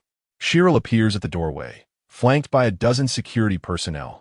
The assailant freezes and turns, his expression dripping with disdain. Oof. I thought a deity had come to my rescue. Turns out it's just an ignorant security guard. If you're not afraid of bloodshed, come forth. If you are, then get lost. Before he can finish, Cheryl vanishes and materializes before him, delivering two swift slaps that leave him dazed and seeing stars. His cheek swells instantly, and the other shareholders stare in shock, bewildered by the prowess of this seemingly insignificant guard. How dare a mere security guard act so brazenly? Do you know who I am? I'm a shareholder of Wu Pharmaceuticals. Are you seeking dismissal? Cheryl regards him with disdain. Who do you think you're intimidating? Every member of the security team is employed by the Su Group, under the command of President Su. My duty is to protect his mother. Do you possess the authority to dismiss me? Go ahead and try. The raucous shareholders are momentarily subdued, caught off guard, and unsure how to proceed. Unable to confer in front of her, the leader gestures and the group begins to retreat. Cheryl, with a flick of her wrist, delivers two more slaps. Halt! Did I permit your departure? The crowd freezes in place, paralyzed with fear. Seizing the opportunity, Zhang Yuli stands and retreats to a corner, finally exhaling in relief. With a grand gesture, Cheryl summons a contingent of security personnel who promptly line up on either side, leaving the shareholders seated in unease, as if on pins and needles. Standing boldly at the center, Cheryl declares, "For those wishing to divest, I represent President Su in fulfilling your desires. However, the shares will be calculated at the current market price." The shareholders, drenched in sweat, feel as though their hearts are lodged in their throats, awaiting her to speak of compensation. Yet, Cheryl does not hasten to offer any payment. Instead, she activates a large screen to scrutinize the stock of Wu Pharmaceuticals. One shareholder exclaims, "How could this happen? It was fine just moments ago. Why has it suddenly plummeted?" Cheryl smirks. "Are you all attempting to extort Chairman Zhang into refunding your money now that the stock has depreciated? Are you not concerned about facing charges of extortion?" Having been exposed by Cheryl, the shareholders exchange glances. They realize that clinging to their status will only lead them to share the burdens of debt once more. The shares in their hands were akin to a hot potato. Whoever held them would find themselves in misfortune. How could they expect a refund? To put it plainly, even if given away for free, no one would want them. Am I allowed to relinquish my shares? With a smile, Cyril casually produced a contract and tossed it over. This is the share waiver document. Sign it. You have 5 minutes. If you cannot sign within that time, consider it nullified. No sooner had he finished speaking than one shareholder snatched the waiver from the table and signed it briskly. Following suit, the others frantically vied to affix their signatures. There was no deliberation. Their intentions were oddly unanimous, and in less than 5 minutes, every signature was secured. With a glimmer of amusement in his eyes, Cyril announced, "From this moment forth, You're no longer shareholders of Wu's Pharmaceuticals. The entire 100 of the shares now belong to President Zhang Dong. Any losses incurred will be hers, and any profits will likewise be hers. You may leave. One by one, the shareholders departed, visibly relieved. However, Zhang Yuli bore a heavy heart. She had unwittingly become the sole legal entity with a 100 stake in Wu's Pharmaceuticals. What now? Mr. Cyril, I am grateful for your assistance. But Wu's Pharmaceuticals is currently stagnant, with all products unsold, implying that the more shares I hold, the greater my losses. You are quite capable. What if I were to transfer 100 of the shares to you? Cyril chuckled dismissively. In business, risk and opportunity often coexist. What appears to be a loss can turn into substantial profit if revitalized. He spoke with confidence. In matters of commerce, he was far more experienced than Zhang Yuli. The chairman. Chairman Zhang, the fundamental issue facing Wu's Pharmaceuticals is the absence of new products. You simply need to launch a new drug promptly to reverse the situation and shift from loss to profit. Even if you relinquish your shares, they are still for your children. Your daughter is quite remarkable. Zhang Yuli's worry deepened. I've contemplated this issue as well, but it's not that simple. The R&D department cannot develop a new formula. Cyril leaned in closer, shrouded in mystery. I've heard that the divine healer resides in Yunzhou, where many seek remedies. If you could obtain a formula from him, Wu's Pharmaceuticals would surely rise to fame. Zhang Yuli's eyes brightened, as though hope had been rekindled. Excellent. I shall visit the divine healer and plead for a formula, even if it means kneeling at his doorstep. Chapter 44. The reluctance to share a bath. Lu Yunzhou, brimming with enthusiasm, led Su Luoli on an extensive tour of his vast enterprises. They ultimately returned to the Bianxiang garden, where he circled around to the back door and lifted her from the car. Su Luoli had been carried by him for the entire afternoon. Her expression appeared calm, yet her heart was tumultuous with excitement. What manner of treasure of a man had she acquired? He possessed such extraordinary wealth. Brother Zhou, how is it that you manage to run so many businesses while you spend your days washing clothes, cooking, and attending to your wife? You even work as a mere intern at my company. Su Luoli gazed at him with sparkling eyes, her arms draped around his neck, finally voicing the question that had weighed heavily on her heart all afternoon. You wish to know, my dear? Lu Yunzhou replied with a smug gleam in his eyes, leaning closer to her. A kiss, and I shall reveal it to you. With no hesitation, Su Luoli bestowed a fragrant kiss upon him. Lu Yunzhou tilted his head, presenting his lips for her to meet. Their lips intertwined, and as he embraced her, he swiftly carried her inside to the bed, deepening their kiss. Their lips pressed together, tongues intertwined, breaths quickened, and heartbeats raced in tandem, the kiss intensifying as their hands began to explore one another's bodies. Her fingers caressed his muscular chest, while his hands glided along her waist, gradually descending in their exploration. Before long, their garments had been shed, cascading to the floor, their bodies melding together in a passionate embrace, creating a beautiful tableau of intimacy. Outside, the shadows of the trees began to sway rhythmically, as if the entire world was ablaze with the fervor of their boundless love. Time slipped away unnoticed until the tree shadows stilled and the moon hung low among the branches. Lu Yunzhou placed a tender kiss upon her soft, serene face before rolling onto his side, lying next to her. Luoli, let me carry you to freshen up, he said. You've been carrying me all day, and after such exertion, you should rest. I can manage on my own, Su Luoli replied, rising from the bed. However, her legs wobbled upon touching the floor, nearly causing her to stumble. Lu Yunzhou, quick to react, reached out to steady her with a gentle laugh. Perhaps I should carry you after all. My strength is ample. And were it not for my concern for you, I would not sleep tonight. Su Luoli playfully smacked him, her cheeks flushed. That is hardly fair. You're the one doing all the work, yet I'm the one who must rest. Ah, that question is rather profound. I cannot say why.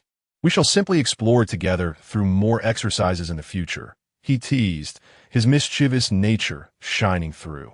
Lu Yunzhou carried her to the bathroom, turned on the faucet, adjusted the temperature, and filled the tub. This way, you need not exert yourself. It will spare your legs from fatigue. Are you not joining me? I dare not share a bath with you, for I find it difficult to maintain control in your presence. A quick rinse under the shower will suffice for me." He jested, turning to rinse himself under the shower head. After a swift wash, Lu Yunzhou turned back to see Su Luoli still luxuriating in the bath. With a tender smile, he remarked, "Take your time, dear Luoli. A longer soak will ease your weariness. I shall prepare your clothes." He swiftly exited the bathing room, donned a luxurious robe, and approached the bed to check his phone, where he found a message from Zerial. "Boss, the matters have been resolved. The shareholders have voluntarily relinquished their stakes. But your mother-in-law insists on seeking the divine healer for a remedy to rejuvenate the Wu Pharmaceutical Company. She is likely kneeling outside the other shore fragrant garden." A slight smirk graced Lu Yunzhou's lips as he accessed the surveillance footage, revealing Zhang Yoli dutifully kneeling on the ground, hands clasped in prayer, fervently worshipping. Even more comical was the sight of Lu Yunpeng kneeling on the opposite side of the door, appearing listless, coughing incessantly, and wearing a dejected expression. Lu Yunzhou turned off the monitor, rose to tidy the scattered clothing on the floor, and retrieved a women's robe from the wardrobe to head to the bathing room. He gently lifted Su Luoli from the bathtub, meticulously dried her body and hair, dressed her in the robe, and cradled her in his arms, proceeding directly to the bed. He then took a hairdryer from the bedside table to dry her hair, lying down beside her afterward. Exhausted, Su Luoli soon drifted into a deep slumber. Lu Yunzhou gazed at her serene and beautiful sleeping face, planting a gentle kiss upon her. He truly wished to remain uninvolved in familial disputes, entanglements, and vendettas, hoping time could freeze and the world could halt, allowing this moment to become eternal. However, as the saying goes, the tree desires tranquility, but the wind does not cease. He yearned for peace and a tranquil life. Yet such aspirations are not easily achieved. The phone by his side vibrated, prompting him to check the message from Wang Zhen. "Young master, the Fan and Xia families arrived in Yun City overnight. Fan Tong has been hospitalized and placed in intensive care. The Xia family is scouring the entire Yun City for Xiaoman Fan Ping and Xia Donghai, intend to confront the Yunzhou restaurant, threatening to bring it down if they do not receive an explanation, vowing not to return to Beijing." A chill settled in Lu Yunzhou's gaze as he swiftly replied, "Let my master handle it. Throw Fan Tong out of the hospital and give them a proper lesson, so they understand the consequences of their actions." The following morning, Su Luoli awoke to find breakfast prepared for her by Lu Yunzhou. As she ate, she curiously surveyed her new surroundings. "Brother Zhou, when did you acquire the other shore fragrant garden? It was intended as our wedding house, but I never had the opportunity to bring you here. Do you like it?" "I do, but I have a question. Given your prowess, how could Lu Yunpeng, such a frivolous fool, possibly be your adversary? He poses no threat to you.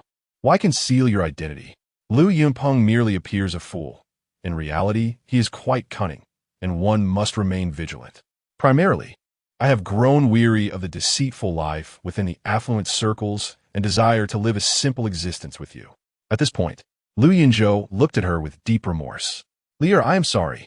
I have kept it from you for 3 years, ultimately implicating the Su family. Thankfully, you are unharmed." The memory of recent events still haunted him, and he tightened his embrace around her with a grave expression. "There may be even greater storms to face ahead. Are you afraid?" Su Luoli chuckled softly, playfully pinching his handsome face. "I'm not that delicate. To be the woman of Lu Yunzhou, one must endure the tempests of life. Henceforth, I wish to accompany you during your training, so that I may acquire a few skills for self-defense, while simultaneously strengthening my physique, ensuring that I am not incapacitated at the slightest provocation, relying on you to carry me." Lu Yunzhou produced a pill and placed it in her mouth, saying, "Excellent, I have just the remedy in mind. This is a body refinement pill, which possesses the ability to purify and enhance one's essence. Consuming it in conjunction with training will yield remarkable results. Strive to become robust to the point that I, your brother Zhou, am left fatigued and unable to rise from bed, at which time Lear will carry me to bathe." Su Luoli laughed lightly, playfully striking him. "It seems you are becoming increasingly frivolous. I have visited twice, yet have not had the chance to see what your new home is like. Take me on a tour and let me behold the grandeur of the most opulent villa in Yunqing." Lu Yunzhou rose and led her outside. The expansive corridor was flanked by several rooms. Upon entering one, she noted the elegant and refined decor. The walls were painted in a soft, dreamy blue, and the wardrobe, bed, and desk were all present, though they appeared somewhat diminutive, reminiscent of a child's room. Su Luoli pondered inwardly. So, he has an affinity for children. Lu Yunzhou guided her to the living room on the first floor, which was spacious and bright, adorned with a magnificent crystal chandelier. The furniture was crafted from the finest sandalwood. The villa's exterior exuded nobility and elegance, with exquisitely detailed reliefs and carvings gracing the walls. She took Lu Yunzhao's hand and led him outside, where the villa's garden boasted pavilions and towers, enveloped in a vibrant array of flowers and the melodious sounds of nature, creating a refreshing and serene atmosphere. The events of recent days had been utterly surreal. Even Su Luoli, seasoned in the tumult of the business world, found it challenging to accept such a dreamlike reality. In the blink of an eye, her once dependable but seemingly useless husband had transformed into a wealthy scion of an illustrious family, and this luxurious villa had been prepared as their marital home 3 years prior. Overwhelmed, she felt dizzy and breathless. Noticing her distress, Lu Yunzhou gently whispered in her ear, "Take a deep breath. It will be all right. If this is too much to bear, then consider me as the same useless man from before." The truth lay before her, making it impossible to regard him as a mere wastrel any longer. "I lack your talent for theatrics. I need some air." Su Luoli swiftly made her way to the door, faintly hearing the sounds of an argument outside, a voice strikingly familiar. Could it be her mother, Zhang Yoli? Curiosity piqued. Su Luoli opened the door and was met with a scene that left her utterly astonished. Chapter 45. The Honorable Son-in-Law at the spacious, open entrance. Lu Yunpeng and Zhang Yuli knelt, one on the left and the other on the right. Zhang Yuli's legs had long since gone numb, her face bearing the weight of despair, yet her weathered eyes sparkled with hope. "When the divine physician emerges, do not compete with me. I merely seek a prescription. Once I obtain it, I shall leave without delaying your treatment." Lu Yunpeng, having endured a night of anguish on his knees, could no longer suppress his frustration. "Cough, cough. My very soul aches with this cough. Were it not for the fear of upsetting the divine physician, I would have had you thrown out long ago. How dare you attempt to see the physician before me? I will deal with you once I acquire that prescription." Cough, cough. The two were so engrossed in their quarrel that they failed to notice someone exiting the building. "Mother, what are you doing?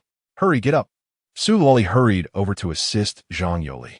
Upon seeing her daughter, Zhang Yoli's heart swelled with a mix of emotions, and tears streamed down her face as she exclaimed, "Luoli, you have finally chosen to see your mother. I am so sorry. I was deceived by that scoundrel Wu Zia.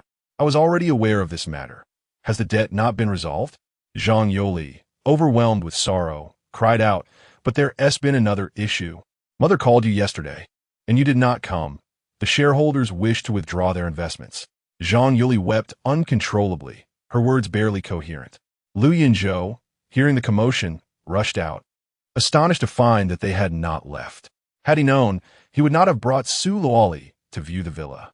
"Mother, please rise and speak." But Zhang Yoli remained kneeling, pulling out a document from her bosom and hastily placing it on Su Luoli's finger, quickly opening the chairman's appointment letter and guiding her finger to sign. Caught off guard, Su Luoli inadvertently left her fingerprint on the document. "Mother, what is the meaning of this?" Zhang Yuli exhaled deeply, relieved. "I have transferred the chairmanship of Wu's Pharmaceutical to you." "Oh dear, help me up. I have knelt for an entire night and my legs are numb."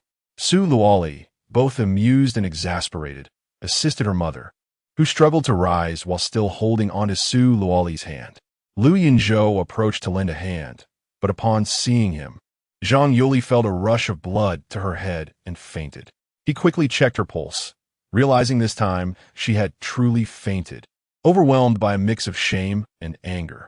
With a wave of his hand, he signaled for 2 security personnel to carry Zhang Yuli into the villa. Meanwhile, Lu Yunpeng stood in stunned silence.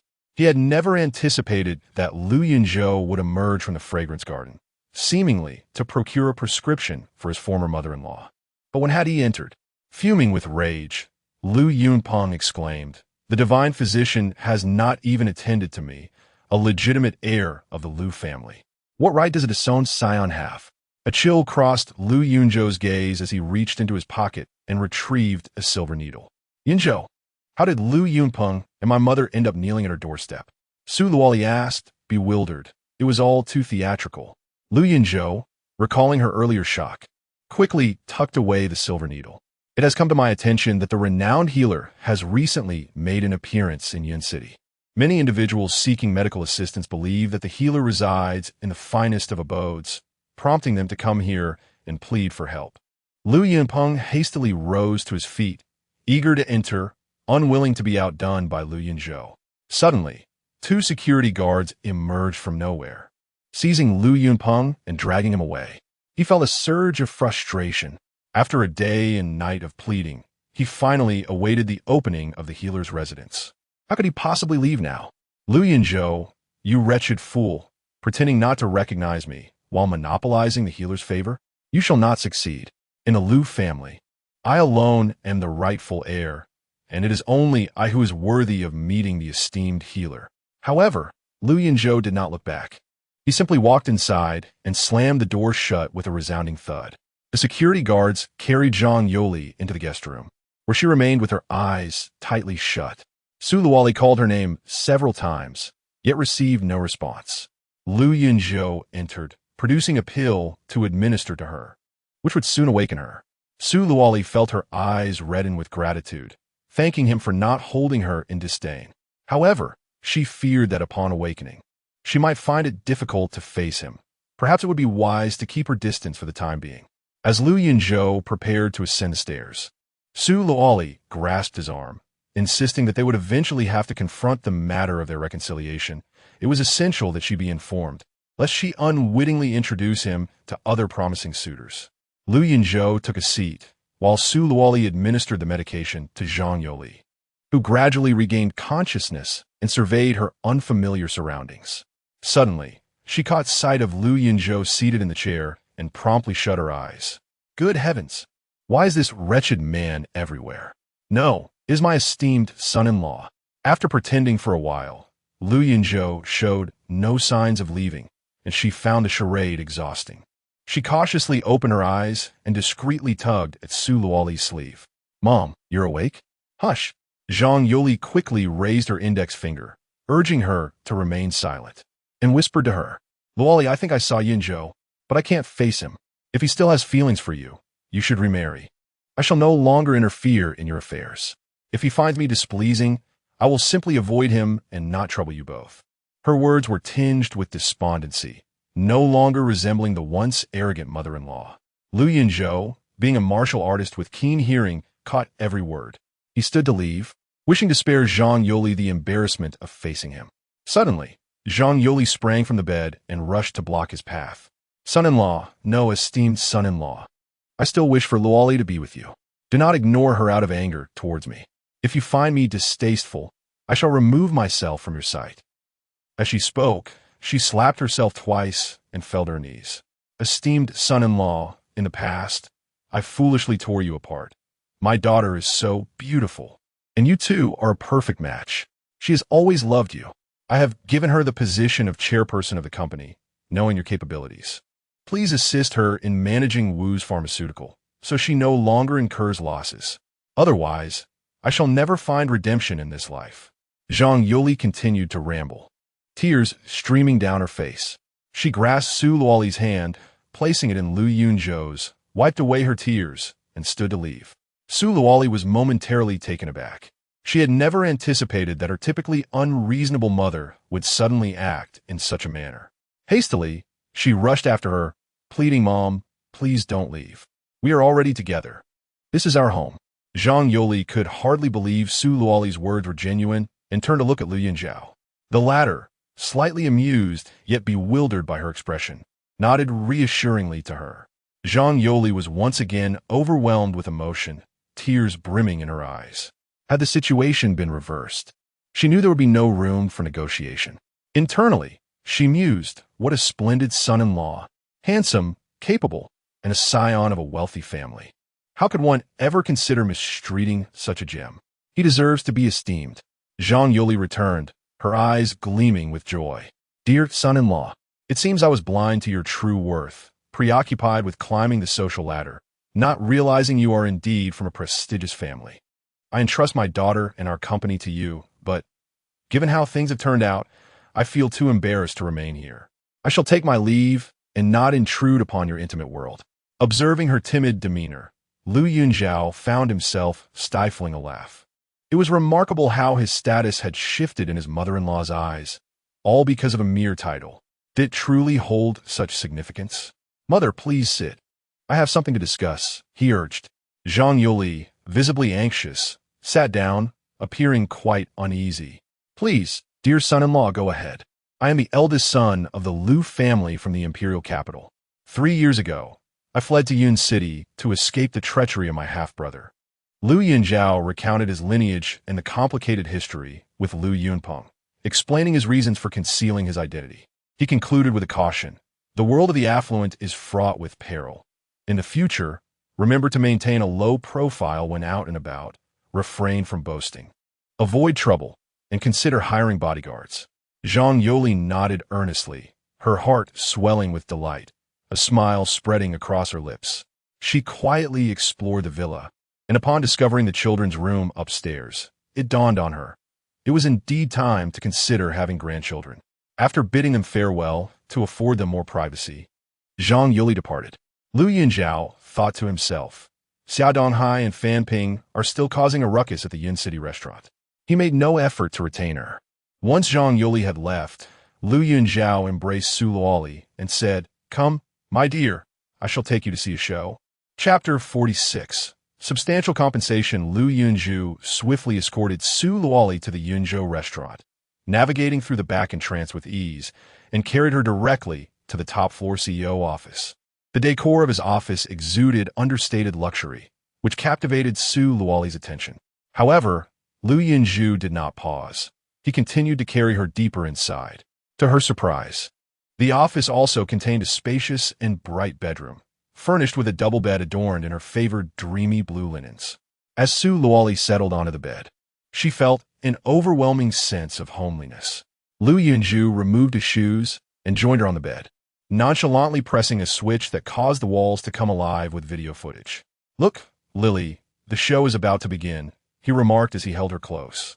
The screen revealed the two individuals she found particularly distasteful, Fan Tong's father, Fan Ping, and Xiaoman's father, Xia Donghai.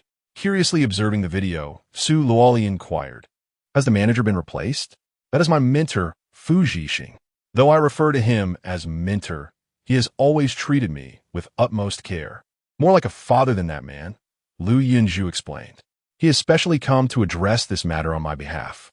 Su Luoli focused intently on the unfolding scene.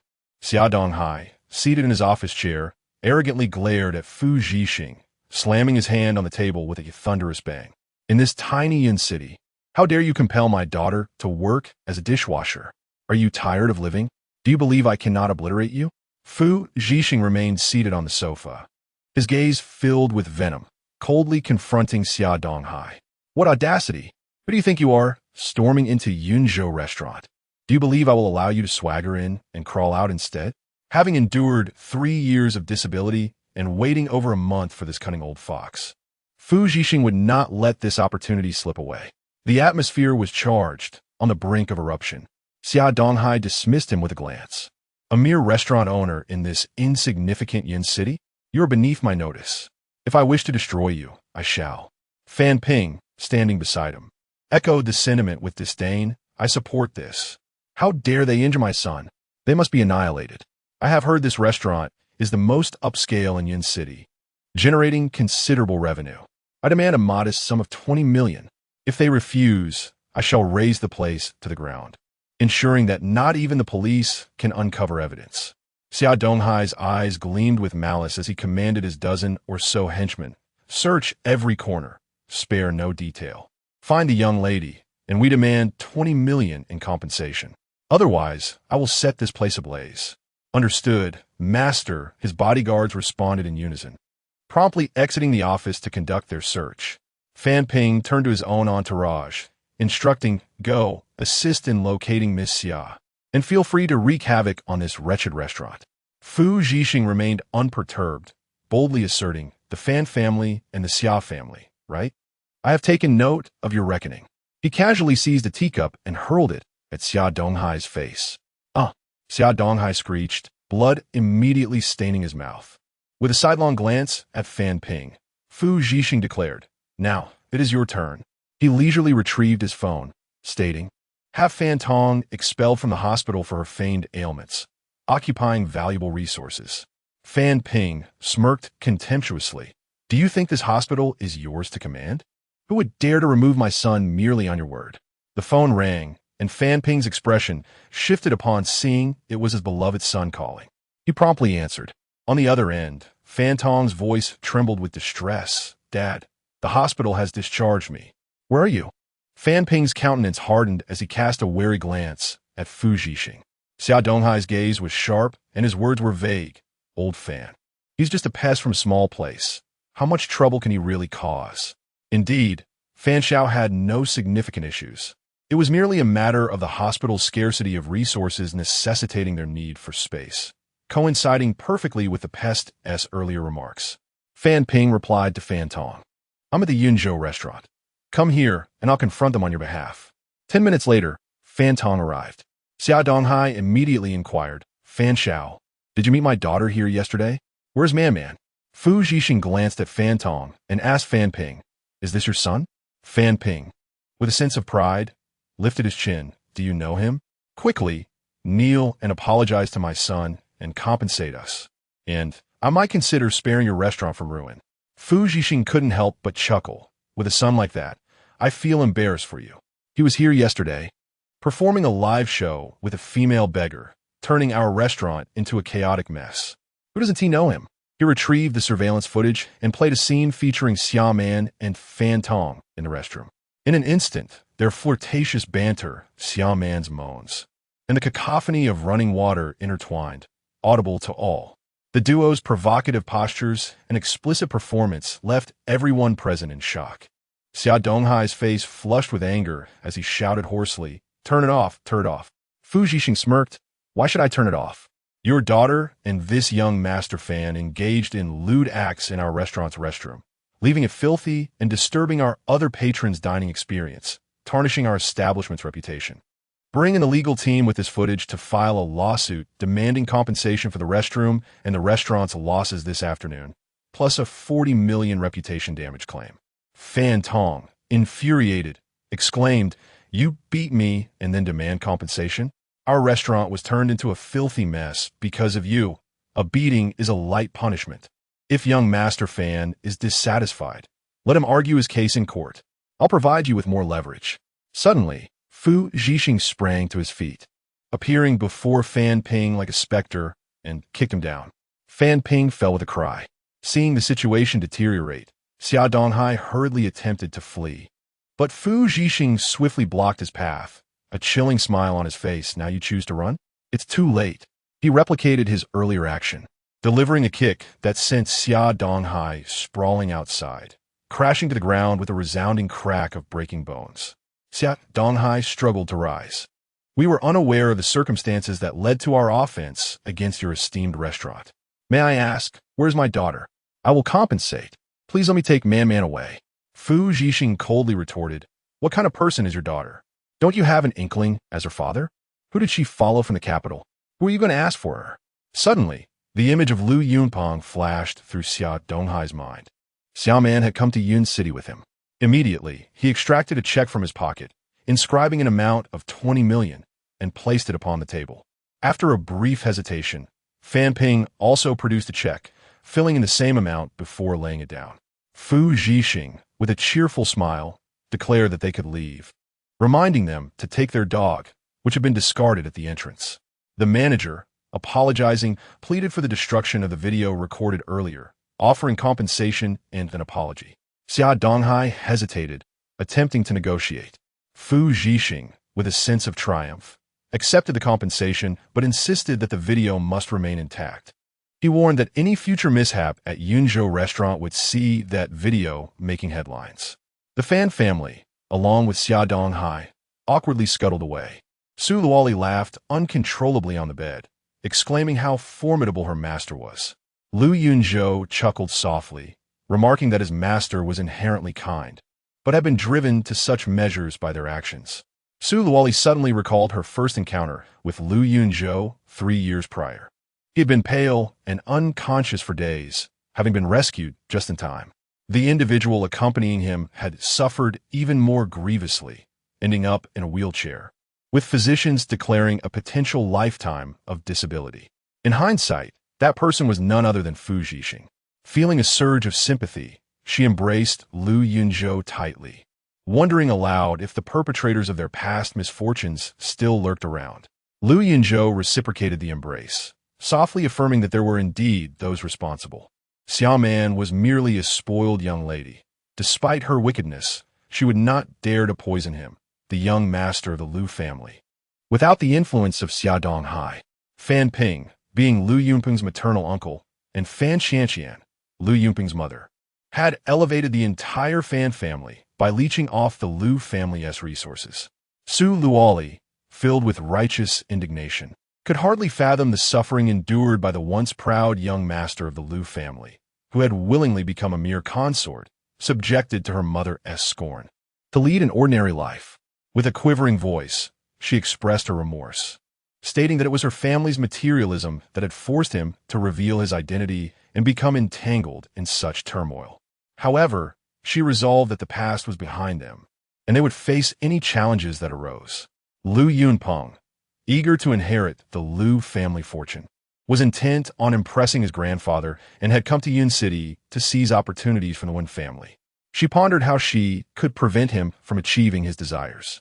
With the drama concluded, she proposed to send him to Wu's pharmaceutical to assume the role of president, mentioning a burgeoning new pharmaceutical group in Yun City called Rebirth Pharmaceuticals, which had rapidly developed, with Wu's agents being poached by them. Chapter 47. Dare Wu Ziyun. Half an hour later, Su Luoli and Lu Yunzhou arrived at Wu's pharmaceutical, successfully assuming the position of chairman. However, news of the shareholders collectively withdrawing their investments had already spread internally, causing a state of unease throughout the company as everyone speculated about its future and their own fates.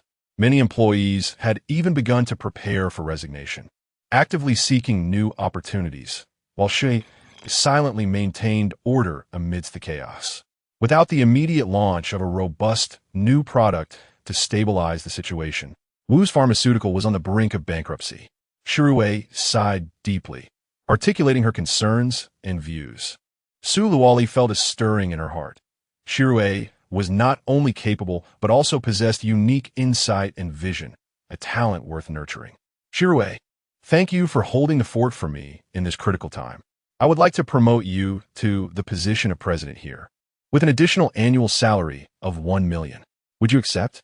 Shirue's eyes brightened at the unexpected opportunity to serve her superior, her heart blossoming with joy.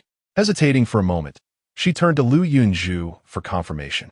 Lu Yunzhou, your discerning eye for talent is commendable. Shirue is indeed capable of shouldering great responsibilities.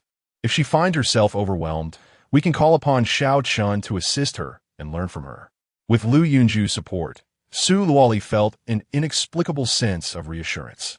Soon after, Lu Yunzhou shared his perspective, noting that as autumn approached, the weather would grow cooler, heralding a peak period for ailments such as rheumatism and joint pain.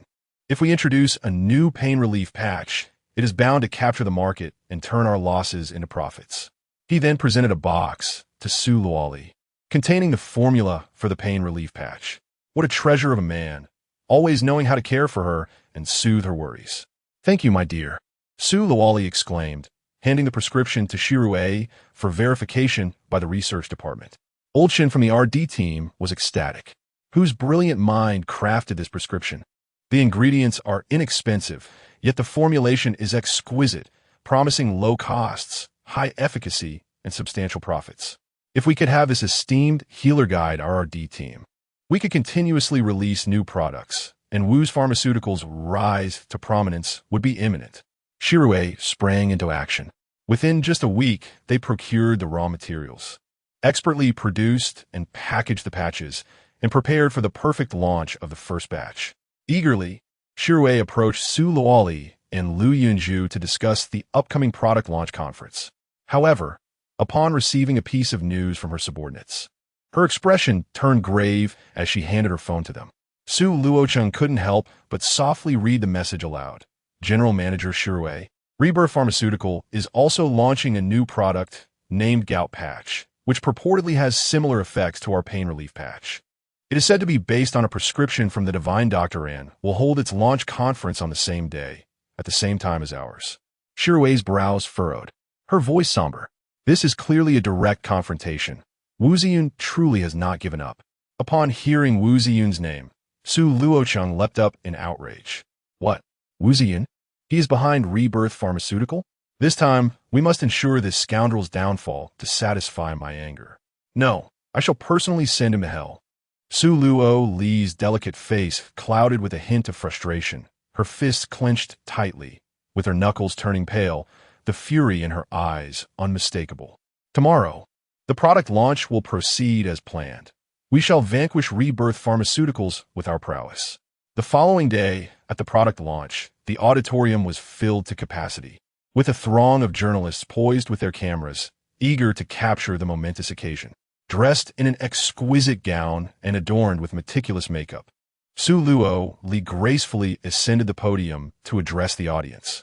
Welcome, esteemed guests and friends, to our product launch.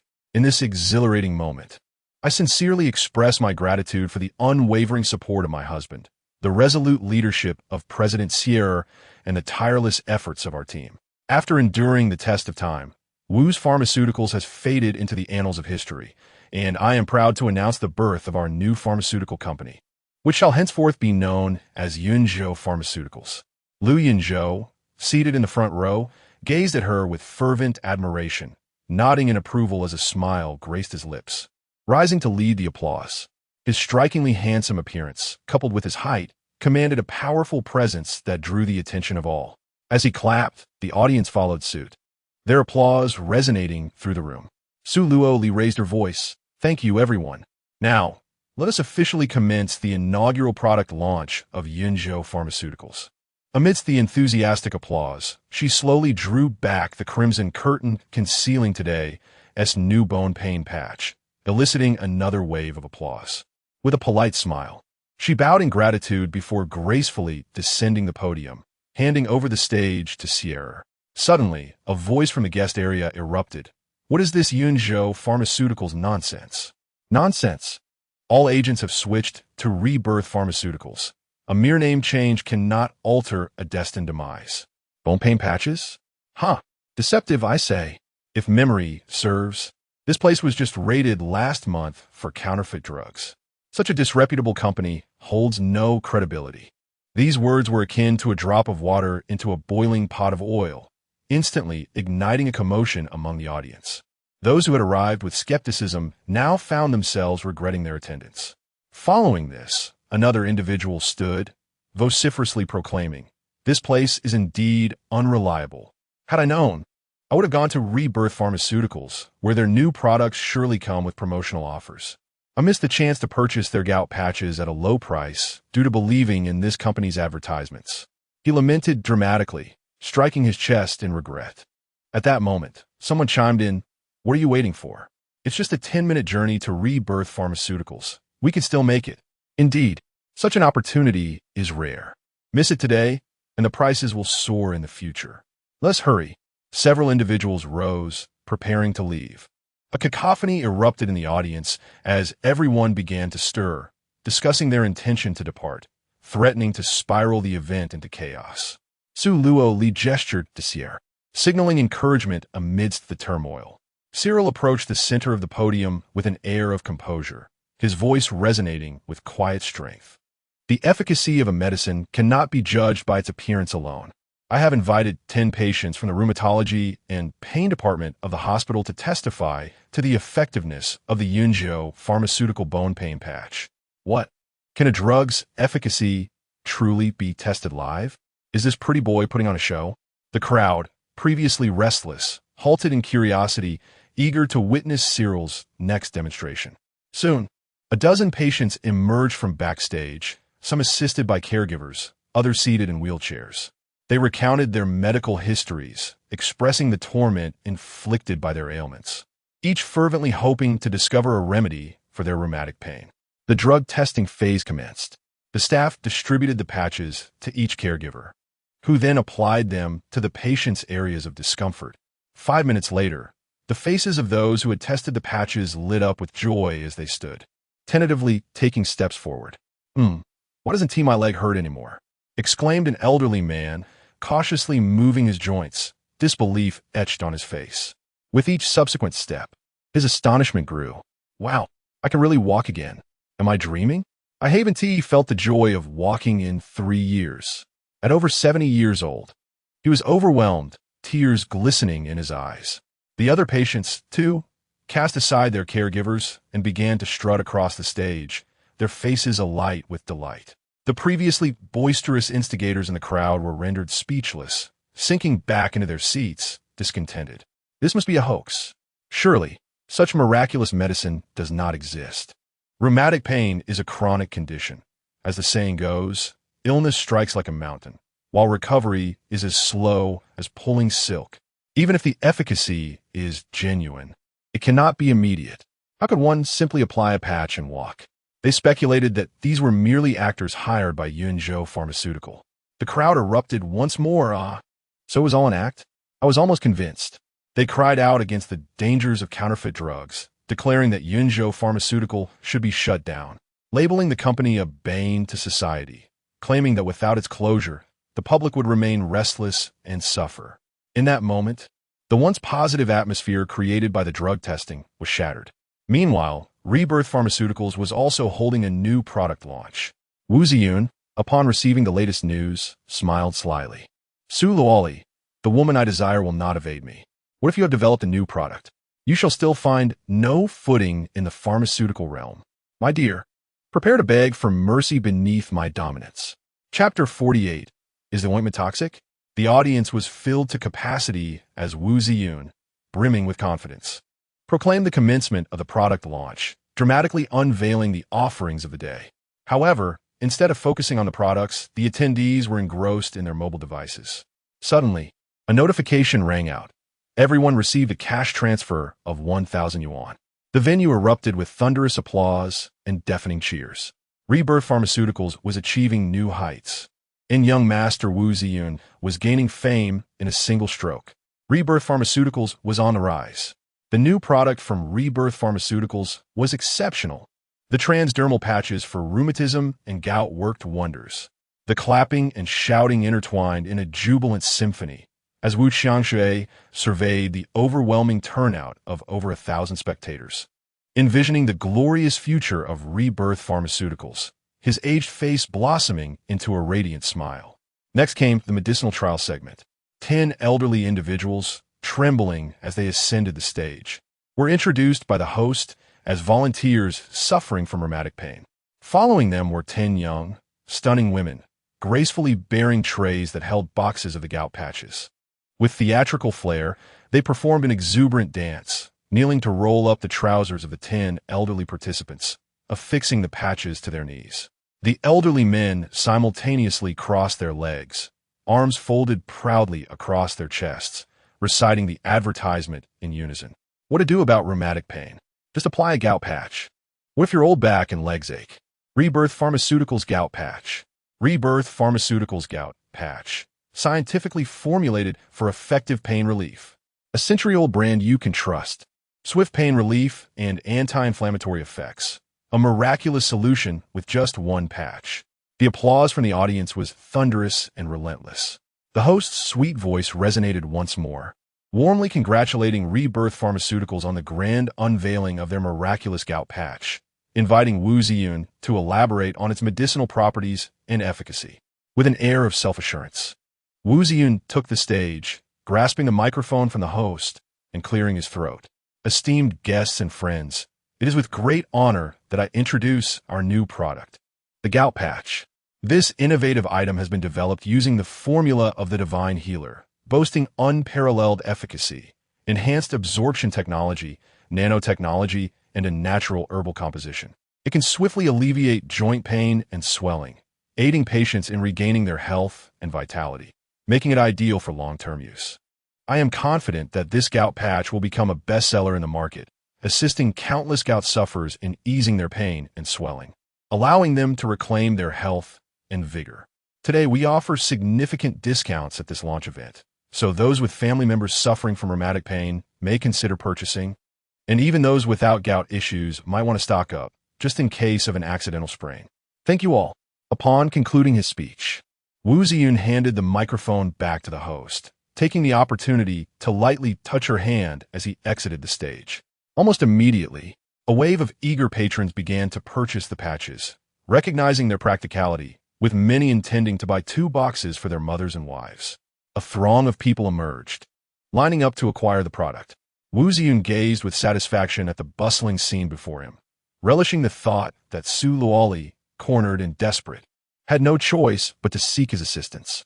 He anticipated immense profits from the launch of his product, secretly reveling in this prospect. The queue for purchasing the gout patches had been meticulously orchestrated to create an enticing atmosphere. Customers themselves displayed little genuine desire to buy. Instead, they languidly scrolled through their phones, occasionally engaging in discussions comparing the gout patches to the bone pain patches. Suddenly, a voice pierced the air. "Quick, look at the news." Upon hearing this, the crowd perked up, eagerly searching for the live broadcast of Yunzhou Pharmaceuticals' product launch. Wu Ziyun, intrigued, joined in the viewing.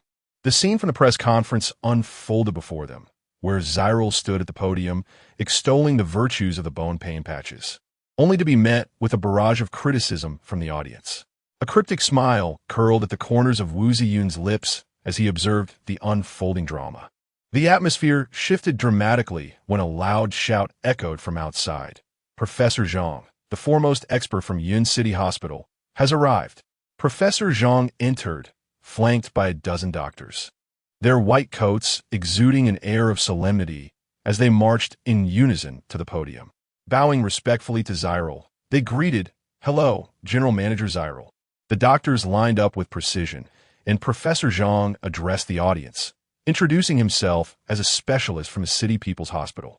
"I would like to extend my heartfelt congratulations to Yunzhou Pharmaceutical on the launch of the bone pain patches."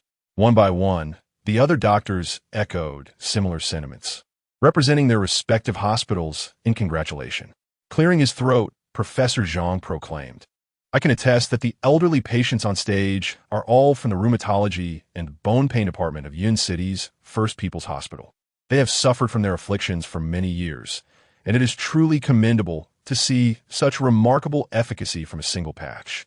He then declared, "I wish to order 10,000 boxes of the bone pain patches for our hospital." "My heavens, the bone pain patches are indeed effective," exclaimed an elderly man, his voice trembling with excitement. "I want to order 1,000 boxes, some for myself and the rest for my fellow patients." "I will take 100 boxes. I want 1,000 boxes." Many people clamored, waving cash and cards to secure their orders. "I wish to become an agent for the bone pain patches and revitalize my market." One declared, "I too want to represent the bone pain patches. Such a blockbuster will undoubtedly sell out, generating tremendous profits."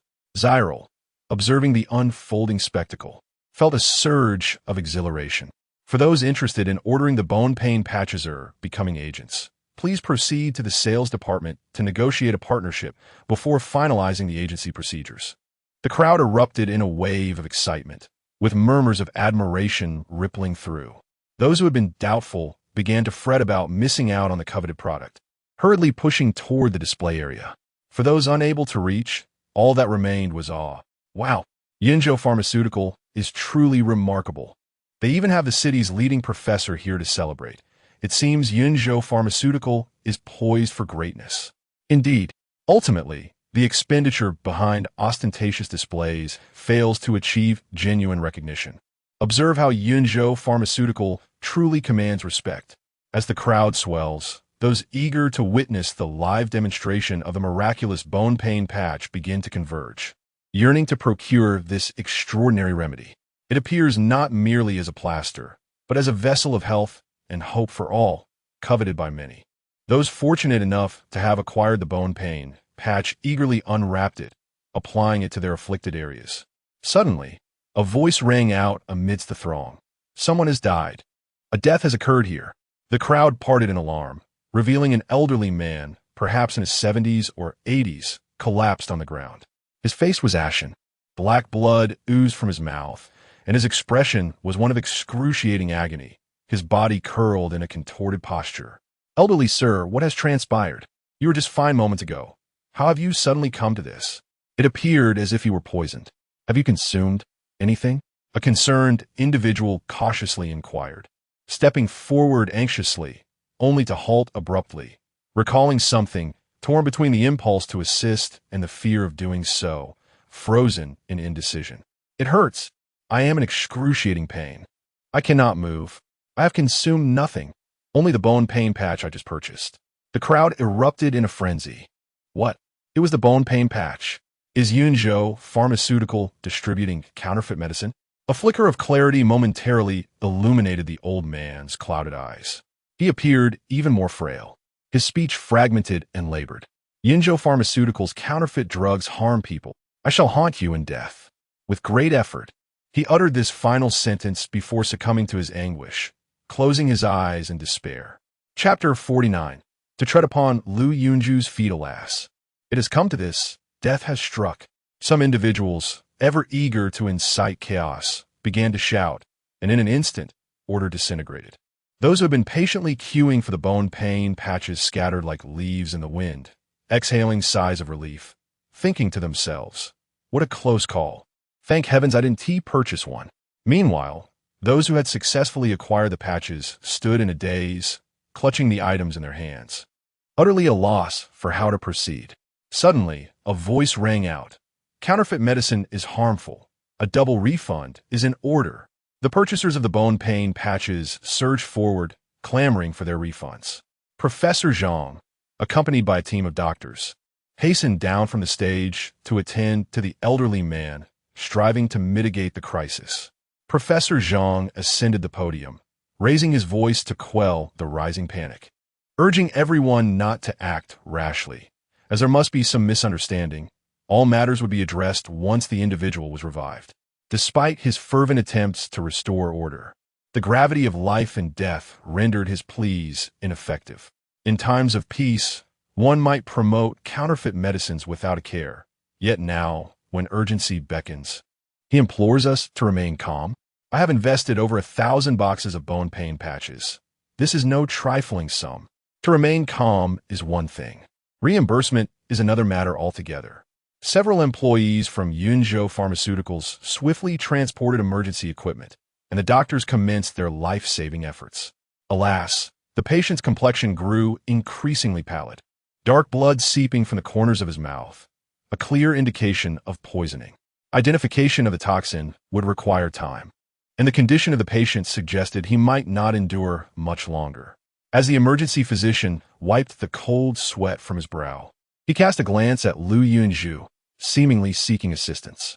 Lu Yunzhou swiftly approached, examining the elderly man's breathing and pulse, then employed silver needles to stimulate acupoints Higu and Taichung. He then pinched the needles, channeling his internal energy into the elderly man, whose complexion began to regain a hint of color, and breathing gradually steadied. Once the needles were withdrawn, Lu Yunzhou squeezed the points where he had pricked, allowing a significant amount of dark blood to flow forth. The elderly man opened his eyes, awakening in bewilderment, his expression one of incredulity. "If you wish to perish, seek another place to do so. To use your life to ensnare Yunzhou Pharmaceuticals. Do you harbor a grudge against us?" Lu Yunzhou's expression darkened, disdain evident in his gaze as he rose and gestured for Shirel, who swiftly approached and seized the elderly man, returning him to the podium. "Young man, such behavior is unbecoming. At the very least, allow him to detoxify before interrogating him." The elderly man, panic-stricken, grasped Shirel's hand, unwilling to let go. Lu Yunzhou spoke coldly. "You ingested the deadly Yulon grass, which is no antidote. Unless I continue acupuncture to expel the poison, your survival hinges on your willingness to cooperate. Whether I choose to save you depends entirely on my mood." The elderly man, now gripped by fear, turned a shade of ashen gray, collapsing to his knees. "I cannot divulge anything. If I do, My entire family will perish. I implore you, save me." His face contorted in agony, his body racked with spasms. He bowed repeatedly, clutching Lu Yunzhu's pant leg, his eyes pleading for mercy. Lu Yunzhou furrowed his brow. "You risked your life to harm me. You should have been prepared for death. Now you wish for my salvation?" The pain contorted the elderly man's face, gradually darkening it, as if the recent improvement was merely a fleeting illusion. "You may choose not to speak, but you cannot ensnare me. The bone pain patch has received authorization from the Drug Regulatory Agency and can be sold through any channel, with the National Drug Approval Number clearly marked on the packaging. Additionally, a collaborative agreement has been established with the Yunzhou Chamber of Commerce, allowing distribution across the nation and even overseas. Even if those who instigated the uproar today were to perish, it would not impede the launch and sales of the bone pain patch." The elderly man slumped to the ground, trembling in agony and fear from the torment of the poison. "I confessed. It was Wu Ziyun from Rebirth Pharmaceuticals who kidnapped my son and coerced me into this, threatening that if I could not prevent the Yunzhou pharmaceutical bone pain patch from being launched, my entire family would face annihilation." What? Another sensational revelation. A stir arose among the crowd, who scrambled to purchase the product. Alas, it turns out that Rebirth Pharmaceuticals is behind this mischief. Unable to compete in product quality, they resort to such unscrupulous tactics. "I was already in the 5th position in line, and now I must start over." Some grumbled in dissatisfaction. Customers who had just been clamoring for refunds hurriedly gathered their receipts and rushed to queue for the medication. Journalists quickly set up their cameras, clicking away to capture every moment, fearful of missing the unfolding drama. Lu Yunzhou chuckled coldly, dialing a number on his phone, intending to take down Rebirth Pharmaceuticals entirely. Upon hearing this, Professor Zhang felt a surge of tumultuous emotions. He knew his mentor was formidable, but he never imagined such audacity to threaten Rebirth Pharmaceuticals with a single command. Such power was beyond his imagination, yet he had faith in his mentor's capabilities. Professor Zhang carefully followed behind him. "Master, this elderly man seems rather pitiable. Why not impart some techniques? I could perform acupuncture to detoxify him." Truly, Professor Zhang possessed a commendable emotional intelligence. Lu Yunzhou smiled lightly, thinking it was time to teach his long-calling disciple a thing or two. He retrieved a small booklet from his pocket and handed it over, to which Professor Zhang respectfully accepted with a deep bow, expressing gratitude for the guidance. Lu Yunzhou remarked, "This is the Shinnong acupuncture technique. Contemplate it well. It could save his life, and if he survives, your medical skills will transcend." The elderly man, terrified, collapsed to the ground, realizing that this young doctor was risking his life to provide his disciple with practice. Su Luoli observed all of this with astonished eyes, sparkling like stars in the vast ocean. "Yunzhou, you possess medical skills too?" "Yes, my mother is proficient in medicine. I have absorbed some knowledge from her since childhood. Merely knowing a little can lead to detoxification. Is this just a fortunate coincidence? Can his disciple, Professor Zhang, truly detoxify?" The poisoned elderly man fell to the ground in despair, and the audience gasped in shock. This scene was being live-streamed across the internet, and those at Rebirth Pharmaceuticals could see it all. Wu Ziyun slammed his phone in frustration. The viewers were becoming increasingly agitated. "This bone pain patch is so effective and so popular, it will soon be sold out." Indeed, it is rumored that the former chairman, Zhang Yoli, knelt for an entire day and night at the Bianxiang Garden, beseeching for a remedy. It is likely that this bone pain plaster is the prescription he obtained from the divine healer. No wonder we missed out on such a remarkable medication for the mere some 1,000 yuan. And let's slip the opportunity to collaborate with a formidable enterprise like Yunzhou Pharmaceuticals. Some lamented their mischance by pounding their chests, exclaiming, "What shall I do about my chronic leg pain?" They cursed their own greed, blinded by the allure of 1,000 yuan, which led to this missed opportunity. It is better left unsaid, yet speaking of it seems to rekindle the dull ache in my leg. A companion urged her onward, suggesting that it is never too late to amend their folly. Perhaps they could still make it in time. If not, they could always wait for the next production run. which would be preferable to offending Yunzhou Pharmaceuticals and forever being unable to acquire the bone pain plaster. As the two departed, others observed and deemed them wise to the times, gradually slipping away as well. Before long, the audience from Rebirth Pharmaceuticals had nearly all vacated, leaving the venue desolate, with only the sound of Wu Ziyun's frustrations echoing. Wu Qiangshui wore a look of despair, astonished that the seemingly inept Lu Yunzhou could break the deadlock and earn the honor of having Professor Zhang refer to him as a master. So, we still have one course of action left. We must obtain the prescription from the divine healer to develop the most sought-after medication and revive Rebirth Pharmaceuticals, defeating Yunzhou Pharmaceuticals in the process. Wu Ziyun felt a surge of discomfort upon witnessing Su Luoli's sparkling eyes when she gazed at Lu Yunzhou. It was as if his beloved had strayed to another. Why should such a worthless individual capture her unwavering affection while he, a prominent heir of the Wu family, was dismissed with disdain? He could not bear it. He immediately replied, "Father, rest assured, I will secure the divine healer's prescription and ensure that Yunzhou Pharmaceuticals is brought to heal." Chapter 50.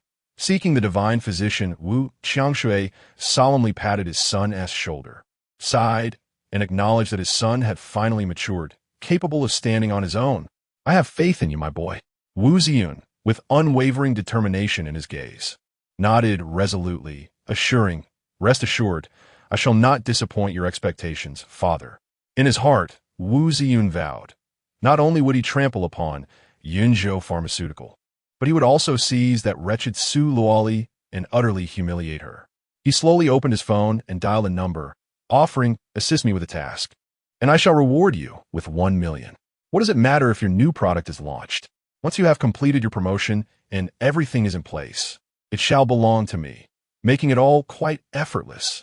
A sinister smile crept across his face, his eyes glinting with malice and cruelty, revealing the true essence of the young master of the Wu family. With this demeanor, the Wu family remained steadfast amidst the turbulent upper echelons of Yun City society. Undeterred by adversity, the product launch of Yunzhou Pharmaceutical concluded successfully, and all employees gathered at the Yunzhou restaurant for a celebratory feast. A shadow stealthily infiltrated Su Luoli's office, swiftly accessing the computer and pilfering a specific item, vanishing like a specter into the darkness, as if nothing had transpired. At the celebration, the atmosphere was lively as employees raised their glasses in camaraderie. Su Luocheng, accompanied by Zhang Yoli, arrived, while Su Luoli stood by the entrance, peering inside with tearful excitement. "I knew entrusting the company to my esteemed son-in-law would be a wise decision. He has truly not let me down." Lu Yunzhou, already aware of her presence, felt shy about entering and instead leaned close to Su Luoli, smiling. "Luoli, once you've finished eating, let us return home to celebrate." Unbeknownst to Su Luoli, Zhang Yoli was secretly observing from outside, yet she perceived a deeper implication in his words. Celebrate at home. This man was becoming increasingly flirtatious. On such a delightful day, with good spirits, they naturally ought to celebrate intimately at home. Thus, she raised her glass to the staff before departing alongside Lu Yunzhou. Upon their arrival at the Bian and Xiangyuan, Su Luoli was filled with enthusiasm. "Brother Zhou, you've been preoccupied with company affairs lately, nearly exhausting yourself. Let us enjoy the evening breeze and admire the night scenery of Bian and Xiangyuan. Certainly, I shall also impart some cultivation secrets to you. Soon we shall cultivate together." Cultivate together? She had only heard of such things before, never imagining she would experience it herself one day. Curiosity piqued. Could engaging in such activities truly enhance one's cultivation? An impulsive thought crossed her mind. Having recently practiced some techniques, would she become more formidable in combat? The evening breeze was gentle and refreshing as the two strolled hand in hand through the Bian and Xiangyuan, while the guards, displaying cheerful expressions, rushed to clear the entrance. They could not allow those seeking medical assistance to disrupt their master's good mood. "Ladies and gentlemen, please disperse. The divine physician has collaborated with Yunzhou Pharmaceutical. You may purchase medicine at the Yunzhou Pharmaceutical counter." The crowd, displaying mixed expressions of joy and skepticism, began to depart. Creak. A luxury vehicle came to a stop outside the Bian and Xiangyuan, Two bodyguards disembarked first, one swiftly scanning the vicinity while the other opened the car door, extending a hand to shield Wu Ziyu, who was preparing to alight. "Please step down, young master." Wu Ziyun, impeccably dressed, stepped out of the car, a pair of dark sunglasses obscuring half of his face, exuding an air of cool confidence. Surely, such a devoted visit would please the revered healer. As he entered the fragrant garden of the other shore, he noticed a throng of seekers emerging, overhearing the security personnel's remarks. A sudden jolt of realization struck him. What? The esteemed healer had already formed a partnership with Yunzhou Pharmaceuticals? No wonder the efficacy of their products was so remarkable. It seemed he had arrived too late. He must secure the healer's favor at all costs. Wu Ziyun instructed his bodyguard to wait in the car while he ventured inside to humbly beseech the healer for a prescription. After all, it was best that his subordinates did not witness such a demeaning act of supplication. Dismissed his bodyguard, Wu Ziyun strode swiftly into the venue, pacing back and forth in contemplation of how to approach the esteemed healer. It was then that he encountered Lu Yunzhou and Su Luoli. The memory of his recent humiliating defeat surged within him, and the sight of their intertwined fingers was particularly irksome, igniting feelings of jealousy. Words of disdain escaped his lips. "I, Wu Ziyun, hail from a prestigious lineage, and it is I who rightfully belong in the opulent villa district of Yun City to discuss collaborations. You, the dregs of society, who have risen to prominence thanks to my generosity, dare to seek the esteemed healer in such a refined setting? What nonsense is this? Have today's failures rendered you utterly senseless? What absurdity are you spouting? This is my home. We are merely returning," Su Luoli retorted sharply, pulling Lu Yunzhou away, clearly disdainful of his presence. Wu Ziyun intercepted them, incredulous. "What? You claim this is your home? Surely, there is no need to fabricate such a grandiose lie in your desperate attempt to associate with the esteemed healer. Business ought to be conducted fairly. You've bribed the security here, spreading rumors that the healer has already allied with Yunzhou Pharmaceuticals, sending people to procure remedies from you. Then you assert that the healer's residence is yours, attempting to deceive me into relinquishing my pursuit? I once regarded your beauty, but now I see your treacherous nature. The esteemed healer would never deign to associate with insidious individuals like you." Lu Yunzhou mused to himself. These security personnel are quite astute. They deserve commendation for their cleverness. Meanwhile, Su Luoli felt bewildered, recalling her previous unpleasant encounter with Wu Ziyun. How audacious he was to deceive my mother into signing a share transfer contract, and then claim that Yunzhou Pharmaceuticals was his gift. Did he truly believe me, Su Luoli, to be so easily manipulated? With a swift stride, she approached Wu Ziyun, seizing his collar and delivering 2 resounding slaps. Her fierce demeanor and rapid execution left him utterly taken aback. Was this truly the Su Luoli he knew? Indeed, absence sharpens appreciation. Su Luoli's strikes revealed a latent resilience within him, igniting an increasing intrigue. Many women circled around him, each possessing their unique allure. Yet none matched Su Luoli's captivating blend of icy grace and seductive charm, unmoved by his familial power or monetary allure. Ironically, she was flaunting her affection for Lu Yunzhou, the very man he scorned, right before his eyes. Wu Ziyun's eyes, filled with jealousy, glowed a fiery red as he could no longer suppress his thoughts, daring to fantasize about the lascivious scene of being dominated beneath her. He brazenly remarked, "Indeed, you possess the innate essence of a vixen. Whether you are tormented in body or heart, my singular desire remains to possess you." Su Luoli, incensed by his words, retaliated with a swift punch that landed squarely on Wu Ziyun's face. He staggered backward, barely managing to regain his balance and avoid a humiliating fall. At that moment, Lu Yunzhou raised a hand, and a flash of silver light glimmered. A silver needle silently pierced Wu Ziyun's lower abdomen, sealing his energy point. Unbeknownst to him, the pain on his face masked this subtle intrusion. His unwillingness to concede overwhelmed him. Not long ago, he had nearly claimed this woman for himself. Had it not been for that wretched Zaire and his sudden arrival with a throng of people, she would have been his plaything, reduced to nothing more than a submissive figure before him, unable to act so arrogantly. Just wait.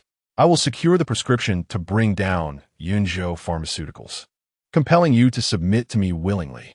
Yunzhou suddenly chuckled, thinking to himself, what a fool. He took Su Luoli's hand and teased, liar, you were impressive.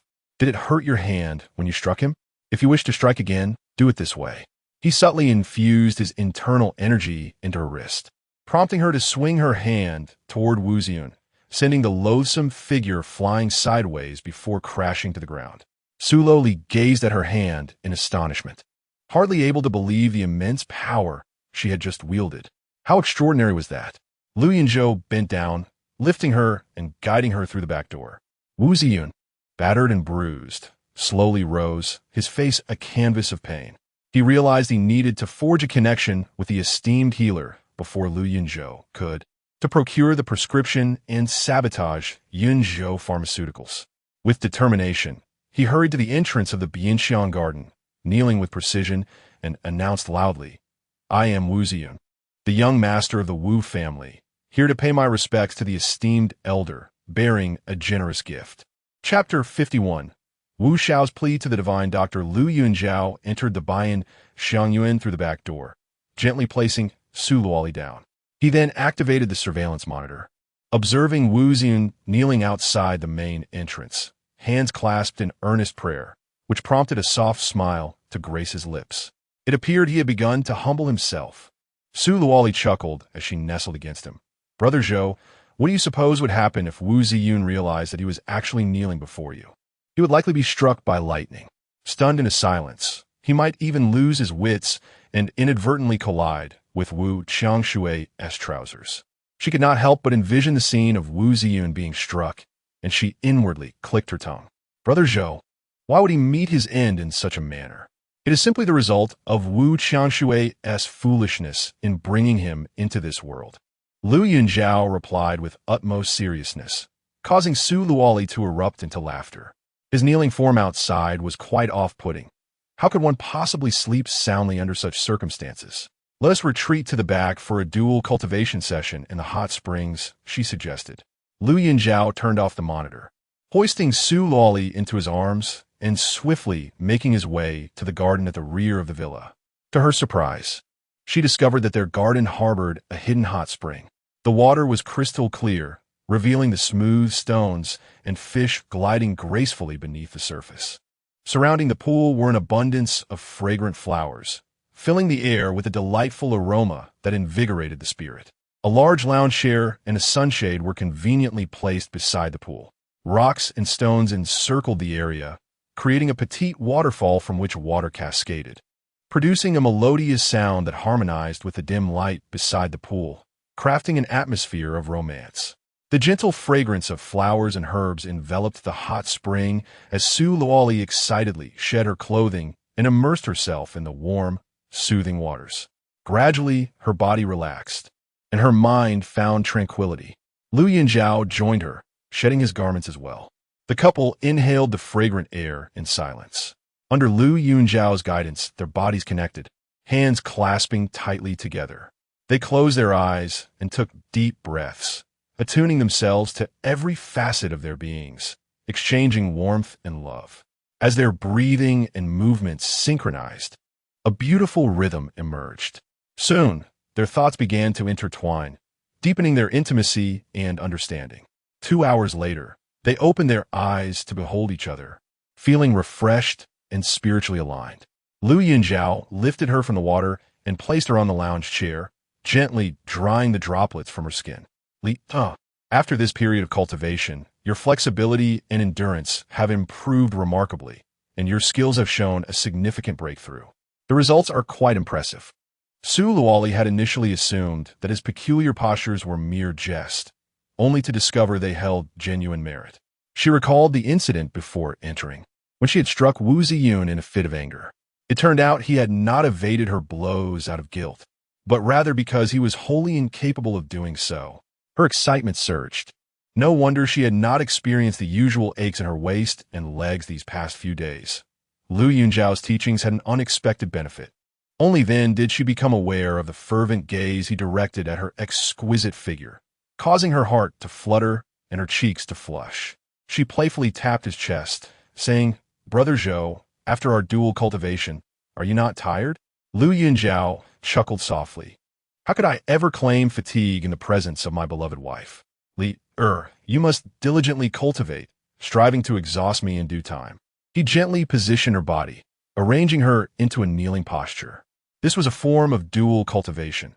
After such practice, one would find themselves invigorated and unwearied, regardless of their endeavors.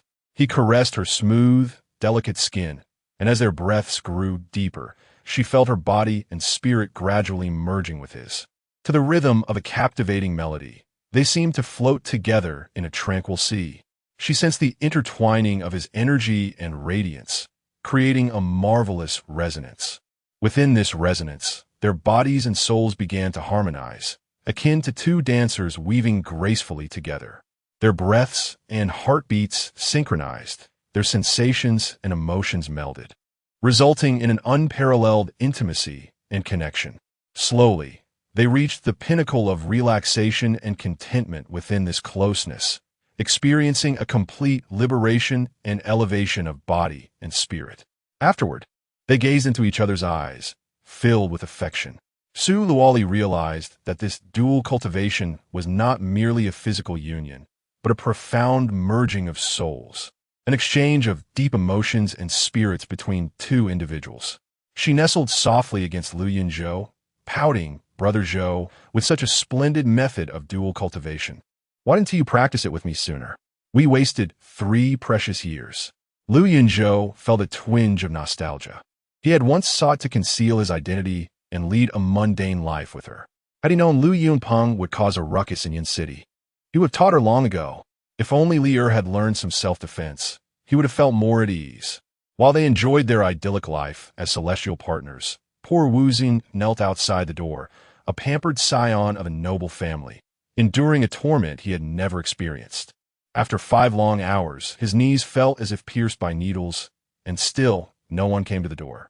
He contemplated knocking, but feared inciting the ire of the divine healer. Just then, he heard footsteps approaching from within. He hastily clasped his hands in prayer and resumed a posture of fervent worship. "Divine healer, you have finally consented to see me. My admiration for you flows like an unending river. I have brought you a millennium-old Reisher mushroom, and I hope you will find it to your liking." A millennium-old Reisher? Lu Yunzhou initially considered casting him aside to spare Su Luoli's mood, but was pleasantly surprised by this unexpected offering. This fool would present such a treasure. Why refuse? "Thank you. Place the Reisher on the steps, and I shall make an appearance at the welcoming banquet hosted by the Yunzhou Chamber of Commerce. We shall meet then." Hearing the divine healer agree to a meeting, Wu Ziyun was overwhelmed with excitement. He prostrated himself 3 times, striking his head against the ground to express his sincerity and gratitude. "Thank you, divine healer, for granting me this opportunity. I promise to repay you handsomely." Wu Ziyun rubbed his numb knees, gritting his teeth to stand up, bowing 3 more times before he staggered away. Once he was far enough, Lu Yunzhou chuckled softly, setting Su Luoli down and stepping outside to retrieve the Reisher, turning back inside. This is the king of herbs, an extraordinary medicine. One day, I shall concoct some pills for you with it. Consuming them will render you immune to all toxins and enhance your cultivation efforts manifold." Su Luoli closed the door after taking the Lingji, thinking that it could serve as compensation for the money he had lost to Wu's pharmaceutical. However, she pondered over the promise of letting him meet the renowned divine physician. Lu Yunzhou chuckled, finding his beloved president's wife quite amusing for worrying about such matters. He embraced her and assured, he will definitely have the chance to meet him. It will be a moment of reckoning, serving justice for Li'er. Recently, Su Luoli had been working at Yunzhou Pharmaceutical and had often heard of the divine physician. She even contemplated seeking the physician's prescription. Yet, misunderstandings abounded, as many believed that Bianxiang Garden was the physician's residence, leading them to kneel at her doorstep in desperation. Where did she go to seek help? Just then, the shrill ring of a phone interrupted her thoughts. Lu Yunzhou answered, and a voice echoed from the other end. Wang Zhen. "Young master, Xia Donghai is at Yunzhou Club seeking entertainment and has encountered Xiaoman." Chapter 52. Irretrievable Lu Yunzhou lazily embraced Su Luoli, responding nonchalantly, if found. Let him take her away, so he can see how the Lu Yunpeng he chose mistreats his daughter. The decor of the Yunzhou club was opulent and luxurious, and the night scene was adorned with dazzling lights, with exquisite wines and enchanting beauties swaying gracefully. In a lavish private room, Xia Donghai drowned his sorrows in alcohol, pouring drink after drink for himself. Fan Ping, sitting beside him, urged, "Xia, brother, try to look on the bright side. Man is a child we watched grow up. She is clever and will be fine. Since she and my son have that relationship, let us arrange their marriage when we return to the capital." In the past, when the Xia family held significant power in Xiamen had an engagement with the Lu family, Fan Ping would never have dared to propose that his son marry Xiamen. However, now that Xiamen had lost her self-respect and was involved with the foolish Fan Tong, causing a scandal that echoed throughout the city, the situation had changed, leaving the Fan family with little choice. Xia Donghai felt a pang of discomfort. What could he do if his daughter chose to lead a dissolute life? The existence of such a wayward daughter left him feeling helpless and embarrassed. He shook an empty bottle and shouted, "Waiter, bring me some wine." A waitress, head bowed, pushed a cart of drinks into the room, her long wine-red hair obscuring her face. Her skirt was exceedingly short, revealing glimpses of her shorts with each swaying step, while her tightly fitted top accentuated her curves, enhancing her allure under the flickering lights. "Sir, here is your drink. Would you like some special services?" "I'm quite affordable and enjoyable," she purred, her voice sweet and sultry, her low neckline revealing a glimpse of her fair skin. Xia Donghai, with bleary eyes, reached out and pulled her onto his lap. "How much for the night? Can we be together?" "Together? What is that? A whole group has had their fun. As long as you have the money, it's all good." She lowered her voice, "But the rules here are strict. The boss is a weirdo and doesn't allow that. After my shift, you can sneak me out for some fun." Fan Ping's eyes brightened as he looked at the self-recommending waitress and suddenly exclaimed, "Xiaman what? Where is Man?" Xia Donghai, half awake from his drunken stupor, pushed the waitress off his lap and sat up straight, glancing toward the door, thinking his daughter had just entered. Xiaman, who had been knocked onto the sofa, was struck dumb. She had been so engrossed in her seductive performance that she hadn't realized who was present. She had only heard that two wealthy guests had arrived in the private room, known for their lavish spending, and she never imagined they would be her father and Fan Ping. This was disastrous. If her father caught her, there would be hell to pay. She immediately stood to flee, only to be intercepted by a bodyguard lurking in the corner, who seized her and brought her before Xia Donghai. With her head bowed low, Xiaman dared not breathe. Her father held high expectations for her, yet here she was caught in the act. "Go fetch the manager," Xia Donghai commanded. The bodyguard turned and quickly summoned a manager. Xia Donghai's expression was as cold as ice, glaring at the manager as if he were a corpse. "Do you know who she is? How dare you allow my daughter to engage in such activities?" The manager, taken aback, responded, "Who is your daughter? When did I permit her to engage in such behavior? Our establishment conducts legitimate business, and the first rule here is to prohibit promiscuity."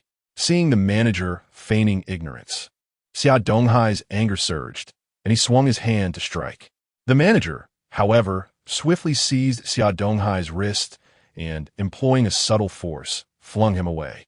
Xia Donghai felt a sharp pain in his wrist, realizing with a start that this manager was a skilled practitioner with unfathomable strength, making him hesitant to act rashly. Calming his tone, he said, "My daughter, Xiaman, is the waitress in question. Are you aware of her identity to dare to let her engage in such activities?" The manager cast a disdainful glance at Xiaman, feigning surprise. "Oh, it's her? Xiaman, when you first arrived, you assured us that you were in debt and needed a legitimate job, promising not to violate the club's regulations." Turning to Xiaman, he fixed her with a stern gaze, causing her heart to tremble. "Now your father comes here, claiming I allowed you to engage in such conduct? Have you truly done that? It seems I misjudged you. You are dismissed. Go to the finance department to settle your wages and leave." Xiaman hung her head in silence, wishing she could dig a hole and hide. Xia Donghai was left in a daze, bewildered by the mention of debts. Whom did she owe? And where had that Lu Yunpeng, who so confidently promised her a life of luxury, disappeared to? His mind raced with thoughts, muddled by liquor. We don't want the salary. I will take my daughter with me. Xia Donghai stood up, his face ashen, glaring at Xiaoman, and coldly commanded, "What are you waiting for? Do you wish to remain here and embarrass yourself?" The bodyguards quickly surrounded Xiaoman, ensuring she could not escape, as Xia Donghai reprimanded them. Fan Ping stared in astonishment at the dramatic scene, following them out of the club and into the same car. With a facade of kindness, he advised, "Xia, calm down.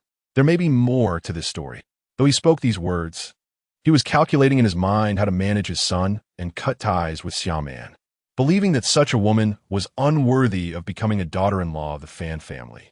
Seeing Xia Donghai's dark expression, he suppressed his urge to strike Xiaoman and remained silent. Once in the car, Xiaoman dramatically recounted her ordeal of being kidnapped, claiming Lu Yunpeng was unwilling to pay the ransom, forcing her to work to repay her debts, conveniently omitting any mention of Lu Yunzhou to elicit her father's sympathy. Xia Donghai remained silent.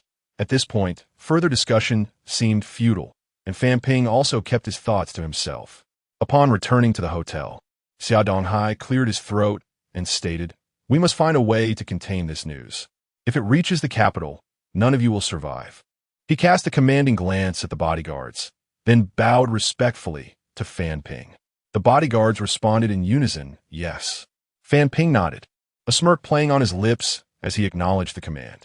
Xia Donghai instructed everyone to rest, yet he himself spent the night awake, troubled by the realization that the daughter he had painstakingly nurtured had fallen into such disgrace, making it difficult for her to find a suitable match. Observing Fan Ping's demeanor, it was evident that Fan Tong would never be allowed to marry her. After tossing and turning throughout the night, he finally devised a brilliant plan. Lu Yunpeng, that ungrateful wretch who rejects Xiaoman, still has Lu Yunzhou, does he not? If the kidnappers were to torment Man in front of Lu Yunzhou, he would undoubtedly risk everything to rescue her. The more he contemplated, the more he found Lu Yunzhou to be an admirable choice, handsome, righteous, and fortunate to have survived the ordeal that could have cost him his life. As long as he remained alive, the status of the Lu family's eldest son would eternally remain unchanged. He could intervene to facilitate Lu Yunzhou's return to the Lu family, thereby ensuring that Xiaoman would still hold the title of the Lu family's young mistress.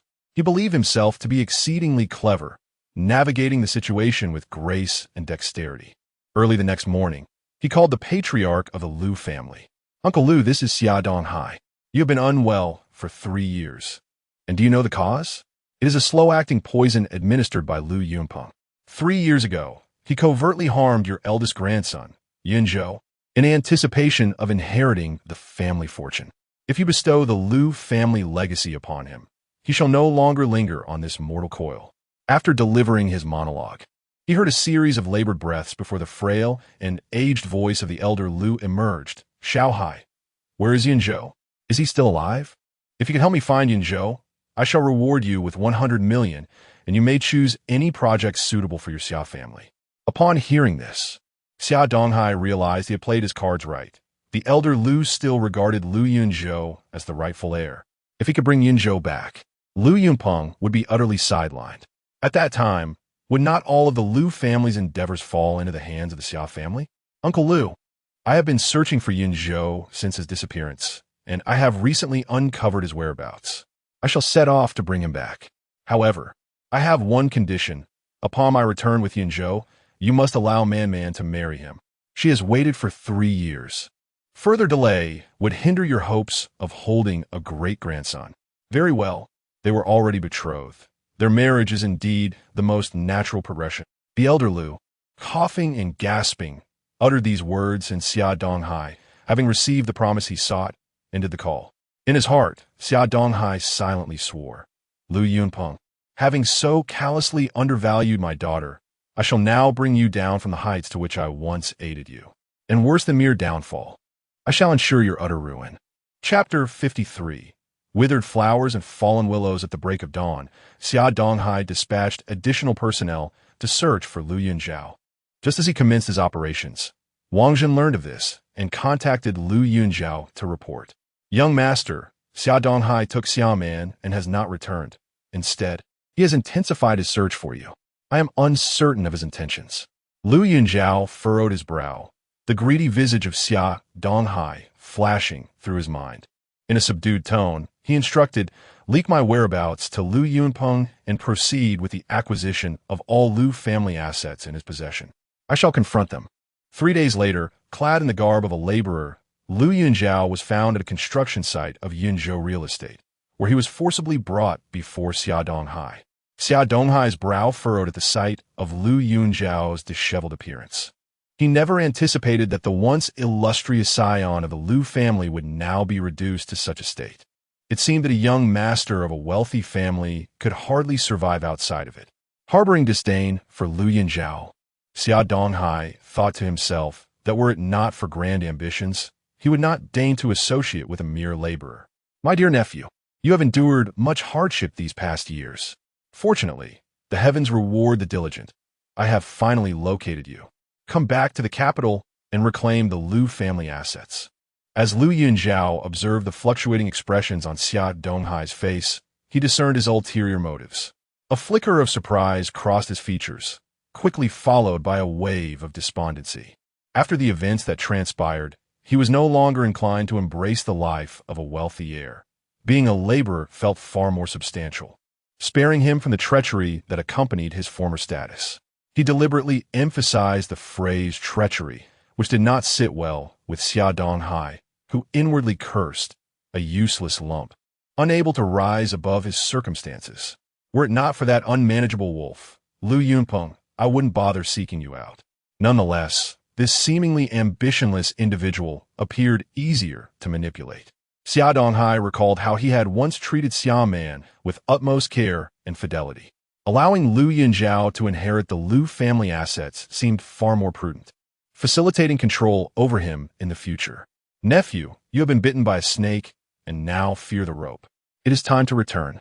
Since your disappearance, your grandfather has fallen ill. He is reluctant to entrust the family business to Lu Yunpeng and has been waiting for your return." "What?" Lu Yunzhou was taken aback, realizing that his grandfather had not abandoned the search, but had instead been bedridden for 3 years. This meant that the Lu family was already under Lu Yunpeng's dominion, awaiting only his grandfather's authorization. Maintaining an outward calm, Lu Yunzhou's mind was tumultuous. His grandfather's sudden illness upon his disappearance was indeed suspicious. Bang! The door was kicked open, startling Xia Donghai, who quickly turned to face the entrance. Lu Yunpeng stood there, exuding an aura of menace, his pallor stark and his eyes cold. The bodyguards of the Xia family were bound and huddled on the ground, while 2 rows of sharply dressed bodyguards, all aligned with Lu Yunpeng, stood outside. Lu Yunpeng strode in with an air of arrogance, his demeanor one of disdain. "Uncle Xia, how swiftly the tides have turned. Just last month, you were adamant about supporting my rise, and now you come seeking this good-for-nothing to return to the Lu family and inherit the estate. What is next? Will you arrange for him to marry your daughter? You two truly have a unique taste, finding value in this disheveled laborer." Lu Yunpeng scrutinized both Xia Donghai and Lu Yunzhou, the contempt and disdain in his eyes laid bare. To him, these 2 individuals were nothing more than insignificant insects. Xia Donghai's countenance darkened significantly. He had not anticipated Lu Yunpeng's arrival, let alone such a humiliating proclamation about marrying his daughter. Although it was grounded in reality, the utterance from Lu Yunpeng's lips felt like a personal affront. "Lu Yunpeng, your words are utterly excessive," Xia Donghai rebuked, with a face full of scorn. Lu Yunpeng shrugged dismissively. "I'm not merely stating the truth. Previously, you expressed dissatisfaction with the meager benefits I provided to your family, even urging Xia Man to seduce me for your advantage. I have allocated numerous significant projects to your family, yet you remain ungrateful, hoping to manipulate the Lu family through marriage with Xia. Your ambition is repugnant. Regardless of who marries your daughter, it will be a considerable burden. Thus, Xia Man must be a pawn in this game. If I refuse, he shall also turn away." Xia Donghai's expression grew even more troubled. He merely wished to clandestinely bring Lu Yunzhou back to the Lu family, leveraging the power of old Master Lu to undermine Lu Yunpeng, thereby earning Lu Yunzhou's gratitude and marrying his daughter. This would elevate the Xia family's status beyond its previous standing. However, Lu Yunpeng's words laid bare his schemes, leaving him utterly humiliated. More critically, if Lu Yunzhou were to learn of this, it would jeopardize his future plans. Lu Yunpeng, you truly overstep your bounds. Yunzhou is already betrothed to Man. Your attempts to sabotage him in pursuit of the Lu family inheritance have forced me to search for him for 3 years. Now that I have finally found him, you dare to sow discord? Xia Donghai seethed through gritted teeth. Sow discord between you? Huh. Your relationship was never particularly solid to begin with, was it? If he were to fulfill your wishes, you would not have risked Man approaching me 3 years ago. I have acquiesced to your demands and provided you with the partnership you desired. Now you wish to breach our agreement? Moreover, I have already exhausted my amusement with your daughter. Although Lu Yunzhou may be inept, he will return as the heir of the Lu family. Would he even deign to look at that worthless girl? Should you persist in your obstinacy, you shall bear the consequences. Lu Yunpeng's words irked Xia Donghai greatly. As he pondered his counter-strategy, he covertly observed Lu Yunzhou's reaction. Noticing no discernible response, he surmised that Lu Yunzhou likely doubted Lu Yunpeng's deceptive words. Fortune favors the bold. He would not err this time. In broad daylight, even Lu Yunpeng would refrain from reckless actions. Clearing his throat, Xia Donghai spoke. The Lu family and the Xia family share a long-standing relationship. Those partnership projects were sanctioned by Old Master Lu, and therefore cannot be unilaterally annulled. As for the union between Man and Yunzhou, that is solely at Old Master Lu's discretion. After Yunzhou's disappearance, many wealthy young heirs sought Man's hand. Yet she declined them all, waiting faithfully for Yunzhou. She has always loved only Yunzhou, her fiancé. Henceforth, refrain from your baseless assertions. They are your brother and sister-in-law. His words were delivered with righteous fervor. Had it not been for Lu Yunzhou's profound understanding of the situation, one might have genuinely believed him. Having successfully ignited discord between the two, he saw no further need to linger. Rising from the sofa, I stood, accustomed to the life of a laborer, feeling quite out of touch with corporate management. If I could not engage in significant endeavors, I would not return. As for the engagement, it had merely been a jest between Lady Xia and my mother, lacking any binding significance. Since Yunpeng and Xiaoman have developed that connection, I shall grant them their happiness. It is time for me to return to my work. Farewell. With that, he departed without a backward glance, leaving Xia Donghai and Lu Yunpeng in stunned silence. They had never anticipated such an outcome. Lu Yunzhou was unwilling to return to inherit the vast family fortune. A look of derision deepened in Lu Yunpeng's eyes. Did you hear? He refuses to return. Your daughter might find it difficult to marry now. Xia Donghai cast a wary glance at the 2 rows of bodyguards stationed at the entrance, feeling a surge of anxiety. Regret washed over him for not having gathered all his manpower today, leaving him in a precarious position, forced to engage in forced pleasantries. Dear nephew, you jest. Man has always been enamored with you. How could I possibly come between a pair of lovebirds? I merely came to ascertain his well-being upon hearing he was still alive. If you wish, I can arrange for Man to marry you at any time. Lu Yunpeng recognized Xia Donghai's betrayal. Had it not been for the fear of having to concoct a lie to placate Old Master Lu, he would have dealt with this old fox and Lu Yunzhou directly. Old fox, do not presume I am unaware of your daughter's sordid affairs with numerous men at the Yunzhou restaurant and club. Such a wilted flower. And you dare to suggest I marry her? You would do well to keep your head down. Otherwise, your daughter's indiscretions will swiftly become the headlines of the imperial capital. The impact of his words struck Xia Donghai like a thunderclap, for he had never imagined that this seemingly frivolous young man harbored such cunning. He must be eliminated, otherwise, Xia Donghai would live his life under his shadow, forever manipulated by him. Coughing persistently, Lu Yunpeng had spent the morning receiving intravenous fluids and medication, just to gather the strength to dismantle Xia Donghai's scheme. After enduring such a minor ordeal, his frail body could scarcely hold out any longer. He coughed for a considerable time before finally pausing, placing a hand over his chest to straighten himself. Should you continue to act obstinately, feel free to test me. With that, he turned and left. Exiting Xia Donghai's room, Lu Yunpeng was assisted into the car by the bodyguards. Weak and breathless, he instructed to Bianxiang Garden. The bodyguard drove ahead while he lay feebly in the back seat, closing his eyes to feign sleep, his mind drifting to the enchanting image of Su Luoli. That woman is utterly captivating. No wonder Lu Yunzhou vanished for 3 years without a glance back at the Lu family. He must have been entranced by such beauty. Lost in bliss, he desired the Lu family fortune, and he would claim Lu Yunzhou's woman as well. Chapter 54. The desire for a new bride. Lu Yunpeng arrived at the Bianxiang garden, cautious not to disturb the esteemed physician. He disembarked from his vehicle and instructed his bodyguards to wait outside while he knelt formally at the entrance. He took out his phone and called his subordinate, commanding a relentless assault on the one group, aiming to bring it to its knees. He intended to seize the opportunity to acquire shares when their value plummeted, confident that the elder one would eventually capitulate. His subordinate hesitated before responding. Master, the one group has recently launched over 100 projects worth billions, collaborating with numerous small to medium-sized enterprises. While we can target one company, we cannot shake the one group's foundation.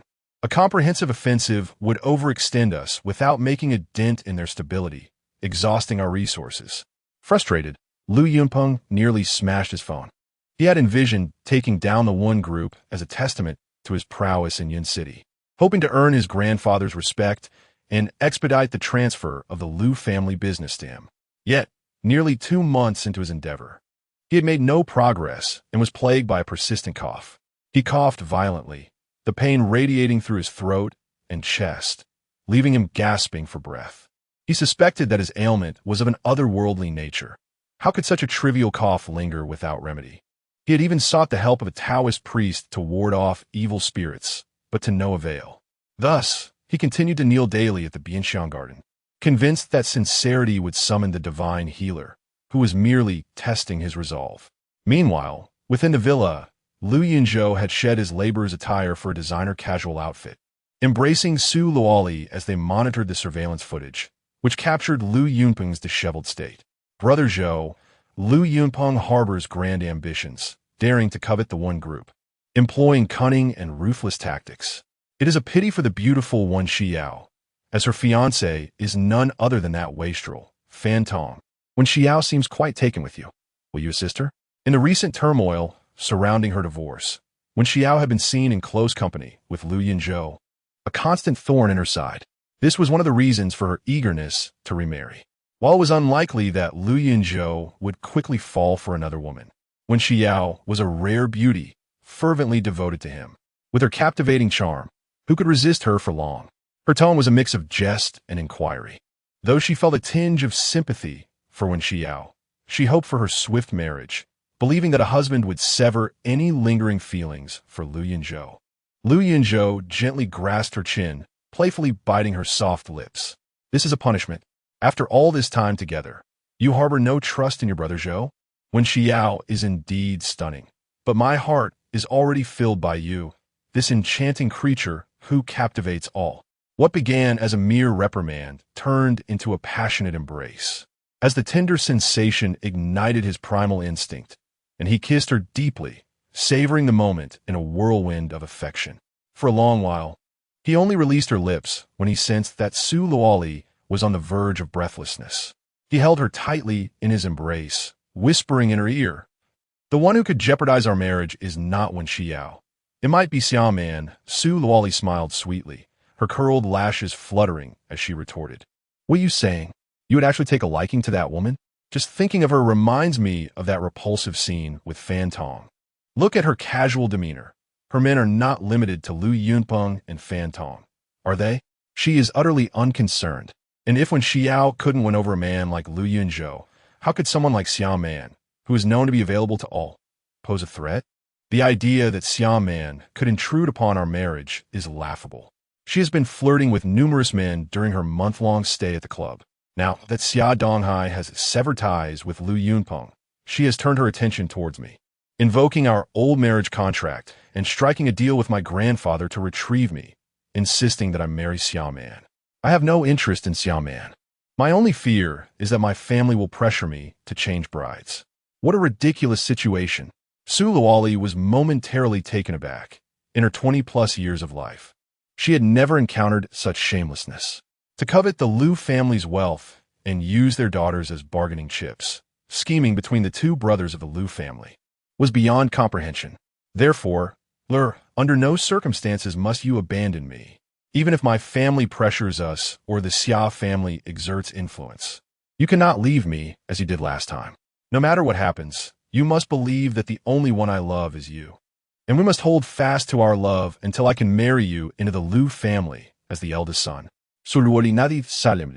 Though her expression was one of confusion, she had always assumed Liu Yunzhou was an orphan and had never inquired about his background or family. Upon suddenly learning that he was the scion of the prestigious Liu family, she felt a pang of anxiety, believing herself unworthy of him. Yet his unwavering kindness reassured her, allowing her to focus on running the company and living a good life. It was only after hearing his words that she realized the insurmountable chasm that lay between them: social class. The Liu family of the capital, a pinnacle of aristocracy, was a realm her modest Su family could never hope to reach. Even without the presence of Xiaoman as a fiancé, his family would not entertain the idea of an alliance with the Su family.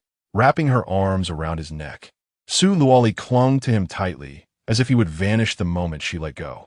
She clumsily returned his kiss, as if that were the only way to affirm his presence, to remind herself that he was still her man. Her heart raced with unease as she awkwardly fumbled with the buttons of his shirt, realizing how infrequently she took the initiative. Even undressing him felt like an insurmountable challenge. How could she possibly keep him by her side for a lifetime? Sensing her trepidation, Liu Yunzhou chuckled softly. Do not rush. I will take care of it. He swiftly lifted her into his arms, and in the blink of an eye, they found themselves in the hot spring area of the backyard. Over the past few days, he had brought her here daily for training, tirelessly guiding her towards rapid growth while experiencing immense joy himself. With a gentle touch, Liu Yunzhou removed the barriers between them, cradling her as they slowly stepped into the water, feeling its softness and warmth, as if they were enveloped in a paradise. His fingers gently caressed her body, causing her to tremble involuntarily, as though drawn by an invisible force. Their bodies gradually drew closer, their breaths and heartbeats synchronizing in a harmonious rhythm. Their gazes met, silently exchanging vows unspoken. With each breath deepening, their bodies began to quiver slightly, merging completely, achieving a profound unity of mind and body, transcending to a higher realm. Liu Yunzhou gazed at her with intense affection, his handsome visage shifting before her eyes, as if a spring of vitality surged within her, rendering her increasingly buoyant, as though she might take flight. Unbeknownst to her, he was continuously infusing his inner strength into her, a force accumulating within her being, growing ever more potent. Gradually, her body became enveloped in this inner power, as if she were immersed in a wave of warmth, surging through her limbs and sinews. The joyous melody persisted for 2 hours, culminating in a powerful aura erupting from his form. This presence was akin to a tempest, lifting Su Luoli as if she were soaring among the clouds. Her body brimmed with strength and vitality, harboring immense energy ready to burst forth. As the winds stilled and the rain ceased, Liu Yunzhou lay softly upon her, as if they had become an eternal unity. Su Luoli, with a hint of anxiety, inquired, Brother Zhou, what is the matter?"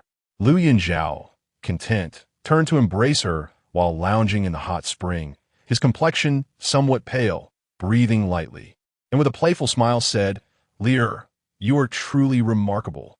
You finally exhausted your brother Zhou. From now on, it shall be your turn to engage in exertion."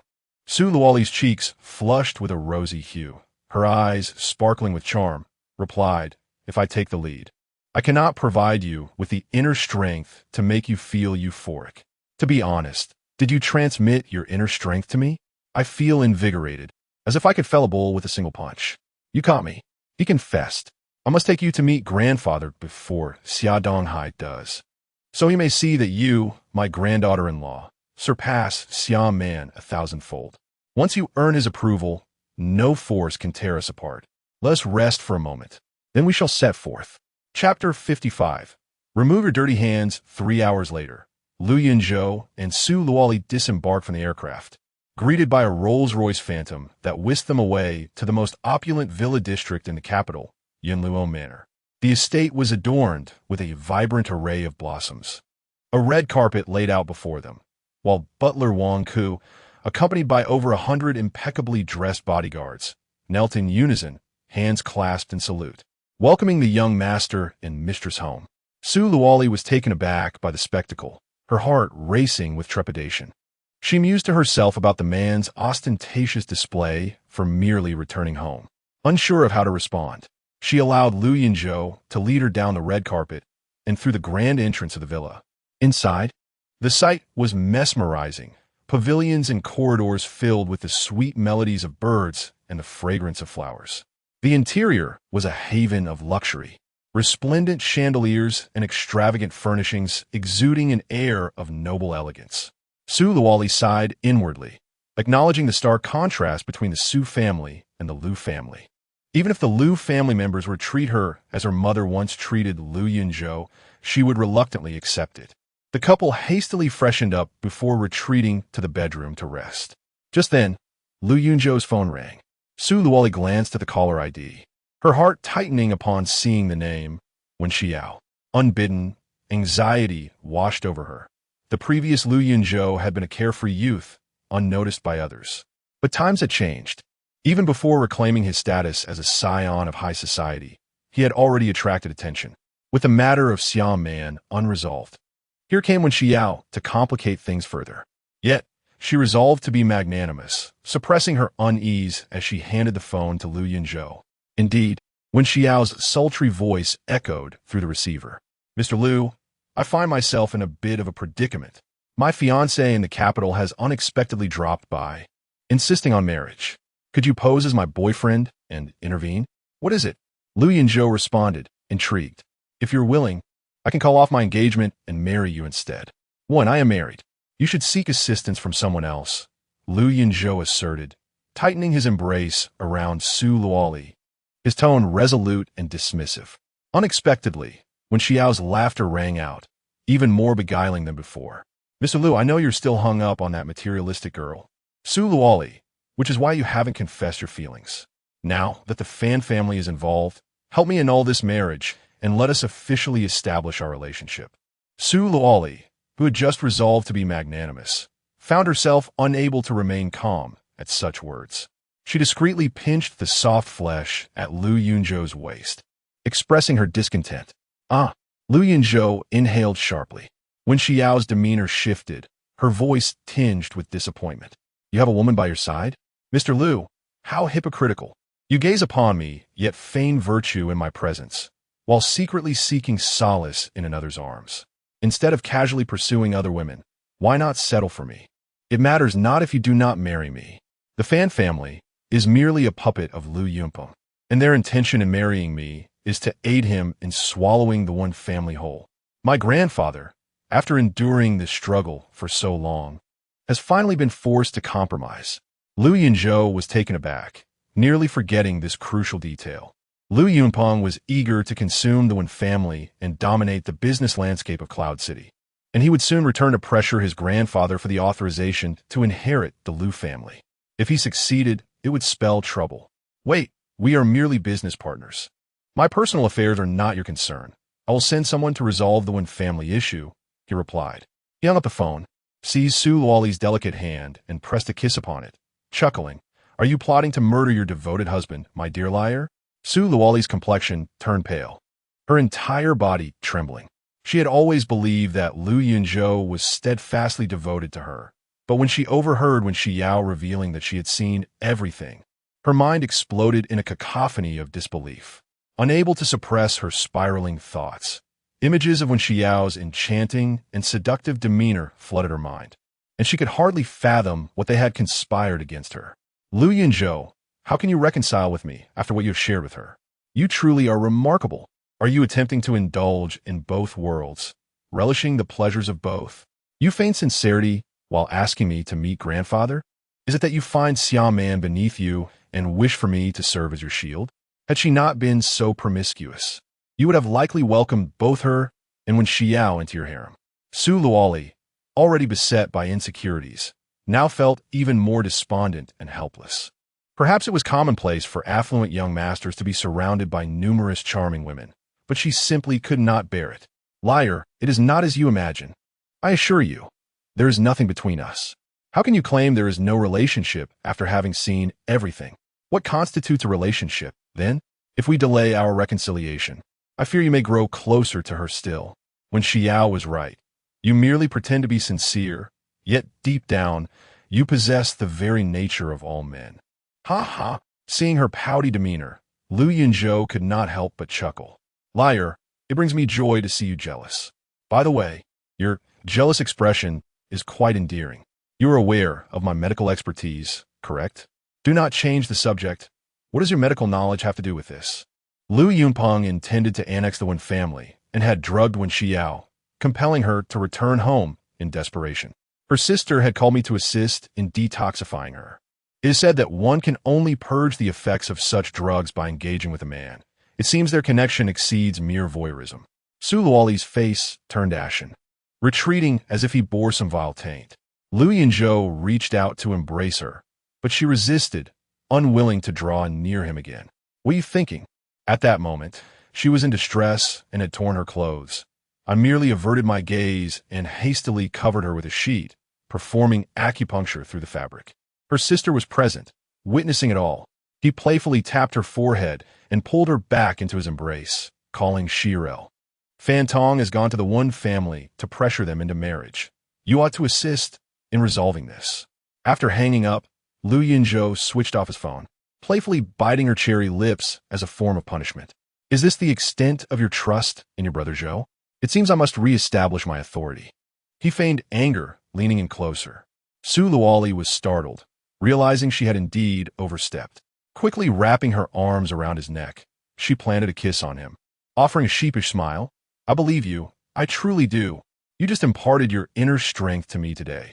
How could I possibly have the energy for more? Rest well, and we shall visit grandfather this evening. After seeing grandfather, it will be my turn. Her words trailed off, her ears turning crimson. Observing her flustered and urgent demeanor, Lu Yunzhou could no longer contain his laughter. Very well. I shall await your performance. The two of them exchanged playful banter, their flirtations unfurling, while troubles loomed over the Wen family in Yun City. In the parlor of the Wen family, the Fan father and son were aggressive, while Lu Yunpeng exerted his formidable pressure. 20 years prior, the head of the Wen family had arranged a marriage for his 2 children in the capital, and I have always regarded your family as kin, providing considerable support in business dealings. Today, I have brought my son to discuss their impending nuptials. Yet Miss Wen claims to have a boyfriend, which is a blatant affront to the Fan family. Do you truly believe I am so easily bullied? Fan Ping slammed his hand on the table, rising abruptly, and his bodyguard swiftly drew a weapon, poised for action.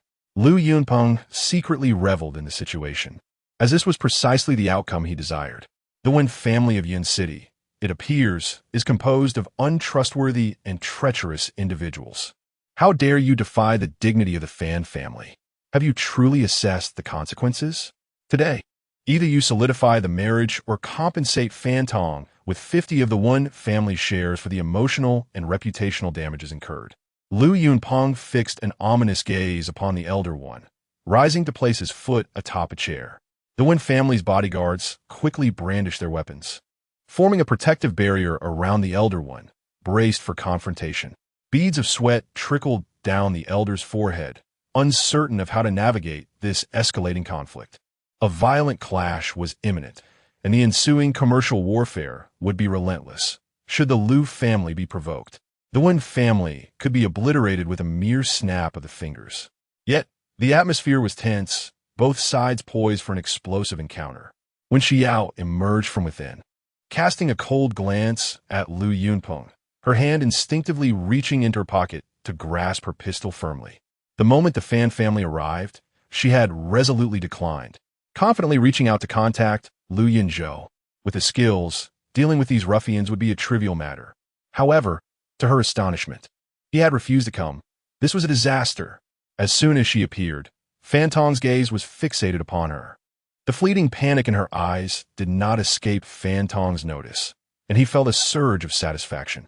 Such a stunning beauty was to be his fiancée. There was no room for negotiation. He had to marry her quickly, relishing the romance in various settings, both elegant and commonplace. Head of the Fan family. Your grandfather's light-hearted banter from 20 years ago holds no weight in this modern era. Who still engages in child betrothal? I indeed have a boyfriend, and I will not marry your son. She felt profound disdain for Fan Tong's lecherous gaze. What sort of individuals were the affluent scions of the capital? Casting a glance back at Lu Yunpeng, she issued an unequivocal dismissal. This is a private matter between Fan Tong and me, and whether we proceed with marriage or annulment is of no concern to you, Mr. Lu. Kindly take your leave. Lu Yunpeng's expression darkened, finding her ungratefulness intolerable. He gestured dismissively towards Fan Tong. Seize her. Fan Tong lunged forward, wrapping his arm around Wen Xiao's slender waist, his eyes fixated on her heaving bosom. Who is he? You summoned him here. I shall see which fool dares to compete with me for a woman. I will eliminate him. He feigned outrage, all the while delighting in his burgeoning fantasies. In an instant, the bodyguards of both the Lu and Fan families converged, separating the two from the one family bodyguards. Let me go. Wen Xiao struggled, her heart racing with anxiety, cursing Lu Yunzhou for his lack of support. If he would not come, where could she find a boyfriend capable of restraining these demons? Remove your filthy hands. If you dare to look at me again, I shall gouge out your eyes. In the 56th episode, titled A Kiss for My Darling is Sweet, Cyril entered with 10 young and handsome bodyguards, all clad in black suits, his expression stern and impenetrable. Tall and strikingly handsome, he exuded an air of authority that was unmistakable. His gaze swept across the room, ultimately fixating on the hand resting on Wen Xiao's waist, his countenance instantly turning icy. With a swift gesture, his bodyguards dispersed, encircling Fan Tong and the others in the center. Cyril's eyes, sharp as blades, conveyed a chilling command. Release her. Fan Tong, with a smirk of derision, provocatively retorted, Who are you to come and snatch a woman from me? Cyril's expression darkened further, his voice cool and detached. You are nothing. She is my woman. No sooner had he spoken than he flicked his fingers, sending a button to strike Fan Tong's wrist. Ah! Fan Tong cried out, releasing Wen Xiao as she clutched her wrist, howling in pain. Cyril's men seized the opportunity, swiftly overpowering Fan Tong's group and forcing them back. Wen Xiao, who had been struggling desperately, was suddenly freed and stumbled towards the ground, only to be caught in Cyril's strong embrace. In a fluid motion, he spun around, holding her securely a few steps away. Dizzy from the sudden movement, Wen Xiao instinctively wrapped her arms around his neck, her body pressed against his, finding solace in his robust arms and broad chest. She lifted her gaze to meet Cyril's profound eyes and expressed her gratitude. Thank you. Cyril nodded slightly, his tone remaining frigid. It is my duty to protect you. His meaning was clear. He was tasked with a rescue. He gently set Wen Xiao down and turned to face Fan Tong and the others.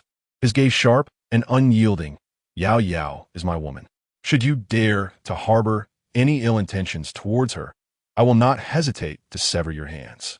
Fan Tong glanced at her swollen wrist, resembling a steamed bun, and shuddered, casting a reluctant look at Wen Xiao. She is my fiancée. What is wrong with me holding my own fiancée?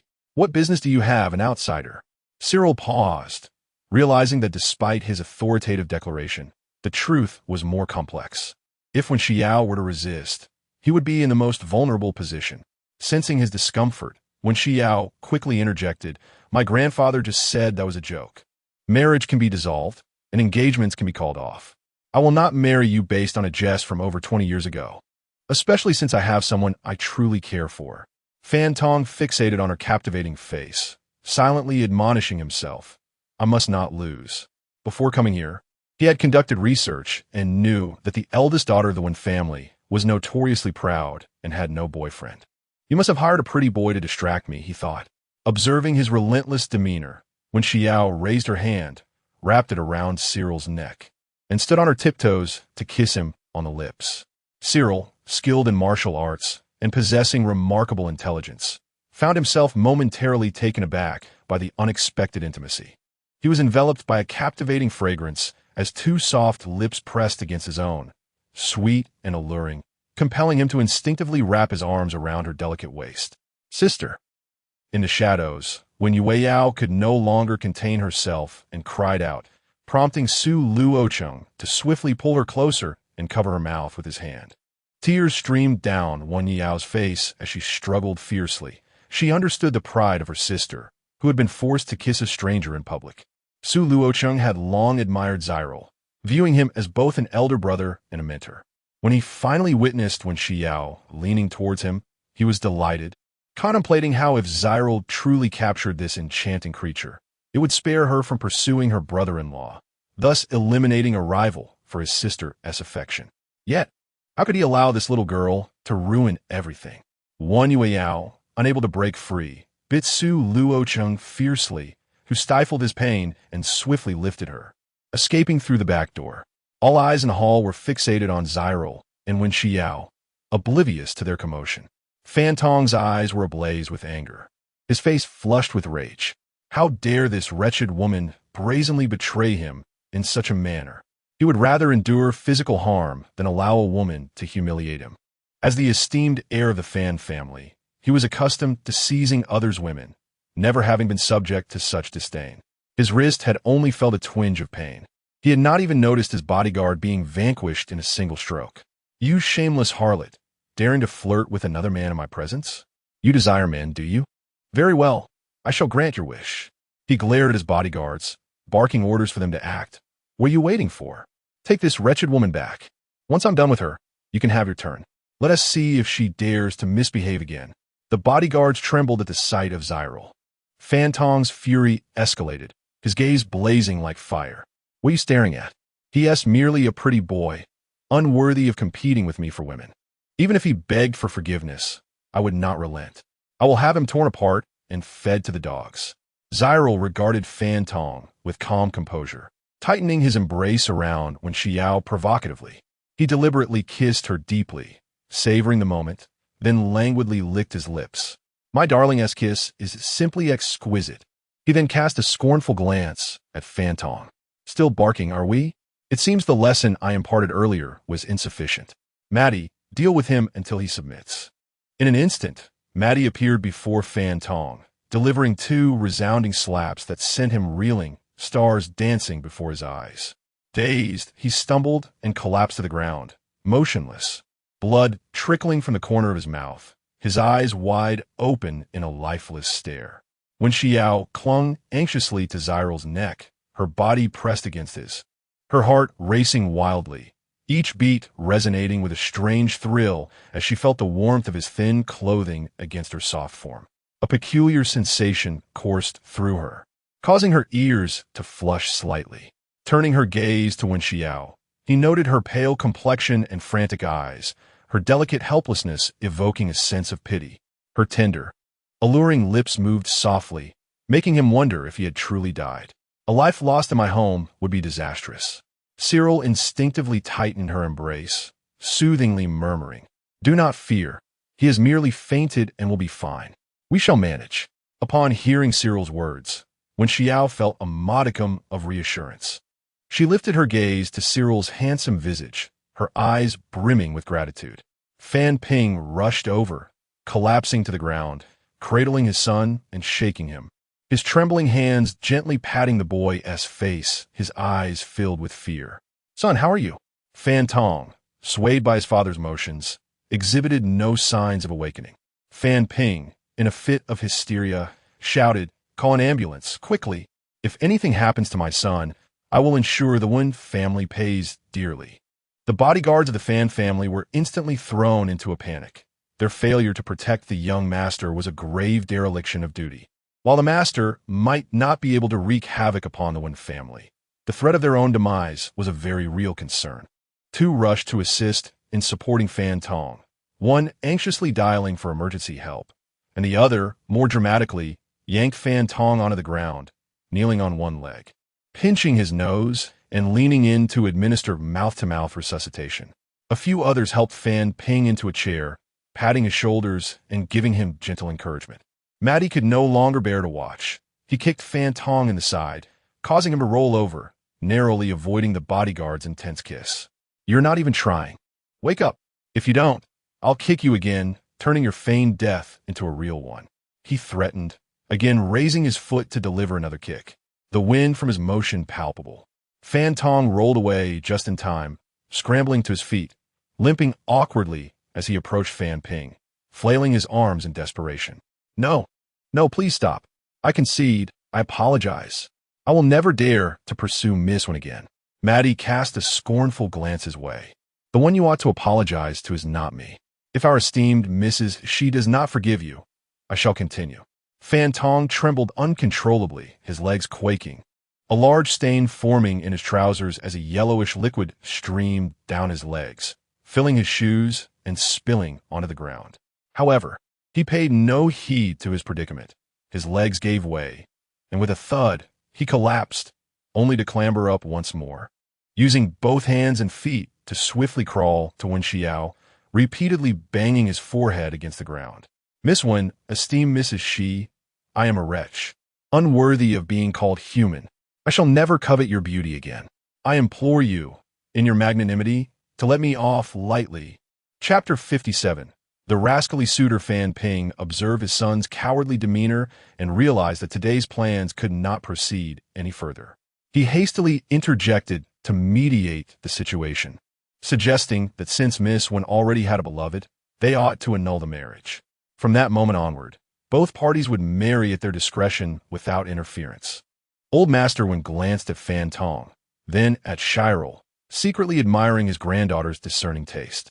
Very well, as you say, we shall dissolve their union. Wait, who do you think you are? A voice interrupted, asserting that the marriage could not simply be formed or dissolved at will. An annulment is permissible, but the Wen family must compensate Fan Tong for her emotional distress with 50% of shares. It was Lu Yunpeng, who had been silently observing the spectacle until now, finally revealing his true intentions for the day. Cousin, rise quickly. What concern is it for a man of stature to lack a wife? We have no need for a used woman, he declared. As long as the Wen family is willing to provide compensation, we shall accept the annulment. Coughing violently, Lu Yunpeng grimaced, having come so unexpectedly that he had not even had time to seek medical attention. Struggling to stand, he staggered towards Fan Tong, but she remained frozen in place, trembling like a leaf. Internally, she lamented, it is easy to speak from a position of comfort. Who can endure the blows? Yet she dared not voice her thoughts, as the Fan family still depended on the Lu family for survival. At that moment, he felt like a sandwich, crushed between two unforgiving surfaces. Lu Yunpeng's sudden proposal for marriage was absurd, especially since he did not even know who he would be betting. Are you the illegitimate son of the Lu family who kneels daily at the fragrant garden? What does the annulment of Yao Yao and Fan Xiao have to do with you? The stigma of being a bastard was a constant source of shame for Lu Yunpeng, one that most would avoid mentioning. His daily penance at the fragrant garden was a closely guarded secret. If it were to leak, how could he, a scion of the Lu family, ever show his face in public? Shirel's words abruptly exposed his secret. Lu Yunpeng's face changed color like a painter's palette, shifting from blue to red and then pale. His eyes glinted with malevolence, as if he were ready to commit murder. Cough, cough. How dare you slander me? I will ensure you do not see the dawn. In response, Shirel raised a leg and kicked him, sending Lu Yunpeng soaring like a kite with his severed string, crashing into the wall before hitting the ground with a heavy thud. Crack! The sound of bones shattering echoed. Ah, my leg! Lu Yunpeng's agonized cries reverberated through the hall. The Lu family's bodyguards swiftly drew their spring steel rods, straightening them with a click as they advanced menacingly toward Shirel. Shirel's companions quickly positioned themselves in front of him, ready for confrontation. Meanwhile, Fan Tong quaked in fear, a stream of yellow liquid flowing uncontrollably beneath her, saturating the floor. The stench of urine permeated the hall, assaulting the senses. Wen Xiao covered her nose with her hand, casting a disdainful glance in Fan Tong's direction. Shirel raised his foot to kick again, but hesitated, concerned about soiling his shoes. Get lost, he commanded in a low voice. Fan Tong, feeling as though she had been granted a reprieve, collapsed, curling into a ball with her hands over her head as she rolled into a corner. I never anticipated that this embarrassing incident, involving a soiled garment, would spare him from a kick. Observing Lu Yunpeng, who was nearly choking from coughing on the other side, he felt a twinge of relief. Cough, cough, cough. Lu Yunpeng's face turned crimson as he spat out a mouthful of blood, curling up on the ground. Young master, a bodyguard rushed over to assist him, only to receive a sharp slap that sent him kneeling. Lu Yunpeng's gaze grew increasingly sinister as he lowered his voice and slipped out the back door, entering the inner courtyard of the Wen family, intent on devising a plan to steal their secrets or personal privacy. Clenching his teeth, he gripped the bodyguard's hand, rising to face old Master Wen, reminding him that it was his family that initiated the annulment and that he should take his time to contemplate the compensatory matters. With a wave of his hand to Fan Ping, he declared, "Let us depart." The bodyguards of the Lu family sighed in relief, hurriedly sheathing their weapons and lifting Lu Yunpeng away. Meanwhile, the bodyguards of the Fan family assisted Fan Tong, following closely behind Fan Ping as they exited. All eyes were on Lu Yunpeng and the father-son duo of the Fan family, unaware that one bodyguard had stealthily entered the backyard through the rear door. In the backyard, Su Luocheng and Wen Yueyao were embroiled in a heated altercation, completely oblivious to the events unfolding in the front hall. Initially irritated by her disruption of the intimate moment between Zyrael and Wen Xiao, Su Luocheng sought to remove her from the scene. As she resisted, in a moment of desperation, he scooped her up. Wen Yueyao was furious. Struggling, she shouted, "You scoundrel!" With both hands occupied and fearing her cries might attract attention, he hastily covered her mouth with his own and dashed outside. The Wen family's backyard was expansive, adorned with gardens, lawns, pavilions, and groves, creating an ambience akin to a quaint park. He stealthily carried Wen Yueyao into the thicket like a thief. Setting her down to catch his breath, smack, Wen Yueyao delivered a stinging slap to his face, glaring at him. "Don't think that just because you came to our family's aid today, you can take liberties with me. Do you believe I won't call the police to apprehend you right now? Miss Su, do you realize that your shouting in the hall could lead to dire consequences? I sacrificed my first kiss to salvage the situation. This is an act of selflessness, and your family should be grateful," Su Luocheng replied with a roguish grin. This young lady was quite charming, with a delightful figure, delicate skin, willow-like brows, large eyes, and a cherubic face adorned with baby fat, making her angry demeanor both adorable and endearing. He couldn't help but recall their earlier kiss, licking his lips in thought. Wen Yueyao, feeling anxious, stepped back against a large tree as Su Luocheng advanced, placing his hand on the trunk and leaning closer, his gaze fixed on her. "Scoundrel, what? What do you intend to do?" She stammered, her voice trembling. "Engage in the activities a scoundrel ought to engage in. Otherwise, wouldn't I be doing a disservice to the very title? Ah, you scoundrel, do you dare?" Panic surged within Wen Yueyao as she pounded her fists against his chest. However, her feeble strength felt like mere teasing to Su Luocheng, who had been training for several months, lending a playful air to her attempted aggression. "Still daring to call me a scoundrel?" Su Luocheng, filled with anger, seized her small hand and pulled her into his embrace. As she stumbled into him, he lowered his head and captured her lips with another kiss, playfully biting them as if to punish her. "Let go of me," Wen Yueyao protested, struggling yet finding no refuge from his tight embrace. Her words muffled as she questioned him. "Are you still daring to call me a lecher?" I won't say that anymore. Just let me go." Su Luocheng finally released her. However, the moment he did, Wen Yueyao swiftly slapped him across the face. "If you don't want me to call you a lecher, then aren't you acting like one right now? If you dare to kiss me again, what will you do? Do you intend to kiss me back? I will bite you to death." Wen Yueyao, seething with rage, had already endured 2 kisses from him. She no longer cared about physical contact. She charged at Su Luocheng and sank her teeth into his shoulder. Ouch! This little girl indeed bit down hard. Su Luocheng raised his hand to push her away, but she refused to relent. Gritting his teeth in restraint, he wrapped his arms around her waist. "If you bite me again, I might start to touch you inappropriately." He pinched her waist and began to explore further down. "No." Wen Yueyao released her grip, and Su Luocheng immediately ceased his actions. She took a few steps back, glaring at him with a flushed face. Su Luocheng turned his head away, covering his cheek, but his gaze caught sight of a bodyguard from the Lu family hiding behind a nearby tree, holding a phone aimed at them, capturing their intimate moments. In an instant, Su Luocheng dashed over, snatching the phone from the bodyguard's grasp. The bodyguard attempted to reclaim it, but Su Luocheng retaliated with a punch, causing the man to dodge instinctively. Before he could fully comprehend the situation, a kick from Su Luocheng struck him in the chest, sending him crashing to the ground. Su Luocheng placed his foot on the bodyguard's chest, rendering him completely submissive, his spirit broken as he awaited his fate. Wen Yueyao hurried over, taking the phone from Su Luocheng's hand. As she opened it, she was met with a plethora of photos capturing her and Su Luocheng's earlier moments, some showing them kissing while walking, others depicting him pinning her against a tree. The photography was surprisingly skillful, capturing them in a radiant light, a handsome man and a beautiful woman, their closeness evident. Fuming with anger, Wen Yueyao hurled the phone to the ground. Miss Wen, destroying the phone will not help. I have already sent all the photos to my friend. If he cannot reach me, he will publish them online, ensuring that you both make headlines. Your scandal will spread far and wide.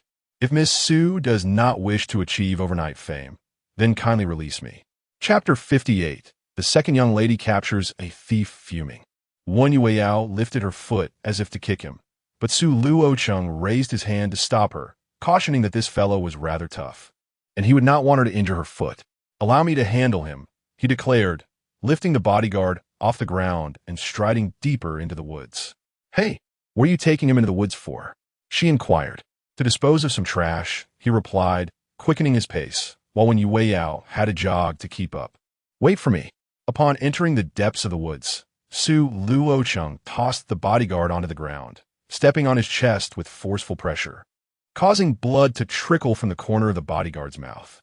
Who are you trying to scare? This young master is merely on a date with his girlfriend. What's the big deal about being affectionate? I would be delighted if you could help us broadcast our love to the world. Go ahead, thank you. Wen Yueyao stared at him, dumbfounded. This debauched young master had an extraordinary audacity. Just as she was about to erupt, she suddenly felt a tight grip around her waist. Su Luocheng had wrapped his arm around her slender waist and leaned in close, whispering in her ear, just play along. If we portray ourselves as a couple, he won't be able to threaten us. Understanding immediately, Wen Yueyao awkwardly draped her arm around his neck, forcing a stiff smile. Yes, we're just on a date. So please, share our happiness. In an exaggerated manner, Su Luocheng planted a kiss on her cheek. What a pity, your phone was shattered by my future wife. So this moment cannot be captured. Wen Yueyao dug her long nails into his neck and leaned closer to his ear. Shut up. Who is your future wife? Su Luocheng deliberately raised his voice. What? My dear wishes to find a more comfortable venue for our performance, so he can film us properly? Wen Yueyao tightened her grip on his neck, and he responded by pulling her closer, their bodies pressed together, the softness against his chest sending electric sensations coursing through him. Unable to resist, he glanced down and thought, indeed, her figure was quite impressive. All right, I'll do my utmost to please. With genuine force, he continued to press down on the bodyguard, as if a 1,000-pound weight bore down upon his chest, the intense pain spreading like wildfire, making it hard for him to breathe. Young Master Su, I swear I've done nothing wrong. Considering how beautiful your girlfriend is, please let me go, the bodyguard pleaded, unable to withstand the pressure. Indeed, in such matters, it was all about being relentless. Su Luocheng eased his foot. I might consider letting you go, but only if you answer a few questions. With a lightened chest, the bodyguard gasped for fresh air. What does young Master Su wish to know? Do you know us? The bodyguard hesitated, but at the sight of Su Luocheng raising his foot once more, he trembled and quickly spoke. Young Master Lu intends to deal with Lu Yunzhou and the Wen family. He has investigated your family's background. Why does he want to target my brother-in-law and the Wen family? Once Lu Yunzhou is eliminated, he will be the sole heir of the Lu family. The wealthy Wen family in Yun City lacks a capable heir, making them easier to swallow compared to other aristocratic families. Then why were you sneaking into the backyard? Young Master Lu instructed me to find confidential documents or private matters of the Wen family. Su Luocheng felt a surge of fury. It turned out they were being used to capture the Wen family secrets. Which friend did you send the earlier photos to? The bodyguard dared not claim that he had delivered it to Lu Yunpeng himself, for such a declaration would surely lead to his swift demise. With a quick flick of his eyes, he hastily remarked, "I haven't had the chance to send it out yet, if you don't believe me. Young Master Su can check my phone." Knowing full well that the phone was broken, he suggested that the young master inspect it. The young master was with his girlfriend, and even if the situation were more compromising, he had no fear of exposure. "Go away." Su Luocheng ceased to pay any attention to the bodyguard, taking Wen Yuyao's hand and turning to leave. As they walked, he leaned closer to her ear. "Let us keep up the act. That fellow is following us. By the way, those 2 buns of yours are truly ample, quite a delight. I wonder if they taste as good as they look." Wen Yuyao's chest heaved with indignation, yet she felt utterly powerless, allowing him to lead her into the front hall. Upon reaching the entrance, she leaned close to his ear, gritting her teeth. "Just you wait, you scoundrel." She shook off his hand and pushed the door open. Inside the hall, the others had long since departed, leaving only Old Master One and Zyril enjoying tea. Wen Xiao was idly trimming the flowers and plants when she heard the sound of the door. Turning around, she was taken aback to see Wen Yueyao, her face flushed with anger, entering, followed closely by Su Luocheng and a bodyguard. "Moon, what brings you all here?" she inquired, her expression filled with confusion at the unexpected guests. "We caught a thief in the backyard, and Moon was quite upset by him," Su Luocheng quickly interjected, winking at Wen Yueyao. "Yes, that's right. We saw him sneaking in the backyard and decided to confront him. Fortunately, nothing was stolen, so there's no need to pursue it further." She followed Su Luocheng's lead in fabricating their story, her eyes darting nervously. Su Luocheng turned and kicked the bodyguard, saying, "Moon has a kind heart and won't hold this against you, so you should hurry and leave." The bodyguard, as if granted a reprieve, hurriedly scampered out through the main door. When Xiao regarded the two with disbelief, "You both went to the backyard together and even caught a thief? It feels rather strange, though I can't quite pinpoint why." "Oh, sister, it was my first time catching a thief. Isn't that brave?" Wen Yueyao exclaimed, running over to tug at her sister's arm, seeking praise with a playful demeanor. Indeed, my sister's quite remarkable, even capable of catching thieves." She cast a wary glance at Su Luocheng, adding, "Next time you catch a thief, bring more bodyguards. We can't afford to have young Master Su get hurt. There would be no explanation to the Su family." In her mind, Su Luocheng was merely a brash young man who followed Zhang Yuli around, causing trouble, hardly the type to apprehend a thief. While she refrained from speaking ill of him, her thoughts effectively diminished his worth. Zyril regarded her with appreciation, coming to Su Luocheng's defense. "Rest assured, Miss Wen, Luocheng is my assistant, and I have many affairs to manage. He oversees Yunzhou Pharmaceuticals single-handedly, and his skills have reached the level of a martial artist. Even the bodyguards of the Lu family wouldn't stand a chance against him, let alone a mere thief."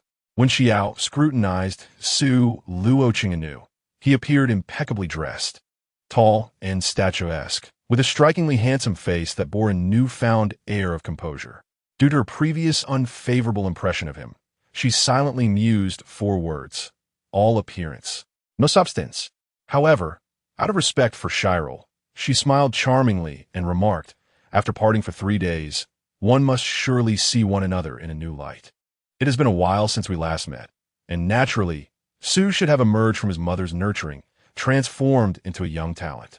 Her words were indeed exquisite. While she was praising him, she had unintentionally affixed the label of a mama's boy upon him. Su Luocheng felt a burning embarrassment. His face flushed as if it might bleed. When he had once scorned Wen Xiao as a mistress, he could never have anticipated this day. Now, being subtly mocked by her, he was left with a complex mixture of emotions. Originally, he could have disregarded her opinion entirely. Yet, for reasons unbeknownst to him, he couldn't help but steal a glance at Wen Yueyao, eager to gauge her reaction. Wen Yueyao looked at him with a beaming smile, her expression brimming with schadenfreude, a clear testament to their sisterly bond. Su Luocheng offered an awkward smile. "Miss Wen, you flatter me.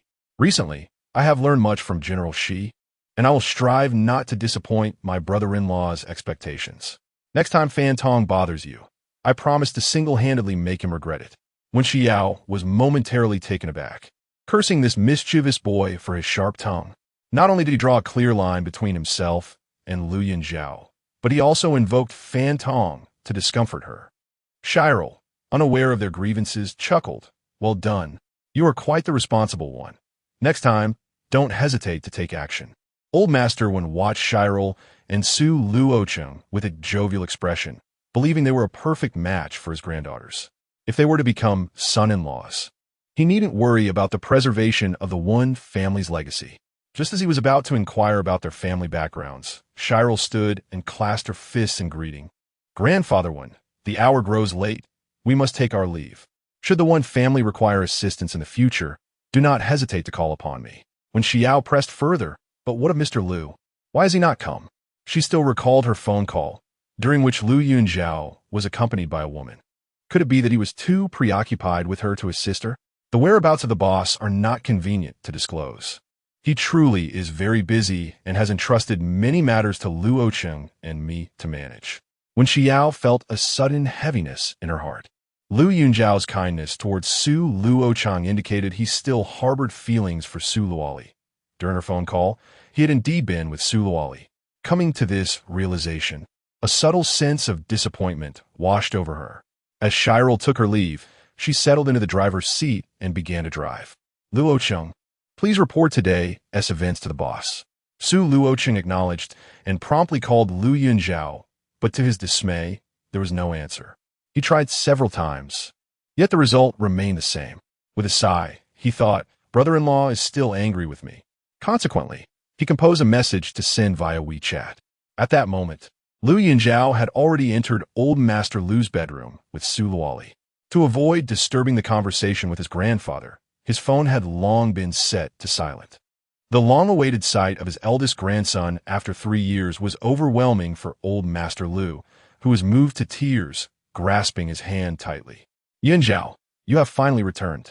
Lu Yunzhou looked upon his frail and withered grandfather, who lay on the bed, and his eyes glistened with moisture. Grandfather, I am back, and this is your granddaughter-in-law. Old Master Lu gazed at her in confusion. Where is Xiaoman? A sudden heaviness enveloped Su Luoli's heart. She could not bring herself to believe that Old Master Lu was unaware of her relationship with Lu Yunzhou. Rather, he was simply unwilling to acknowledge her. Chapter 59. An inescapable fate. Lu Yunzhou released his grandfather's hand and grasped the icy fingers of Su Luoli, his voice low and solemn. Grandfather, I have something to show you. He opened his phone and played a video. Look, grandfather, does Xiaoman still deserve to be the granddaughter-in-law of the Lu family? The footage displayed Xiaoman and Lu Yunpeng conspiring to poison him, interspersed with scenes of Lu Yunpeng leading a group of assassins in pursuit of him. Additionally, there were disturbing clips of Xiaoman engaging in unsavory activities with various men, both solo and in groups. The elder Lu trembled with fury. Child, you have suffered. How could Xiaoman have become such a person? I truly misjudged her. I never imagined she would be the one to harm you. Grandfather, at that moment, I fled from Dijing in a daze, lost and directionless. I kept driving until I reached Yuncheng, where my car ran out of fuel, and I passed out. It was Grandpa Su from Yuncheng who, along with Heir, came to my rescue. If it weren't for Heir, I would have perished long ago. Grandfather, do you believe I could ever betray her and marry another? I cannot. If I must abandon Heir, I shall take her back to Yuncheng and never set foot in the Lu family again. Only then did the elder Lu turn his gaze to Su Luoli, a flicker of astonishment passing through his murky eyes. He beckoned her over, his expression unusually gentle. Heir, come here. Thank you for saving Yunzhou. It was my folly. Upon hearing that Xia Donghai could bring back Yunzhou, I hastily agreed to allow Yunzhou to marry Xiaoman upon his return. The elder Lu connected the dots and comprehended Xia Donghai's malicious intent. His previously cloudy eyes sharpened with clarity. He sighed and pulled Su Luoli closer, placing Lu Yunzhou's hand in hers. Heir, Yunzhou is my most cherished grandson. I entrust him to you today. The matter with the Xia family will take time to resolve. For your safety, you cannot publicly appear in the Lu family for the time being. But you are the granddaughter-in-law I, Lu Yuanshan, have recognized, and no one can alter that. This reassurance served as a balm for Su Luoli's worries. She nodded gratefully. Thank you, grandfather. Please take care of your health, so that we may honor you properly. Cough, cough, cough. The elder Lu erupted into a fit of coughs, prompting Lu Yunzhou to hurriedly offer him a wet wipe. The elder covered his mouth with it, and after coughing, he discreetly concealed the wipe behind him. Lu Yunzhou snatched it away, only to find dark red stains of blood upon it. Su Luoli quickly poured a glass of water and offered it to the elder for rinsing. The elder Lu wore a faintly helpless smile on his pallid face. Grandfather is failing, but it is fortunate you have returned. The future of the Lu family will be entrusted to you. Lu Yunzhou took his pulse, and fury ignited within his eyes, causing them to redden. Grandfather, you are not gravely ill. You have merely been afflicted by a slow-acting poison, rainbow mushroom. This poison is insidiously cold, gradually dismantling the body's immune system and eroding willpower. The poisoner administered it through food, making it appear as if you were suffering from a long-lasting cold. I will perform acupuncture to detoxify you and prescribe herbal remedies for your recovery. You will surely live a long and prosperous life. Lu Yunzhou retrieved silver needles and began the acupuncture treatment for the elder Lu. Knock, knock, knock. A series of knocks resounded at the door. Lu Yunzhou activated the surveillance, and on the large screen appeared the visage of his second uncle, Lu Chenhuan. Lu Yunzhou did not open the door. Instead, he solemnly addressed the elder Lu, saying, "Grandfather, the individual who poisoned you is likely someone close at hand. We must not alarm them just yet, and my return must remain a secret." The elder Lu nodded, his life marked by triumph now rendered sorrowful by betrayal from his own kin. He then called out towards the door, "I have taken my medicine and need a rest. You may leave for now. Father, I specially prepared a midnight snack for you. Please eat a little before resting. It has been several days since I last saw you, and I miss you dearly. I just wish to have a conversation. Please open the door." After speaking, he listened intently for a response, but only the sound of the elder's cough broke the silence. How strange. His subordinate had reported that a man and woman had entered the elder's chamber, yet there was not a sound. He scrutinized his subordinate, his voice low and accusatory. "What is going on? Is there truly no one inside? Did you make a mistake?" His subordinate insisted he had indeed seen them enter and had not witnessed them leave. A chill ran through Lu Chenhuan. Did the elder deliberately send him away to conceal something? Was it possible that Lu Yunzhou had returned? The thought startled him. He knocked on the door again. "Father, please open up. Someone has seen intruders in the house, and I have come to investigate." Lu Chenhuan's intentions were unmistakable, his demeanor unyielding, showing little regard for the elder Lu's position as the head of the family. It became evident that the Lu family was not solely driven by Lu Yunping's ambitions. His uncle, Lu Chenhuan, posed a formidable challenge, holding sway over the ancestral estate. Were it not for the elder's grip on the family's enterprises, he might have already faced dire consequences. The elder's continued existence seemed a mere delay, allowing him to gradually relinquish control. Quickly assessing the situation, Lu Yunzhou reached out to channel his energy into the elder Lu. Su Luoli, noticing the beads of sweat forming on his forehead, promptly offered him a tissue. Seeing her concern for Lu Yunzhou, the elder Lu's face softened with a hint of satisfaction. Outside, Lu Chenhuan grew impatient and quietly instructed his men, "Break down the door. Once inside, apprehend anyone present as a thief." He then raised his voice, "Father, if you do not open the door, I shall force my way in." A flicker of panic crossed the elder Lu's eyes. He cast a worried glance at Lu Yunzhou, understanding that his second son was targeting Lu Yunzhou. The latter was his most cherished heir, and after such a long absence, he would protect him at all costs, ensuring no harm came to him. "Beast, do you still acknowledge me as your father? Go back and do not disturb my rest." After scolding, the elder Lu whispered, "Remove the needle and fetch the family heirloom from the hidden chamber. Take Lily out through the back door. Grandfather, please do not move. We are at the critical juncture of the treatment. If we expel the poison now, you will fully recover. If the needle is removed prematurely, it may lead to paralysis." Upon hearing this, Su Luoli's heart leapt into her throat. The elder was the one who cherished Lu Yunzhou most in this world. Should anything happen to him, it would deeply wound Lu Yunzhou. Suddenly, she rose and embraced Lu Yunzhou, urging him to ensure his grandfather receive proper treatment and expel the toxins. "If anyone breaks in from outside, I will hold them off. Lu Yunzhou felt a deep sense of gratification, realizing he had not erred in his affections. He focused his internal energy, continuously channeling it through silver needles into his grandfather. Old Master Lu sensed a warm current flowing steadily within him, growing stronger, surging through his meridians and radiating to every limb. Ultimately, it coalesced into a vortex, gathering at his fingertips, swelling with intensity as if something were about to burst forth. Lu Yunzhou pricked each fingertip with a silver needle. With a pop, dark blood oozed from each punctured fingertip.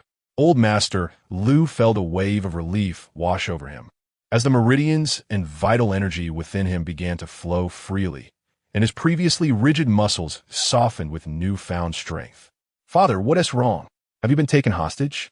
Lu Chenhuan called out deliberately, as if his crashing through the door was an act of heroism. "Everyone, ram the door. If anything happens to the old master, I will hold you all accountable. Once inside, take action against the intruders." Bang, bang, bang. Lu Chenhuan commanded his men to strike the door with ferocity. On the bed, Old Master Lu trembled with rage, while Lu Yunzhou squeezed his grandfather's fingers tightly, dark blood flowing continuously from them. Su Luoli swiftly retrieved a tissue to wipe away the blood. Wiping the sweat from his brow, Lu Yunzhou urged, "Luoli, there's no time to lose. You must squeeze the poison from his other hand. It only needs to turn red." Su Luoli hurriedly placed the tissue on the bed and gripped Old Master Lu's other hand, applying pressure, but only a few drops of dark blood emerged. "Luoli, focus your energy in your dantian and use your internal strength to expel it." Following his instructions, Su Luoli concentrated her energy, and indeed, the dark blood at Old Master Lu's fingertips transformed into a steady stream. The door, crafted from rare ironwood, was as solid as steel, fortified with a specialized anti-theft lock. Despite Lu Chenhuan's men battering the door from the outside, it remained unyielding. One of his subordinates suggested, "Second Master, perhaps we should call a locksmith." Lu Chenhuan's eyes flared with fury as he barked, "Why didn't you say so sooner? Hurry and find one." A subordinate pulled out his phone to call, "Come help the second master with the lock, the sooner the better." Lu Chenhuan snatched the phone and declared, "Arrive within 3 minutes, and I shall reward you 1 million. He turned to direct his men, "You lot, guard the back door. Today, we will ensure the intruders cannot escape." Chapter 60. The door is about to be battered. A few bodyguards hastily made their way to the back door. In the blink of an eye, the locksmith arrived, panting heavily. Lu Chenhuan's expression was grim. He declared, "No matter the method, just get this door open, and 1 million is yours." The locksmith's face brightened, and he promptly took out his tools to begin his work. With a series of sharp clicks, the sound of the lock being picked echoed through the air. Lu Chenhuan was on the verge of forcing the door open. Inside, Old Master Lu furrowed his brows tightly, his demeanor anxious, and he urged, "Yunzhou, take your wife and find some cover." "Grandfather, no. We cannot let go now. To release now would not only waste our previous efforts, but could also cause the toxic gas to backflow, potentially leaving you paralyzed for life." Su Luoli cast a worried glance at Old Master Lu. This man, who had navigated the business world for a lifetime, was now in such a sorrowful state. Driven to this point by his own son, resolutely, she employed her inner strength to compress Old Master Lu's fingers, causing the dark blood to flow even more rapidly. Lu Yunzhou's expression remained calm, his gaze heavy, as his hands continued their work. Under their combined effort, the blood seeping from Old Master Lu's fingertips gradually transformed into a vibrant red. "All right, the poison has been expelled." Lu Yunzhou breathed a sigh of relief, tossing the bloodied tissue into the wastebasket. With a muffled thud, the door burst open. Lu Yunzhou pressed against the wall, revealing a hidden door, and swiftly pulled Su Luoli inside before the door closed automatically, restoring the wall to its original state. Lu Chenhuan, accompanied by a dozen black-clad bodyguards, stormed in, quickly inspecting the room, searching through the wardrobe, beneath the bed, and behind the screen, leaving no potential hiding place unchecked. Finally, his gaze landed on the furious Old Master Lu, trembling with rage as he lay on the bed. He yanked the covers off and glanced around. "Dad, where is he? You beast, you still recognize me as your father?" Old Master Lu raised his hand, ready to deliver a slap. But upon noticing the blood on his fingertips, he quickly clenched his fist to hide the evidence. Slowly lowering his hand, Lu Chenhuan's eyes swiftly scanned the room, failing to detect anything amiss. He continued his search, wearing a nonchalant smile. "I'm only considering your safety, aren't I? You've been ill for so long. It's time to think about arranging your affairs." Old Master Lu, observing the encroaching figure, felt a heavy dread settle in his heart. What was this ungrateful son planning? Lu Chenhuan leaned over the bed, his hands braced against the frame, glaring down at Old Master Lu. "Dad, what difference does it make whether you manage our family's assets or I do? You have been bedridden for 3 years and cannot handle affairs. You've entrusted everything to outsiders, refusing to let me take over. Is this how a father should behave? Just hand over the family jade to me. Otherwise, with thieves barging in today, it creates chaos that we cannot afford." Old Master Lu's eyes widened in anger. "You ungrateful son, you squander your days in debauchery without attending to any serious matters. How could I ever trust you with the Lu family's legacy? If you had any semblance of responsibility, would I deny you?" Lu Chenhuan scoffed, a dismissive smile on his lips. "Without management rights, what serious business can I engage in? Life is dull. What's wrong with seeking some amusement? If you don't trust me, surely you can hand it over to Lu Yunpeng without issue? Get out of my way." Lu Chenhuan sneered, a sinister glint in his eyes. "Are you still waiting for that useless Lu Yunzhou to return and inherit the Lu family? I shall send someone to dispose of him. Remember, it will be you who forces him to his demise." He straightened up, surveying the room with a sweeping gaze, and with a wave of his hand, commanded leave. His subordinates departed like a gust of wind. Emerging from hidden door, Lu Yunzhou grasped Su Luoli's hand. Silently, he tucked his grandfather under the covers, his expression serene, yet turmoil churned within him. Had Su Luoli not held him back moments ago, he would have lunged at Lu Chenhuan and crushed him. "Grandfather, have I treated you this way all these years?" Indeed, 3 years prior, his grandfather had suddenly fallen ill. When they came to visit, they informed him that you had gone missing. His grandfather dispatched several search parties, all of whom vanished without a trace. Lu Chenhuan and Lu Yunpeng persistently pressured him regarding the inheritance. His grandfather could only lament their lack of ambition, promising to hand over control once they achieved results. Thus buying time, Lu Yunzhou clenched his fists, his knuckles turning pale from the strain as he forcibly suppressed the rage within. "Grandfather, the poison in your system has been expelled. I will prescribe additional medicine for your recovery. Some of the household staff may have been bribed by Lu Chenhuan. Let us replace them all." The elderly Lu nodded, his gaze heavy as he regarded his eldest grandson with a look of bewilderment. Lu Yunzhou penned a prescription and handed it to the steward, instructing him to ensure the medicine was prepared on time, and to keep the news of his grandfather's recovery a secret. The steward acknowledged and departed to procure the medicine. Lu Yunzhou monitored the surveillance, observing Lu Chenhuan and his men exiting the Lu family estate. He called Lu Yunpeng, and the line connected almost immediately. "Yunpeng, has Lu Yunzhou made any recent moves? Where is he now?" Lu Yunpeng had just exited the one residence, seething with frustration. If only his grandfather did not hold Lu Yunzhou in such high regard. Inheriting the Lu family would not be so troublesome. The mere mention of Lu Yunzhou ignited his ire. Is he still at the construction site? Yesterday, Xia Donghai approached him, wanted to bring him back as the heir. Yet, he claimed he had grown accustomed to manual labor and could not manage a business. Do you think that assassination 3 years ago damaged his mind? Lu Chenhuan pondered for a moment, sensing the situation was more intricate than it appeared. If Lu Yunzhou was still laboring in Yunqing, then who was the person hiding in that old man's room? He beckoned a subordinate to him. "Keep a close watch on the movements inside. I refuse to believe that 2 living beings could simply vanish into thin air.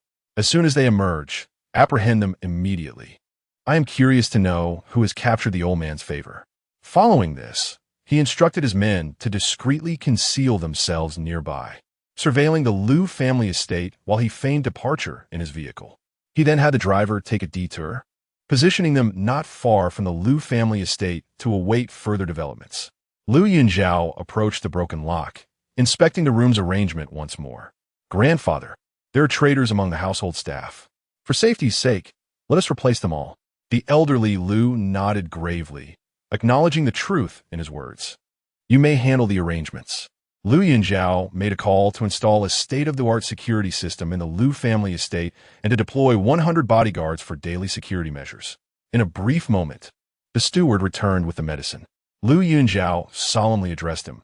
Uncle Zhong, please settle all the wages for the household staff and dismiss them. I have arranged for a new batch to arrive shortly, and it is inconvenient for me to make an appearance. I trust you to handle these matters. Lu Zhong nodded, acknowledging that it was indeed time for a change. The current staff, receiving the master's wages, were sycophantic towards Lu Qinhuan while covertly monitoring his every move. He promptly retrieved the list of servants and employment contracts to begin the process. Before long, the new servants arrived in succession, while the previous ones emerged dejectedly, grumbling and cursing the steward for the personnel changes. Meanwhile, Lu Qinhuan waited in the car when suddenly he slapped his forehead, recalling a faint metallic scent he had detected earlier. Did you all notice that? Yes, replied the head bodyguard, Lu Chuan, cautiously observing Lu Qinhuan's expression. I also saw some blood-stained tissues in the trash bin, but I overlooked it in a rush to find the others. What do you think, second master? Let us turn back. Something is amiss here. The old man's door lock is broken. This time, we'll storm in unexpectedly. Even if I have to dismantle the house, I must unearth those two mysterious figures. The driver immediately turned the vehicle around, while the head bodyguard quickly contacted the hidden guards nearby to inform them of the next steps. In the bedroom, Su Luoli had prepared the medicine and presented it to the old master. Grandfather, it's time to take your medicine. The temperature was just right, neither too hot nor too cold. The old master sat up and accepted the bowl, drinking the medicine while internally comparing her to Xiaoman. She appeared gentle and considerate, elegant and composed, far superior to Xiaoman. Despite being bedridden for 3 years, Xiaoman had never set foot in a Lu family home to check on his health, let alone serve him personally. As he finished the bowl in one gulp, he contemplated how to dissolve the engagement with the Xia family and publicly acknowledge Su Luoli as the legitimate young mistress of the Lu family. However, considering that Xia Donghai had meticulously orchestrated the marriage alliance, it would likely be difficult to break the engagement. Lost in thought, he finished the medicine, and Su Luoli offered him some candied fruits. Grandfather, have a few of these, and at one tea tastes so bitter. This is a reminder that after hardship comes sweetness, both in medicine and in life. The old master silently admired his granddaughter-in-law's high emotional intelligence, as her words cleverly comforted him. A man whose heart was heavier than the bitter medicine. A wave of inexplicable emotion surged within him. After 3 long years of suffering, he had finally welcomed his eldest grandson back. Indeed, it was a moment of sweet relief, and he felt an increased fondness for this beautiful granddaughter-in-law. At that moment, Steward Lu Zhong hurried in. Master, the second master has returned and is attempting to force his way in again. Chapter 61. Let him die by accident, that ungrateful child. Let him in. Suddenly, old Master Lu sat up, swinging his legs over the side of the bed. The butler was taken aback and hurried to assist him. My lord, please do not be angry. Take care of your health. Old Master Lu raised his arm and stretched, moving with surprising agility. He attempted to take a step forward, feeling an unprecedented lightness in his legs. Lu Yunzhou, standing nearby, could not help but chuckle at his grandfather's exuberance. Grandfather, there's no need to rush in dealing with Uncle Heir. For the time being, we must keep your recovery a secret to prevent him from panicking and causing further trouble. After 3 years of confinement to his bed, old Master Lu, still unsteady, was supported by the butler as he gingerly made his way outside. The newly appointed head of security, Wu Ku, followed closely behind. Lu Qinhuan stormed into the courtyard with a dozen bodyguards, striding toward old Master Lu's bedroom. As he walked, he commanded his subordinates, insisting that this time they must uncover the identity of the bloodstains. If he doesn't speak, then, you wish to interrogate me? What if I refuse to answer? Old Master Lu interjected, positioning himself firmly in front of Lu Qinhuan. Despite relying on the butler for support, he remained tall and imposing, his deeply set eyes gleaming with authority and solemnity, as if he could see through hearts and command the world. Dad, Lu Chenhuan's momentary panic swiftly transitioned into a forced smile. What are you doing out here? Please go back and rest. He approached to offer his support, testing his father's condition. Wu Ke stepped forward, blocking Lu Chenhuan's advance, preventing him from getting within a step of old Master Lu. How am I to recover? Shall I lie in bed, waiting for you to demolish the house and bury me alive? His voice was steady and powerful, carrying a commanding presence that nearly caused Lu Chenhuan to falter. Demolish the house? An intriguing idea. Gather everyone and tear it down. Let us see where those two thieves are hiding. And while you're at it, find out where the family heirloom is. You ungrateful wretch. How dare you? Old Master Lu trembled with rage, causing Lu Chenhuan's men to halt in their tracks, turning to look at Old Master Lu. A bunch of useless fools. What are you staring at? Do you still wish to be paid? Lu Chenhuan barked. The bodyguards, momentarily stunned, quickly sprang into action. Suddenly, Wu Ke moved, swiftly positioning himself before the leading bodyguard, grabbing him and effortlessly tossing him aside, the sound of cracking bones echoing in the air. Those who dare to act recklessly will find themselves in far worse circumstances. Lu Chenhuan, witnessing Wu Ke's actions, felt a jolt of alarm. He was aware of Wu Ke's extraordinary abilities, but had not anticipated such ease in dispatching a bodyguard. Very well, then. All of you, attack and bring them down. Lu Chenhuan shouted. However, the bodyguards hesitated, their eyes darting to the wounded companion on the ground, who was grimacing in pain and unable to rise. You worthless cowards. Why do you hesitate? Lu Chenhuan roared. The bodyguards stood motionless, unwilling to risk their lives for the meager salary offered by him. A group of inept individuals. It seems I, the second master, must take matters into my own hands, Lu Chenhuan declared, charging toward Wu Ke. He believed, as the second master of this household, he was entitled to command respect, and that Wu Ke would not dare to strike him. Yet before he could close the distance, he was met with an overwhelming aura that pinned him down. It felt as though a colossal mountain bore down upon him, rendering him immobile. Every bone in his body ached, and a suffocating dread enveloped him, as if the figure before him was not merely a bodyguard, but the very embodiment of death itself. Trembling with fear, Lu Chenhuan's legs buckled, and he collapsed to his knees, beads of cold sweat forming on his brow as he struggled to speak. Father, even if you do not wish for me to inherit the family business, must you let him take my life? Old Master Lu gazed in astonishment at Wu Ke, his heart racing with shock. He had not anticipated that the bodyguard captain summoned by his eldest grandson would possess such formidable prowess. Over the past 3 years, this man had not squandered his time. Instead, he had grown even stronger and more composed than before. A wave of relief washed over him. The Lu family would finally have a worthy successor. Old Master Lu gestured to Wu Ke, who, with a sly smile, lifted the oppressive pressure. Lu Chenhuan immediately felt a weight lift off his shoulders, the piercing pain dissipating in an instant. As long as you remain obedient. Well, have I ever declared I wish for your demise? Bring Lu Yunpeng back. He need not harm other enterprises under the pretense of market expansion. Old Master Lu still harbored hopes for his grandson to reform, but Lu Chenhuan felt his heart sink. Was the old man privy to something? It couldn't be. Lu Yunpeng was covertly harvesting the Wen family's assets in Yun City. How could he possibly know? His thoughts drifted to the two individuals who had entered the old man's chamber and had yet to emerge. If Lu Yunzhou was still at the construction site in Yun City, then who were the people inside? He yearned to burst in and seize that individual, yet he hesitated, mindful of Wu Ke's presence. There would be other opportunities. Father, Yunpeng is my elder brother's son. You should allow my brother to handle this. I shall take my leave now.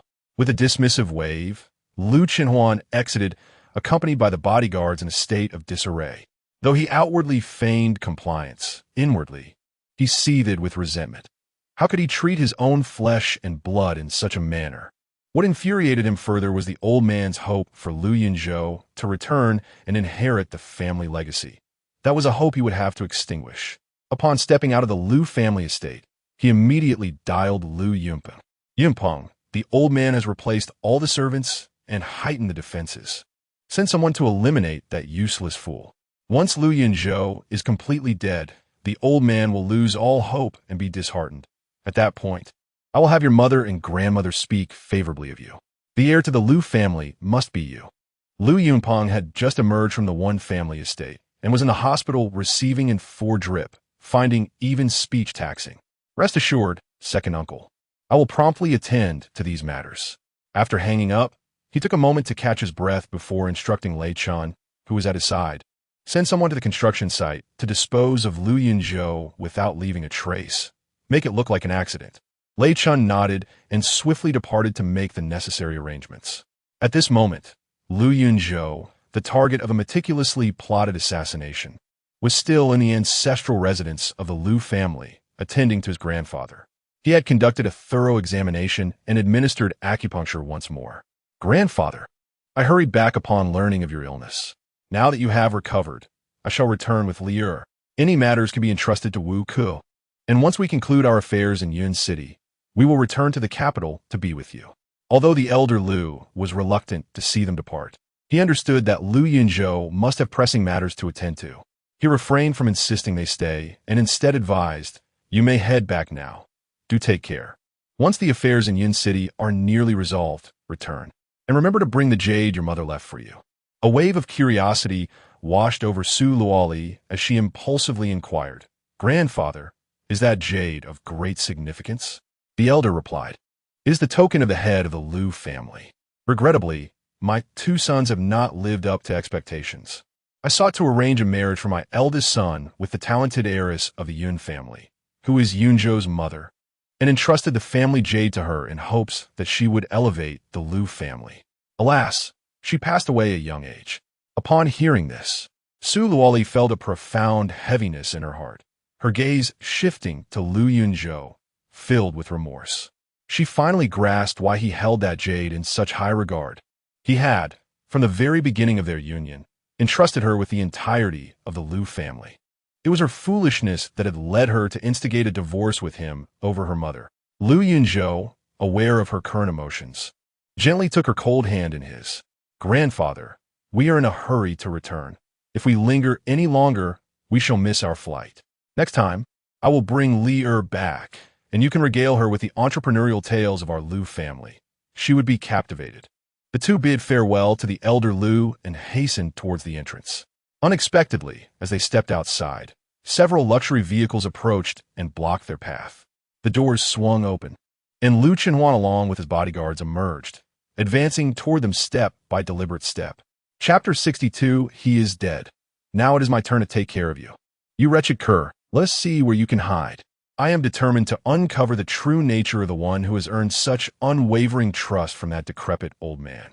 Upon laying eyes on Liu Chenhuan, Liu Yunzhou was consumed by indignation. Ever since his return, he had been inundated with tales of his uncle's despicable actions, which were far beneath the standards of any respectable being. He had informed his grandfather of an urgent matter, fully aware that Liu Chenhuan would be lurking outside, ready to monitor his every move. Thus, he emerged to confront him. Liu Yunzhou grasped Su Luoli's hand and swiftly turned, producing 2 masks from his pocket, one for each of them to don. You cowardly rat! You possess the audacity to secure a bodyguard for that old relic, but lack the courage to reveal your true visage? His tone brimmed with fury and disdain. The moment Liu Chenhuan saw him, he was reminded of the humiliation he had endured moments prior. The formidable Wuka had shown him no mercy, brazenly threatening his very life, all orchestrated at the behest of the man standing before him. Now, as he finally confronted Liu Yunzhou, all his grievances and helplessness erupted forth. He yearned for their lives. Liu Yunzhou remained silent, darting swiftly in front of Liu Chenhuan, delivering a powerful punch that struck Liu Chenhuan's ribs with the force of a tempest, nearly rendering him unconscious. Meanwhile, Su Luoli guildi da slender dagger, striking like lightning towards Liu Chenhuan. Caught off guard by their ferocity, Liu Chenhuan attempted to evade, but was nonetheless pierced in the arm by Su Luoli's dagger, blood gushing forth. You insolent fools! Do you not realize I am the second master of the Liu family? How dare you strike me so ruthlessly? I shall ensure you pay dearly for this. With gritted teeth, Liu Chenhuan bellowed, his hands abruptly brandishing 2 gleaming pistols, the dark barrels aimed menacingly at the pair.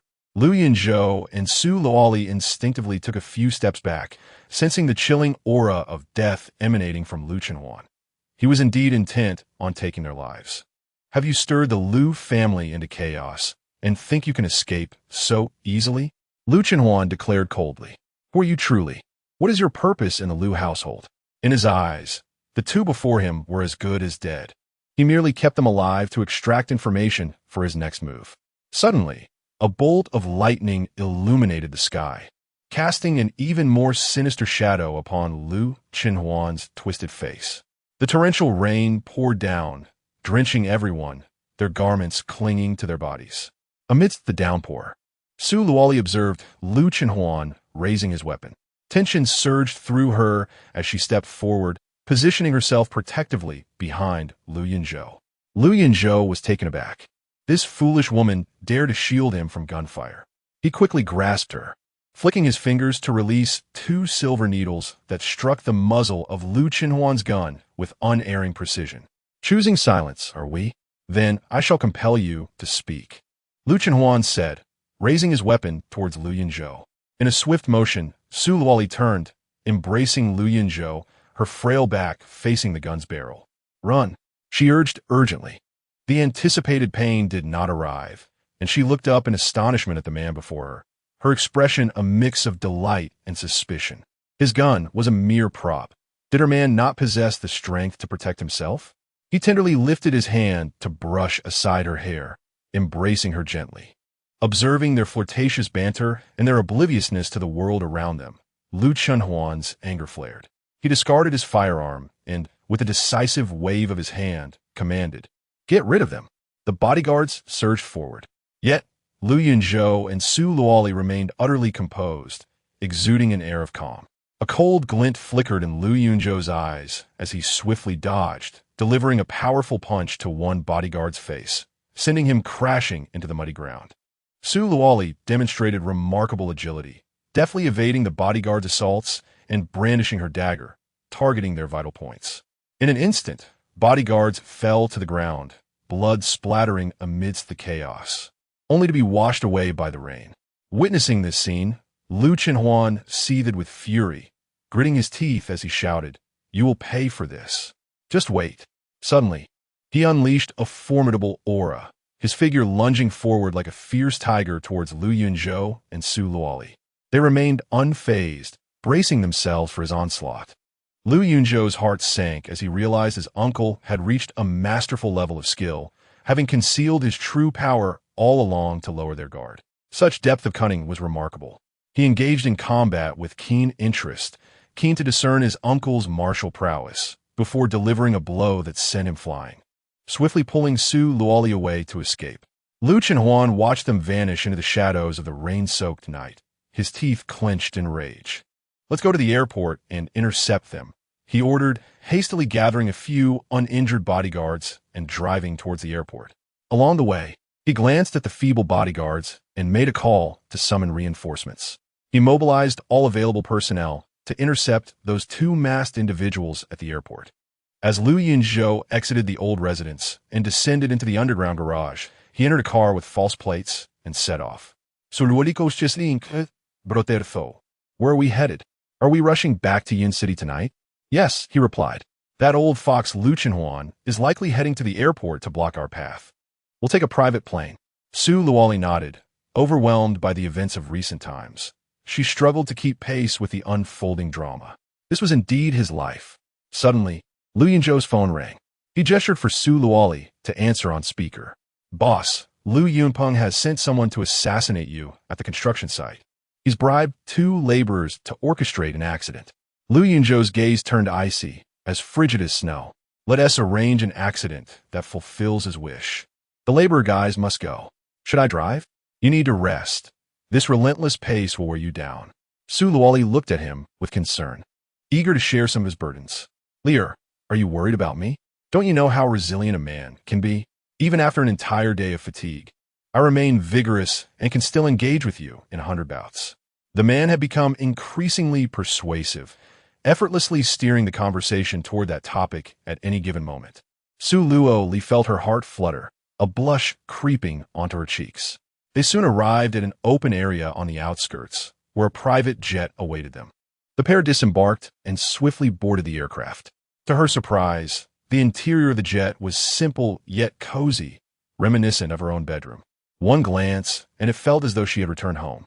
Casually pulling open the wardrobe, she discovered their clothes inside and grabbed 2 sets to change into. Heir, rest now. You shall awaken at home after a brief slumber. She nestled in his embrace, securely closing her eyes. Heir, I'm sorry.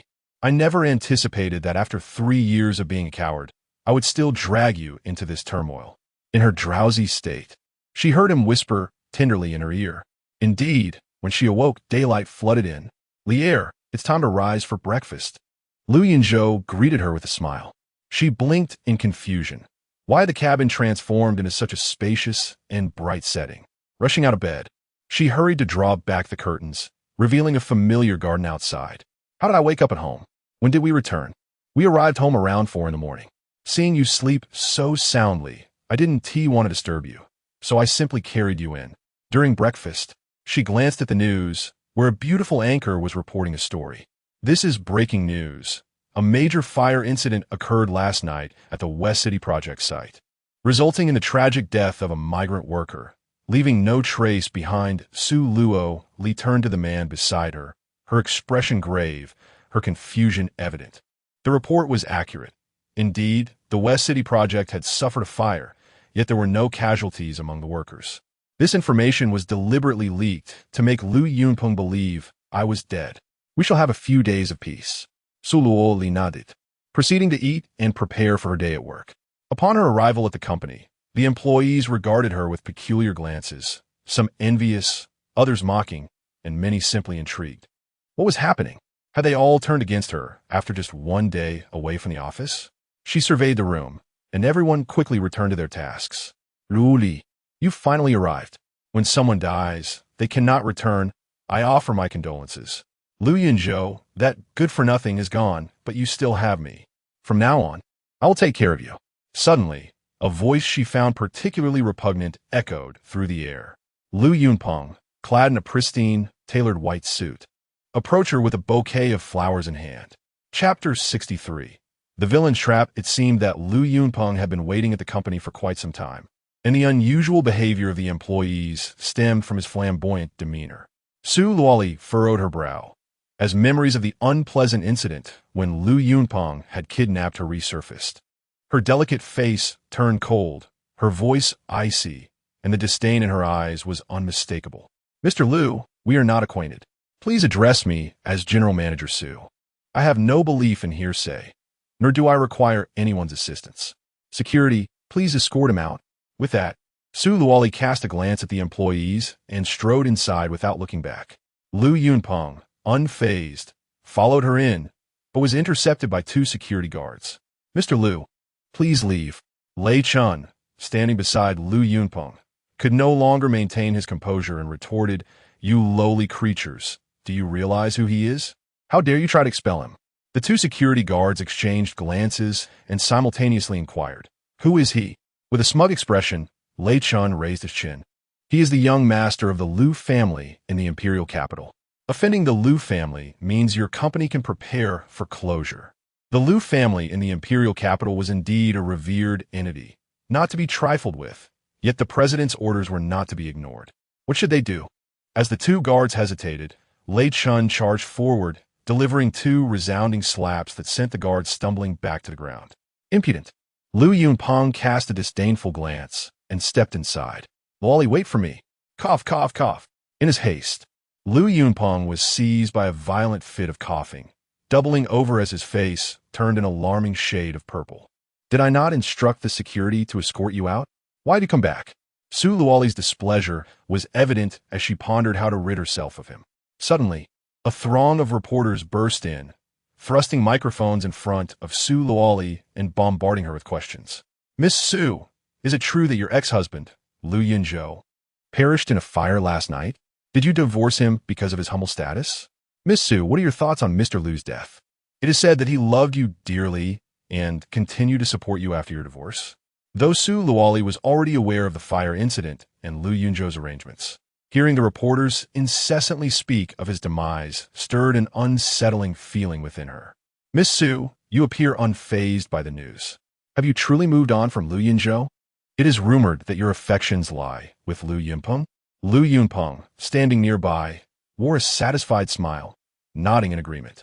Indeed, I am currently in a relationship with Miss Su. The one she has always loved is me. Su Luoli suddenly became alert, sensing a whiff of conspiracy. This is a trap. With her face darkening, she scolded. Who allowed you to enter? Where are the security guards? The two guards who had been knocked down were struggling to their feet, limping as they attempted to report, but surrounded by a throng of reporters. They could not utter a word. Su Luoli, quick to notice their disheveled state, remarked, Young Master Lu certainly has his tactics. The last incident of abduction has yet to be settled. She sneered coldly, forcefully pushing aside the reporter in front of her and striding forward. The journalists hurriedly followed, snapping pictures. Click, click. A flurry of lens flashes ensued. Lu Yunpeng smirked with satisfaction, thinking to himself, what ice-cold female CEO? With just a beckon, she is within reach. That bosom, that waist, those hips complemented by two long, slender legs, simply impeccable. Even more enchanting was her ethereal visage. Such a beautiful woman, and she was wasted on that useless Lu Yunzhou. As she approached him, Lu Yunpeng felt an exhilarating thrill. Imagining the days ahead with her was nothing short of blissful. He nearly drooled in his excitement. Smack! A resounding slap landed on his face. If you wish to live, scram. If you persist in this nonsense, I shall make you regret it. Lu Yunpeng stared in disbelief at the stunning beauty before him, hand pressed to his stinging cheek, eyes wide with astonishment. This woman was indeed as beautiful as a blossoming peach, yet as frigid as ice. For someone of his affluent background, countless beauties had come to him, but encountering such an unattainable woman was a refreshing novelty. Rather than deterring him, the slap only intensified his desire for possession, making him more resolute. I say, Luoli, hitting is affection, scolding is love. Your fiery enthusiasm leaves me in quite a predicament. Does your hand hurt? Allow me to soothe it and treat you to a meal as an apology. His boldness created an atmosphere of flirtation, transforming a one-sided assault into a semblance of playful banter between lovers. Su Luoli was incensed. She directly seized his collar and began to drag him away, leaving the journalist astonished and frozen in place. Although the scene was sensational and ripe for headlines, was this truly the moment they could capture? Would they be risking Lu Xiao's wrath? Cough, cough. Luoli, take it easy, I can't breathe. Lu Xiao seemed to have a penchant for instigating trouble. You've had that cough for months, so get away from us and don't infect the Su family staff. In an instant, she had pulled Lu Yunpeng swiftly out the door. Turning back to the two security guards who had followed, she instructed, go beat him up for me. No need to worry about offending the Lu family. Just give him a good thrashing, and, as long as he is still breathing, there will be a reward for any significant damage done. Upon hearing this, the two security guards eagerly charged at Lu Yunpeng, delivering a flurry of blows. Lei Chun was taken aback. Seeing the young master flirting with a beauty, he instinctively stepped back, but was unprepared for the explosive turn of events. Realizing the gravity of the situation, he hurriedly chased after them. Stop! You dare lay a hand on Lu Xiao? Su Luoli turned to the sound, deducing that he must have been the one who injured the Su family as security guard and let that mud into bark. As she approached Lei Chun, he froze. If the guards came over, he would retaliate, but it was none other than Su Luoli before him. This is a woman favored by the young master. Is he truly reckless enough to act carelessly? If things go awry, he might find himself in dire straits. Miss Su Yu. Lei Chun politely stepped back, maintaining a respectful distance. Suddenly, he received a fierce punch to the face, causing him to grimace in pain. Before he could react, Su Luoli delivered a swift kick to his chest, igniting a searing agony within him. Bring in two more and throw this dog out. If he dares to return and cause trouble, let him face the consequences. I wish to see what the Lu family of the imperial capital dares to do to me. Two security guards rushed in, seizing Lei Chun and unceremoniously ejecting him from the entrance. Cough, cough, cough. Miss Su is truly heartless. I genuinely care for you. I merely wish to look after your later years. He coughed violently, struggling to rise. In your frail state, how could you possibly care for my later years? You should focus on not coughing yourself to death. Leave, if you dare to harass me again. It will not be so simple as being thrown out. Su Luoli was as cold as ice, exuding an overwhelming authority. The employees felt a chill in their hearts, secretly relieved they hadn't spoken too recklessly moments ago. Otherwise, all employees, listen carefully. One Li Na from our company conspired against me with Wu Ziyun and ended up in prison. Make sure to perform your duties diligently, lest you follow in Li Na's footsteps. With her icy demeanor and commanding presence, the employees quietly returned to their tasks. Lu Yunpeng perceived a change in her. He could hardly believe that the delicate woman of 2 months prior could now so easily dispose of an expert like Lei Chan. He sensed something was amiss. Yet no matter how he racked his brain, he could not pinpoint what exactly was wrong. With a nonchalant attitude, he looked toward Su Luoli and said to Lei Chan, "Within 3 days, short sell the Su Group, rendering her incapable of standing in the business world." A cruel smile curled at his lips, his face, reminiscent of Lu Yunzhou, contorted in anger and coughing. Cough, cough, cough. Luoli, remember to seek me out when the company can no longer sustain itself. Beg me to share your bed. Chapter 64. A confrontation with an adversary. All eyes swiftly converged upon Su Luoli, anticipating her next move. I want his mouth shattered. The more broken, the better.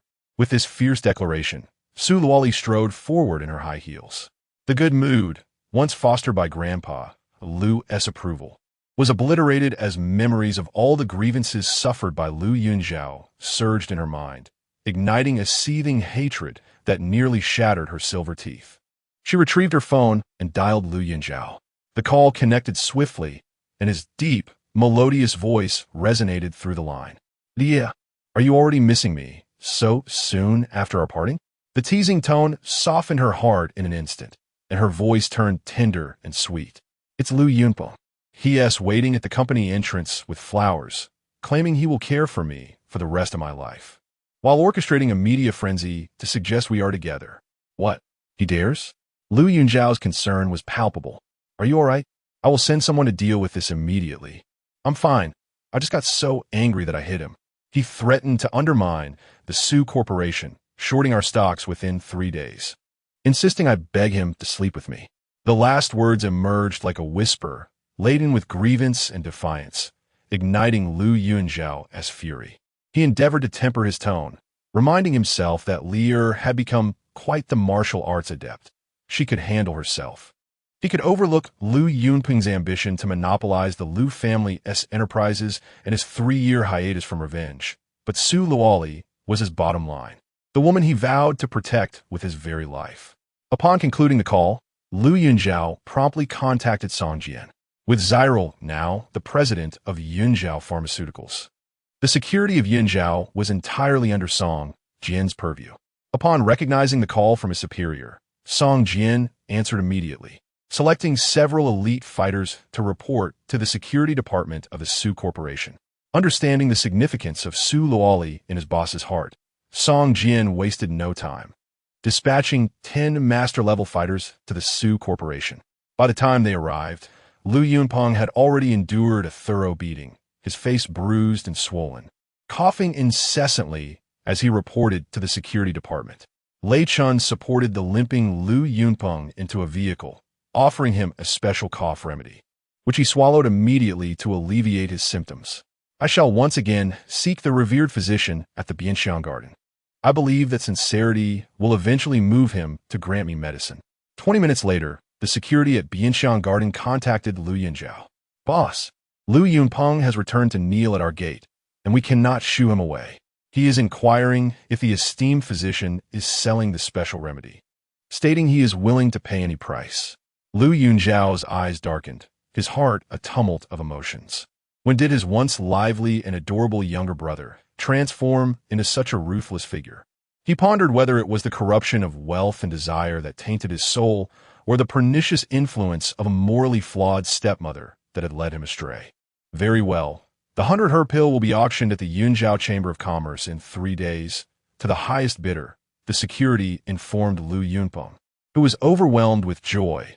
expressing his gratitude profusely before departing. Lu Yunpeng promptly returned to the Lu Corporation's branch office in Yunzhou, the new city technology executive office. After changing into a new outfit, I settled into a luxurious leather swivel chair. Lei Chun, go assess the impact of our pressure on the Su Corporation. I eagerly anticipated Su Luoli's affections.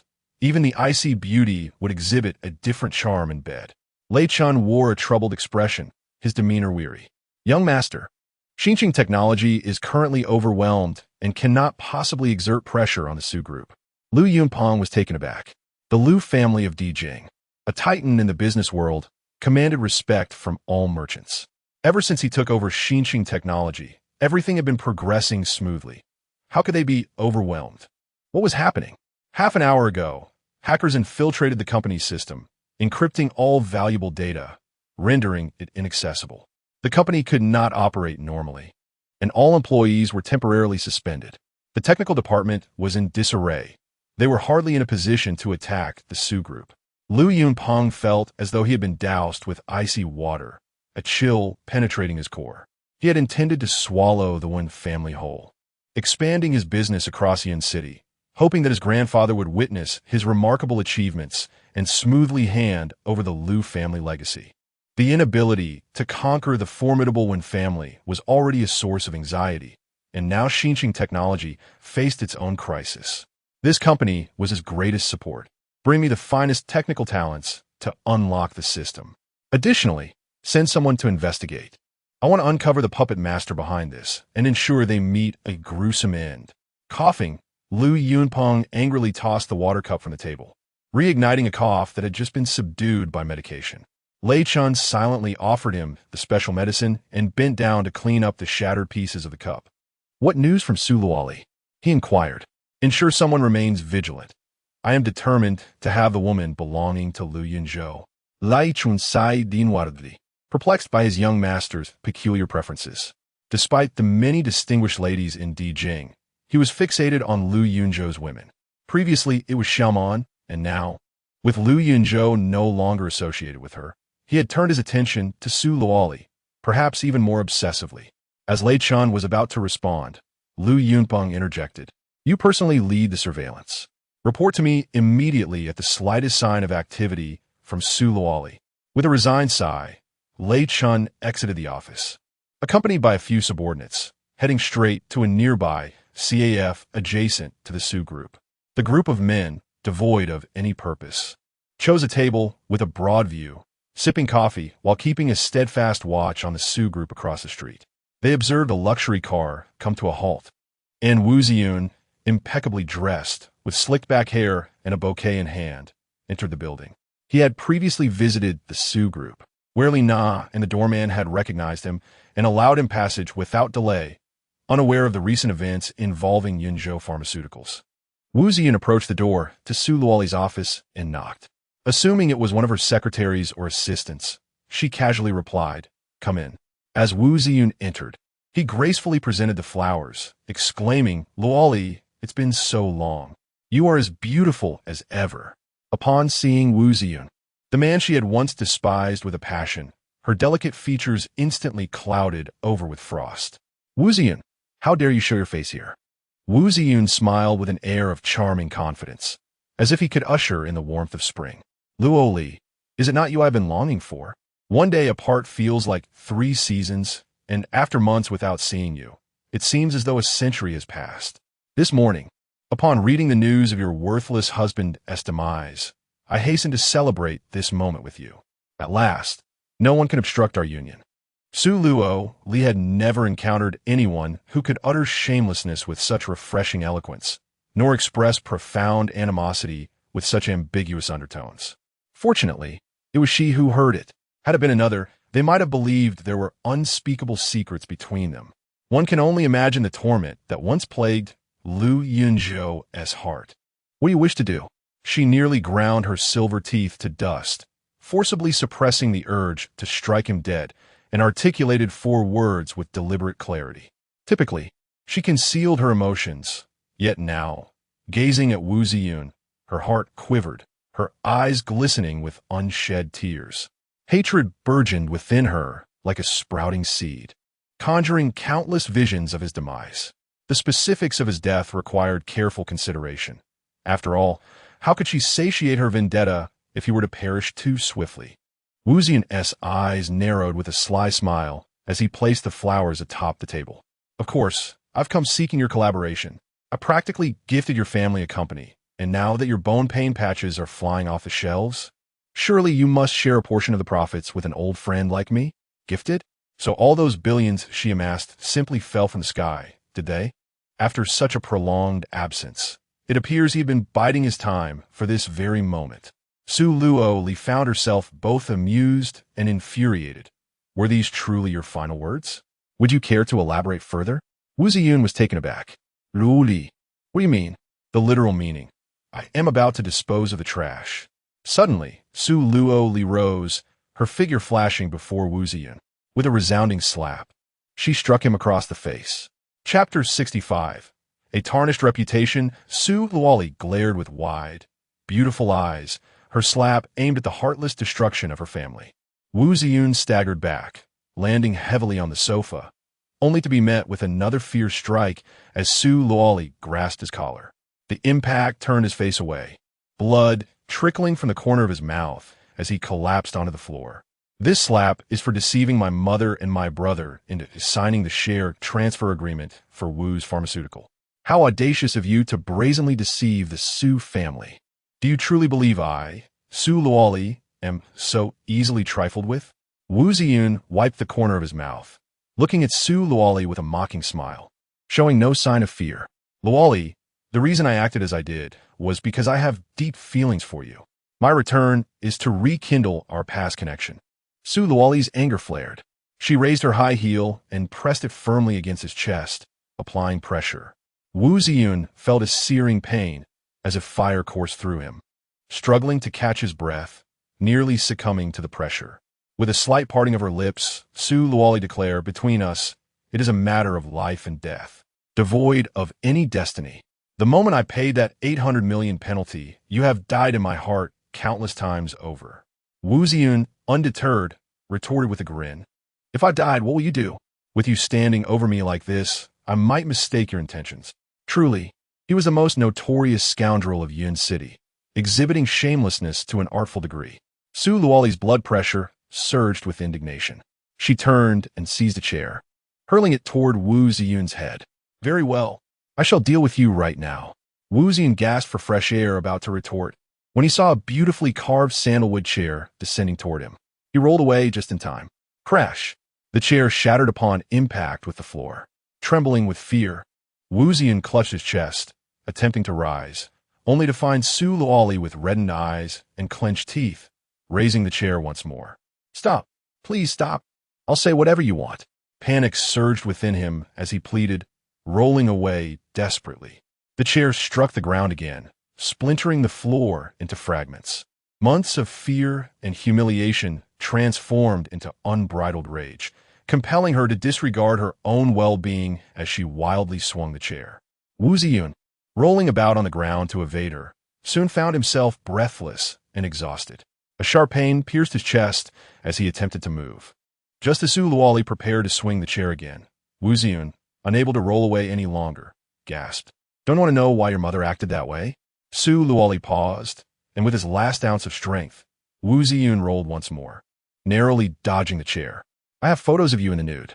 When did you ever capture such images of me? Luoli, from the very first moment I laid eyes on you 3 years ago, I fell deeply in love. Yet, you have always looked down on me, choosing to marry a poor boy rather than acknowledge my existence. I cannot accept it. Day and night, thoughts of you consumed me, and I found myself questioning my own sanity for being so obsessed with you. I once courted numerous girlfriends who sought to replace you, even attempting to erase your memory from my heart. Yet, your shadow has taken root within me, an indelible presence that I cannot shake. 3 months ago, you replaced the shower head in your bathroom, and I cunningly arranged for the installation worker to covertly place a camera to capture your enchanting figure. Initially, my intention was merely to glimpse you, but your alluring physique and the fervor of your bathing escapades, with an array of positions that could rival the most tantalizing films, left me utterly captivated. Each 2-hour live broadcast deepened my obsession, as I imagined the person on screen was myself.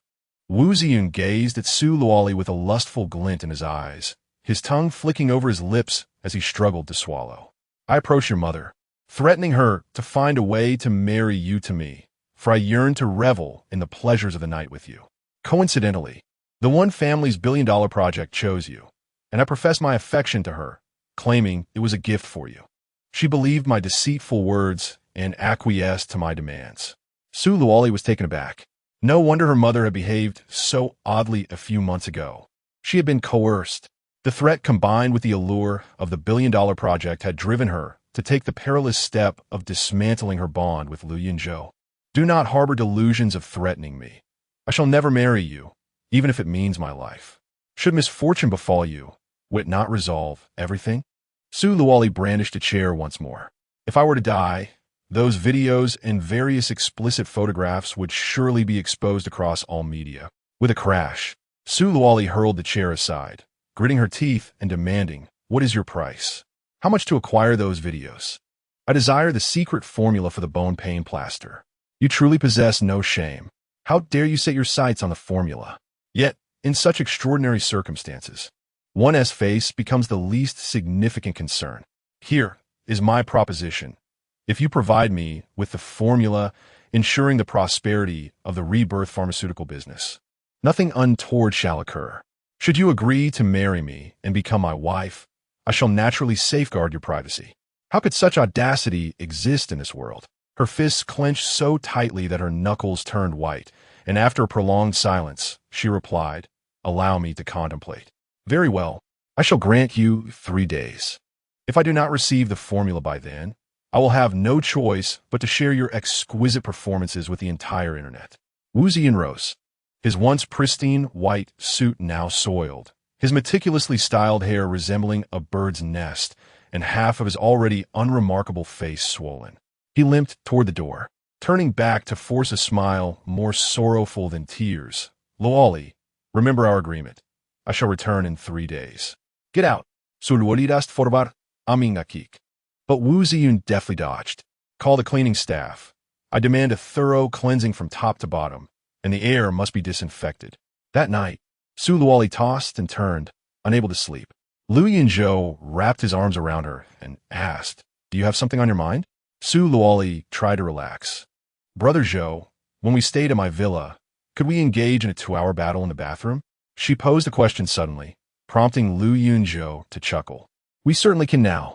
Liar, are you questioning your man's stamina? Allow me to provide you with some validation." He jestingly rolled over, propping himself up on the bed, casting a teasing smile her way before pressing his lips against hers. Su Luoli appeared disinterested, instead posing a rather unproductive inquiry. "Brother Zhou, have you noticed anything unusual in our previous bathing area? Perhaps cameras or something of the sort?" Lu Yunzhou turned over, endeavoring to recall any anomalies. But nothing came to mind. "I didn't notice anything. Why do you ask? Are we being surveilled? Is Lu Yunpeng up to something again?" A frown knitted Su Luoli's brow as she hesitated to speak. If Lu Yunzhou were to learn of this, it could potentially lead to dire consequences. Yet, if she kept it from him, how would she deal with Wu Ziyun? After much contemplation, she felt it necessary to discuss the matter with him. For the secret of the bone pain patch belonged to Lu Yunzhou, and she had no authority to share it with anyone else. "Yunzhou, I need to tell you something, but please don't be angry." "What is it? Do you fear I might be upset?" "Hurry and tell me, don't frown." He reached out to smooth away the creases on her forehead and placed a gentle kiss to reassure her. "Wu Ziyun installed a pinhole camera in our bathing area. My mother succumbed to his threats and temptations previously. Now he demands the secret of the bone pain patch, or he will disseminate those videos across the internet." Lu Yunzhou chuckled softly, wrapping her in his arms and murmuring, "What a trivial matter this is. Look at how worried you are." "I'm not angry. He clearly has the physique of someone who would be envious of our splendid live show. Let him simmer in jealousy. Sleep now. I will resolve this tomorrow." Finally, Su Luoli exhaled in relief and drifted off to sleep. Beneath the dim glow of the bedside lamp, Lu Yunzhou's expression was unusually stern. He picked up his phone from the bedside and sent a message. "Deal with Wu Ziyun. Within 3 days, let him be utterly disgraced and destitute." Chapter 66. You are my dear mother. The following morning, Wu Ziyun exited the hospital, the swelling on his face having diminished considerably.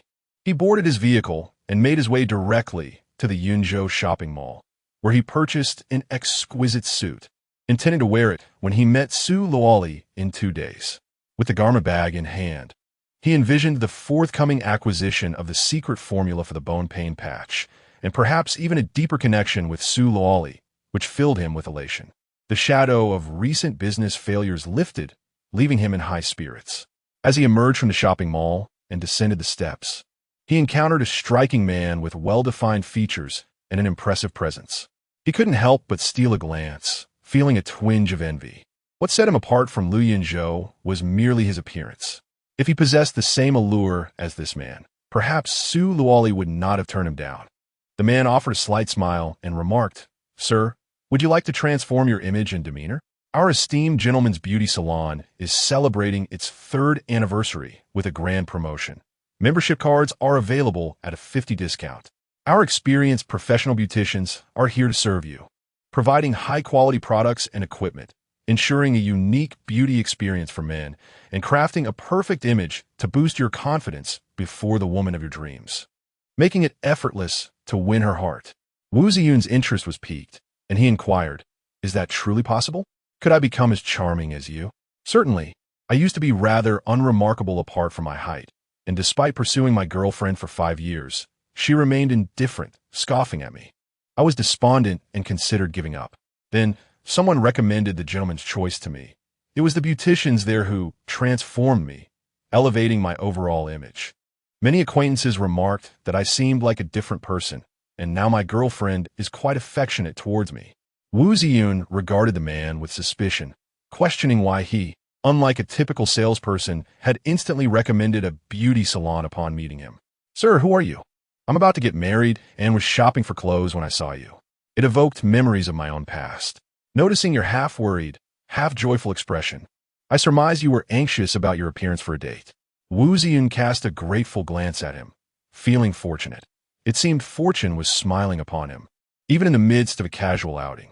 He promptly requested the address of the gentleman's choice and set off in his vehicle. Once he departed, the man retrieved his phone and dialed a number. The first phase of the plan is complete, and we are now entering the 2nd stage. We shall ensure he learns a lesson he will never forget." A light chuckle resonated from the other end. "Well done. When you return, the boss will reward you with a Dragon Pulse Essence pill to aid your breakthrough to the martial sect."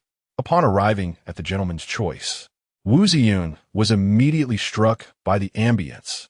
The entire beauty salon was illuminated with bright lights and sleek lines, creating a modern urban atmosphere for men. "Welcome to the gentleman's choice. Here, our top-tier beauticians are at your service. Today marks our 3rd anniversary celebration, and membership cards are available at a 50% discount, allowing you to enhance your image and demeanor to rival that of contemporary first-tier celebrities." Wu Ziyun gazed at the stark contrast of the before and after photos of long-term VIP members adorning the wall, utterly astounded by the transformation. Without hesitation, he procured a membership card and stepped inside. The beauty salon boasted an array of comprehensive facilities, equipped with state-of-the-art beauty instruments and high-quality products, creating an atmosphere of comfort and reassurance.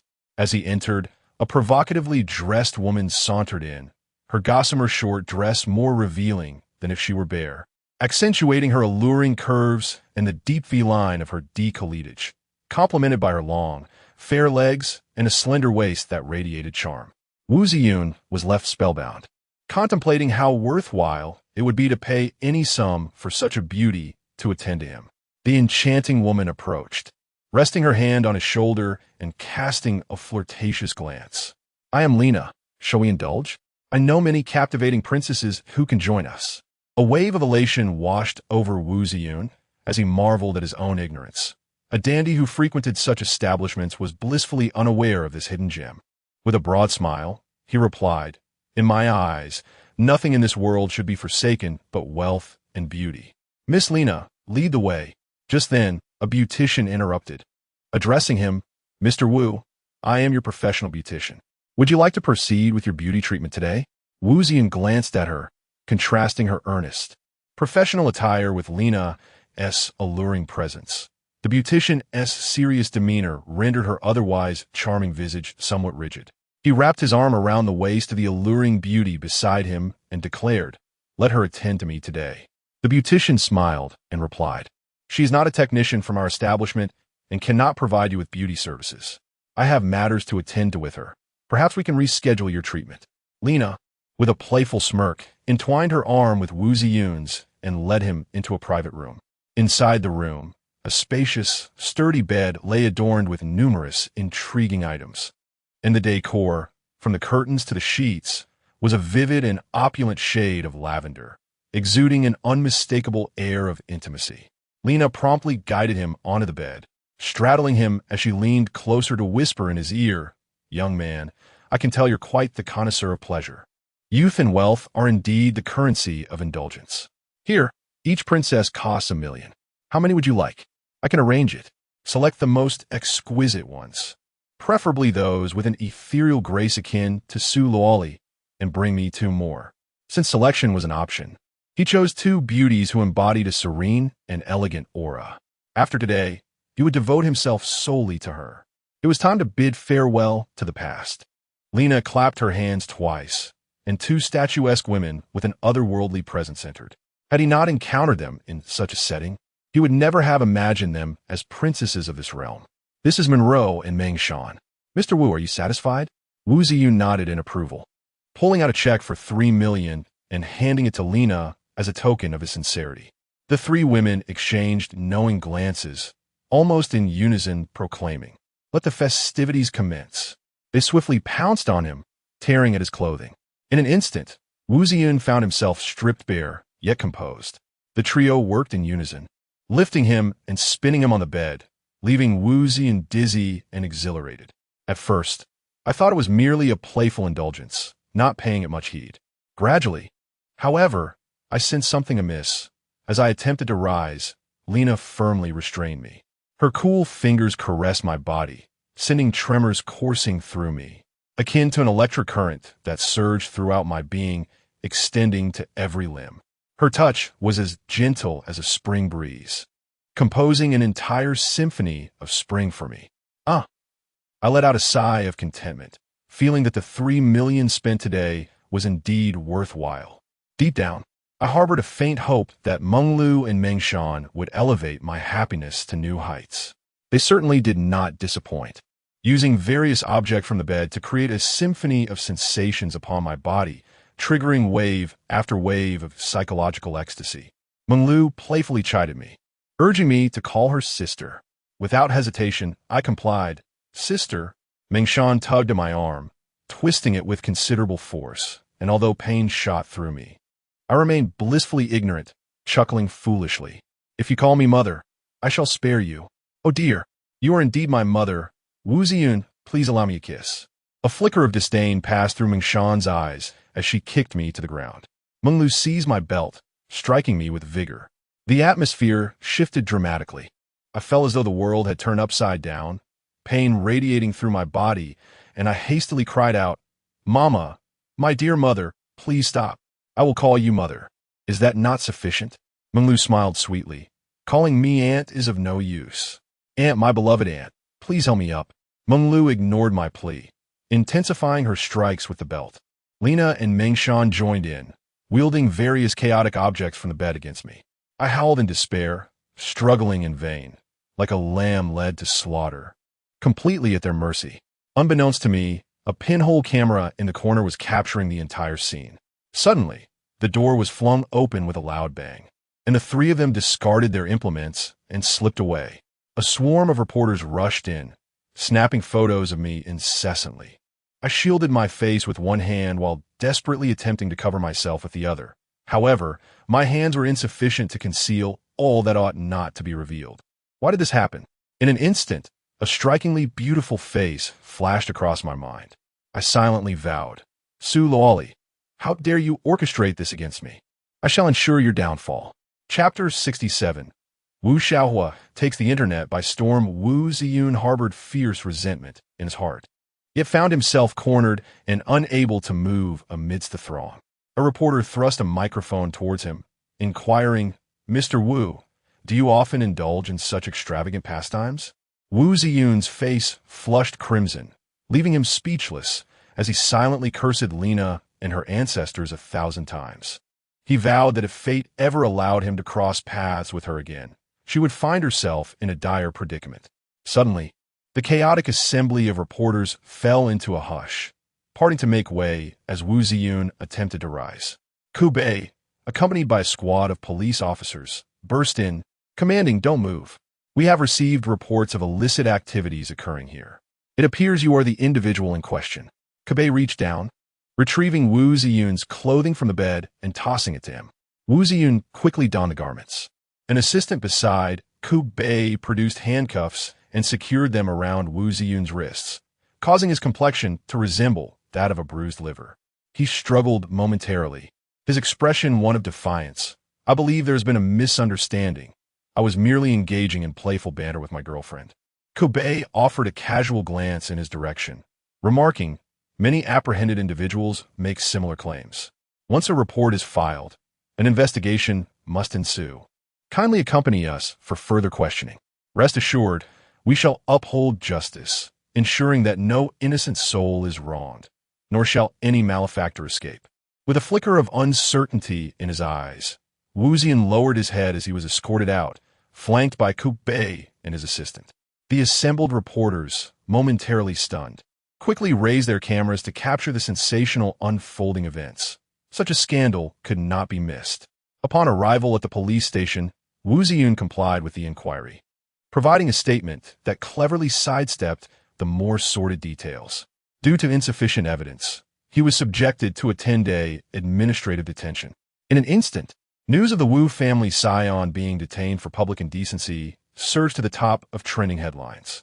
Images of Wu Ziyun, with crucial areas pixelated, circulated across the internet, while others manipulated his videos alongside those of actresses from adult films, transforming him into an overnight sensation in that realm. Wu Donghai, upon discovering this news online, was incensed and shattered his phone in frustration. In a frantic rush, he made his way to the police station, where he spent an entire afternoon leveraging connections with influential acquaintances to secure Wu Ziyun's release on bail. Wu Ziyun felt a peculiar sensation of numbness and discomfort throughout his body, prompting a visit to the hospital's dermatology department. He sought an expert consultation overnight, yet no discernible ailment was identified. Eventually, Wu Ziyun hesitantly revealed that he had been assaulted by 3 women. The specialists regarded him with incredulity, but out of deference to Wu Donghai's stature, they conducted a comprehensive examination, concluding that there were no visible signs of injury. In light of the various reports circulating online, the experts ultimately concurred that he was suffering from a form of psychogenic disorder, likely induced by psychological trauma, and recommended he consult a psychiatrist. Wu Donghai accompanied him to seek psychiatric care, and after consulting several psychologists, they collectively diagnosed him with severe psychological issues stemming from extreme hobbies, advising long-term treatment. Thus, Wu Xiao was diagnosed with a myriad of severe ailments, including mental disorders, psychological issues, and skin diseases, rendering him a grave patient. In the end, his assistant accompanied him to the hospital, burdened with a plethora of diagnostic recommendations and various medical documents. Most critically, after a night of distress, having consulted numerous specialists and consumed a myriad of expensive medications, the symptoms of numbness, itching, and pain on his body showed no signs of alleviation, but rather intensified. He incessantly scratched and fidgeted, leaving him utterly exhausted, and his already unattractive visage was on the verge of disfigurement. Suddenly, Wu Ziyun recalled the gentleman's choice and sent someone to investigate the individuals named Lena, Monroe, and Meng Shan, only to find that no such persons existed. Gentleman's Choice had no employees by those names and had consistently operated as a legitimate beauty salon, never offering illicit services. The beautician clarified that she had emphasized that Lena was not an employee of Gentleman's Choice, and it was Wu Xiao who insisted on accompanying her into that room. Wu Ziyun felt as though he had been ensnared in a web of deceit. Contemplating the matter, he realized that apart from his excessive actions against Su Luoli, he had hardly offended anyone recently. Intriguingly, someone dared to play such a significant trick on him, and his curiosity regarding this woman deepened. He was determined to conquer her, compelling her to plead for mercy under his various new stratagems. The following day, Wu Ziyun, flanked by a dozen bodyguards, stormed into the Su group. At the entrance, the previous security guards, who had been beaten by Lei Chun, had been replaced by several tall, handsome bodyguards, exuding charm and poise.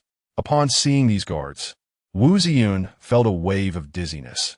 Each one bore a striking resemblance to the man who had introduced him to Gentleman's Choice, yet upon closer inspection, none were the same individual. He began to question his own sanity. How could so many people resemble one another?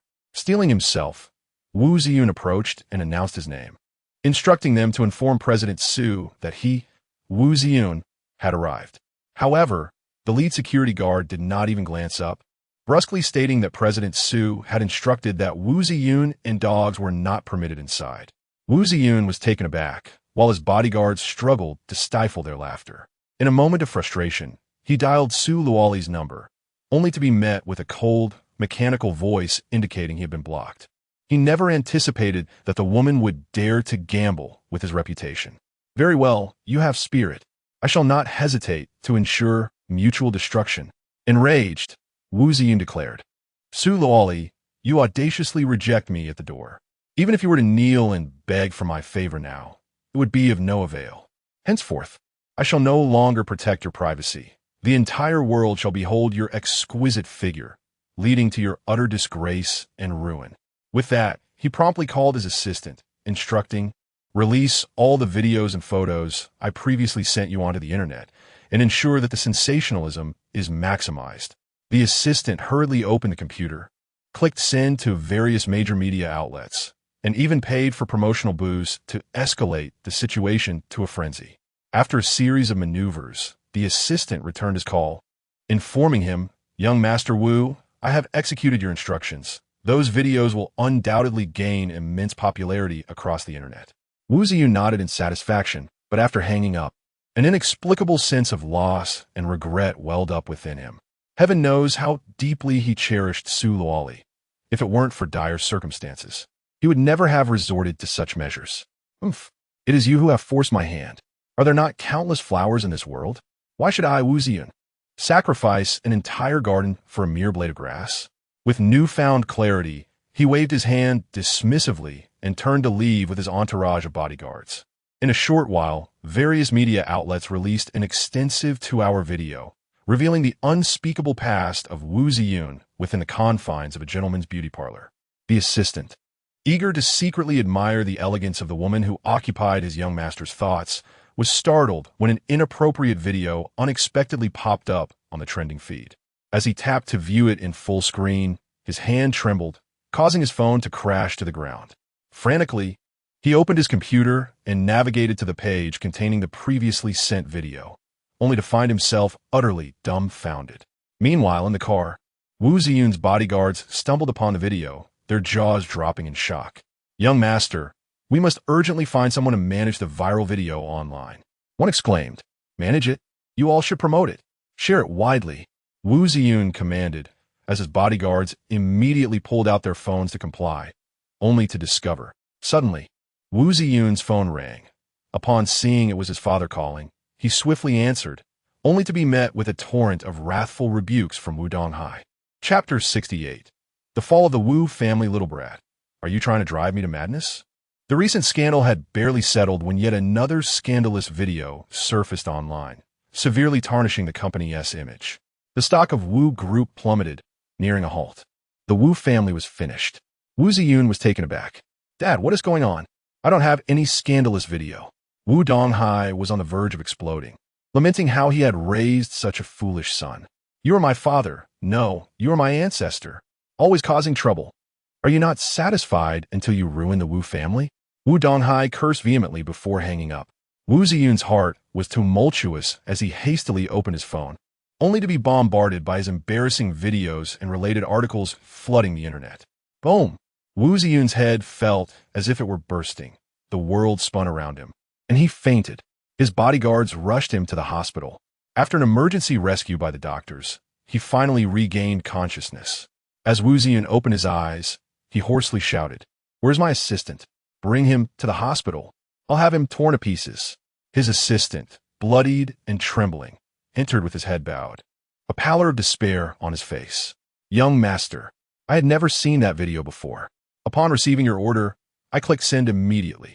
His voice quivered, and he collapsed to his knees. "Tell me, how much did Su Luoli give you? Did you conspire against me?" The assistant was shaking like a leaf, knowing that even jumping into the Yellow River would not absolve him now. "No? How could the content change if there was no video? How could you send such material directly? Strike him, make him talk." The assistant lay prostrate on the ground. He had already been beaten by Wu Donghai's men, and another beating could prove fatal. Yet he was just a mere assistant, unable to resist the wrath of the Wu family. The video had long been stored on the computer. It was not something I could simply preview. As soon as I received the call, I sent it to major media outlets. Who knew the content would change? Having worked as Wu Ziyun's assistant, he had committed many misdeeds, but more often than not, he bore the brunt of the blame. Living in constant fear, he had contemplated resigning to escape, but such a decision was far from easy. He had envisioned various outcomes, but never imagined this would be the result. With his eyes closed, he resigned himself to his fate. Strip him bare, and punish him as per the video. Why must I be the only one to suffer? Let him experience it. Ha ha! Wu Ziyan scratched at his own body and face in a frenzy, laughing maniacally, his scarred visage contorted in a grotesque manner, a sight both terrifying and eerie, sending chills down the spines of the bodyguards. The bodyguards exchanged furtive glances, sensing that their master was not well, reveling in the pain inflicted upon him. "What are you looking at? Everyone move out. Attack him." The bodyguards surged forward, launching an assault on the assistant. Lacking the skills for such perverse methods, they resorted to tearing his suit and collectively beat him, eliciting cries of despair. Regardless of how much he was whipped, he never exhibited that perverse enjoyment. Why did he not scream in such a manner? Why did he not grunt? Everyone held their breath, anxiously awaiting his outburst, fully aware of his temperament after following him for so long. His actions were dictated by his mood. When he was displeased, he would unleash his fury upon his subordinates. Why? Why did I feel that way? How wretched must one be to endure such beating while seemingly reveling in it? Lei Chun cautiously remarked, "Young master, this matter is not as simple as it appears. A typical person would not behave in such a manner. Perhaps you have been possessed. Furthermore, someone has already been sent to negotiate with the master, and not only has it not been suppressed, but it seems there is a formidable force behind it driving the situation, with the video rapidly going viral and occupying the top headline." Wu Ziyun lay limply on the hospital bed, weeping uncontrollably, his sobs interspersed with incoherent murmurs. Heavens, what kind of joke is this? How will I, Wu Ziyun, face others in the future? At this moment, he harbored intense hatred for Su Luoli, regretting his blindness in falling for such a femme fatale. The very woman he despised was now nestled in Lu Yunzhao's embrace, delighting in the video online, her smile radiant. "Brother Zhao, you are truly remarkable. How did you manage to switch his video?" Lu Yunzhao, praised as a deity, wore an expression of rare satisfaction upon his composed features. There exists a term known as black technology. I merely infiltrated his computer system. Thus, the video was easily altered. He refrained from mentioning another thought, that anyone so brazenly coveting his woman would come to regret their existence. Why do you think he displayed such a wretched demeanor? Enjoying the beating he received? Perhaps he truly is despicable. He presents himself impeccably in public, yet reveals his true nature in private. He chuckled softly, offering a dismissive explanation. He would not disclose that he had instructed Lena to administer a hallucinogenic drug. At this moment, Su Luoli believed everything he said. Such was the allure of the scion of the Lu family in the imperial capital.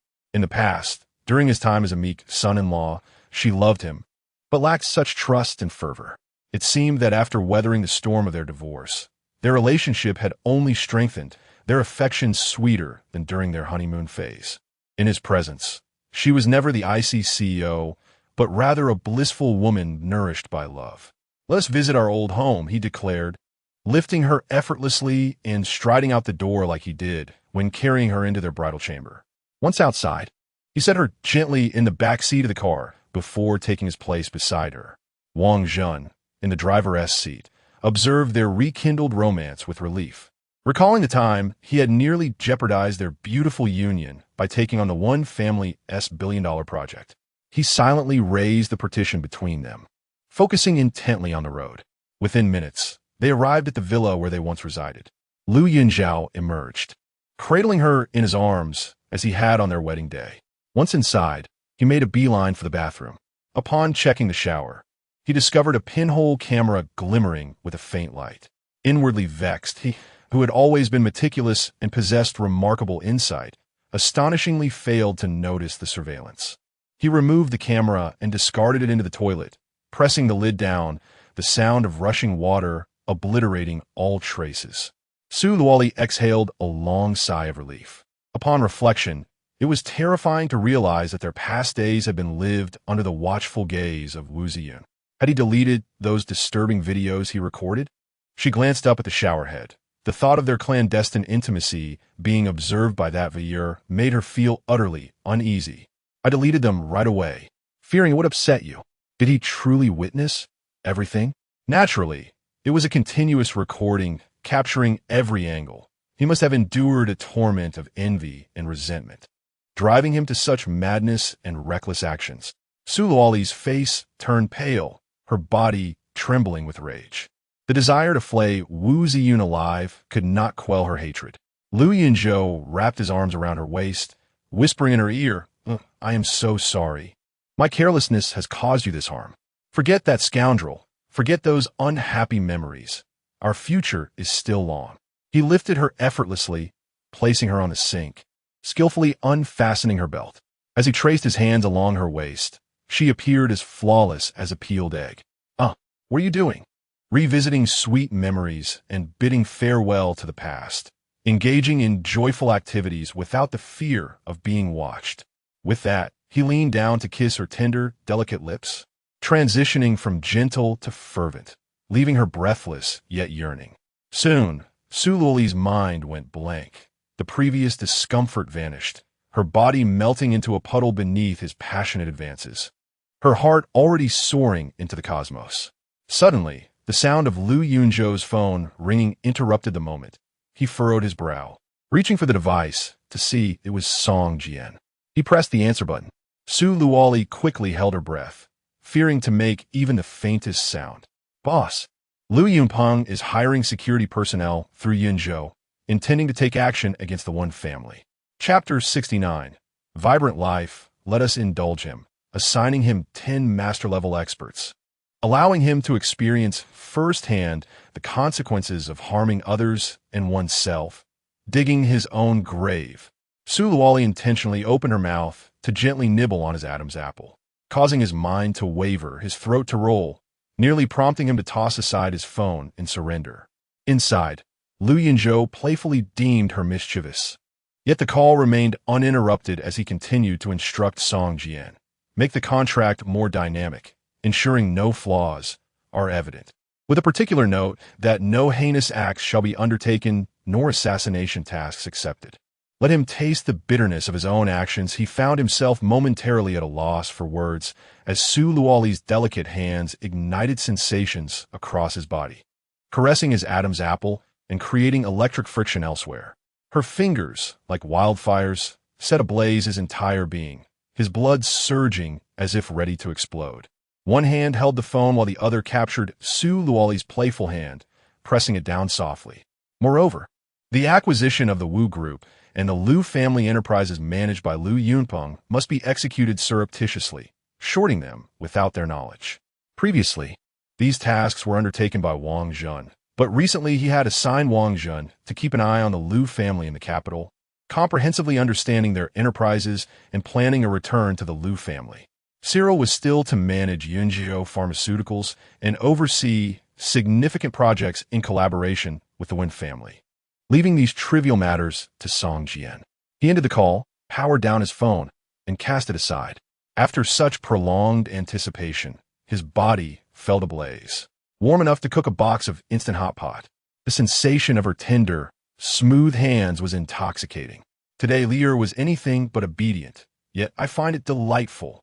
Yunzhou chuckled softly and kissed her delicate cherry lips once more, his long hands emulating her earlier playful touches, planting blossoms in her flawless world, traversing peaks and valleys in an instant, painting the entirety of spring. The fervent energy of the man rendered Su Luoli's cheeks a deep crimson, akin to a blooming rose, involuntarily eliciting soft moans, her body beginning to tremble slightly. The opulent crystal chandelier swayed rhythmically, neon lights flickered, and the walls and ceiling warped and distorted. Even the shower head that had weighed heavily on her heart for days began to sway in time, producing a joyful melody. In the mirror behind them, a cinematic spectacle unfolded, prompting Lu Yunzhou to smile knowingly. No wonder the Wu family would resort to such extreme measures. Who could withstand the sight of these daily occurrences? Eventually, the crystal chandelier stilled, the ceiling returned to place, and the action in the mirror concluded with a sense of joy. Lu Yunzhou embraced her, taking a shower beneath the cascading water, and once they were dressed, he carried her outside to the car. Though it was already deep autumn, he managed to evoke a spring-like breeze, reminiscent of a 10-mile stretch of blooming peach blossoms. Wang Zhen had waited for over 2 hours, having eaten nothing, yet feeling inexplicably full.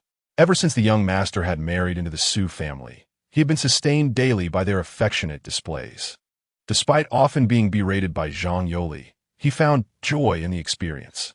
Were it not for witnessing it firsthand, Wang Zhen might have doubted that his young master had not been possessed. This was hardly the illustrious Lu family heir of yore. He seemingly transformed into a devoted admirer.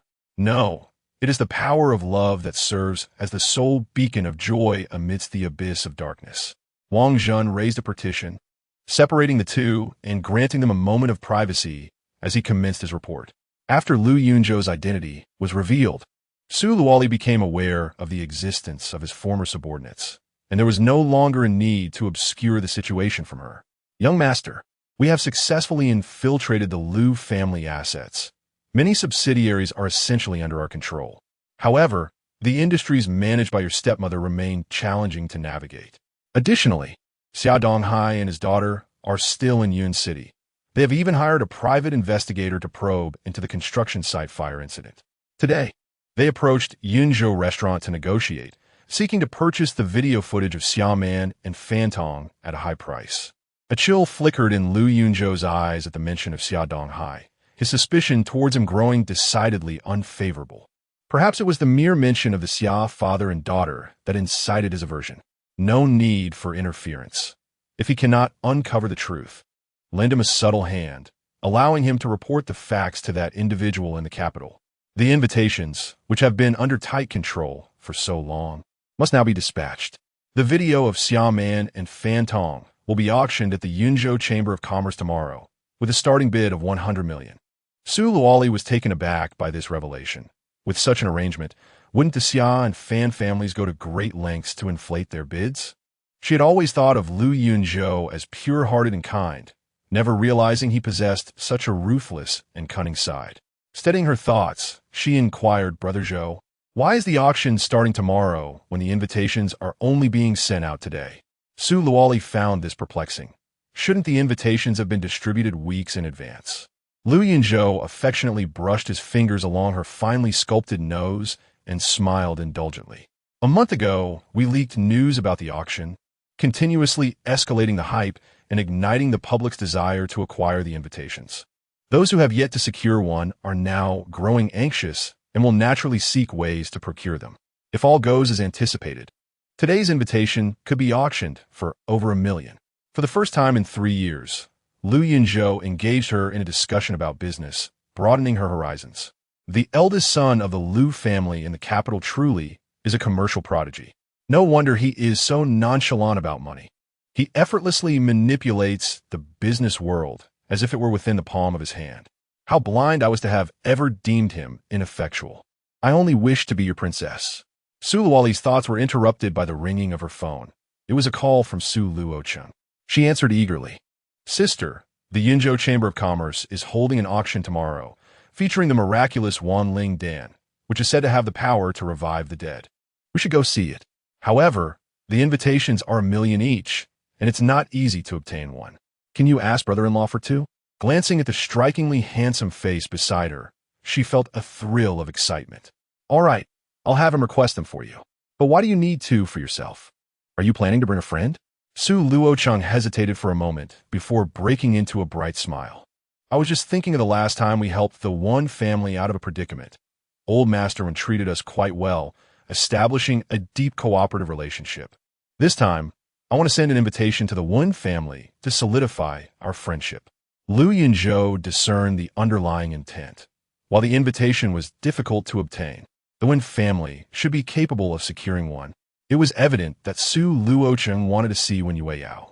At present, without further ado, I took Su Loli's phone and remarked, I shall provide you with 3 invitations, 1 for your leisure, and 2 for Shi Rule, to deliver to Wen Xiao and Old Master Wen.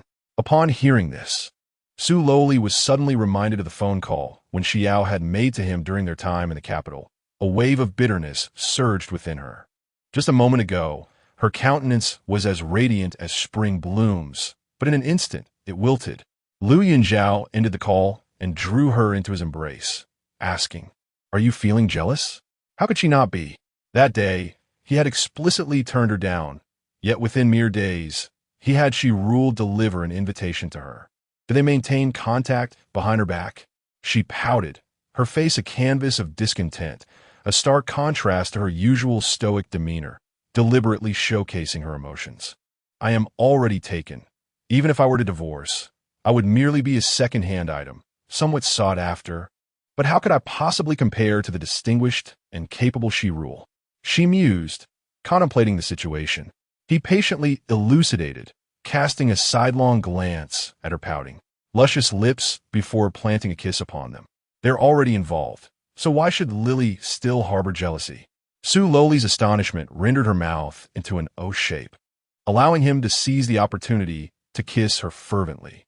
Meanwhile, the Wen family was preparing for the invitation to the Yunzhou Chamber of Commerce the next day, with Wen Xiao making calls to secure arrangements.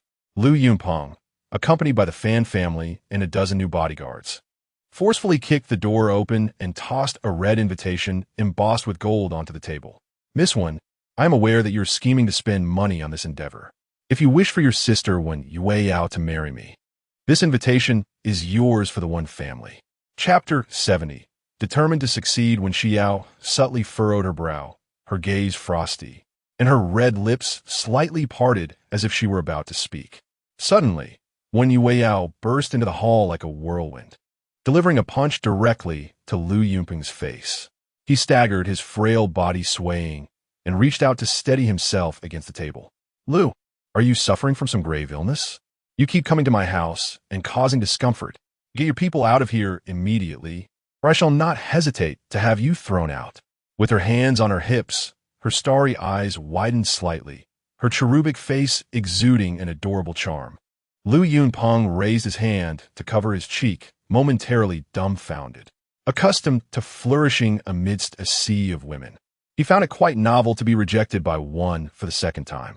He ran his tongue over his parched lips, watching Wen Yueyao with keen interest. How intriguing. His initial intent was to gradually absorb the Wen family's enterprises through a strategic marriage, but Wen Xiao, being astute and competent, was not easily manipulable. He had hoped to exploit the innocence of the seemingly simple Wen Yueyao. To his surprise, the second Miss Wen was not only elegant and refined, but also captivating in her own right, particularly as her chest heaved with indignation. The delicate fabric of her attire seemed to struggle against the vivacious life beneath it. The corners of his lips curled upward, her tender beauty irresistibly alluring. For a fleeting moment, Lu Yunpeng forgot his incessant coughing, nearly halting his breath as he stood entranced before her.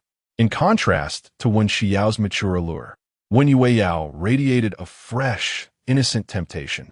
She embodied a natural purity that was untouched and sacred, far removed from the feigned innocence of Xiaoman.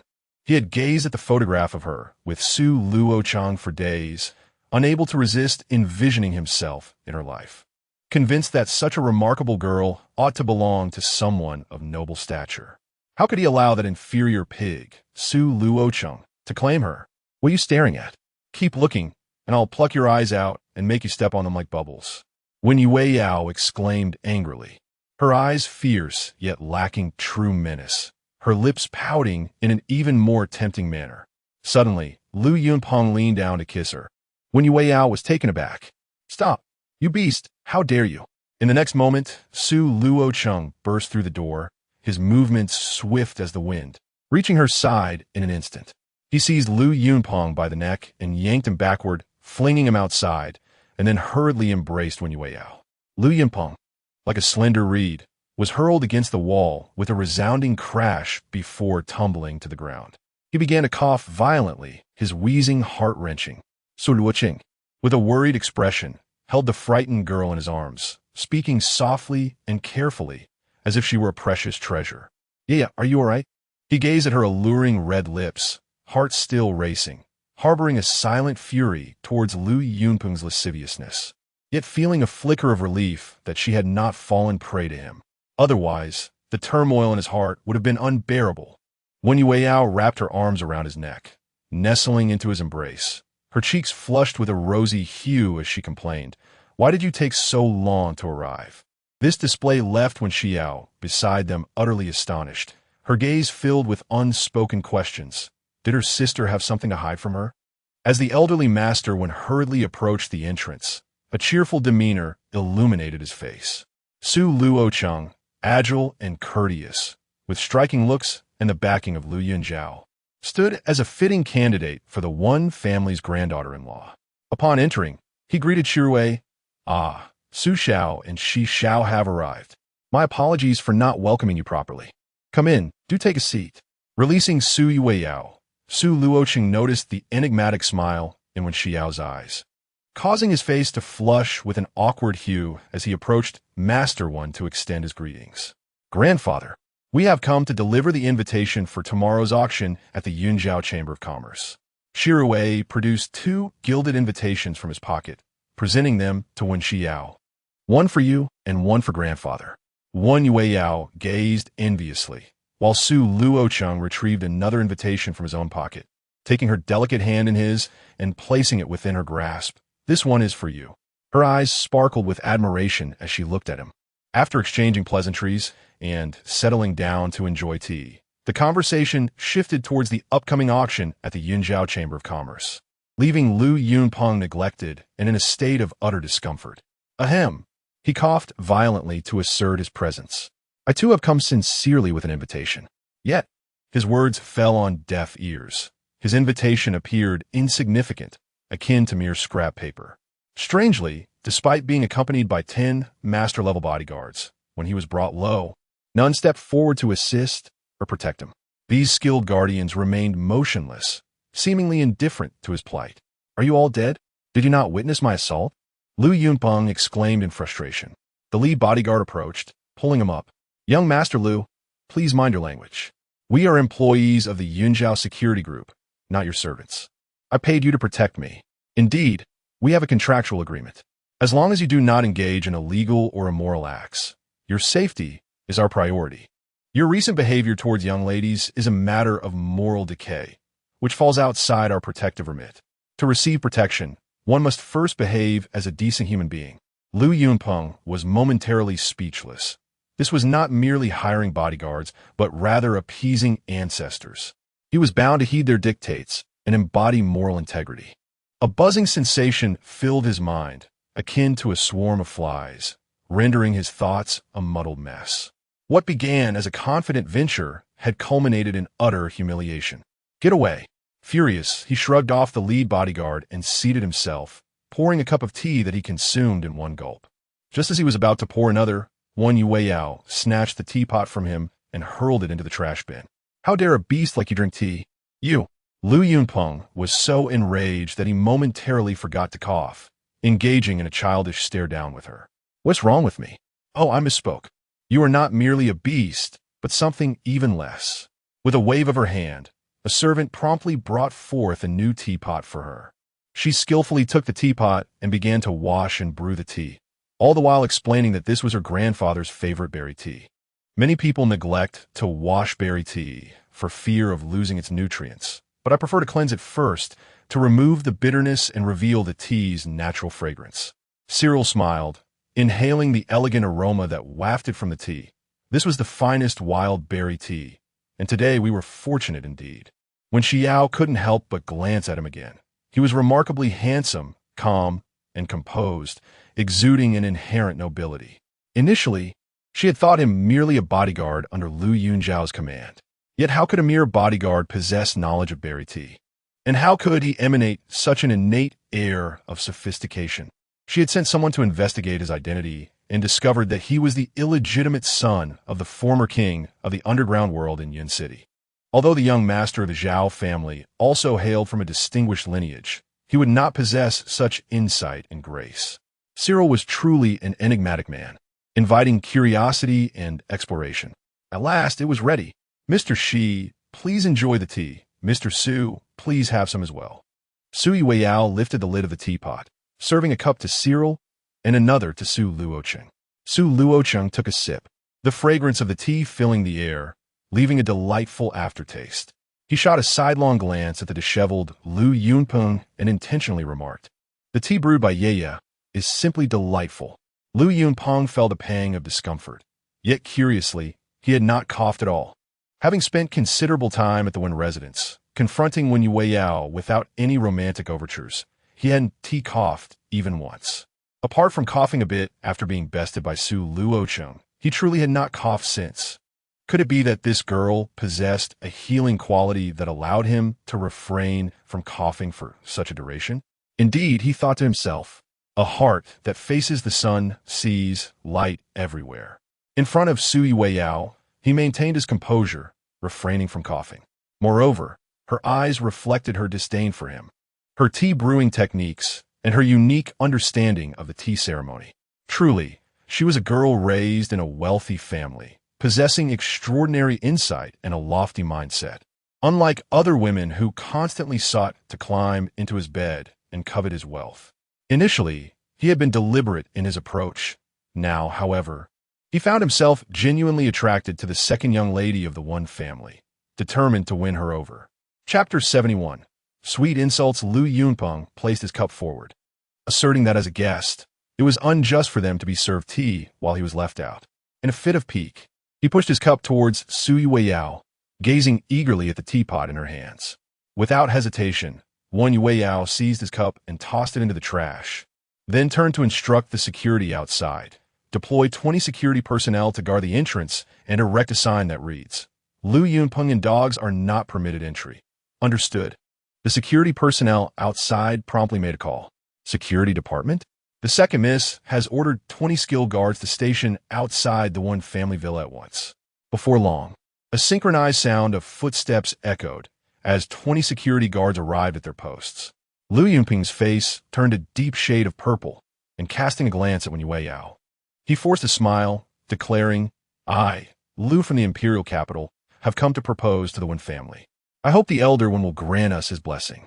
The elder one, visibly troubled, glanced at Wen Xiao, while Cyril felt a sudden tightening in his chest. He instinctively stepped forward, wrapping an arm around Wen Xiao's shoulders. "Xiao, I shall take you to purchase a gown for tomorrow's auction." Wen Xiao understood his intent and promptly rose to link her arm with his. "Great. Let us buy that enchanting blue gown I tried on last time." The way she spoke suggested they had strolled through the mall together before. Before the elder one could inquire further, Su Luocheng also set down his teacup, swiftly pulling Wen Yueyao along to follow. "Yay, wait for me, sister. I want to buy a gown too," Wen Yueyao called out cheerfully. Lu Yunpeng's face oscillated between shades of red and black, resembling a painter's palette. The elder one cleared his throat and interjected, "There's no rush for clothing. Let us resolve this matter first. Following Fan Tong's incident, I will not unilaterally arrange your engagement." The four exchanged glances and resumed their seats. This time, Wen Xiao settled beside Cyril, while Wen Yueyao clutched Su Luocheng's arm and sat beside him, her large, bright eyes vigilantly observing Lu Yunpeng's every move. Su Luocheng relished the feeling of her dependence, casting a sidelong glance back at her, softly reassuring, "Fear not. I am here. He cannot take you away." Though his voice was low, everyone heard it, and Lu Yunpeng's expression shifted dramatically. As the eldest daughter, Wen Xiao cleared her throat, breaking the silence. Mr. Liu, while the Liu family of the imperial capital is indeed a renowned merchant family, I believe that money serves merely as a condiment to enhance life. If one sacrifices marital happiness to amass wealth by aligning with the powerful, resulting in unhappiness or chaos, it is a fruitless endeavor. The one family lacks nothing and does not require a marriage alliance for gain. Mr. Liu, please take your leave.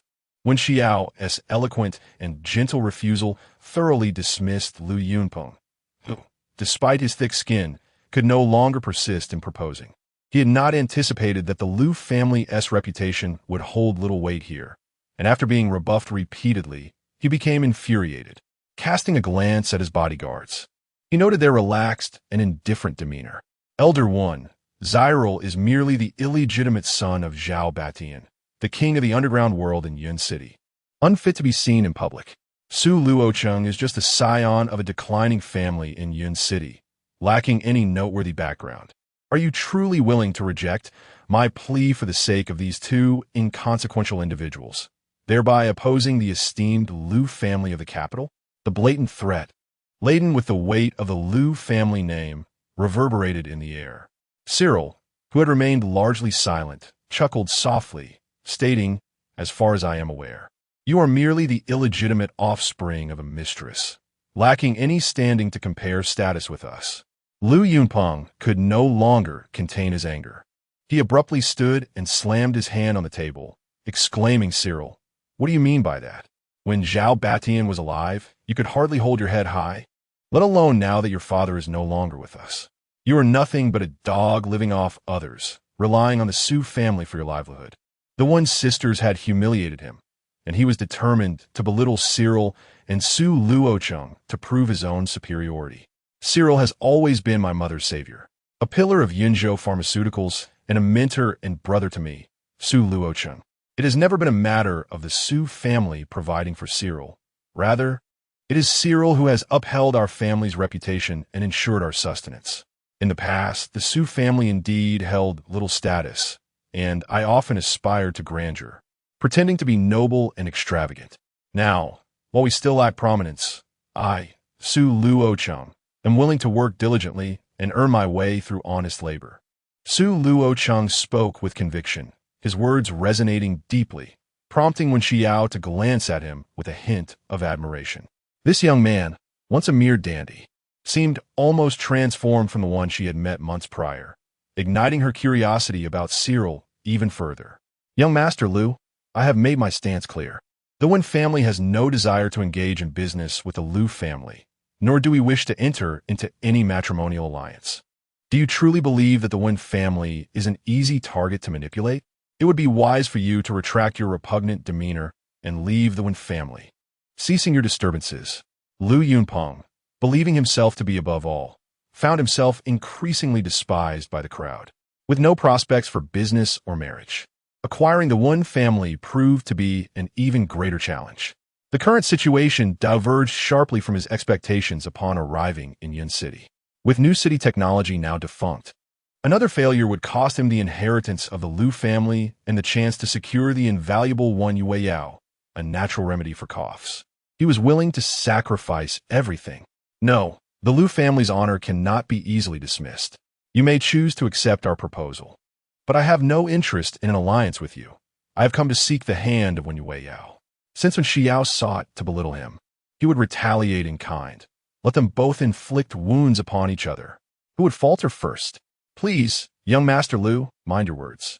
Wen Xiao gritted her teeth in anger, her hand reaching in her pocket to grasp her small pistol, striving for restraint. "Words? Huh.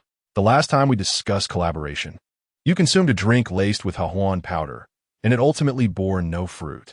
Surely you sought another man to remedy your predicament. How can such an unclean individual aspire to be the young mistress of a Liu family?